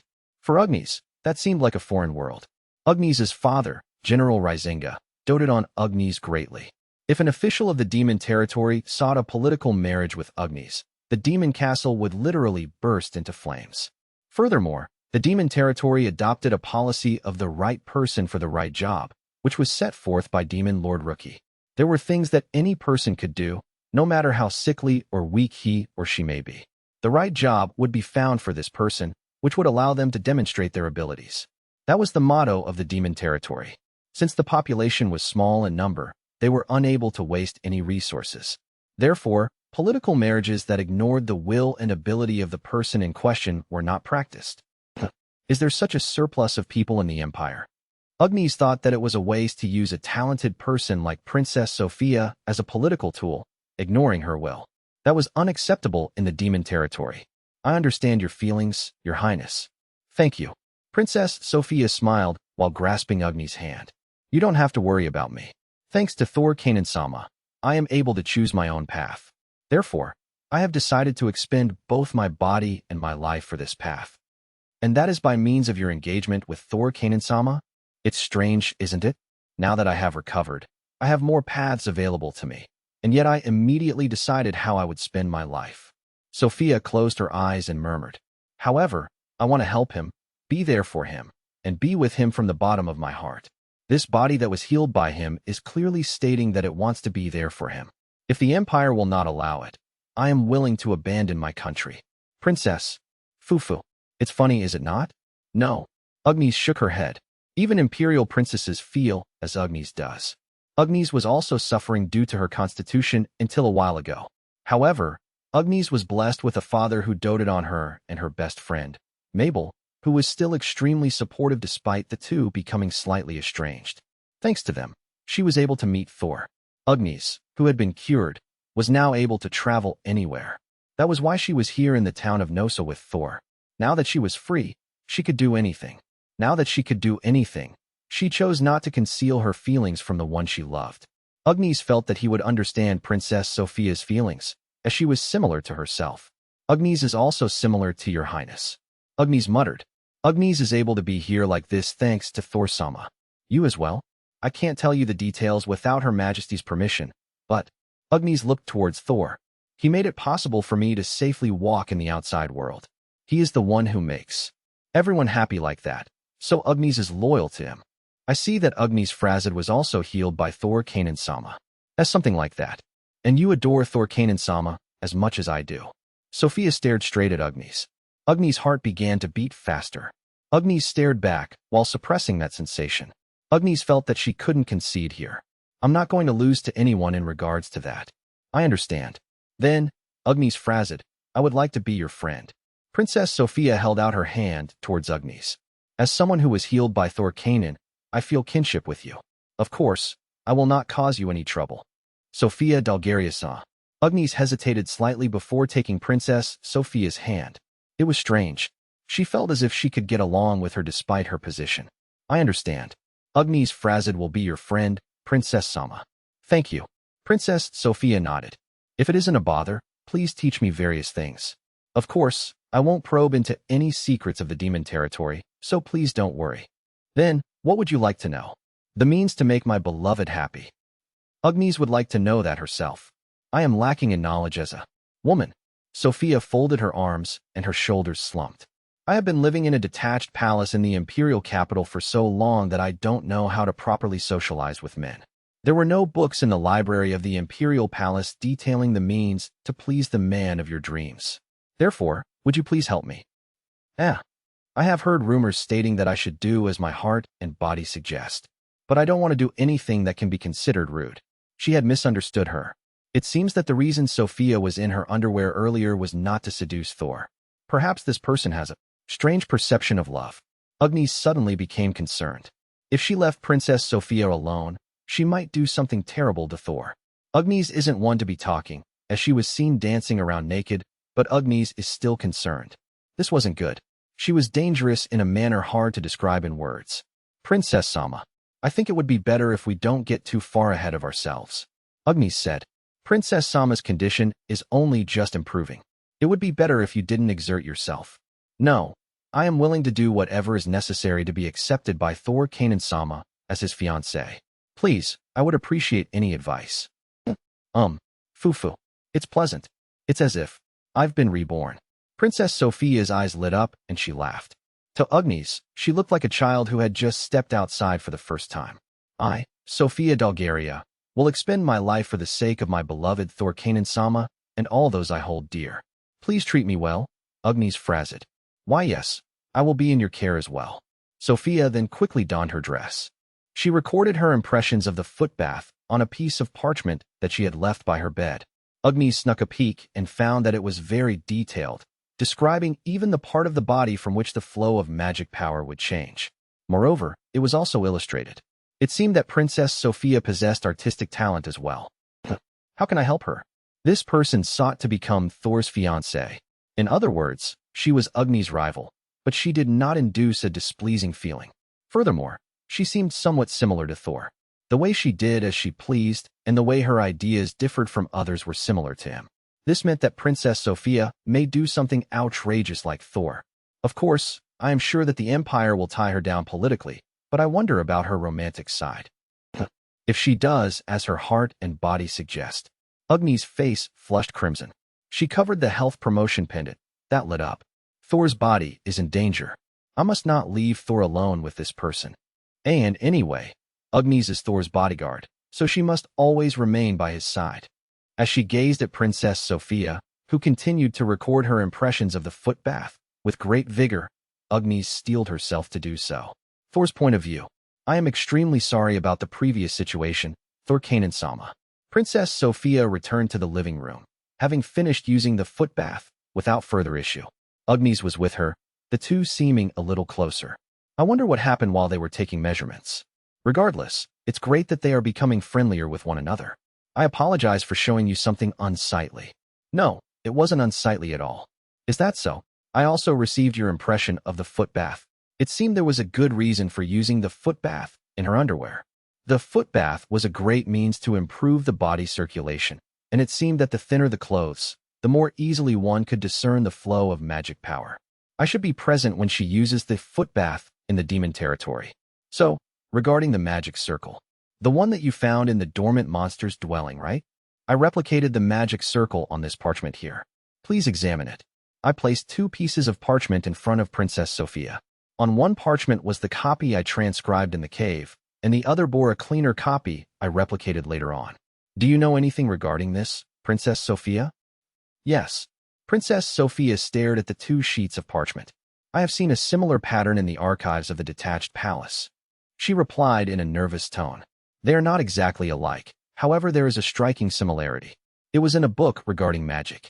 However, was this really present in the dormant monster's dwelling? Yes, it was quite faded, but there is no doubt about it. I see. What is this magic circle?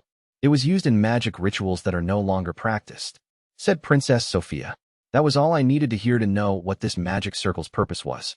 A magic ritual that isn't performed now. Don't tell me. Yes, you are correct. This is a magic circle used for summoning magic. Summoning magic. Magic that summons humans or monsters from a distant place. The larger the scale, the greater the possibility of summoning an object from another world. The heroes from another world were also summoned by means of summoning magic. So this is a magic circle used in summoning magic. I don't know if this is the magic circle used to summon heroes or not. That magic ritual should be known only to the emperors, the crown prince, and their close confidants. There was nothing describing the ritual used to summon heroes in the archives of the detached palace. Are you implying that it is a similar type of magic? Correct. Furthermore, the ritual to summon heroes is no longer practiced. Princess Sophia sighed. The effects are gone. Even if one performs the ritual, you can no longer summon them. Do you know why by any chance? The official records of the Emperor's family say as such. Then this could be a magic circle to summon a monster. I looked at Agnes. Agnes was staring at the magic circle on the parchment with a serious expression on her face. The fact that this was a magic circle to summon a monster meant that someone had performed such a ritual near the border. That's how the giant centipedes were summoned. Gargarasa, the beast we fought before, may have been summoned through the same means. So, someone is summoning monsters near the demon territory. I wonder what the purpose is. Agnes and I nodded at each other. I don't know. However, if it was just a rampaging monster, I don't believe it to be possible that it was someone's familiar. The giant centipedes also attacked Imperial soldiers. They also attacked the Imperial soldiers that examined the cave. There was no one controlling that giant centipede. Someone may have been conducting a magic experiment. Princess Sophia said, "We aren't aware of the purpose, but we cannot let it continue. I am going to ask Her Majesty the Demon Lord to investigate it. I will also ask Isaac to examine this side of the border to determine whether there are any similar magic circles or monsters. Her Majesty the Demon Lord and the Chancellor will likely do the same.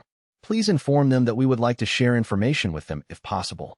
Of course, I will provide our findings as well." I understand. I will inform Her Majesty and the Chancellor. We cannot allow any harm to come to our people. I agree. Princess Sophia and I looked at each other and nodded. Agnes nodded in the same manner. I would like to confirm something. Are you sure that the Empire is the only nation aware of the method to use summoning magic? Yes. In the past, monsters were used as familiars and were used to train the heroes. There's no summoning magic in the demon territory either. Agnes supplemented Princess Sophia's words. Demons had monsters that worked for them. However, there was no need for summoning magic. Demons and subhumans possessed strong magic power. That is why they could overwhelm humans with only offensive magic. At least, until the heroes arrived. At that time, humans were weak. That is why they developed summoning magic, summoned monsters as familiars, and eventually summoned heroes from other worlds. In other words, this summoning magic was specific to the Empire. I intend on sending a letter to my sister. Princess Sophia stated after thinking for a while. My sister Liana is called the Princess of the Holy Sword. She may possess knowledge relating to summoning magic. But, Your Highness, isn't that dangerous? The Emperor's family was related to the secret of the summoning magic. It is possible that the person that drew the magic circle may see the letter she sent to Princess Liana. Of course, I will not directly inform her of the magic circle. However, Princess Sophia was smiling calmly. I will only inform them that I was attacked by a monster and that it was a new species. After seeing her reaction, I will decide whether or not to inquire about summoning magic. Then, I can rest assured. We are very grateful for your assistance. Agnes and I bowed to Princess Sophia. The plan was settled. I would ask Rookie to deal with the demon territory. The Chancellor was probably intending on sending someone to investigate the magic circle. As for the Imperial side, we had to leave it to Princess Sophia and Commander Isaac. The missing Imperial soldiers might know about this magic circle. Princess Sophia said, "One of those missing is Isaac's second-in-command. She is also close to Zagran, the Minister of Military Affairs, so she may know something I don't. Isaac and his men are searching for her now, and I am confident that they will discover some clues. Please let me know if you find anything." Of course. Princess Sophia stood up and took my hand. I, Sophia Dalgaria, desire peace for both the demon territory and the border areas of the Empire. Also, for the first time in my life, I intend to use my body and my life for the sake of what I have chosen. Thank you, Your Imperial Highness Princess Sophia. I knew I could trust Princess Sophia. She would be able to supervise the border area on the Imperial side. Once this case is settled, preparations will begin for the trading post in the border area. I said, trying to change the mood. We've received permission from Her Majesty the Demon Lord to create a resting area there for Your Highness Princess Sophia. You would be able to access it any time to use the footbath. Well, that sounds lovely. Princess Sophia clapped her hands. I hope you will join us then, Agnes. Oh yeah. I would be very grateful if you could guide me in many things that I don't know, Agnes frazzed. Why yes. It seems that Agnes and Princess Sophia truly got along well with each other. Let's ask about it later. That was how the day's meeting ended. While the meeting between Thor and Sophia was taking place. Where's this place? Have you awakened Mariella-sama? Mariella woke up on a hard bed. Surrounding her bed were her direct subordinates, their bodies littered with wounds. Some had bandages covering both their hands and feet. The men stared at Mariella, who had just woken up, their expressions grim. This is a town to the south of the border. We've rented a farmhouse. One of the soldiers explained. You have been asleep for nearly 10 days. I slept for that long. Do you recall what happened? I believe I went to investigate a dormant monster. Mariella slowly retraced her memories. Following the instructions of Zagrin, they went to the cave where the monster was located. Then, Wah? Mariella-sama. A centipede is attacking us, a giant centipede. Help! Help me. Please calm down. That magical beast has already been defeated. A soldier shouted to Mariella, who was tightly gripping her head. That giant centipede has been defeated. Shivering, Mariella looked up. Amazing. To defeat that gigantic magical beast. As expected of the people Zagrin-sama selected. I will report this achievement to His Excellency. You will all be captains of 100, no, 1,000 soldiers. Mariella. I'll contact him immediately. I'm certain that Zagrin-sama will be extremely pleased. We did not eliminate that giant centipede. Mariella's body trembled at the sound of his voice. The soldiers stared at Mariella with cold eyes. According to those who went to gather information, the ones who defeated the giant centipede were the Demon Lord and Isaac Mueller's unit. The Demon Lord and Isaac were fighting together? Yes. Also, Her Imperial Highness Princess Sophia's light attack magic erased the monster's existence. In no way. Mariella immediately raised her body upward, a sharp pain quickly assaulting her legs as a result. The two legs were wrapped in bandages. She had escaped a monster, fallen from her horse, and fallen straight into the river. There was no way she was unscathed. She was probably lucky to even survive with only such an injury. Mariella calmed her breathing and asked, I can't believe it. It's not possible that the sickly Sophia-sama would be able to participate in the battle. I heard that Her Highness held a meeting with the Demon Lord and apologized for the military exercises that the Imperial soldiers conducted near the road. After that, the two sides fought alongside each other. I see. The objective was achieved. We conveyed to the demon territory that the Empire is powerful. The only drawback is that the demon territory also demonstrated that they are powerful as well. The people of the border territory are pleased that peace has been restored. The representative of the soldiers cut the conversation there. Mariella was shivering, clutching her blanket. The purpose of the military exercises at the border was to exhibit the strength of the Empire to the demon territory. That was why they conducted them near the road. They sought to pressure the demon territory. To convey the message, the Empire is powerful and can contain you in the north at any time. Even if the demon territory protested, Zagrin intended on ignoring them. As it was, at least while Zagrin was the Minister of Military Affairs, he planned on containing and weakening the demon territory. If the demon territory attacked, it would be seen as a challenge to the humans. It would be possible to establish an allied force with the neighboring nations. By doing so, they would make the human world aware of the horror of the demons and demi-humans once again. Naturally, the Empire is the only one capable of opposing the demon territory. As a result, the authority of the Empire would have been elevated. Zagrin had thought this far ahead while planning this operation, but, however, neither Her Imperial Highness nor Isaac can understand Zagrin-sama's wishes, can they? What a pity, Mariella murmured, her voice trembling. She couldn't suppress her anger. The plan that Zagrin was promoting was an excellent plan, the plan of the century. Princess Sophia and Isaac had ruined it. Isaac Mueller is incapable of understanding a plan of a national level, after all. He calls himself Isaac Omawarison Mueller now. That doesn't matter. Mariella tried to stand up, holding her injured leg. However, a soldier stopped her. You are severely injured. According to the doctor, you shouldn't move for a while. I don't care. I have to report to His Excellency Zagrin immediately. We have already reported the situation to the capital. The soldier said, I have sent a swift horse to the capital. They should have received the news by now. I see. Our request to be transferred has also been accepted.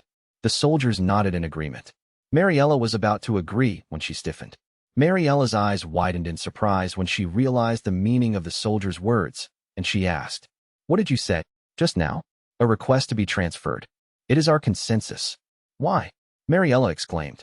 You all became my direct subordinates in order to carry out Zagrin-sama's plans. Abandoning your mission in the middle. Yes, but there is no reason for me to continue to serve you after you have failed.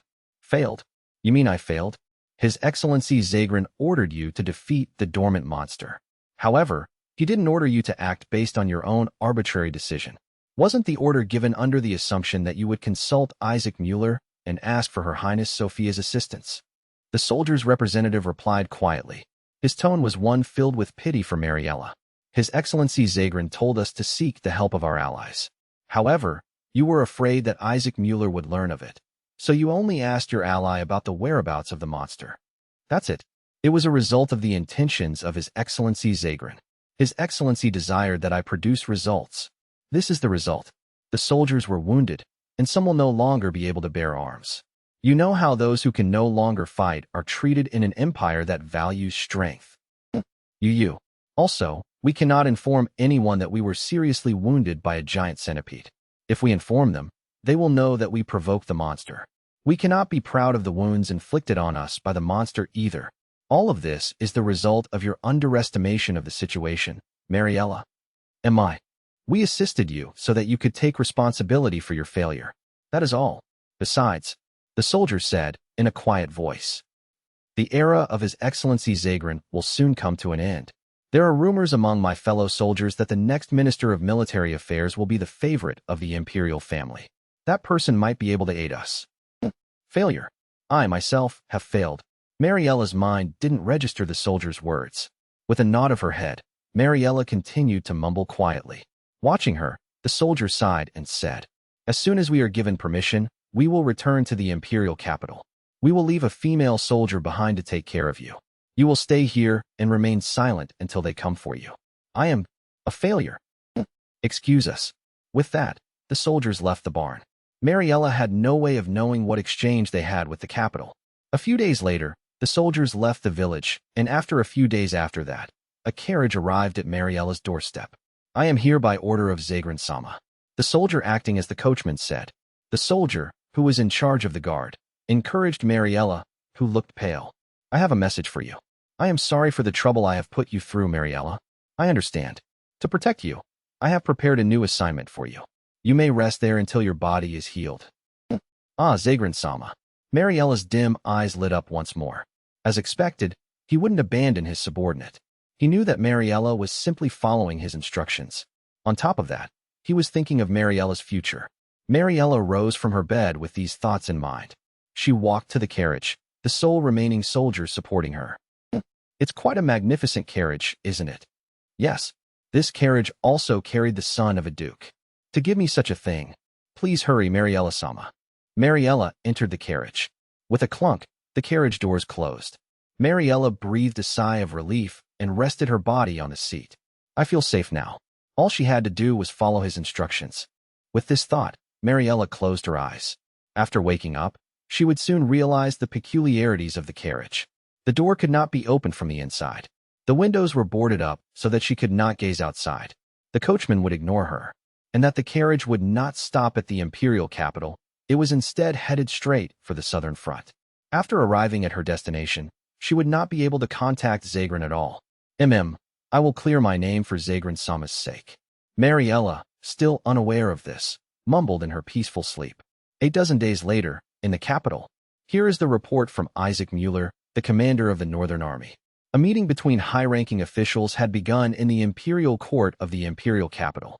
The topics under discussion were the appearance of a new monster species at the border of the empire and how to deal with the demon territory.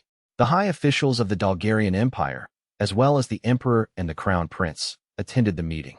The document was originally addressed to the military department.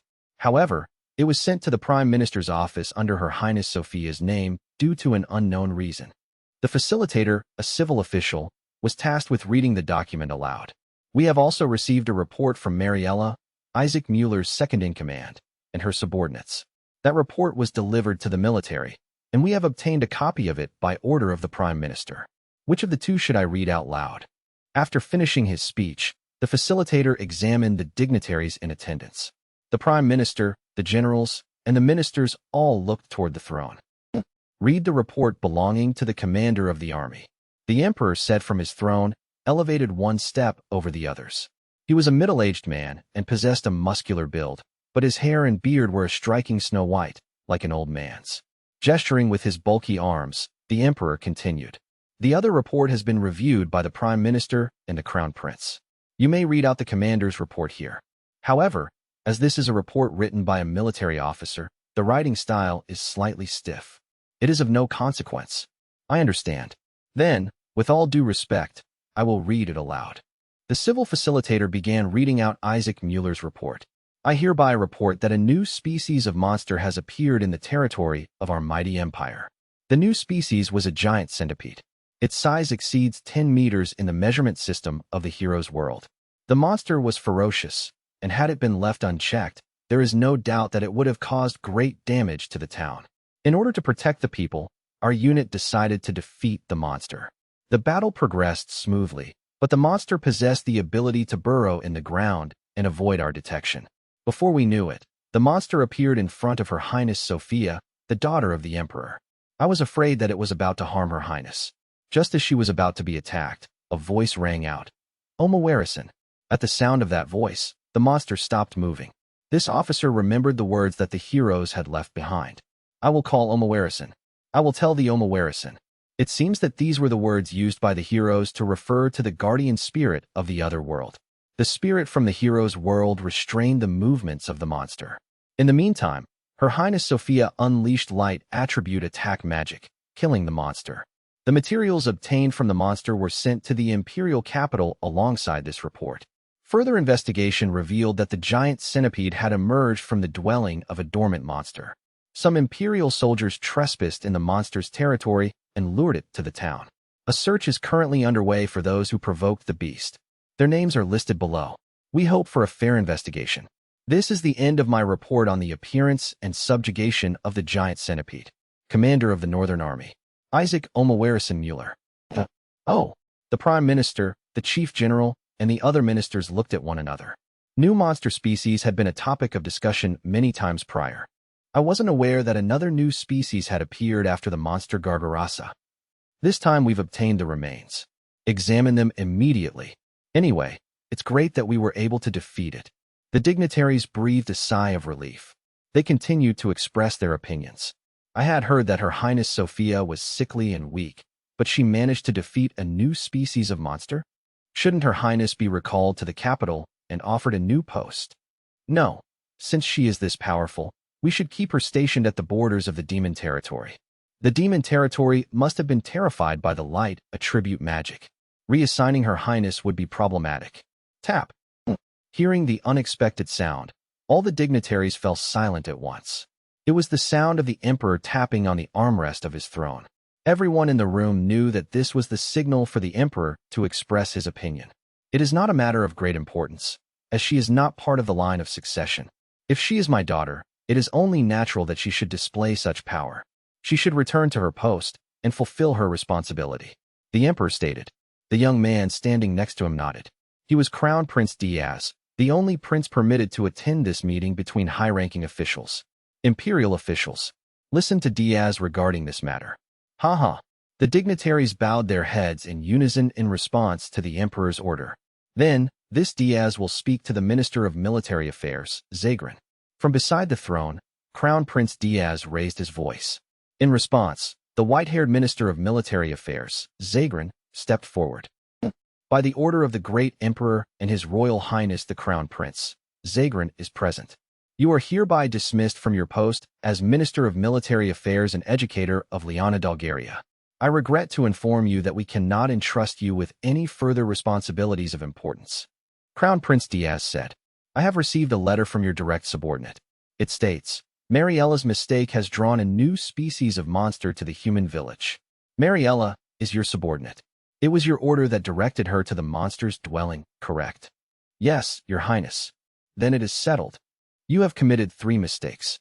Firstly, you provided vague instructions based on outdated information without being aware of the regional situation. Secondly, you dispatched subordinates who were not suited for the regional mission. Thirdly, you failed to coordinate with Isaac Mueller, the commander designated by the High Council. As a result, the giant centipede arrived before a human village and attacked Imperial soldiers. To defeat it, they were required to seek assistance from the demon territory. This is an unprecedented failure. For the aforementioned reasons, I have determined that Zagrin lacks the ability to lead, and I am relieving him of his duties as Minister of Military Affairs and Educator of Imperial Princess Liana. Looking around at the dignitaries, Crown Prince Diaz continued. From now on, Liana will patrol the imperial territory as the princess of the sacred sword, eliminating monsters. Zagran can discuss this with Liana and draw up a plan for her patrol. Then your job will be completed. Diaz paused, observing Zagran's reaction. You may live a quiet life in retirement. However, a portion of your wealth will be used to compensate your wounded soldiers. You may also find it difficult to remain in the capital after all this time. I will prepare a villa for you at a reasonable distance from the city. Please wait a moment, Your Highness, Zagran said, his voice strained. Crown Prince Diaz looked at him curiously. Are you dissatisfied with anything, Zagran? I have no intention of disobeying the orders of the Emperor. However, I would like to ask a question. I see. Let us hear it. It is regarding the new species of monster. I admit that Mariella, under my orders, had acted of her own discretion and made a mistake. However, even this Zagran was unaware of these new species of monsters, such as the giant centipede. It was extremely unexpected. The investigation of the new species is the responsibility of the new Minister of Military Affairs. You needn't worry about it. Then what about Her Highness Sophia and Isaac Mueller? Zagran exclaimed. I have learned that Her Highness and Isaac Mueller have been meeting with those of the demon territory. They are in contact with the abominable demi-humans and demons. Shouldn't they be punished? I see. Then let us hear what His Majesty has to say. The Crown Prince turned towards the Emperor sitting on his throne. The aged Emperor waved his hand in an annoyed manner. The purpose of the military exercises in the border area was to display the strength of the Empire. That has been accomplished with my daughter Sophia defeating the monster. It can also be said that the damage caused by the monster was minimal due to Sophia making good use of those of the demon territory. Am I wrong? That is, I will pose another question. By punishing my daughter Sophia and her army commander, will the border area become more peaceful? But I don't even want to discuss the demon territory. I don't understand that nation. I am constantly receiving reports that I do not understand. The Emperor leaned back in his throne and exhaled deeply. The mysterious chain that restrained and constricted the monster, the Omawarison that halted the monster's movement, and other matters besides those. I do not understand them. Your Majesty dash. As for how to deal with that nation, I will leave it to the new Minister of Military Affairs. The selection of that person is the task of Crown Prince Diaz. That will suffice. His Majesty the Emperor says such, Zagran. Continuing after the Emperor's words, Crown Prince Diaz declared with firm determination. It would be out of line for a subject to trouble the Emperor's mind any further, wouldn't you agree? GGHH. Zagran bit his lip. Do not burden the Emperor's mind. That was a slogan for the Emperor's subjects. Whoever was told this wouldn't dare speak much, so as to not bother the Emperor. The issue of the northern border had already fallen under this category. Her Highness Sophia exhibited the strength of the Empire to the demon territory. By conducting meetings, she had reduced the hostility of the demons and demi-humans toward the Empire. This is checkmate. Zagran had no words of rebuttal. He had already taken steps to prevent this from happening. Mariella, who knew what was happening, had been sent to the southern front. Of course, he had no intention of pushing her to fight. She was to be sent to the rear line, to be treated along with the other wounded soldiers. She was loyal to Zagran. She wouldn't say anything else. I obtained this position through considerable effort and acted with great caution so as not to make any mistakes. He believed he had spent a long time developing a successful method of doing things. That was why he educated Princess Liana and Mariella to think as he did. Mariella was akin to a prototype of Liana. More than a decade ago, when it was decided that Zagran would be Liana's educator, as a preliminary measure, Zagran began acting as Mariella's educator. He decided to experiment with Mariella to ensure that he would not fail in educating Princess Liana. Therefore, Zagran raised Mariella in a way that he thought was optimal, wondering about how to influence Liana into thinking like himself. In this way, Mariella had become like Zagran, at times even anticipating his ideas before he thought of them. He had never imagined that Mariella would fail. Moreover, the other soldiers had betrayed Zagran. That was why they wrote their report and placed blame on Zagran and Mariella. Due to a lack of information, they were attacked by a giant centipede and they were wounded. For Zagran, it was a failure for which he could offer no excuse.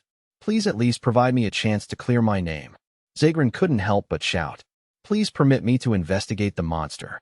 I, Zagran, will risk my life to uncover the identity of the new species that is terrorizing imperial territory. That is the job of the next Minister of Military Affairs. He will be chosen by the High Council, and I. Crown Prince Diaz cut him off. It is best for you to think of your future before you speak up. This is the advice of Crown Prince Diaz in recognition of your many years of service. Zagran nodded dejectedly. Still, he was not allowed to leave the room. He had no choice but to remain in his chair and listen to discussions about his successor. Where did I go wrong? He didn't know. He started making mistake after mistake after he got involved with the demon territory. When one became involved with that place, unpredictable situations occurred. Zagran was caught off guard by them. It was the same with Liana. After he sent her sister Sophia to the demon territory's border, Liana changed. Even when Zagran spoke to her, she was somewhat absent-minded, no longer exerting any effort in her swordsmanship training. Instead, she repeatedly read letters from her sister Sophia. This was an unexpected situation for Zagran. Liana had been brought up with the same educational policy as Mariella.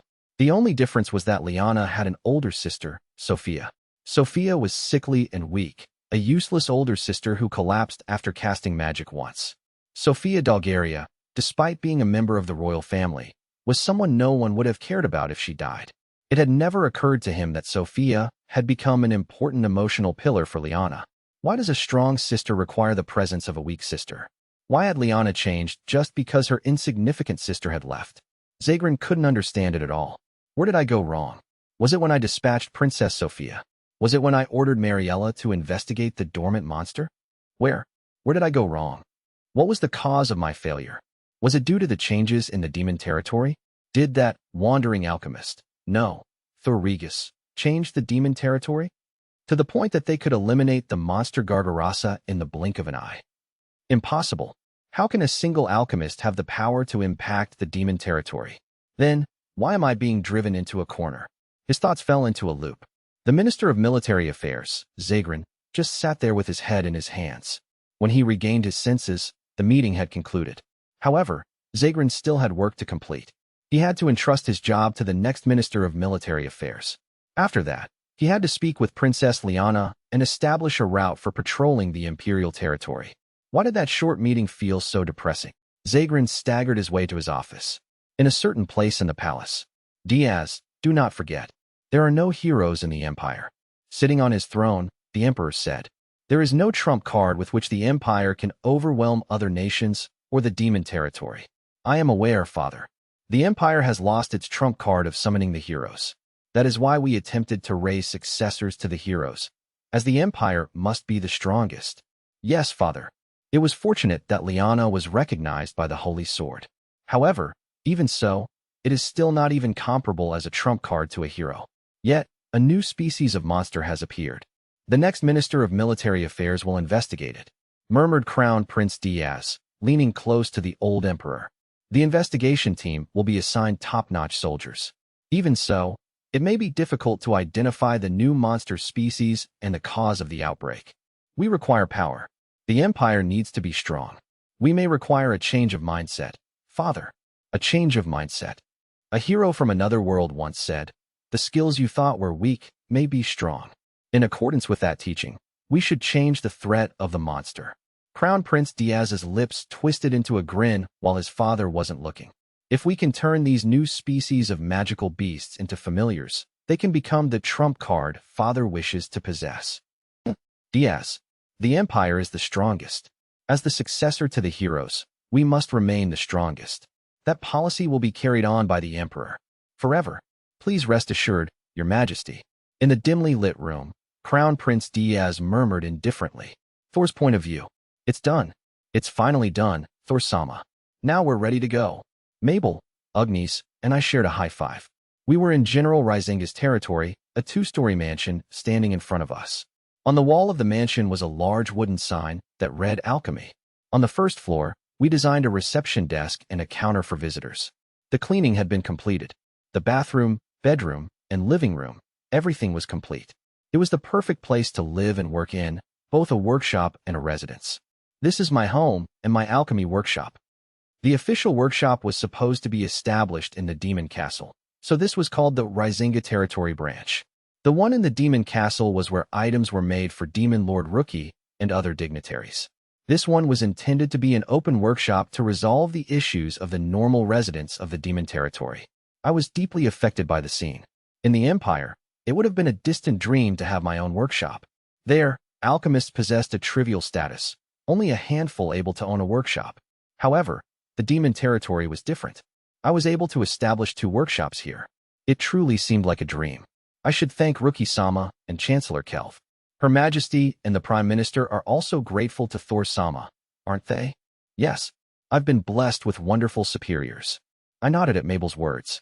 Once I arrived in the Demon Territory, I began to produce results. I'm extremely happy that they appreciated that. However, I am still far from the goal I am aiming for. My goal is to surpass the heroes and turn this territory into a place as wealthy and developed as the world of the heroes. To achieve that, I want the people of the Demon Territory to come here as my clients. I want to hear what they need, the things they lack. There are still many things I'm unaware of regarding the Demon Territory. That's the reason Thor-sama built his workshop outside the castle, isn't it? Agnes also wondered about the purpose of the reception counter. Of course, it's so that the people of the Demon Territory can visit casually. The alchemy sign was also for that purpose. Since it was clearly visible, people passing by will be aware that there is an alchemist here. If there is a reception counter, people are able to visit without an invitation. I hope that the people who visit in that manner will inform me of what they need in the Demon Territory. However, I won't be stationed here at all times, as I'll be at the castle occasionally. Thor-sama is truly thinking about the Demon Territory. I would like to learn from the people of the Demon Territory, just as Rookie-sama is attempting to learn from humans. For that purpose, I would like to learn about various things. That's just like Thor-sama. Is that so? Yes. I'm happy to be able to assist you, Thor-sama. Mabel smiled shyly as she said that. I will always accompany you, so please tell me if you need anything. Please don't hesitate to tell me anything at all. Yeah. Speaking of which, only Mabel and I will live in this workshop. Rookie said she would send assistance when she had settled her affairs. Living alone with Mabel, huh? I'm beginning to feel slightly nervous. Oh, of course. Agnes will be here too. Agnes suddenly exclaimed. My father said that I can stay here for tea today. We still have a lot of cleaning to do today. I will be intruding. Why yeah, I'm counting on you, Agnes-san. You can just call me by my name. Agnes is an assistant for Thor-sama when he is in the workshop. So, it's fine to call me without honorifics. Why yes. Agnes. Yes. Thor Kanan-sama. Agnes nodded, looking satisfied. The initial members of this workshop were 3. Myself, the alchemist, Mabel, the maid and receptionist, and Agnes, the support personnel. Also, Benefactor-sama. Hyun. Soleil flew in, coming from the forest high speed. The pixies dwelt in the nearby forest. Therefore, I asked her to act as a messenger with Demon Lord Rookie and Princess Sophia. I came to report a matter. There's no need to be in such a rush. Take it easy. I'm not overworking myself. Soleil is completely healthy now. She then swayed and somersaulted in the air before puffing out her chest proudly. I use the foot bath every day, and it has made me very healthy. Did you replace the magic stone properly? Of course. I've learned how to replace it from Benefactor-sama. And since other pixies are also using the foot bath these days, everyone is looking for magic stones on a daily basis. I see. So, the other pixies were also using the foot bath. I'm glad to hear that, but the pixies are using the foot bath as a normal bath, so only 1 or 2 of them can use it at a time. I should design one that they can bathe in at once. For now, let's remodel the bath in the workshop. If the bath itself boasts a foot bath function, dozens of pixies should be able to bathe together. Yeah, I think this is the second item I'll create in this workshop. I'll make a note regarding it to avoid forgetting. So, Soleil, what's the report? Yes. A while ago, I went to the town of Nosa to listen to what the princess had to say. According to her, the Imperial side is also investigating the monster and magic circle. However, nothing new has been found yet. Does this mean there are no monsters or magic circles? Her Highness Sophia said, it seems that there are no new kinds of monsters near the border. However, we are unsure regarding magic circles. We have no indication as to where they are.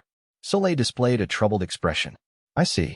We can't expect the magic circles to constantly emit light, as they're simply drawings on the ground. If we search for them without any clues, we won't discover them at all. Can the pixies sense the magic power of a magic circle? If we get close to it, we can sense the leftover magic power. According to Soleil, the magic circle had a faint residual magic power, similar to that of a monster. Therefore, the pixies were able to notice the magic circle in the dormant monster's cave. However, they had to draw very close to the circle itself to sense it. The pixies can sense many different types of magic power. But because the monster's magic power is special, we have to get closer to sense it. Father is investigating the magic circles as well. Agnes interjected after Soleil's words. He's directing the soldiers to investigate the area near where the monster Gargarasa was located. However, they haven't found anything that resembles a magic circle yet. It's quite difficult, isn't it? Agnes and Mabel were both pondering over the matter. If the monster Gargarasa was what was summoned, the magic circle should be situated nearby. The general would likely want to locate it before development of the mine begins. It would be far too dangerous to leave it be. Anyway, my father is doing his best, but the investigation will require some time. General Rizinga sure has it hard. No, my father's job is to safeguard the territory. I've been busy preparing the workshop lately as well. Perhaps I should have supported him. It's not your responsibility, Thor-sama. Please don't worry about it. But if I had created a magic circle detector earlier, the investigation might have progressed much faster. It wouldn't help much. Yeah. Thor-sama, what did you just say? What did you just say? Benefactor-sama, Mabel, Agnes, and Soleil turned their eyes toward me. Did I state something so strange? I've had my hands full building this workshop lately, but I should have built a magic circle detector sooner. A magic circle detector? Is there such a thing? What is it, Benefactor-sama? Mabel and Agnes both approached me. Perhaps Soleil was too shocked, as she simply bit her lips. I was also quite surprised when I saw the mail order catalog. I was surprised to see such items in the hero's world. Mabel, Agnes and Soleil, can you come have a look at this? I opened the mail order catalog in front of everyone. This was what was written in it. Today's world is full of dangerous items, such as wiretapping devices and 5G signals. Perhaps they even exist in your neighborhood. Eavesdropping and tracking devices are everywhere. Let's live a safe and secure life with this radio detector. This radio detector, developed by our company, reacts to even the faintest radio wave. It shows you where the signal is originating from with a light and an arrow. With this radio detector, you can locate dangerous items such as wiretaps, transmitters, tracking devices, and much more.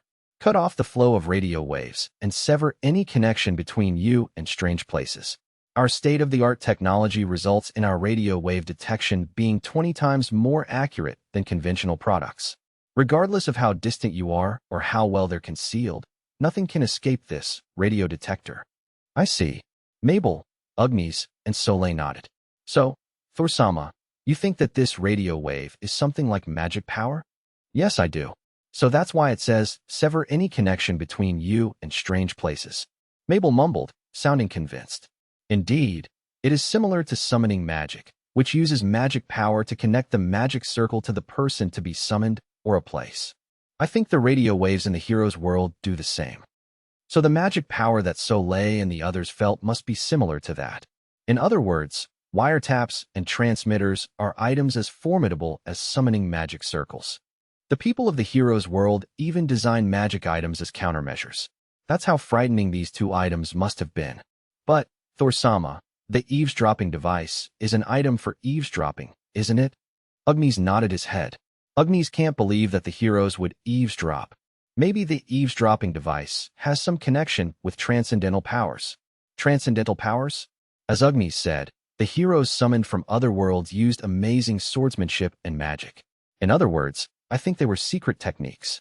They were being studied in the Empire, but some of them could not be reproduced. Perhaps that was the trump card of the heroes. The heroes must have cherished those techniques even in their original world. It is likely that there would even be conflicts over secret techniques. In order to become more powerful, the fastest way would be to obtain the secret techniques of others.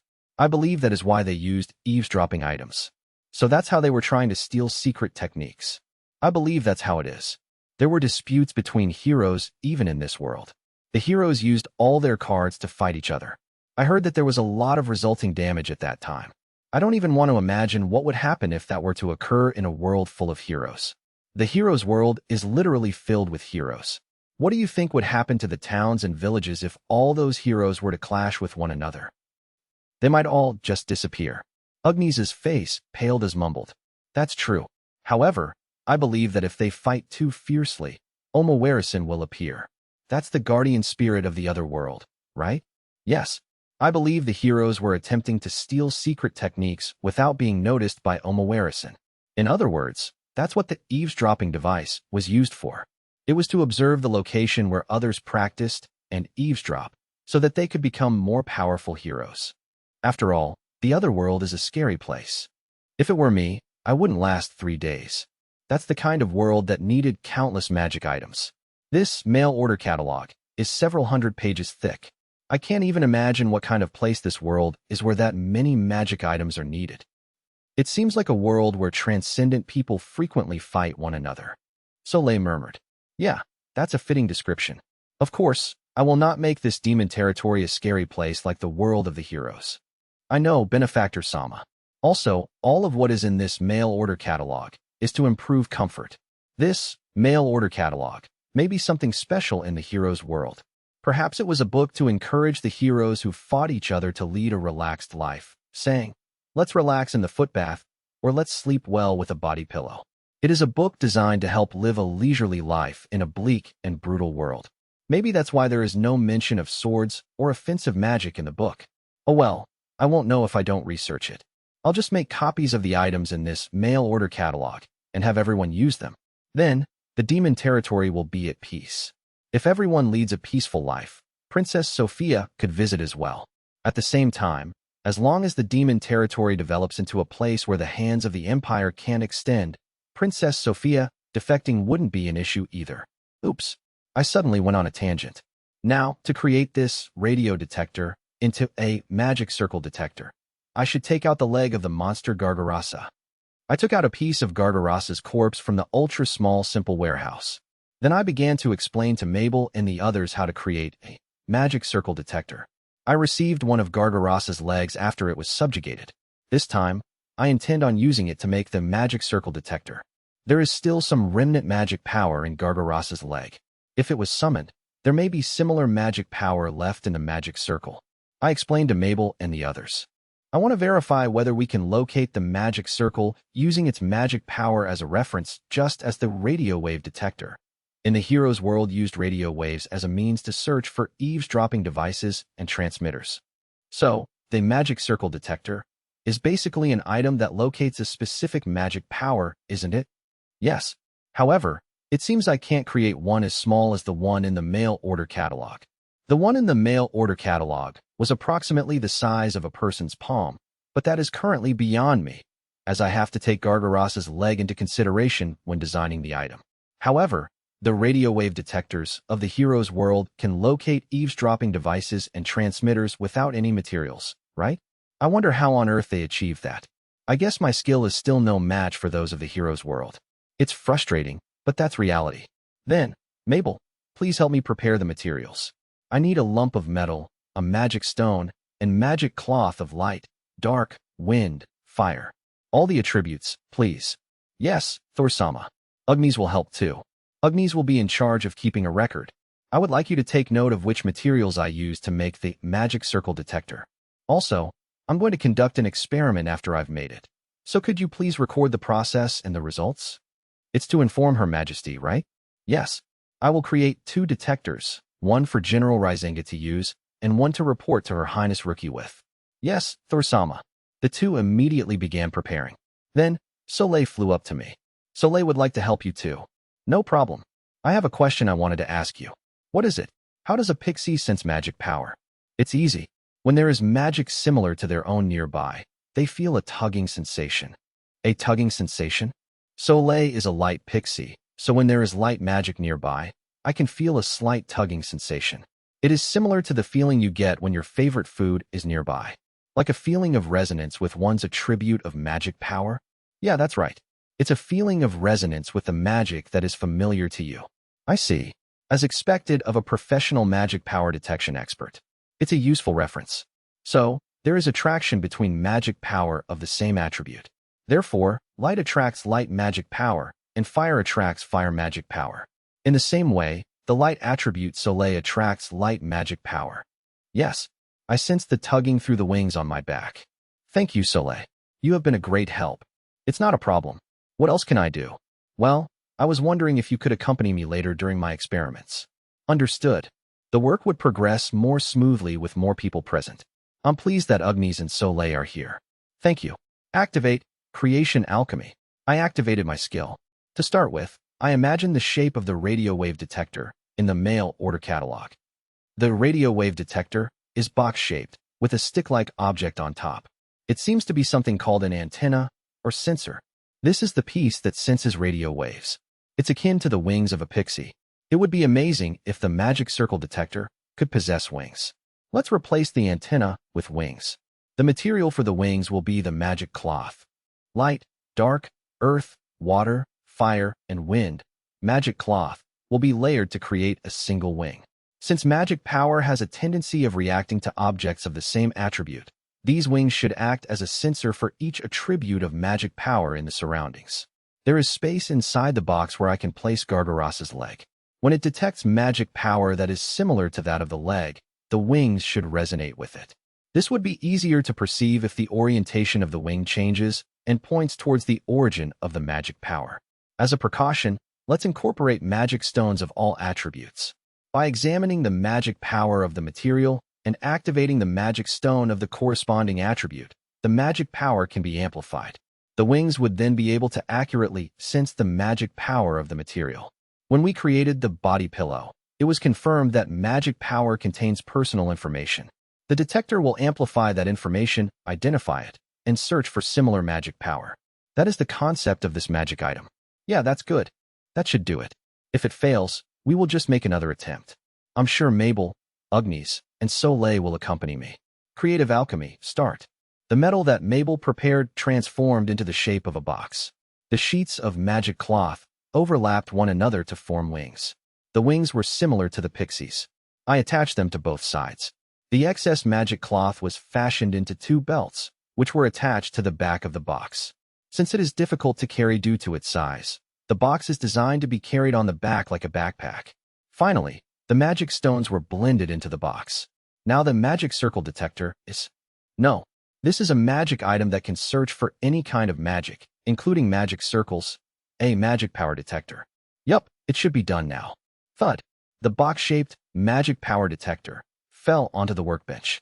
It was a rectangular box, resembling a backpack with wings. The box had a door to allow the intended materials to be placed inside. The magic power detector is a magic item that detects the magic power of the material inside it and determines the location of something that exhibits the same magic power. Magic power detector. Attributes: light, darkness, earth, water, fire, wind. Rarity. Amplifies the magic power of the material contained inside it through magic stones of all attributes. The magic cloths of all attributes help sense the magic power of the surroundings. If it senses magic power similar to the magic power of the material, the wings point towards the location of the target's magic power. This magic item was created with reference to the radio wave detector of the hero's world. It was created based on the concept of the pixie's ability to sense magic power. By placing a material inside the box, it is possible to seek out objects and locations with similar magical power. The range of detection spans roughly between several hundred meters and 1 kilometer. The distance varies depending on the strength of the target's magic power. When it locates magic power resembling that of the material inside, the wings point towards the location of that magic power. By inserting a monster's limb, it is also possible to locate the same species of monster. In the case of a monster summoned by a magic circle, it is also possible to locate the magic circle. Resistance to physical destruction can only be destroyed by magic-enhanced weapons. Lifetime, none in particular, comes with 3 years of user support. So this is the item that locates magic circles. Mabel gazed at the magic power detector, impressed. It's amazing how, with this item, you can find the location of the magic circle with just the monster's limb. This can be used not only on those summoned monsters, but also for ordinary monsters, right? This means that as long as we have their limbs, we will be able to find the nests of all kinds of monsters. If that happens, it will make eliminating them much easier. I'm pleased by your praise of me, but I'm not satisfied with this item. It's too bulky and weighty. This is intended for locating monsters, so there's nothing I can do about it, but I would like to design something more compact for the general public. Something small enough that no one will take notice of it. or something stylish enough to take to parties or other formal occasions. But, well, at least it's functional. Thor-sama is truly serious about reaching the peak of alchemy. Soleil would be honored to assist you. Thank you. Let's go test it to see if it functions as intended. This item was created to locate Gargarasa's magic circle. However, Gargarasa appeared in a mountainous area, quite a distance from here. If General Rizinga takes this and it doesn't react, he'll be troubled. Let's first test it out to see whether it can properly detect magic. Yes, Soleil will be happy to assist in the experiment. Thank you. First, can you place your personal belongings in this box? I pointed to the workbench. After that, I want you to hide near the house. Then, we'll see if we can locate you with the magic power detector. You want something that I have with me? Yes. Anything that still contains Soleil's magic power is fine. Ununderstood. If Benefactor Sama says so. She proceeded to turn around, her light, magic clothing beginning to fall down. Soleil, here is your onesie. If you're hiding, I think a cat-shaped one is best suitable. Just before her clothing fell, Mabel and Agnes surrounded Soleil and offered her the pajamas. I just noticed. The pixies basically possess no belongings other than their clothes. So, for the experiment, Soleil had no choice but to offer me her clothes. Could it be that I told Soleil to hide naked? Nyan. While I was thinking about this, Soleil had finished getting dressed.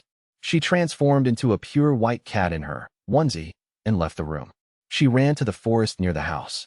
Thor-sama, please choose your words with care. Mabel was staring intently at me. The pixies are very loyal to Thor-sama. They will do whatever Thor-sama commands them to do. You must be careful when you give them instructions. I'm sorry. I will be careful from now on. Of course, I am also Thor-sama's loyal subordinate. For some reason, Mabel's face flushed red. I will accept any request you have, Thor-sama. Why yeah? I absolutely won't refuse. Why did you state it twice? I just did it unconsciously. More importantly, Thor-sama, here. Mabel grabbed Soleil's clothes from the floor. I opened the door of the magic power detector, and Mabel placed them inside. Finally, I closed the door and carried it on my back. Swish. The wings on your back are moving. I can feel it pulling me. Soleil was hiding behind the mansion, so we decided to go outside. Naya Naya. Naya Naya Naya. Naya. We heard meowing. It wasn't just Soleil, there were other voices as well. It seems that other pixies have also come from nearby. They probably assumed Soleil was playing hide-and-seek and wanted to join. The pixies were drawn here by Soleil and transformed into cats, it seems. Nyan, I'll go along with your experiment. Nyan. It looks fun. Nyan. Naya, Naya, Naya, Naya, Naya. Voices could be heard from all around. I couldn't see them, because pixies are skilled at concealing themselves. It's a great experiment. I closed my eyes and carefully paid attention to the sensation from the wings on my magic detector. With my eyes closed, I perceived the movement of the magic power detector, carefully. Pikoin. Thor-sama. The left and right wings are pointing in different directions. One is pointing at the white tail that I can see from the grass. The other one is pointing towards a tree. True. The wings on the magic power detector were pointing in different directions. One is pointing towards the white tail sticking out of the grass. That one is definitely the tail of Soleil's onesie. And the other one? Agnes doesn't understand what's going on. It can't be that there is an issue with the item Thor-sama made. The one on the left is pointing towards the onesie after Soleil took it off. Soleil herself is hiding behind the tree, as indicated by the wing on the right. It was a simple trick. When she realized she couldn't fool the magic power detector, she had a nearby companion disguise themselves as a cat. And then she left her onesie in the grass. I said we were going to play hide-and-seek, so I guess she became serious. Pixies truly are good at hiding. So what do you think, Soleil? As expected of my benefactor. Soleil poked her face out from behind a tree and clapped her hands. Oh, Mabel and Agnes also clapped, diverting someone's attention while hiding in another place. This is the specialty of the pixies. However, it doesn't work on Benefactor Sama's magic power detector. Thanks to you, it was a great experiment. The magic power detector also reacted to the onesie that Soleil had worn for only a few minutes. This confirms that the magic power detector can detect even the trace amounts of magic power transferred while wearing it. If this is the case, then it should also be able to detect the remnant magic power of the magic circle used to summon Gargarasa. I'm going to conduct a few more experiments. Will you join me? Yes. Nyan. I'd like to try it. The voices of the pixies came back from the forest. Why is Agni's hand raised as well? Then Agni's. I understand. I will go change immediately. Saying that, Agni's entered the mansion. When she returned a short time later, she was wearing a cat-shaped onesie. The hood was still lowered in the pre-transformation state. Then, I will transform into a cat and hide. Please find me, Thor-sama. Next, I want to experiment with detection range. Try to create as much distance from the house as possible. I see. Here is what Agni's was wearing.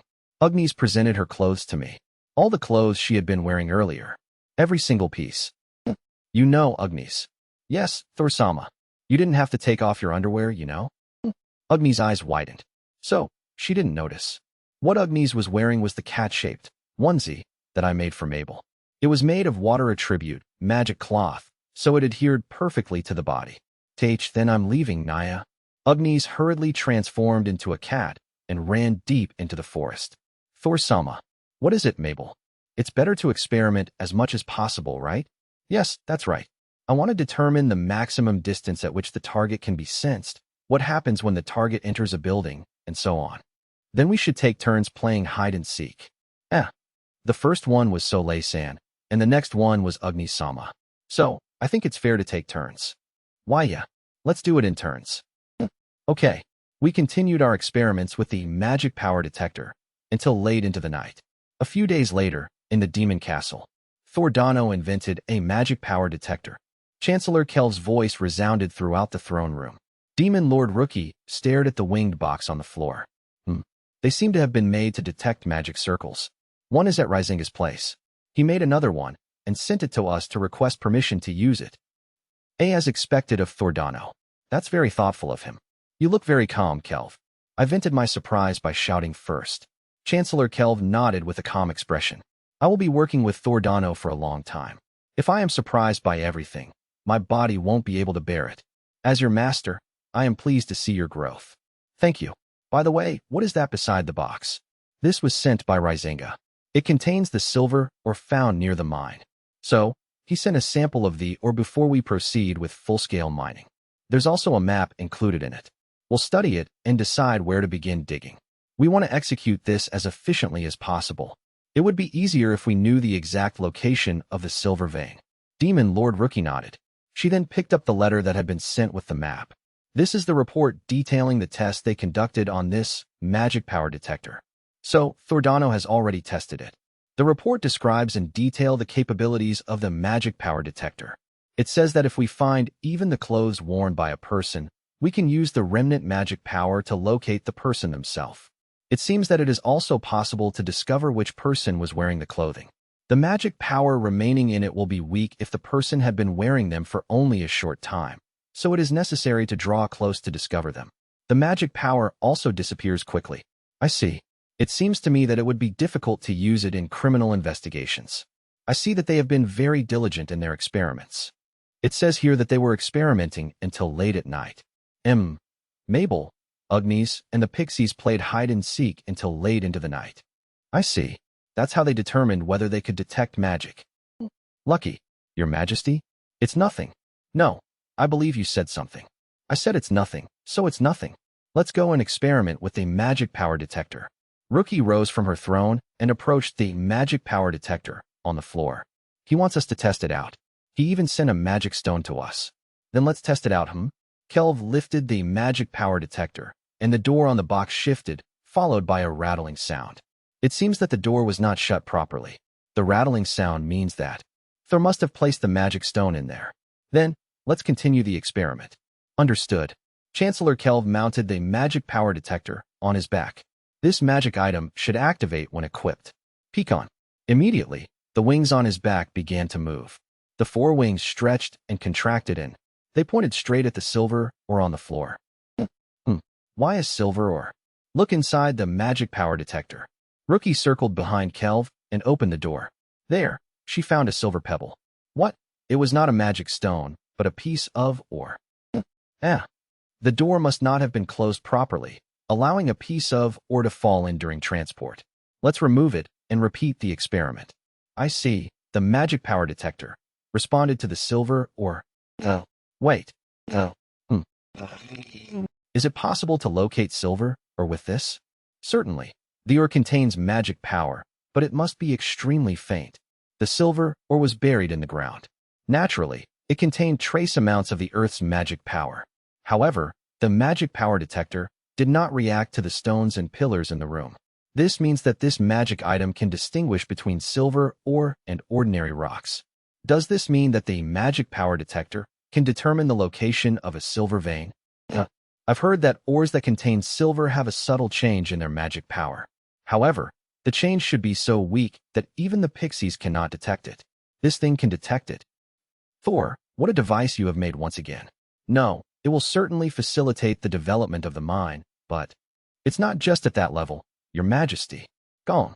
Kelv, be quiet. You startled me. I'm the one that's startled. If we determine the location of the silver veins, we can determine the number of silver reserves. It means we can mine systematically and plan 10 or 20 years ahead to ensure that we don't mine all the ore. We can also control the amount of silver in circulation. Do you know what this means? Gong. What's more, if we use this device, we might even be able to locate gold veins. Gold. It may also react to gold ore. Gong. This must remain highly classified. After we locate the magic circle, this item will be sealed. In Your Majesty's name. It shall only be used when searching for mineral veins. I know, calm down, Kelv. When the pillar shatters, everyone will come rushing in. It won't remain classified then, will it? Why, yes. Chancellor Kelv distanced himself from the pillar upon which he had just smashed his head. Rookie tried to calm him down. I will send a letter to Thor and Ryzenga and inform them that this item is classified and should only be used to investigate the magic circle. The fact that it can be used to investigate the vein shall be a secret between only myself, Thor, his assistants, Kelv and Ryzenga, who is in charge of the mine's development. I will ask Thor to keep the pixies unaware. I think that is a wise decision. When I have time, I will visit Thor's workshop. It would be better to give him a direct warning. If you are going to create such an outrageous item, you should consult us in advance. I support Your Majesty completely. This item, in particular, must remain an absolute secret from the Empire. I trust Princess Sophia, but it is dangerous to reveal information about an item of this magnitude. One can never be certain where a secret may leak from. Certainly, it's as you say. Chancellor Kelv nodded. After that, they discussed and determined how the magic power detector would be dealt with in detail. That is how the day's meeting concluded. I must tell Thor and Ryzenga what we have decided today. Rookie returned to her room and began to write a letter to Thor and Ryzenga. It was a letter of instruction as the Demon Lord. She warned them to handle the magic power detector with great care. She also warned them to never let the Empire become aware of its existence, along with when the item should be used and when it should not. Finally, next time you see me, make sure you include me in your game of hide-and-seek. After writing this, Rookie hurriedly crumpled the parchment in her hands. She carefully incinerated it with a dark flame so that it would completely disappear from this world. What am I writing in an official letter? Rookie put on her mask, which she had left on the desk, and lifted the pen once more. She took a deep breath and began writing again. It was a failure. I should have left the mask on while I was performing my duty as the Demon Lord. Lately, when I remove the mask, I end up seeming like a normal girl. It's all Thor's fault. The first time she entered the simple warehouse, Rookie was deprived of her mask and robe, her true identity being revealed to Thor. In front of Thor and Mabel, she was able to reveal her weak self. Perhaps that was why, with the mask off, she couldn't help but think of Thor. Thor, be prepared. I'll make you take full responsibility for making me like this. Demon Lord Rookie glanced at the special luck ring on her ring finger and chuckled. She then began to write the rest of the letter. Long time no see. Welp, I'm starting to do some translating again. As my editor and I are busy with our lives, the release schedule will be sporadic. A few days later, in the mountain range in Ryzenga's territory, the unit led by General Ryzenga was searching for a magic circle in the mountain range where Gargarasa was found. Agnes was also participating in the investigation, walking behind her father, Ryzenga, with a nervous expression on her face. For Agnes, this was her first mission. I'll work hard for Her Majesty the Demon Lord and Thorsama. Agnes muttered with her sword in her hands. She had never been able to remove her armor due to her powerful fire magic. She could hardly leave the mansion and never participated in military activities. This mission was essentially her first battle. Agnes, Still no response from the magic circle? Yes, F.A. General. Agnes almost referred to him as father reflexively. Even if my father is showing a dejected expression right now, I have to make a distinction between work and private life. There is still no response from Thor Kanan-sama's magic power detector. I don't think there are any magic circles in the area. Agnes reported to her father, the soldiers, and the civilian officials accompanying him. One of Gargarasa's legs is in this magic power detector. If it detects something, the wings should move, but it's currently not reacting to anything. Yup, then we will have to check further west on the Rocky Mountain. There were more mountains ahead, but it was an undeveloped area untouched by demons or demi-humans. Monsters also inhabited the area and the road was steep. They had a map, but it was still a dangerous place to venture into. The search for the magic circle is an important mission. If a new species of monster appears again, it could cause severe damage. Let's continue our investigation. But, General, is the magic power detector really worth trusting? Suddenly, a voice sounded. It was from a girl accompanying the investigation team. I think it is dangerous to place too much faith in items made by alchemists, General. Urtsama, please mind your words. Agnes stared at the owner of the voice. In front of her stood a tall girl with ashen hair. She wore a robe and held a bundle of parchment in her hand. On her back was a large pack filled with documents regarding the mountainous region. She was a civil officer dispatched from the demon castle to accompany the team investigating the magic circle. I apologize if Agnes-sama was offended. Sincerely bowed her head. But this is my honest opinion. The alchemist surnamed Kanan only recently arrived in the demon territory. I think it is dangerous to rely on him too much. Is that why Thor Kanan-sama couldn't accompany us on this investigation? Is that why Chancellor Kelv prevented Thor Kanan-sama and the pixies, who are loyal to him, from coming here? Agnes asked. My uncle stated, if the magic circle has remained intact, there is a danger that Thor Dano will use it as a reference to create an absurd item. Chancellor Kelv-sama would say such a thing. Demon Lord Sama seems to have accepted Uncle Kelv's opinion. Chancellor Kelv was the leader of all the civil officers. Even the Demon Lord could not ignore his words. Perhaps Demon Lord Rookie hoped to surprise Thor with the complete magic circle, but Agnes had no means to confirm that. I greatly respect Uncle Kelv. Shook her ashen hair before turning her gaze to the north, where the demon castle sat. My uncle also said, every time Thor Dano makes an item, I have a headache. That must be because the items he creates are dysfunctional. But that's not the case. Agnes exclaimed. Thor Kanan-sama is someone who brings people happiness. Thanks to him, Mabel, Agnes, and the pixies can do many new things and our world has expanded. With all due respect, Agnes-sama's opinion could be biased because of the benefits received from the alchemist. Sama, I believe in my uncle, Chancellor Kelv-sama. I want to be an official like him, who cares for and loves the demon territory. Therefore, I dislike the alchemist who causes him headaches. Stated clearly. Agnes spoke up while staring straight at her. I am certain that the time will come when you will understand Thor Kanan-sama as well, Sama. Agnes sighed quietly. If I become angry and ruin the investigation, I would be ruining the efforts of Thor-sama, who created this magic power detector. Agnes took a deep breath as she organized her thoughts. Then she looked at her father and nodded. He sighed in relief as he was about to intervene. It looks like you two have finished talking. If that's the case, let's proceed to the next location. Rizinga pointed across the rocks. Chancellor Kelv's instructions were, if nothing is discovered in the area where Gargarasa appeared, investigate the undeveloped area, and return immediately if nothing is found after 3 days. Yes, General.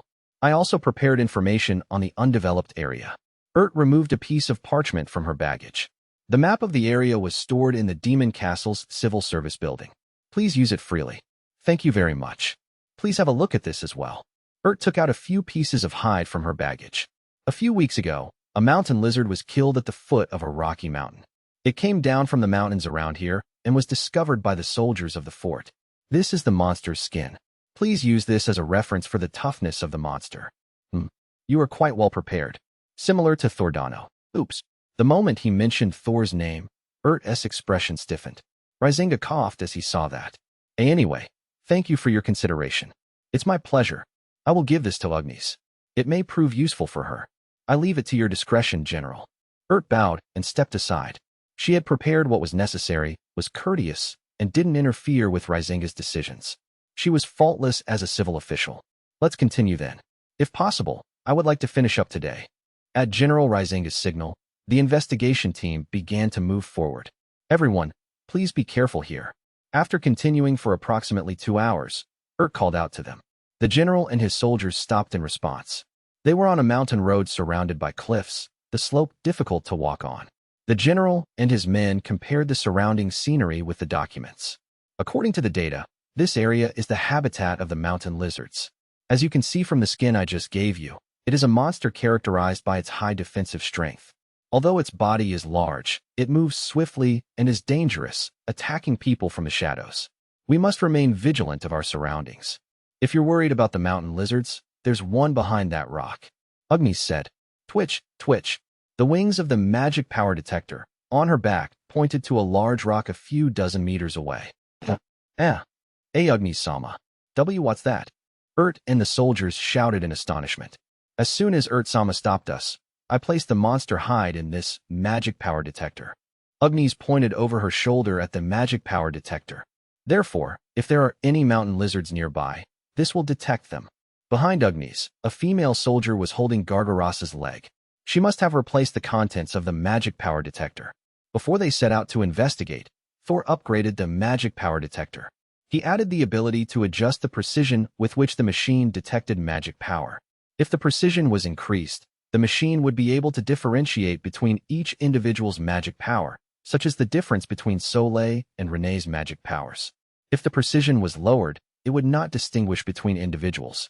It would detect the magic power of different races instead, such as humans and monsters. Thor-sama went to such lengths for Agni's. The detection range of the magic power detector stretched from a few hundred meters to a kilometer. Right now, there was a mountain lizard skin inside. Even if only a scarce amount of magic power remained in the material, the device could still search for those possessing similar magic power. Agni's trusts Thor-sama. I will demonstrate that his items are incredible. If that's the case, then let us prepare. Rizinga instructed the soldiers. As Civil Officer stated, arrows will not damage the mountain lizard. Archers, prepare your laser pointers. Magic soldiers, begin changing. Yes, sir. At Rizinga's signal, the archers readied their large, tube-like laser pointers, and the mages began chanting. A few moments later, something moved from behind the large rock. A large silhouette slowly emerged, approximately 3 meters long. The creature's body was covered with shiny, black skin, and countless fangs, the size of human fingers, lined its gaping mouth. Their armor wouldn't last against those. What was even more frightening was its tail. It was covered with thick skin adorned with numerous spikes. The soldiers knew what it was. That was the mountain lizard's ultimate weapon. It would swing its massive tail around, making its prey falter. Using its hard skin as a shield, it would draw closer and shred its prey with its large fangs before swallowing it. The soldiers recalled the information that had presented them prior. In the past, when they fought the mountain lizard in this region, 10 soldiers were sacrificed. It was a sudden battle. Without any means to halt the mountain lizard, its large tail claimed the lives of many. For such mountain lizards were now in front of them. The monsters had the soldiers in their sight already. Leveraging their hard skin as a shield, they moved their legs on the rocky terrain and approached the soldiers at an unexpectedly swift speed. Gay! The monsters exclaimed, perhaps realizing that a red was shining on their bodies. Now, Squad 1, release your magic. Yay! Fire magic, guided by the light of the laser pointer, rushed towards a mountain lizard. Fireballs, fire arrows, and flame bombs. The fire magic continued endlessly.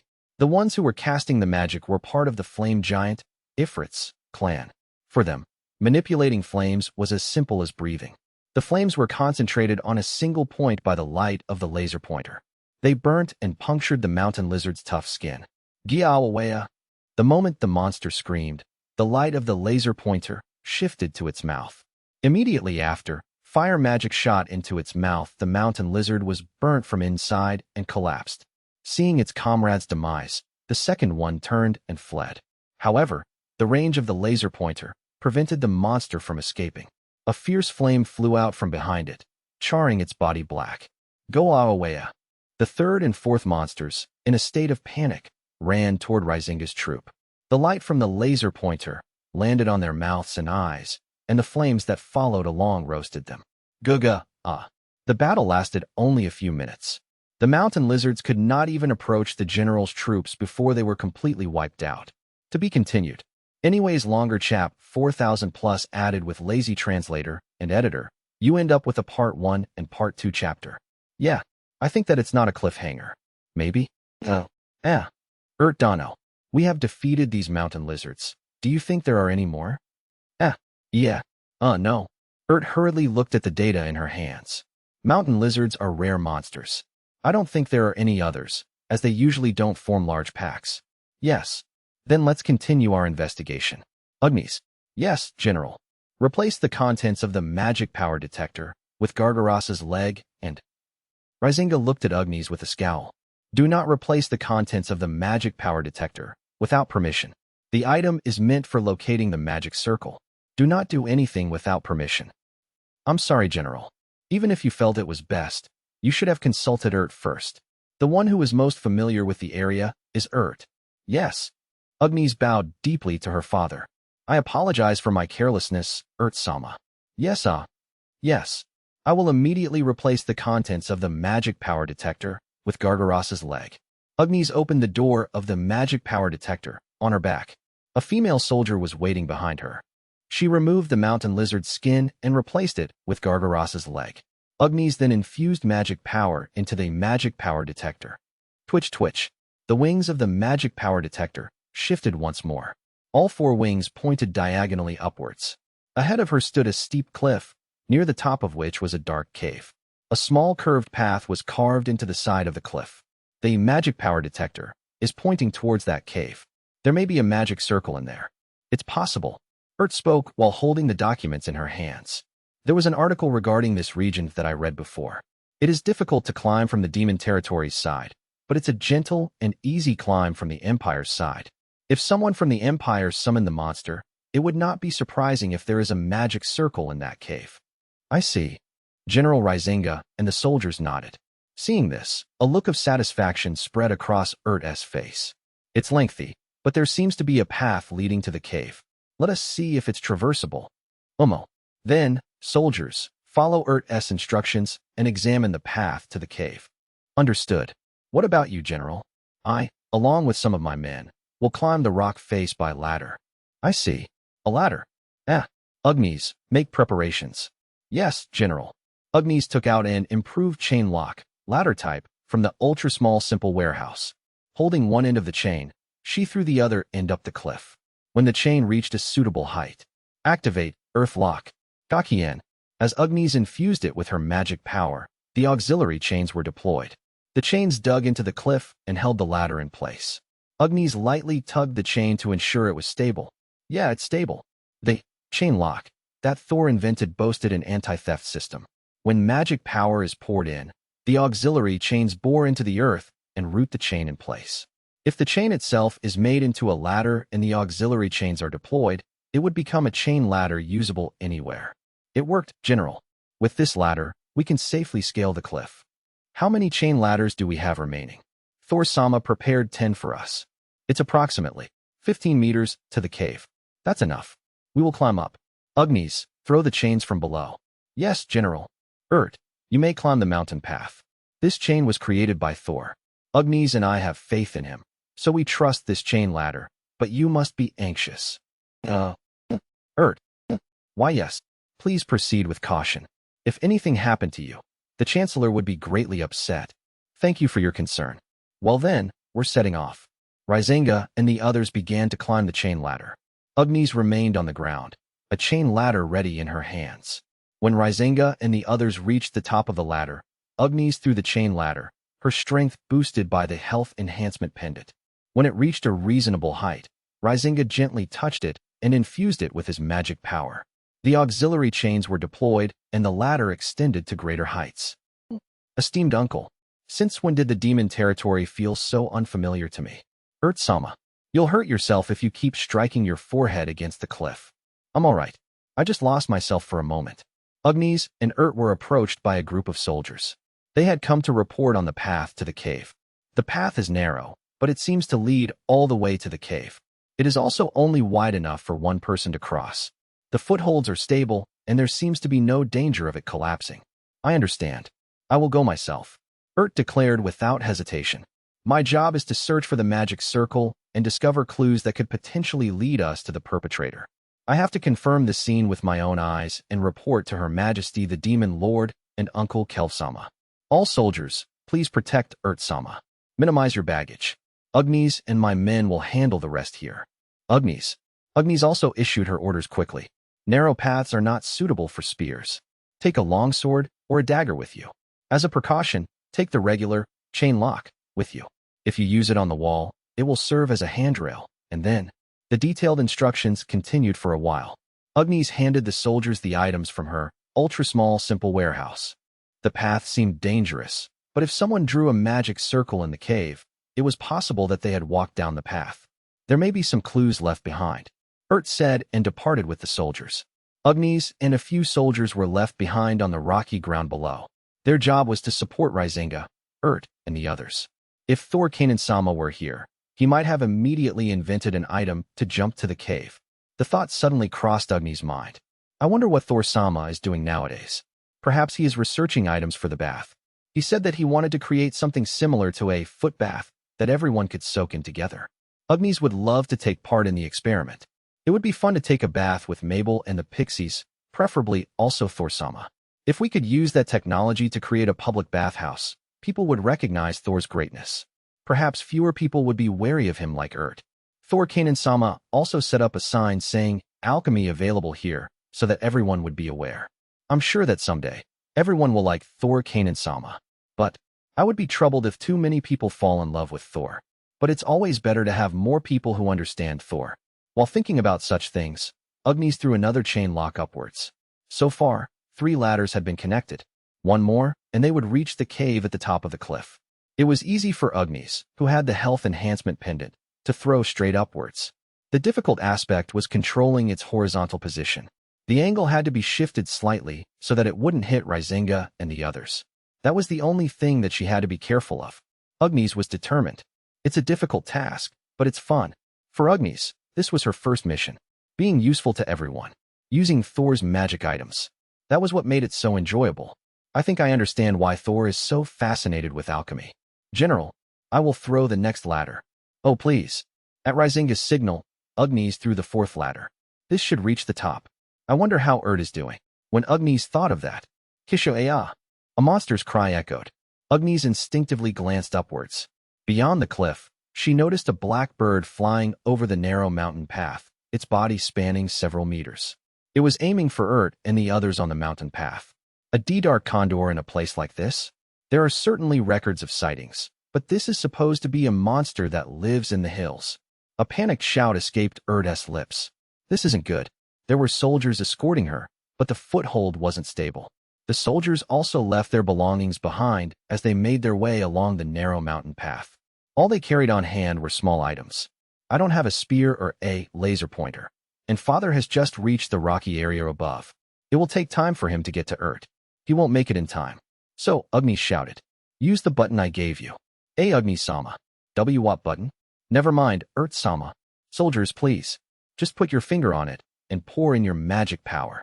Agnes issued instructions to and the soldiers. At the same time, she took off the health enhancement pendant, hanging on her chest. Those of you whose hands are free, use your laser pointer to aim at the monster. Also, I want you to stay away from Agnes. Agnes' body burst into flames. She grit her teeth as she felt the familiar heat. Agnes was wearing clothes made of earth magic cloth, and her underwear was also sewn from the same material. The earth magic cloth was fireproof. Even if it was enveloped in flames for a while, it would not burn. Now, if only the dark condor would stop moving. Omawari-san. Baiku. The dark condor came to a halt as the sound of the buzzer rang out. Agnes had given it to a soldier earlier, as a precaution.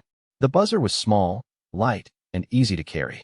When a monster was encountered, it was easy to activate, simply requiring the touch of a finger. It was the best self-defense item for the cliff path. Everyone, grab your laser pointer and aim at the monster. Hurry, Agnes instructed the soldiers around her. Immediately, the soldiers directed their laser pointers at the beast. And then, release, gigantic flame bind. A line of flames burst out of Agni's fingertips. It traveled along the light of the laser pointer and flew straight towards the dark condor.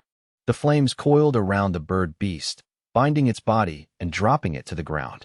Kishoea. The outstanding characteristic of Agni's magic power was its immense might. It was at a level that, without the health enhancement pendant, the flames would seep out.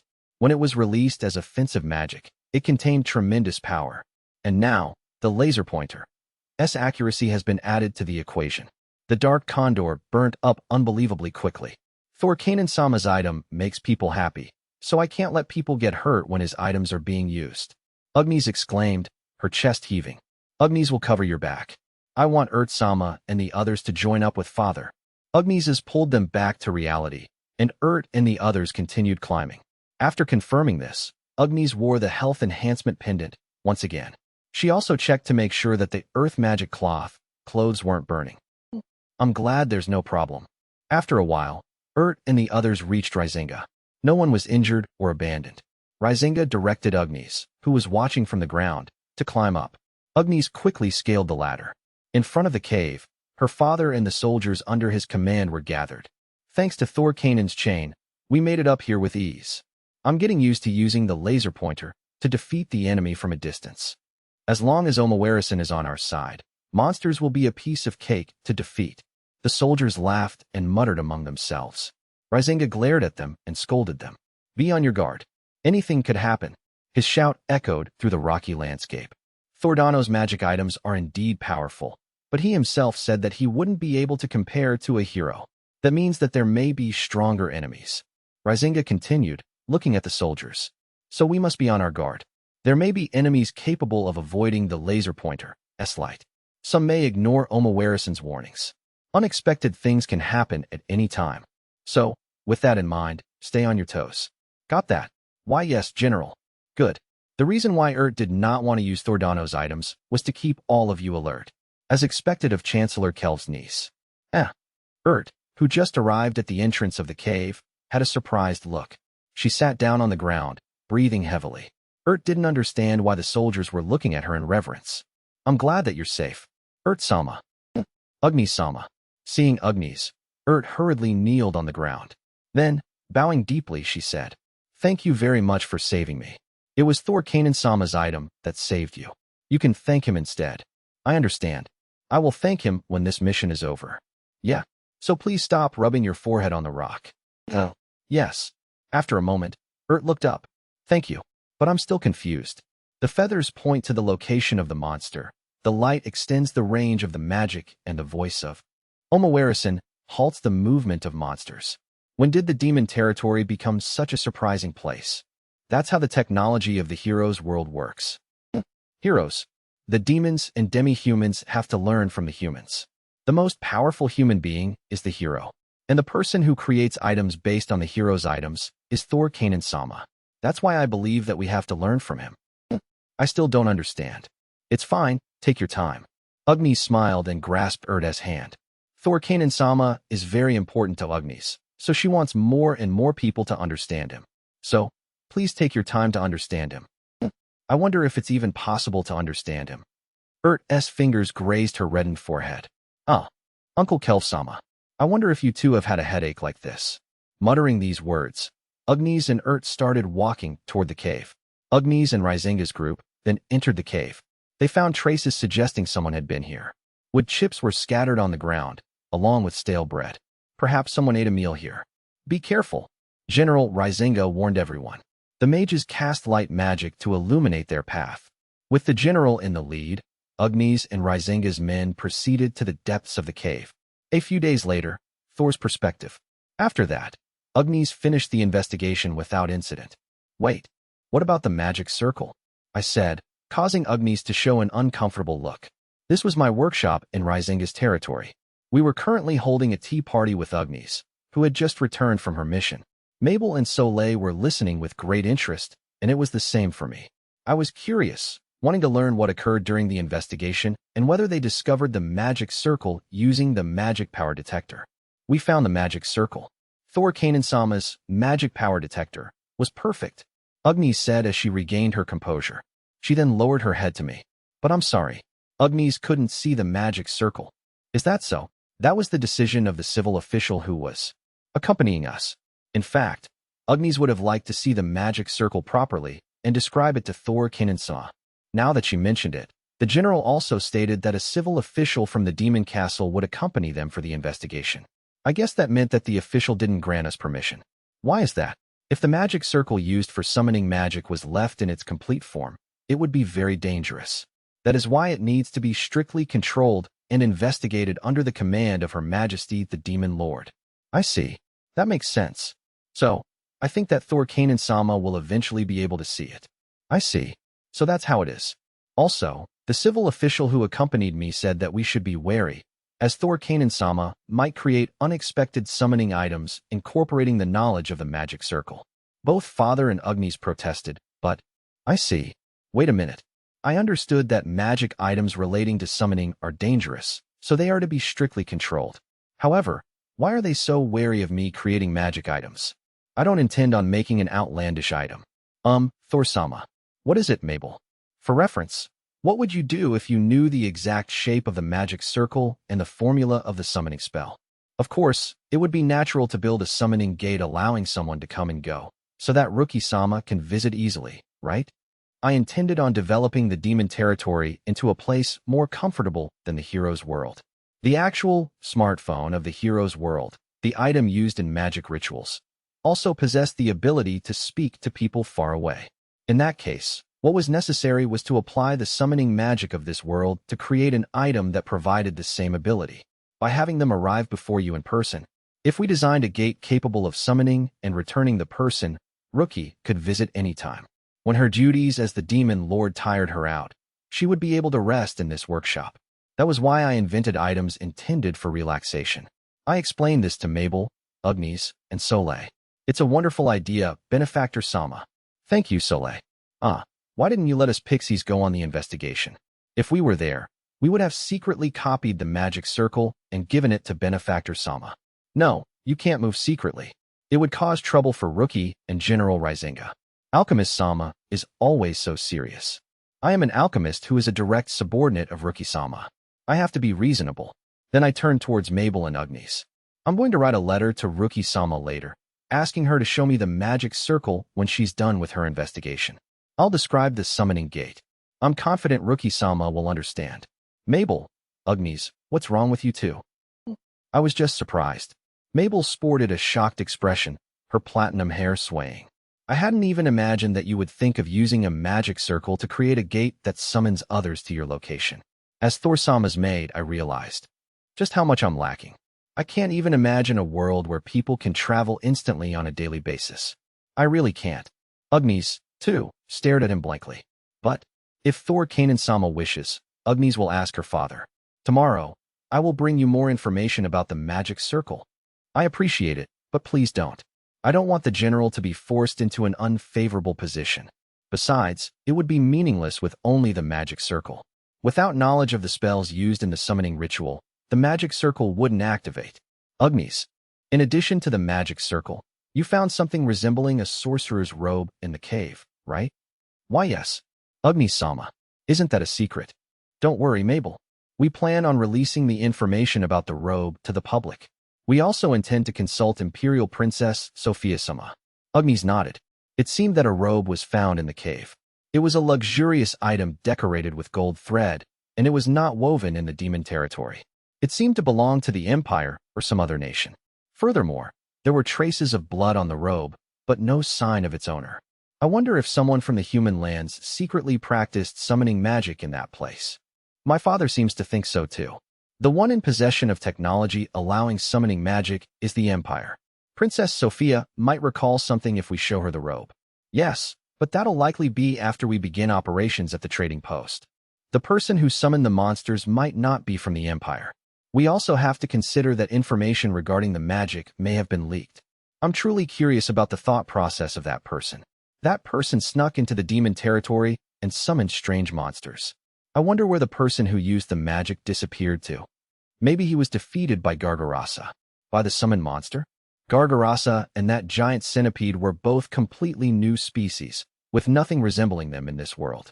It's possible that he summoned them in an attempt to use them, but was unable to control them and became a victim, so that someone may have performed the following ritual at the dormant monster's dwelling. While the monster was sleeping, they summoned another monster and turned its attention towards the dormant monster. They tried to see whether they could command the monster. If not, they could quickly escape. Perhaps that's what happened with the giant centipede and the dark bear. Well, we don't have many clues right now. We can't simply keep speculating. I shook my head. I'll discuss the magic circle and the robe after I meet with Princess Sophia. Now that Agnes had returned, I preferred to speak about something more pleasant. Agnes, I just finished the item that we were discussing. Yes, I help with it too. Mabel raised her hand next to mine. What I made was an item for relaxation that could also be used by the pixies. It was surprisingly difficult to create. I had to ensure that the effect would disperse over the entire area while not interfering with the user. To achieve this, I requested Mabel's help for the sizing and positioning of the items. Of course, I had to keep my clothes on. So I'm going to test the item. Soleil, Agnes, and Mabel, would you help me? Yes, of course. I want you to trust me. Everyone will be delighted. Thank you. Then let's go. Just when I was about to move. Please wait a moment, Alchemist Sama. A voice sounded from the other side of the door. I am from the Demon Castle.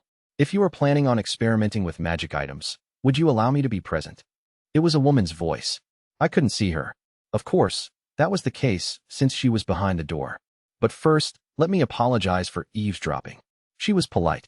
She knocked a couple of times, waiting for my response. It's unlocked. Please enter. Excuse me. I had a feeling that she bowed behind the door. Then, slowly, a tall girl emerged. She wore a black robe, a collared shirt, and a black tie exposed from within it. Her long, ashen hair was tucked behind her neck, and she held a bundle of parchment in her hand. Her appearance was impeccable, as was befitting of her polite tone of voice. It is a pleasure to meet you. My name is Erd, a civil official dispatched from Demon Castle. The girl bowed to me. I have recently been dispatched to work in General Rizenga's territory by order of Her Majesty the Demon Lord and Chancellor Kelfsama. I look forward to cooperating with you from now on. Ah yes, I look forward to working with you as well. I hurriedly stood up and bowed to Ert-san. The search for the magic circle concluded smoothly thanks to the magic power detector you designed. It was also thanks to you that we were saved from the monsters. Thank you very much. Once again, Ert-san bowed deeply. She really seemed like a polite person. Wait a minute. She just said that the search for the magic circle concluded smoothly. Could it be that the civil official who took part in the search for the magic circle was you? Yes, that was me. It was also this Ert who did permit you to see the magic circle. Ert-san looked at me and nodded. I understand that you may be dissatisfied, but Chancellor Kelfsama has instructed me to do so. If it is the Chancellor's order, it can't be helped, can it? Yes, I understand your dissatisfaction. What did you just say? I said that if it is the Chancellor's order, then it can't be helped. What? I am grateful to the Chancellor. He always provides me with hints on how to develop items. Chancellor Kelv and I had completely distinct ways of thinking. That is why his opinion is so beneficial. His opinion, stemming from a different point of view, offered me hints for item development and motivated me. If the Chancellor said, we shouldn't show you the magic circle, he must have a suitable reason. Perhaps he's giving me a gentle reminder, saying, it's pathetic that an alchemist directly subordinate to the Demon Lord relies on the summoning magic of the human world. That if I'm an alchemist of the demon territory, I should complete the teleportation magic with my own hands. Or something along those lines. That's a possibility. I agree regarding the magic circle. I will follow the Chancellor's decision. What's wrong? You're different from what I imagined. Ert was mumbling, her words a whisper. I thought the notorious alchemist would be more rebellious and aggressive since he annoys my uncle. But he seems to be a nice person. I'm not sure what's going on. Why are you walking towards the pillar, and why is Agnes grabbing your shoulder and holding you back? Hey. Ert looked at me, her expression as though she just returned to this world. I am sorry. Holding her large chest, Ert-san took a deep breath. She nodded several times, organizing her thoughts. I will be working in the Rizenga territory from now on as a civil official. That is why I have come to greet you, Alchemist Sama. My work has some relation to you as well. Is that so? Yes. I am also the treasurer of the Border Region's trading post. I see. The trading post related to Princess Sophia. Yes, that's correct. I've also been told by Her Majesty the Demon Lord and the Chancellor to examine the magic items made by Alchemist Sama. The civil official Ertsen said. She placed her hands on her hips and turned her chest, a confident expression marking her face. I will send applications to Demon Castle for items that seemingly may have a great impact. As for items that are not of much importance, I will decide on the spot whether or not people should be allowed to use them. I see. That made sense. Sending a letter to the Demon King's castle for every single item would be a very tedious and exhausting task. Did Rookie and Chancellor Kelf send for that purpose? They truly are amazing. If I said this already cuz my mind's full of sine cosine tan and mv2/r, but I only split chapters longer than 4,000 English words. If it doesn't, you can come and confront me in my DM Bobble Roll 8949. For the sake of my respected uncle, Chancellor Kelv, I intend to fulfill this task flawlessly. Uncle? So you're the Chancellor's niece. I am his niece. I have watched my uncle's work since I was a child and always sought to become a splendid civil servant like him, while also following his example as a gentleman to become a splendid lady. Saying this, bowed gracefully. And so it is my goal now to help Uncle Kelv. You may not understand, but the Chancellor's job is a tough one. Yes, that's right. There are many different races in the demon territory. The Chancellor has to concisely convey the opinions of the various races and negotiate with them to ensure everyone is satisfied. He would also be responsible for negotiations with the Empire, crop management, dispatching soldiers, and managing food supplies. Compared to the Empire, comprised only of humans, the work of a civil officer here is far more difficult. Am I wrong? You're not wrong, but when I was in the Empire, I always thought that a civil officer should be ranked higher. The Empire venerated strength, resulting in civil officers being ranked lowly. Civilian officials were considered to be those who cannot fight and those who need to be protected by military officers. If a noble were to become a civil officer, they would be labeled as someone who cannot fight despite being a noble. They would be treated worse than someone unable to fight. In the demon territory, the work of civil officers is valued highly, correct? As expected of Her Majesty the Demon Lord. What's wrong? His image is different. I'm trying to cause trouble for you, so why aren't you acting more selfish? Ert-san, I thought you were an alchemist sought to do whatever you wanted. Ert grabbed her forehead while muttering something. I didn't quite understand, but it seemed like she was troubled by something. I felt that it would be better to give her a small break. I'm sorry, Mabel. Can you make some tea for Ert-san? Yes, Thor-sama. Ugnies, sorry, but could you go to the water heater? I need you to take care of the fire before we begin the experiment. Understood. Soleil? She's gone. She was here just shortly before, but she seemed to have gone into hiding when Ert arrived. The pixies are shy after all. They conceal themselves as soon as strangers appear. They've gotten used to Mabel and the others, though. Sometimes they even come to take a bath with me. Soleil finds it embarrassing to be seen naked by me, so she soaks in the bathtub with her back to me. I see. I wanted her to assist me in my experiments with the new magic items, but I don't think that's going to be possible. No, if it's Thor-sama's experiment. I'm sure everyone would be happy to come. Is that so? I saw some pixies near the workshop a while ago. Soleil likely informed them. As soon as we begin experimenting, it is probable that they will quickly come out of hiding. Yes, that's it. A new magic item. It was out of the blue. Ert pointed at me and shouted. She straightened her back and said, I heard about the magic item while at the door earlier. Once again, I apologize for eavesdropping. My apologies.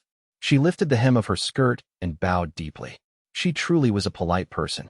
Setting that aside, I would like to analyze that magic item. Ert-san, what do you mean by analyze the item? Does that mean you will test that item, Ert-san? Of course. No, but this is also my duty. I am the one who will decide whether Alchemist Sama is employed. To make an accurate judgment, it is best if I experience using the item myself. But I don't think it's just to ask Ert-san, whom I've never met before, to do such a thing. I have a responsibility as a civil official of the demon territory. Ert tapped her chest and declared, I am not afraid of it, no matter how horrible the item may be. Are you certain you want to do this? Alchemist Sama, why are you so persistent? I don't care if it's a deadly weapon or a startling transfer system. Bath. I don't care. Even if millions of baths come at me, I will face them without fear. Wait, what did you say? What I have created is a bath that is soft, warming, and relaxing. To be precise, it is a grander version of foot bath. Items have been attached to each of the four corners of the bottom of the bathtub with the purpose of creating bubbles and streams of water. This way, the entire bath would replicate the effect of a foot bath. The final experiment had yet to be conducted. There wasn't anything resembling a supersized foot bath in the mail order catalog. However, there is no doubt that it exists. Pictures in the catalog depicted the residents of the hero's world taking a bath, and bubbles and an unnatural flow of water could be seen within.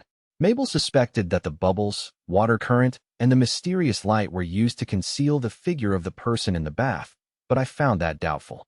For a hero with transcendental strength, it should be quite easy to break into a bath and see people naked. There is no reason to go to the trouble of concealing it. Perhaps all baths in the hero's world were equipped with a function like the foot bath. Perhaps they recharged their magic power by soaking in those baths. Because they existed as a matter of course, they were not mentioned in the mail order catalog. After all, if it was something every person owned, there would be no need to purchase it. So, I converted the bath in my workshop into an extra-large foot bath. I named it the Shua Shua bath. Just like the foot bath, I applied wind and fire magic stones to create an artificial water flow and bubbles. It's just that it requires the use of more stones, as there is more water. Eventually, I'm considering having this installed in the public bathhouses in the demon territory. That way, everyone can relax while their flow of magic power improves. It's an improved version of the foot bath, so its safety has been verified. Therefore, there is no need for you to be a test subject. No, Ert shook her head. A civil official never reneges on their word. The people will be displeased if the civil officials who control their money and property easily do such a thing. To become a respectable civil officer like Uncle Kelv, I must become a test subject for your items. No, but you don't like the idea of taking a bath in the home of someone you've never met before, do you? That's. Ert-san lowered her gaze. That's right. Ert-san is a lady as well.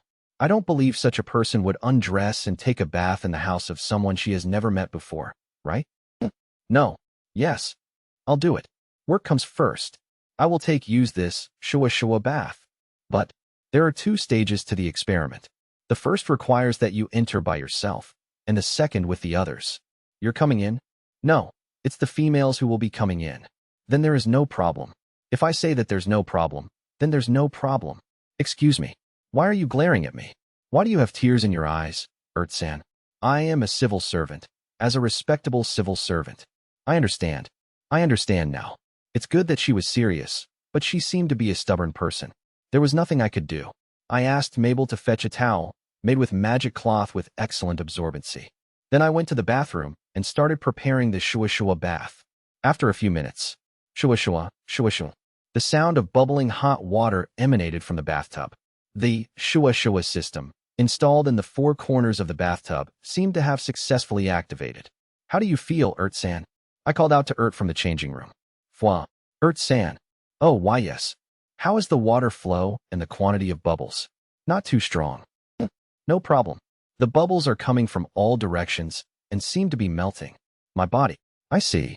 I jotted a note on a piece of parchment. How's the hot water? You should be able to feel the heat from the jet of water. I personally like hot water. I see. By the way, what about Chancellor Kelv? Uncle likes to drink a cold drink after a hot bath. Chancellor Kelv likes hot baths and cold drinks. Let's use this as a reference when we ask Chancellor Kelv for a favor. The sound of water splashing was heard. What am I doing? Why am I relaxing when I'm in the middle of an experiment for a magic item right now? Just relax. That's what this item is for. Tempting me. As expected, you're a scary person, Fua. Splash. Once again, the sound of Ert-san sinking into the hot water resounded. I am not going to lose. I'm a splendid civil servant and lady. Doing this in the bath of someone that I just met for the first time. To think about not doing work today. Mew. Fwa Fwa. I wonder what Ert-san is fighting against. Speaking of which, Ert-san, can I please get your approval for this Shua Shua bath? My stiff shoulders are cured. The stiffness in my shoulders that had been troubling me for years is gone. Hello? About granting permission. But I won't lose. I have not lost yet. I won't be corrupted by the alchemist's items. The permission. Fua. Ert-san fell silent. After that, a pleasant sigh followed. She seems tired. I could understand. She just came to Rizenga's territory. She had to accompany him on the search for the magic circle. It's hard to work in an unfamiliar place, isn't it? I'm probably the only exception, someone who would enjoy focusing on my job after arriving in this new land. I'll ask for her approval later. Let's leave her alone for today. I think the same. San is such a serious person. She's probably been on edge the whole time. Mabel nodded next to me. Agnes, from inside the boiler room, answered me only with her voice. Anyway, the experiment was a success. The Shua bath offered a pleasant experience. I think that we are likely to receive permission for its implementation. I don't think she would say that she doesn't want others to use it when she herself was enjoying it this much. Chancellor Kelv's niece must be a kind person. And then, by the way, San, Fua, I called out through the door, after which a voice returned. I think it's time for me to begin the next experiment. Experiment. We intend on having another person join San. Huh, now that you mention it. Is that okay? I am in the middle of my job. It's no problem. Is that okay? Well, I'll take your word for it. San says it's fine, but what about you guys? I called out to the outside of the house. Then, excuse us. Heave-ho. Many pixies flew into the bathroom. I left a small opening in the bathroom window for this purpose. This Shua bath was originally created for all the pixies to use together. The foot bath could only accommodate 1 or 2 pixies. I wanted to make it so that all the pixies who liked it could use it at once. Originally, it was Agnes and Mabel who were supposed to go into the bath with the pixies. Well, San said that she was fine. Excuse me, Civil Officer San. Chapeau. Huh, I'm melting. It's Fuwa and Chihuahua and... I heard the voices of the pixies. The pixies are shy, but it seems they couldn't resist the temptation of the Shua bath. Well, but... Fua? Well, it looks like San is relaxing, too. So that's good. Anyway, I left the changing room and went outside the workshop. When I went around to the back of the bathroom, where I found the pixies' clothes hanging on a tree branch. I knew it. The pixies must have taken off their clothes here. For now, let's just hang a towel, made of earth magic cloth, on the branch. No one comes around here, and no one will peek at them changing their clothes. Just when I thought that a winged pixie came out. Isn't that too soon? Didn't they like the Shua bath? Am I mistaken? Fumufumo. It felt too good, so she wanted to take her time to enjoy it. Take a bath, go outside to cool off, and then go back in. That way she can enjoy it for longer, I see. So there was a demand for something like that. Thanks for letting me know. If that's the case, we should build a place outside to cool down. If we have chairs and a partition around here to block people's sight on Pixie-san, I'll be troubled if you lie on my palm. The height of my hand is just right for a nice breeze. I guess it can't be helped. Let's dry her off with a towel. Let's leave her there until she's satisfied. In exchange, let me know your opinions. And so, the civil servant and the pixies enjoyed the Shua bath. Of course, it was a great success. And after the bath was over, San was. Alchemist-sama is a frightening person. I never thought I could relax so much. But I haven't lost yet. I am a civil official of the demon territory, and I have to keep an eye out for dangerous people. And my stiff shoulders are healed. Thank you very much. And who were those girls who came in during the bath? I kind of remember their voices. And no, I didn't sleep. I was awake, okay? I was at work, how could I sleep? I swear to God. Excuse me. She left in a great hurry, saying such things. Incidentally, she gave me permission to use the Shua bath for personal use and for public facilities in the demon territory. Now Princess Sophia can use it too. I will ask General Rizenga to build a bathhouse exclusively for her at the trading post. It shouldn't be too difficult, as long as we install a wooden bathtub inside the tent. It's for the sake of diplomacy, so I think we can manage. At that time, let's ask her if he has any idea who used the summoning magic. I'm curious too about who was wearing that robe. While thinking about these things, the design for the Shua bath for Princess Sophia began. Mabel and I hid in the cleaning room. Listening carefully, we heard the voice of Princess Sophia. They had just finished touring the trading post, and were heading this way. It's a very easygoing trading post, isn't it?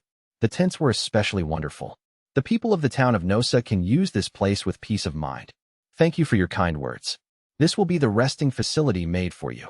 Well, it's a magnificent place. There is a bath inside. You must be tired from all the walking. Why don't you wash off your sweat? General, I appreciate the sentiment, but I don't think that it's a good idea to recommend a bath to Her Highness in a place like this. It's not that I don't trust the demon territory, but you are being rude. Isaac Omawarison Mwira. Why yes, Your Highness. This trading post is for the sake of the friendship between the Empire and demon territory. If my good neighbors in demon territory have offered me the opportunity to bathe, I would be happy to accept it. May I take a look inside? No problem. Isaac Dono. After a while, I heard Isaac and the others walking around the restroom. They opened the bathroom door and went straight back out. They didn't seem to have noticed the hidden door. This cleaning tool closet is double-layered. We could also have hidden it in the simple warehouse, but I guess I didn't have to go that far. It seems like there's no problem inside. Then we will be waiting outside. We will have 2 maids accompany your highness. Okay, I'll be washing off my sweat. Yes, your highness. Take care. It seems to have worked smoothly. Princess Sophia will be alone in the bathroom. All we have to do is talk to her through the door. It seems to have worked. Thor-sama, I'm glad to see that not only Princess Sophia, but also Isaac-san seems to have faith in the demon territory. That trust was created by Thor-sama, you know? The room that they hid in was small and narrow. The 2 of them were touching each other with their faces looking at each other. It would have been unimaginable to be friends with the Imperial Princess or to establish a trading post without Thor-sama. When I was in the Empire, I never thought I could be of any use to anyone, either. I'm so happy to see the changes in demon territory with Thor-sama at my side. Mabel put her hand on her chest and said so. With Thor-sama here, the relationship between Her Majesty, Agnes, and I have changed, and time seems to be flowing by faster. What will happen to the demon territory in the future? I can't help but be excited when I think about how Thor-sama and I will witness it. Mabel, so please, let me stand beside you. Mabel gently held my hand. I want to be the first to try Thor-sama's magic items. Please let me help you by your side. Just like this. Of course, Mabel. I held Mabel's thin hand back in mine. The first person to recognize me in demon territory was Mabel. She was the one who came to pick me up after I was sent to the border area. Because of Mabel, I was able to enter demon territory without fear. She is also my benefactor. I want Mabel to be by my side no matter what happens in the future. That's why I'm going to ask her for a favor. You know, this bath was made possible thanks to Mabel's idea. Yes. What about the bath in the workshop? The steam and the mysterious lights. If you are going to go in with Agni-sama, it would be better without the interference. But there are other cases too. Rookie-sama might also come too. It would be better to have steam and light. I agree. I guess so. For some reason, Mabel tightened her grip. Why are you entwining our fingers and lifting up your lips? Mabel, what are you trying to do? Thorkanen-sama, are you in there? Suddenly, I heard the voice of Princess Sophia. While Mabel and I were talking, she entered the bathroom already. I'm in the room next door. I made it so that you can hear me, but I can't see you. So please have a peace of mind. I understand. There's also the safety system of this Shua bath. Princess Sophia's voice replied. As expected of Thorkanen-sama. Now I can talk to you without worry. I am honored by your praise, your highness. Well, then, excuse me. Click. I heard the sound of the knob turning. The wooden door opened from the bathroom side. A white arm, damp with steam, held the doorknob. She leaned forward into the room. Your highness? What are you doing here? Yes. I was told that there is a safety system in place. Yeah, I can see that. Because from her collarbone down, Princess Sophia was hidden by steam and light. The aristocrat Shua bath is perfect. The white light diffused by the steam completely hid Princess Sophia's body. As expected of Thorkanen. Thanks to your magic item, we can talk face to face even while bathing. Yes. This bath is equipped with the ability to cover the body with steam and mysterious light, isn't it? That is so that we can talk face to face, isn't it? I see. I created the system to cover her body with steam and mysterious light, so that even if someone mistakenly opens the bathroom door, they will not be able to see Princess Sophia's body. But Princess Sophia thought that I created the system so that she can see and talk with me even while she is bathing. Come to think of it, I remember when Princess Sophia was boldly wearing her underwear in front of me. At that time, she said, I shouldn't hide the fact that I was wearing underwear given to me by my fiancé. So this time, it's embarrassing, but I can't let Thorkanen-sama's concern go to waste. I have heard rumors that it's fine to do what your heart and body wants with your fiancé. I understand. So like this. No, that's not a good idea. The hidden door would be left open in this state. If the maid comes to check the bathroom, she might find out that Mabel and I are in there. I don't think I can talk to her in this state. It's a shame. I'm so sorry. Besides, I don't want Princess Sophia to misunderstand and do the same thing in front of other people. Listen to me, Your Highness Princess Sophia. I explained to her the function and purpose of the Shua bath. As Princess Sophia listened to me, her face gradually turned red. She looked at me, then at herself, hidden by the steam and the mysterious ray. I was mistaken. It's so embarrassing. She quickly walked back to the bathroom. I apologize for the unsightly appearance. Thor-sama. Mabel-sama. No, it wasn't unsightly at all. Or rather, I couldn't see you. Don't worry about it, Your Royal Highness. I am glad to hear you say so. I, too, still don't know much about the world. I felt Princess Sophia sighing. I sighed as well. It was a close call. I was about to continue the conversation. By the way, this bath is wonderful. The sizzling bubbles and the stream of water are massaging my whole body. Princess Sophia murmured pleasantly. I can feel my flow of magic power getting much better than in the foot bath. To be able to create something like this, Thor-Kanan-sama must truly be a special person. I just copied items from the hero's world. I said.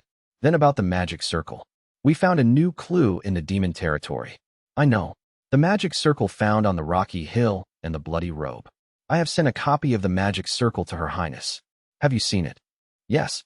I'm pretty sure that's summoning magic. I knew it. The robes mentioned in the letter. I'm afraid that it was made in the Empire. But there were no markings to indicate the identity or affiliation of the person was there. Yes. It was decorated with golden threads, so it should be expensive. Then, it might have belonged to someone who hired the person. Princess Sophia said. It could belong to a high-ranking nobleman or a member of the imperial family. Those could be possibilities. Those people could have employed a magician to experiment with summoning magic. Would it be possible to investigate that? It might be possible to ask my sister Liana, but if we are too obvious, it would be exposed that Her Highness Sophia is investigating the magic circle. Yes, I will try to give her a hint in the letter. In the meantime, we should proceed with our own investigation. If the magician intends to continue his experiments, he may still be near the border. I understand. I will advise General Rizinga to strengthen security at the border area. I will also ask Isaac and his men to patrol the area. I could hear Princess Sophia stretch her body. And as for the Imperial City, since the situation has come to this, there should be movement there as well. A meeting? There is that too. But there may be someone else coming to investigate. By someone else you mean the one granted autonomy within the Empire, Archduke Sama. The Archduke. I've heard of him, if I'm not wrong. The Archduke should be the Sword Saint. Yes. Since he was injured, he has hardly left his territory. I was told many times about the Sword Saint when I was in my family. The previous generation's Sword Saint was our grandfather. The Archduke was the next in line. As I recall, he retired due to an injury. Incidentally, it seems that the current Sword Saint has not yet been chosen, and the position remains vacant. I have heard that the Archduke loathes the current state of the Empire. If that man finds out about the new species of monsters, he may come to investigate the border area. I understand. May I tell Her Majesty Demon Lord about this too? Of course.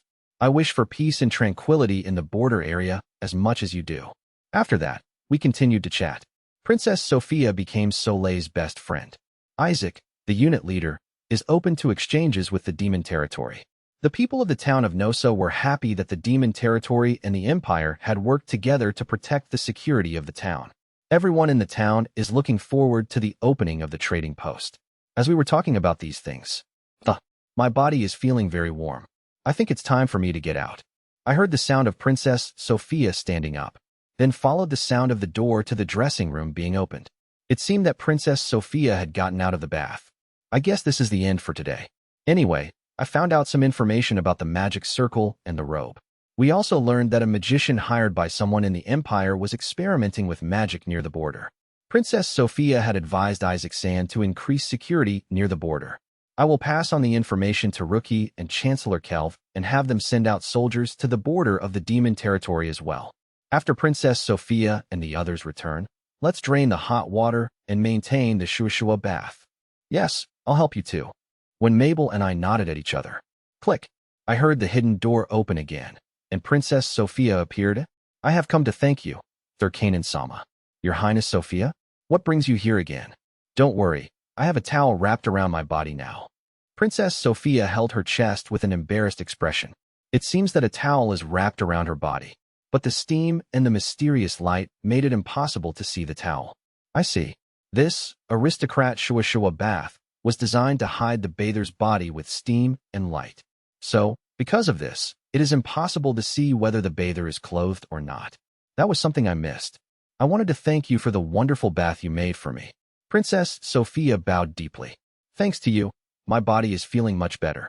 The foot bath and this shua bath seem to have melted away all my chronic ailments. That's good. I'm really glad. It was worth my effort to create the item. I will never forget this favor, Thorkanen-sama. It came out of nowhere. Princess Sophia took my hand in both of hers. If I had not met you, I would not have lived so long. It is thanks to you that I am healthy and able to walk around normally. Therefore, this life of mine belongs to you, Thorkanen-sama. Saying this, she let my hand touch a place that was invisible to me because of the steam and light, somewhere where I could feel her heartbeat. Sophia Dalgalia will use this life for your desires. If I violate this promise, I have no objections to you taking my life. Your Highness Sophia. It's probably not something appropriate to talk about after a bath, right? She put her finger to her lips and laughed. Then she bowed again. As expected, it's embarrassing. I'll leave you. Then, with a satisfied smile on her face, Princess Sophia returned to the bathroom. After that, I heard the door to the dressing room close. This time, it seemed she had really left. I'm surprised. I wasn't that surprised. Thor-sama. Mabel was smiling just as kindly as Princess Sophia. I think she's probably already made her choice. Choice? What is more important, the Empire or her own feelings? I see. Then I have to make up my mind. I'm the one who made Princess Sophia healthy. If she chooses to live differently than she has in the past, I will accept it. I'll make preparations so that Princess Sophia can defect to the demon territory at any time. Speaking of which, Mabel. Yes, Thor-sama. Did the demon territory prepare the towel for Princess Sophia? Yes. I think the commander of the Imperial Guard checked it. I see. So Princess Sophia was using a water magic cloth that sticks to the body. No, I think we prepared a regular cloth towel. That's weird. Because when I touched her just now, what? Was a towel really wrapped around Princess Sophia? What's wrong, Thor-sama? And nothing. We have to go and see Princess Sophia off. Then we'll clean up the bathroom, write a letter to Rookie and Chancellor Kelv, and there are many things that I have to do. I'm also concerned about those who used summoning magic, and also the Empire's movements. I also want to make some improvements to the aristocrat shua bath. While I was thinking about these things, Ertsan came over and told us that Princess Sophia would be returning soon. Mabel and I nodded to each other and left the hidden room. There was no sign of anyone around the rest area. We were supposed to be helping the guards, so we went and joined the soldiers. And so I, along with everyone else, saw off the glossy-skinned Princess Sophia in a conference room in the Dalgarian Empire. This is the imperial capital of the Dalgarian Empire. Crown Prince Diaz, the Prime Minister, and the Grand General were gathered in the conference room of the court. It was a regular meeting of those with the authority to make important decisions. The next item on the agenda is the tour of the territory of Her Imperial Highness Princess Liana, the Prime Minister announced. The former Minister of War, Zagrin, has submitted a plan for the tour. There is no problem with the contents. However, Her Highness Princess Liana has requested to see her sister during the tour. I don't think that should be allowed. Yes, Her Highness is unstable because she has lost her educator. If she sees her sister, she might be distracted. Her Highness must become stronger as a wielder of the Holy Sword. The General and the Chancellor exchanged words one after the other. Crown Prince Diaz listened with satisfaction. Even with Zagrin and Sophia gone from the imperial capital, the Empire operated without problems. The country would follow its own policies and grow in strength. As Crown Prince Diaz was thinking about this, "Excuse me, may I join the meeting?" A deep voice echoed through the conference hall. The General and the Chancellor were surprised. The General was a powerful warrior, and the Prime Minister was a powerful magician. They reflexively stood up and moved away from the person. The person standing at the entrance was covered in such a powerful presence. The previous Sword Saint, Master Karen Lee Stan. Good evening. We stopped by on our journey to defeat monsters. The man answered the Chancellor's trembling voice. Standing at the entrance was a tall man. He was not muscular. In fact, he could be described as slender. He was in his mid-40s. Even so, his swordsmanship is said to be one of the top 5 in the Empire. If not for the injury to his left arm, he would have been the strongest person in the Empire. The man called Karen once went alone to defeat a monster and was seriously injured. Since he was further from the town, he could get immediate treatment. So even now, the movement around his left arm was awkward. This is the reason why he has been dismissed from his position as a sword saint. Perhaps due to his old age, half of his hair has turned white. The scar around his left eye was from a battle with a monster. The sword saint did not erase the scar so that he would not forget the worthy opponent who inflicted the wound on him. It was a famous story that was passed around the capital. Karen Lee Stan, a living legend. He was the previous sword saint and lord of the Grand Duchy in the eastern part of the empire. Well, Archduke. It has been a while. Crown Prince Diaz sat in his chair, looking at the Archduke. It is a pleasure to see you again, but don't you think that it's discourteous to show up to a meeting without any prior notice? I have the approval of His Majesty, Your Highness. His Majesty? Before I visited Your Highness, I was tasked with consulting about the incident at the border. In that order, I have decided to attend the meeting. Archduke Karen twisted his lips and smiled. At his words, Diaz gave a small sigh. The Archduke's family was a branch of the Emperor's family. The current Emperor thinks of Karen as a younger brother. That is probably why he allowed him to attend the meeting. Does the Archduke know what is going on? Crown Prince Diaz asked. Archduke Karen nodded slowly. A new species of monsters have appeared in the northern border region, hasn't it? The Minister of War, Zagran, failed to deal with it. The Empire currently thinking about how to deal with it. I am not at a loss, but have you decided what to do with it? The next Minister of Military Affairs will be in charge of dealing with the new species of monsters. The person will also be decided at this meeting. I see. So the person in charge has not yet been decided? Archduke Karen tapped his chest with his right arm. Then how about I go out to investigate? We are on a journey to exterminate monsters. There should be no problem if we stop off at one of the places. If it is a new kind of monster we are dealing with, it will be a good test for our skills. It's not worth bothering the Archduke about. After a while, Crown Prince Diaz said. Besides, the new monster has already been defeated. There's no point in going. That is unfortunate. I should have informed the Archduke. You needn't worry about that. Even when I travel, my men tells me about the rumors. Rumors? Yes, someone with the Emperor's bloodline is conducting, using the Empire's secret summoning magic. Basically foolish experiments. Silence fell over the conference hall. After taking one look at the General and Chancellor, who looked at each other, Archduke Karen continued. The monster that appeared in the border region is a new species. There are no similar monsters in the records. If that is the case, we should assume that it was summoned from somewhere. Archduke Karen said, I don't know if it came from the frontier or from another world.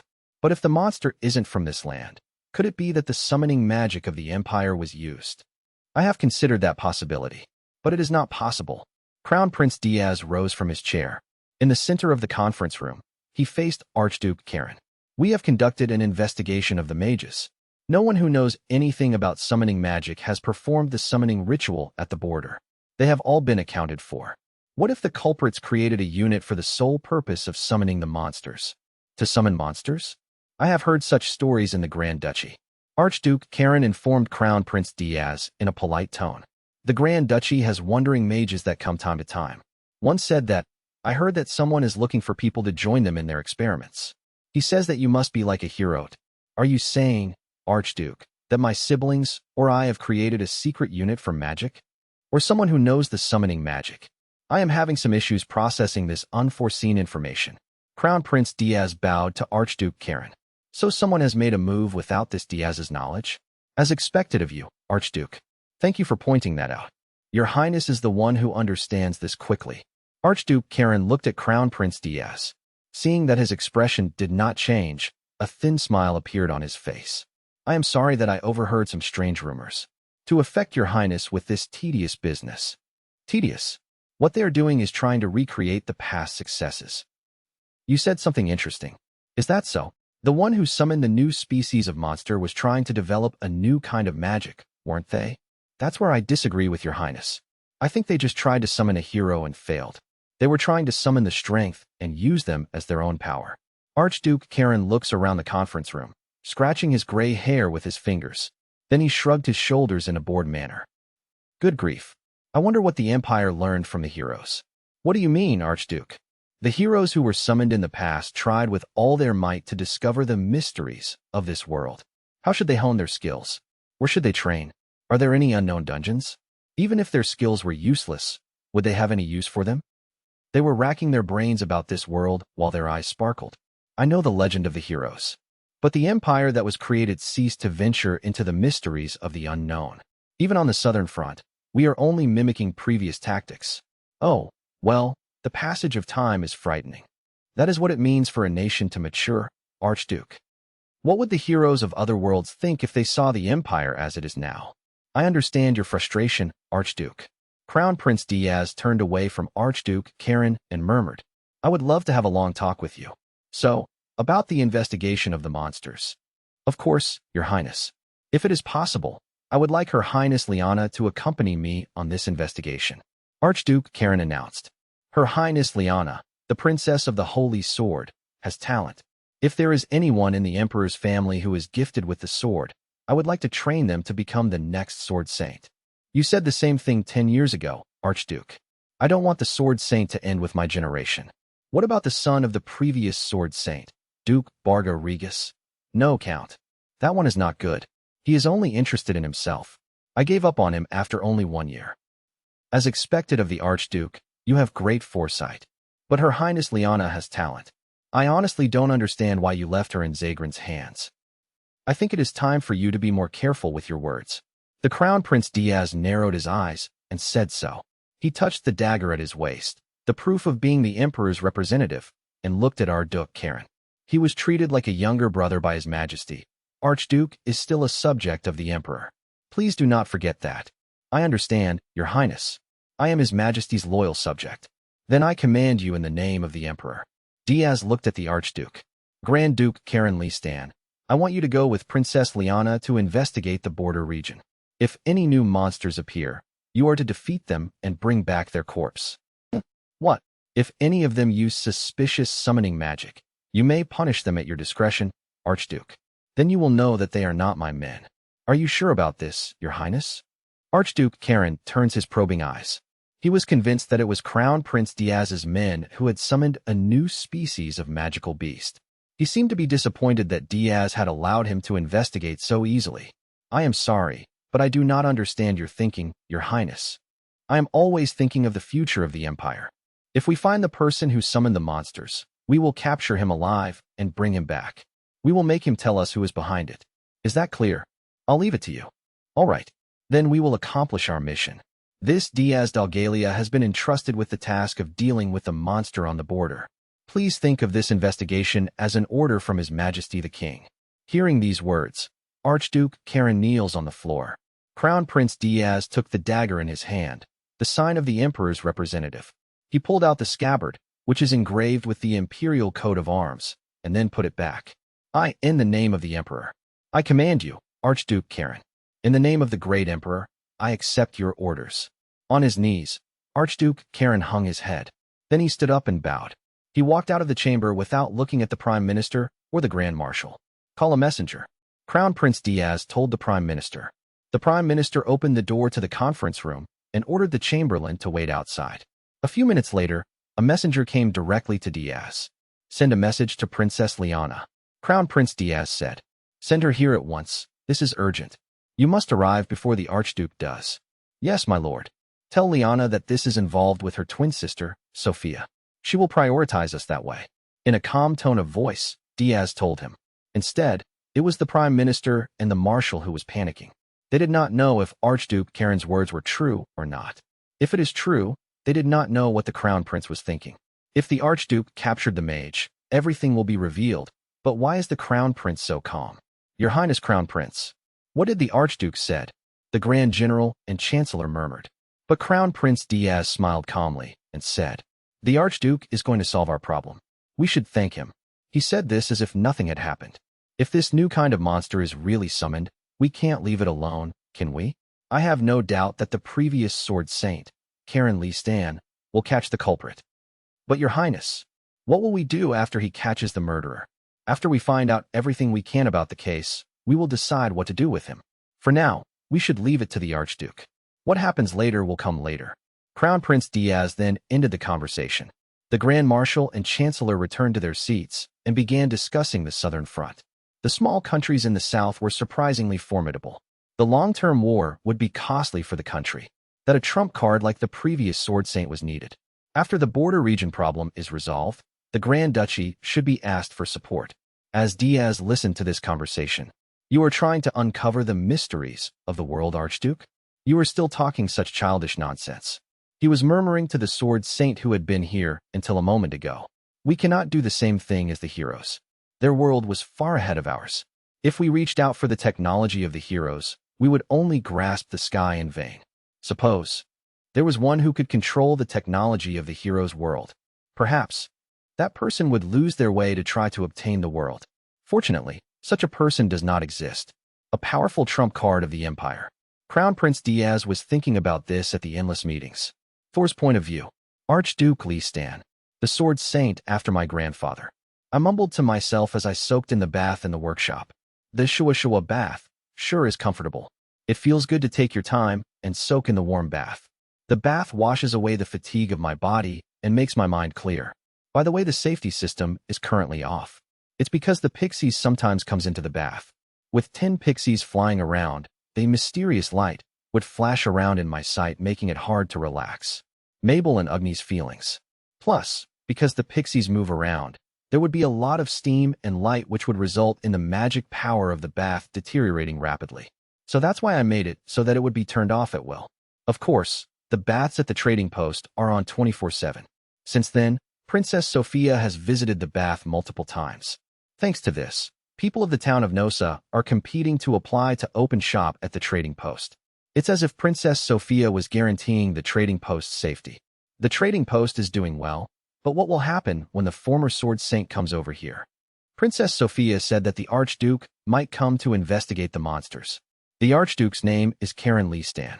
He was the next sword saint after my grandfather, and he is also the master of Bargarigas. I have never met Archduke Karen, though. By the time I can remember, my father had already left the Archduke's apprenticeship and my grandfather was a drunkard. Having no combat skills, I never had the chance to meet the former sword saint. So the things I know are all based on rumors about the Archduke. Anyway, I'll be on my guard. If the Archduke is like my father, he could worsen the relationship between the town of Nosa and Demon Territory. The imperial aristocrats I knew were all people who were all about strength.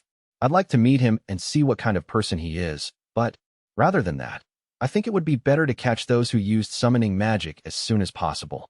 Without a doubt, the Archduke's purpose is to investigate the new monster. If that's the case, we should catch the culprits who summoned the monster first and send them to the imperial capital. Then there would be no reason for the Archduke to come here. I'd like to see the swordsmanship of a former sword saint. But I didn't have a very good impression of Her Highness Liana, the Princess of the Sacred Sword either. It's hard to say. Thor-sama, may I have a moment? Mabel's voice came from the changing room. Excuse me for interrupting your bath, but we have an urgent letter from Her Majesty Demon Lord. From Rookie-sama? Why yes. What should I do? All right, I'll be right out. No, the letter says it's not good enough. Is that right? Yes. The letter said, it's about Thor, so he might be doing an experiment or resting. There is no need to be so formal. Read the letter to where he is. As expected of Rookie-sama. Since that is Her Majesty's will, I think that we should follow it. Therefore, Thor-sama, I understand. I still don't think that I can hear the contents of the letter here. Is that so? I'm the alchemist of the Rookie-sama, you know? I have to be polite. I understand. If Thor-sama says so. I'll be right there. Mabel, wait for me in the living room. Why are you surprised? And no, I understand. I'll be waiting for you there. The footsteps moved away in a hurry. I should hurry to the living room too. I have been waiting for you, Thor-sama. Mabel, dressed in a swimsuit, said. What she is wearing is a one-piece made from the water magic cloth. The color is light blue, which suits Mabel's fair skin. Her silver hair is bunched behind her head, tied into a ponytail by a ribbon. She's dressed like she's about to go into water. It's a bit different from usual, but I think she's pretty cute. But what is that dress? Please don't say anything. Mabel blushed and turned away. I understood some information from her look. Mabel probably wanted to enter the bath just like that, because the letter from Rookie said that Thor-sama should listen to the letter where he is. She wanted to read the letter to me while I soaked in the bathtub. So that's why she's wearing a swimsuit, so that she doesn't get wet. You should have told me first. Then, let me read you the letter. Yeah, please. F for my faithful subordinate, alchemist, Thor Kanan. This is for Thor Kanan, my loyal subordinate and alchemist. Mabel said, I have received a letter from Princess Sophia Dalgalia informing me that Princess Liana from the imperial capital is coming here to investigate the monster. Princess Liana? Princess Sophia wrote to her sister and received such a reply. Certainly. Princess Liana has been to demon territory before and has experience in defeating the monster, Gargarasa. She's appropriate to be in charge of the monster investigation. On top of that, a heavyweight from the Empire is going to accompany her. The former Sword Saint. His name is... Please wait a moment. The words are a bit mixed up. Let me have a look, Mabel. I moved to stand next to Mabel. Mabel nodded while holding the letter with her white hands. Her bare white nape. Anyways, that's not the point. I knew it. Archduke Karen Leestan, that man is coming. You Thor-sama. Sorry, Mabel, stay still for a moment. Rookie's handwriting was a little bit messy. She seems to have been upset by the arrival of the Sword Saint. It's understandable. The Sword Saint is a title granted by the Otherworld heroes. Kings and emperors of the time gave various titles to heroes summoned from other worlds. Among them, the title that the heroes liked the most was the title of Sword Saint. That was apparently a popular title even in the Otherworld. It was also the Sword Saint of the Otherworld that led the attack to the Demon Lord. After the heroes left, the title of Sword Saint was given to the strongest person in the Empire. If the Sword Saint came, it's no wonder that Rookie would be vigilant. So that's why Rookie-sama's words were a bit messy, because she put a little too much pressure into her pen. After all, the hero with the title of Sword Saint relentlessly attacked the demon territory. Thor-sama. May I read out the rest of the letter? What? The next thing I knew, I was leaning against Mabel, peering at the letter. Her nape was recovered in sweat. I am sorry. I accidentally. And no, it's fine. I was just a little bit surprised. I'm listening. Please continue. I returned to my original position and sat back in my chair. Mabel took a deep breath in her swimming costume, and Archduke Karen Leestan and the Princess of the Holy Sword Liana Dalgalia are coming to investigate the new monster. The investigation will probably be carried out on the Empire's side. I don't think they will come to demon territory, but we should be on the lookout for them. The person who summoned the monsters has not yet been found. As expected, the culprits have not yet been found, have they? We found the magic circle for the summoning magic, but the mage who used the summoning magic has not yet been found. The investigation team put the robe that was found into the magic power detector and moved around the border area, but there was no reaction. This means that the mage is likely in the Empire's side, if the mage is still thinking of summoning monsters near the border. Therefore, I have proposed to Princess Sophia that we jointly conduct a reconnaissance of the border area. Mabel read out the rest of the letter. Princess Sophia has graciously agreed to do so. She will consult with her subordinate Isaac Omawarison-Wira. Perhaps it will work out. Before the Archduke gets here, you mean? Yes, that's what Her Majesty wrote. Indeed. Perhaps it would be better that way. Would the Imperial Commander accept it? I'm sure he'll accept it. Isaac San probably would like to gather some achievements before his superior came. Amazing. Your Majesty and Thor-sama have thought that far ahead. So, what would she like me to do? Just in case, please make 5 UV-cut parasols. I see. Princess Liana uses the Holy Sword. Is the light of the Holy Sword something that could be UV-cut? It would. Or rather, I'll make it so that it's able to. Her Majesty seems to intend to have it carried by soldiers entering Imperial territory. That's a countermeasure in case Princess Liana turns against us. But what about the Archduke? There is no particular mention of him. There is no information on him in the demon territory after all. I'll tell Rookie-sama what I know. When I was in the Empire, I at least heard rumors. I remember that they boasted about having seen the Archduke's swordsmanship. As I recall, it is said that Archduke Karen Leestan cuts his enemies with his aura. His aura? Yes. It seems like he can sense people with killing intent at him. The moment they are in range, it is rumored that he is able to slay them. In the past, he used a two-handed greatsword, but now he uses a single-edged, single-handed sword. He's probably faster now. He's really strong, isn't he? Probably.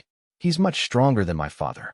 The Archduke is stronger than my father, or even Princess Liana. He could be considered the strongest in close combat in the Empire.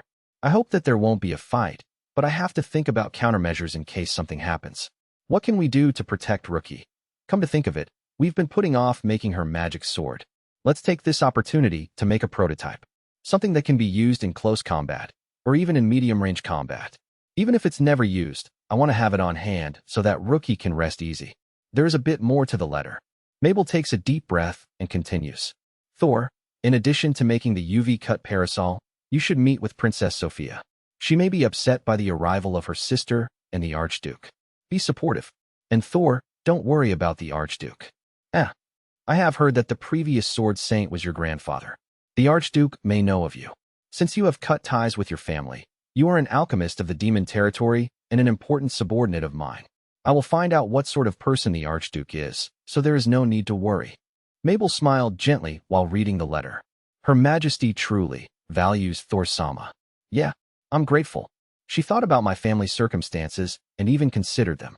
There definitely isn't a boss like this in the Empire. And Rookie also considered Princess Sophia because she valued their relationship. She sure is amazing. I don't really care about family matters anymore. Is that so? With you by my side, along with Ugnis, General Reisna, and Chancellor Kelv, who are respectable people, it doesn't matter to me anymore. For me, the people of the Demon Lord's territory take priority. After all, I am the alchemist of the Demon Lord. If it's necessary for the demon territory, I wouldn't mind meeting Archduke Karen. Well, the best scenario would be to finish everything before the arrival of the Archduke and Princess Liana. But before that, I should meet Princess Sophia. Well then, I'll write a reply to Rookie-sama. Yes, Thor-sama. The bath is still warm, so it shouldn't be bad to get in. Why yes, that sounds good. I accidentally read the letter while still in my swimsuit. Mabel had been wearing a swimsuit made of water magic cloth all this time. It shouldn't be that cold, but since I've already prepared the bath, it would be better for her to get in. I understand. By the way, Thor-sama, what is it? Your hair is still wet, and there are bubbles in it too. Now that you say that, she's right. I rushed to get out of the bath. Because it's Thor-sama, you were so absorbed in Our Majesty's letter that you forgot to dry yourself. No way. Your cuffs are wet too. You pay attention to such small details. Taking care of your health is my duty, Mabel declared confidently. So, I have a suggestion. A suggestion? Since we're going to meet the Imperial Princess, I think it would be better to tidy up our appearance. Therefore, Mabel refrained, will wash Thor-sama's back. Mabel exclaimed. She seemed to be at her limit. I have also prepared Thor-sama's swimsuit. I want to wash Thor-sama's back, wash Thor-sama's head, and comb your hair. Is that not okay? Well, Thor-sama, I'm counting on you. I surrendered. I was going to quickly wash and come out. It should be better to properly clean myself up to meet Princess Sophia. I have a swimsuit, and just in case, if I activate the Shua bath safety system, there shouldn't be any problems. Thank you very much. Well then, please take care of me, Thor-sama. And me too. Mabel and I exchanged glances and bowed. What's going on here? Stare. When I came back to my senses, I noticed that two pixies were looking at Mabel and me.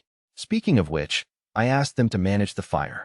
Ugnis is absent today, so I asked the fire pixie and the wind pixie to help heat up the bath. I promised to let them use the Shua bath after. They were both supposed to be in the boiler room. I completely forgot about it while I was engrossed in Rookie's letter.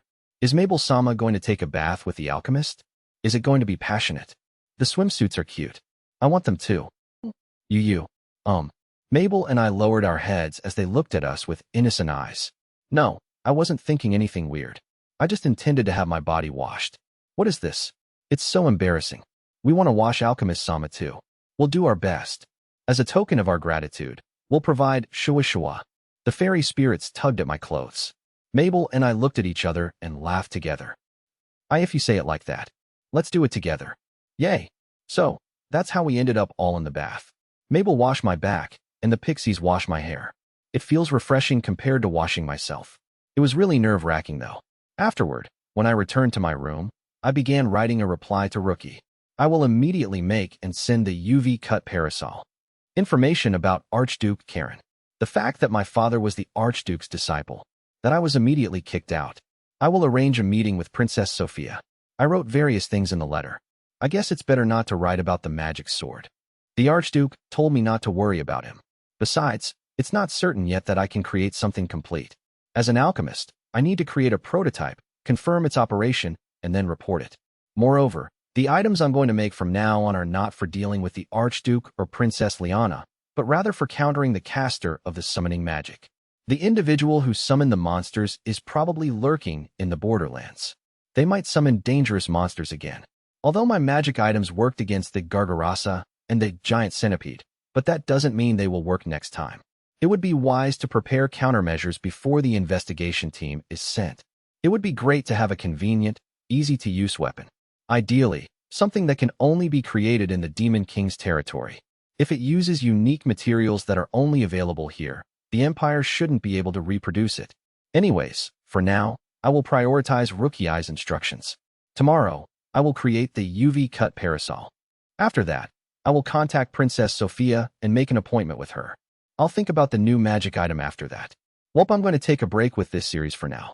Hard to keep it up while working a 50-hour job. If any TL is interested in continuing it, feel free to do so. If not, I might revisit it once I have time. Thanks for reading for the past year.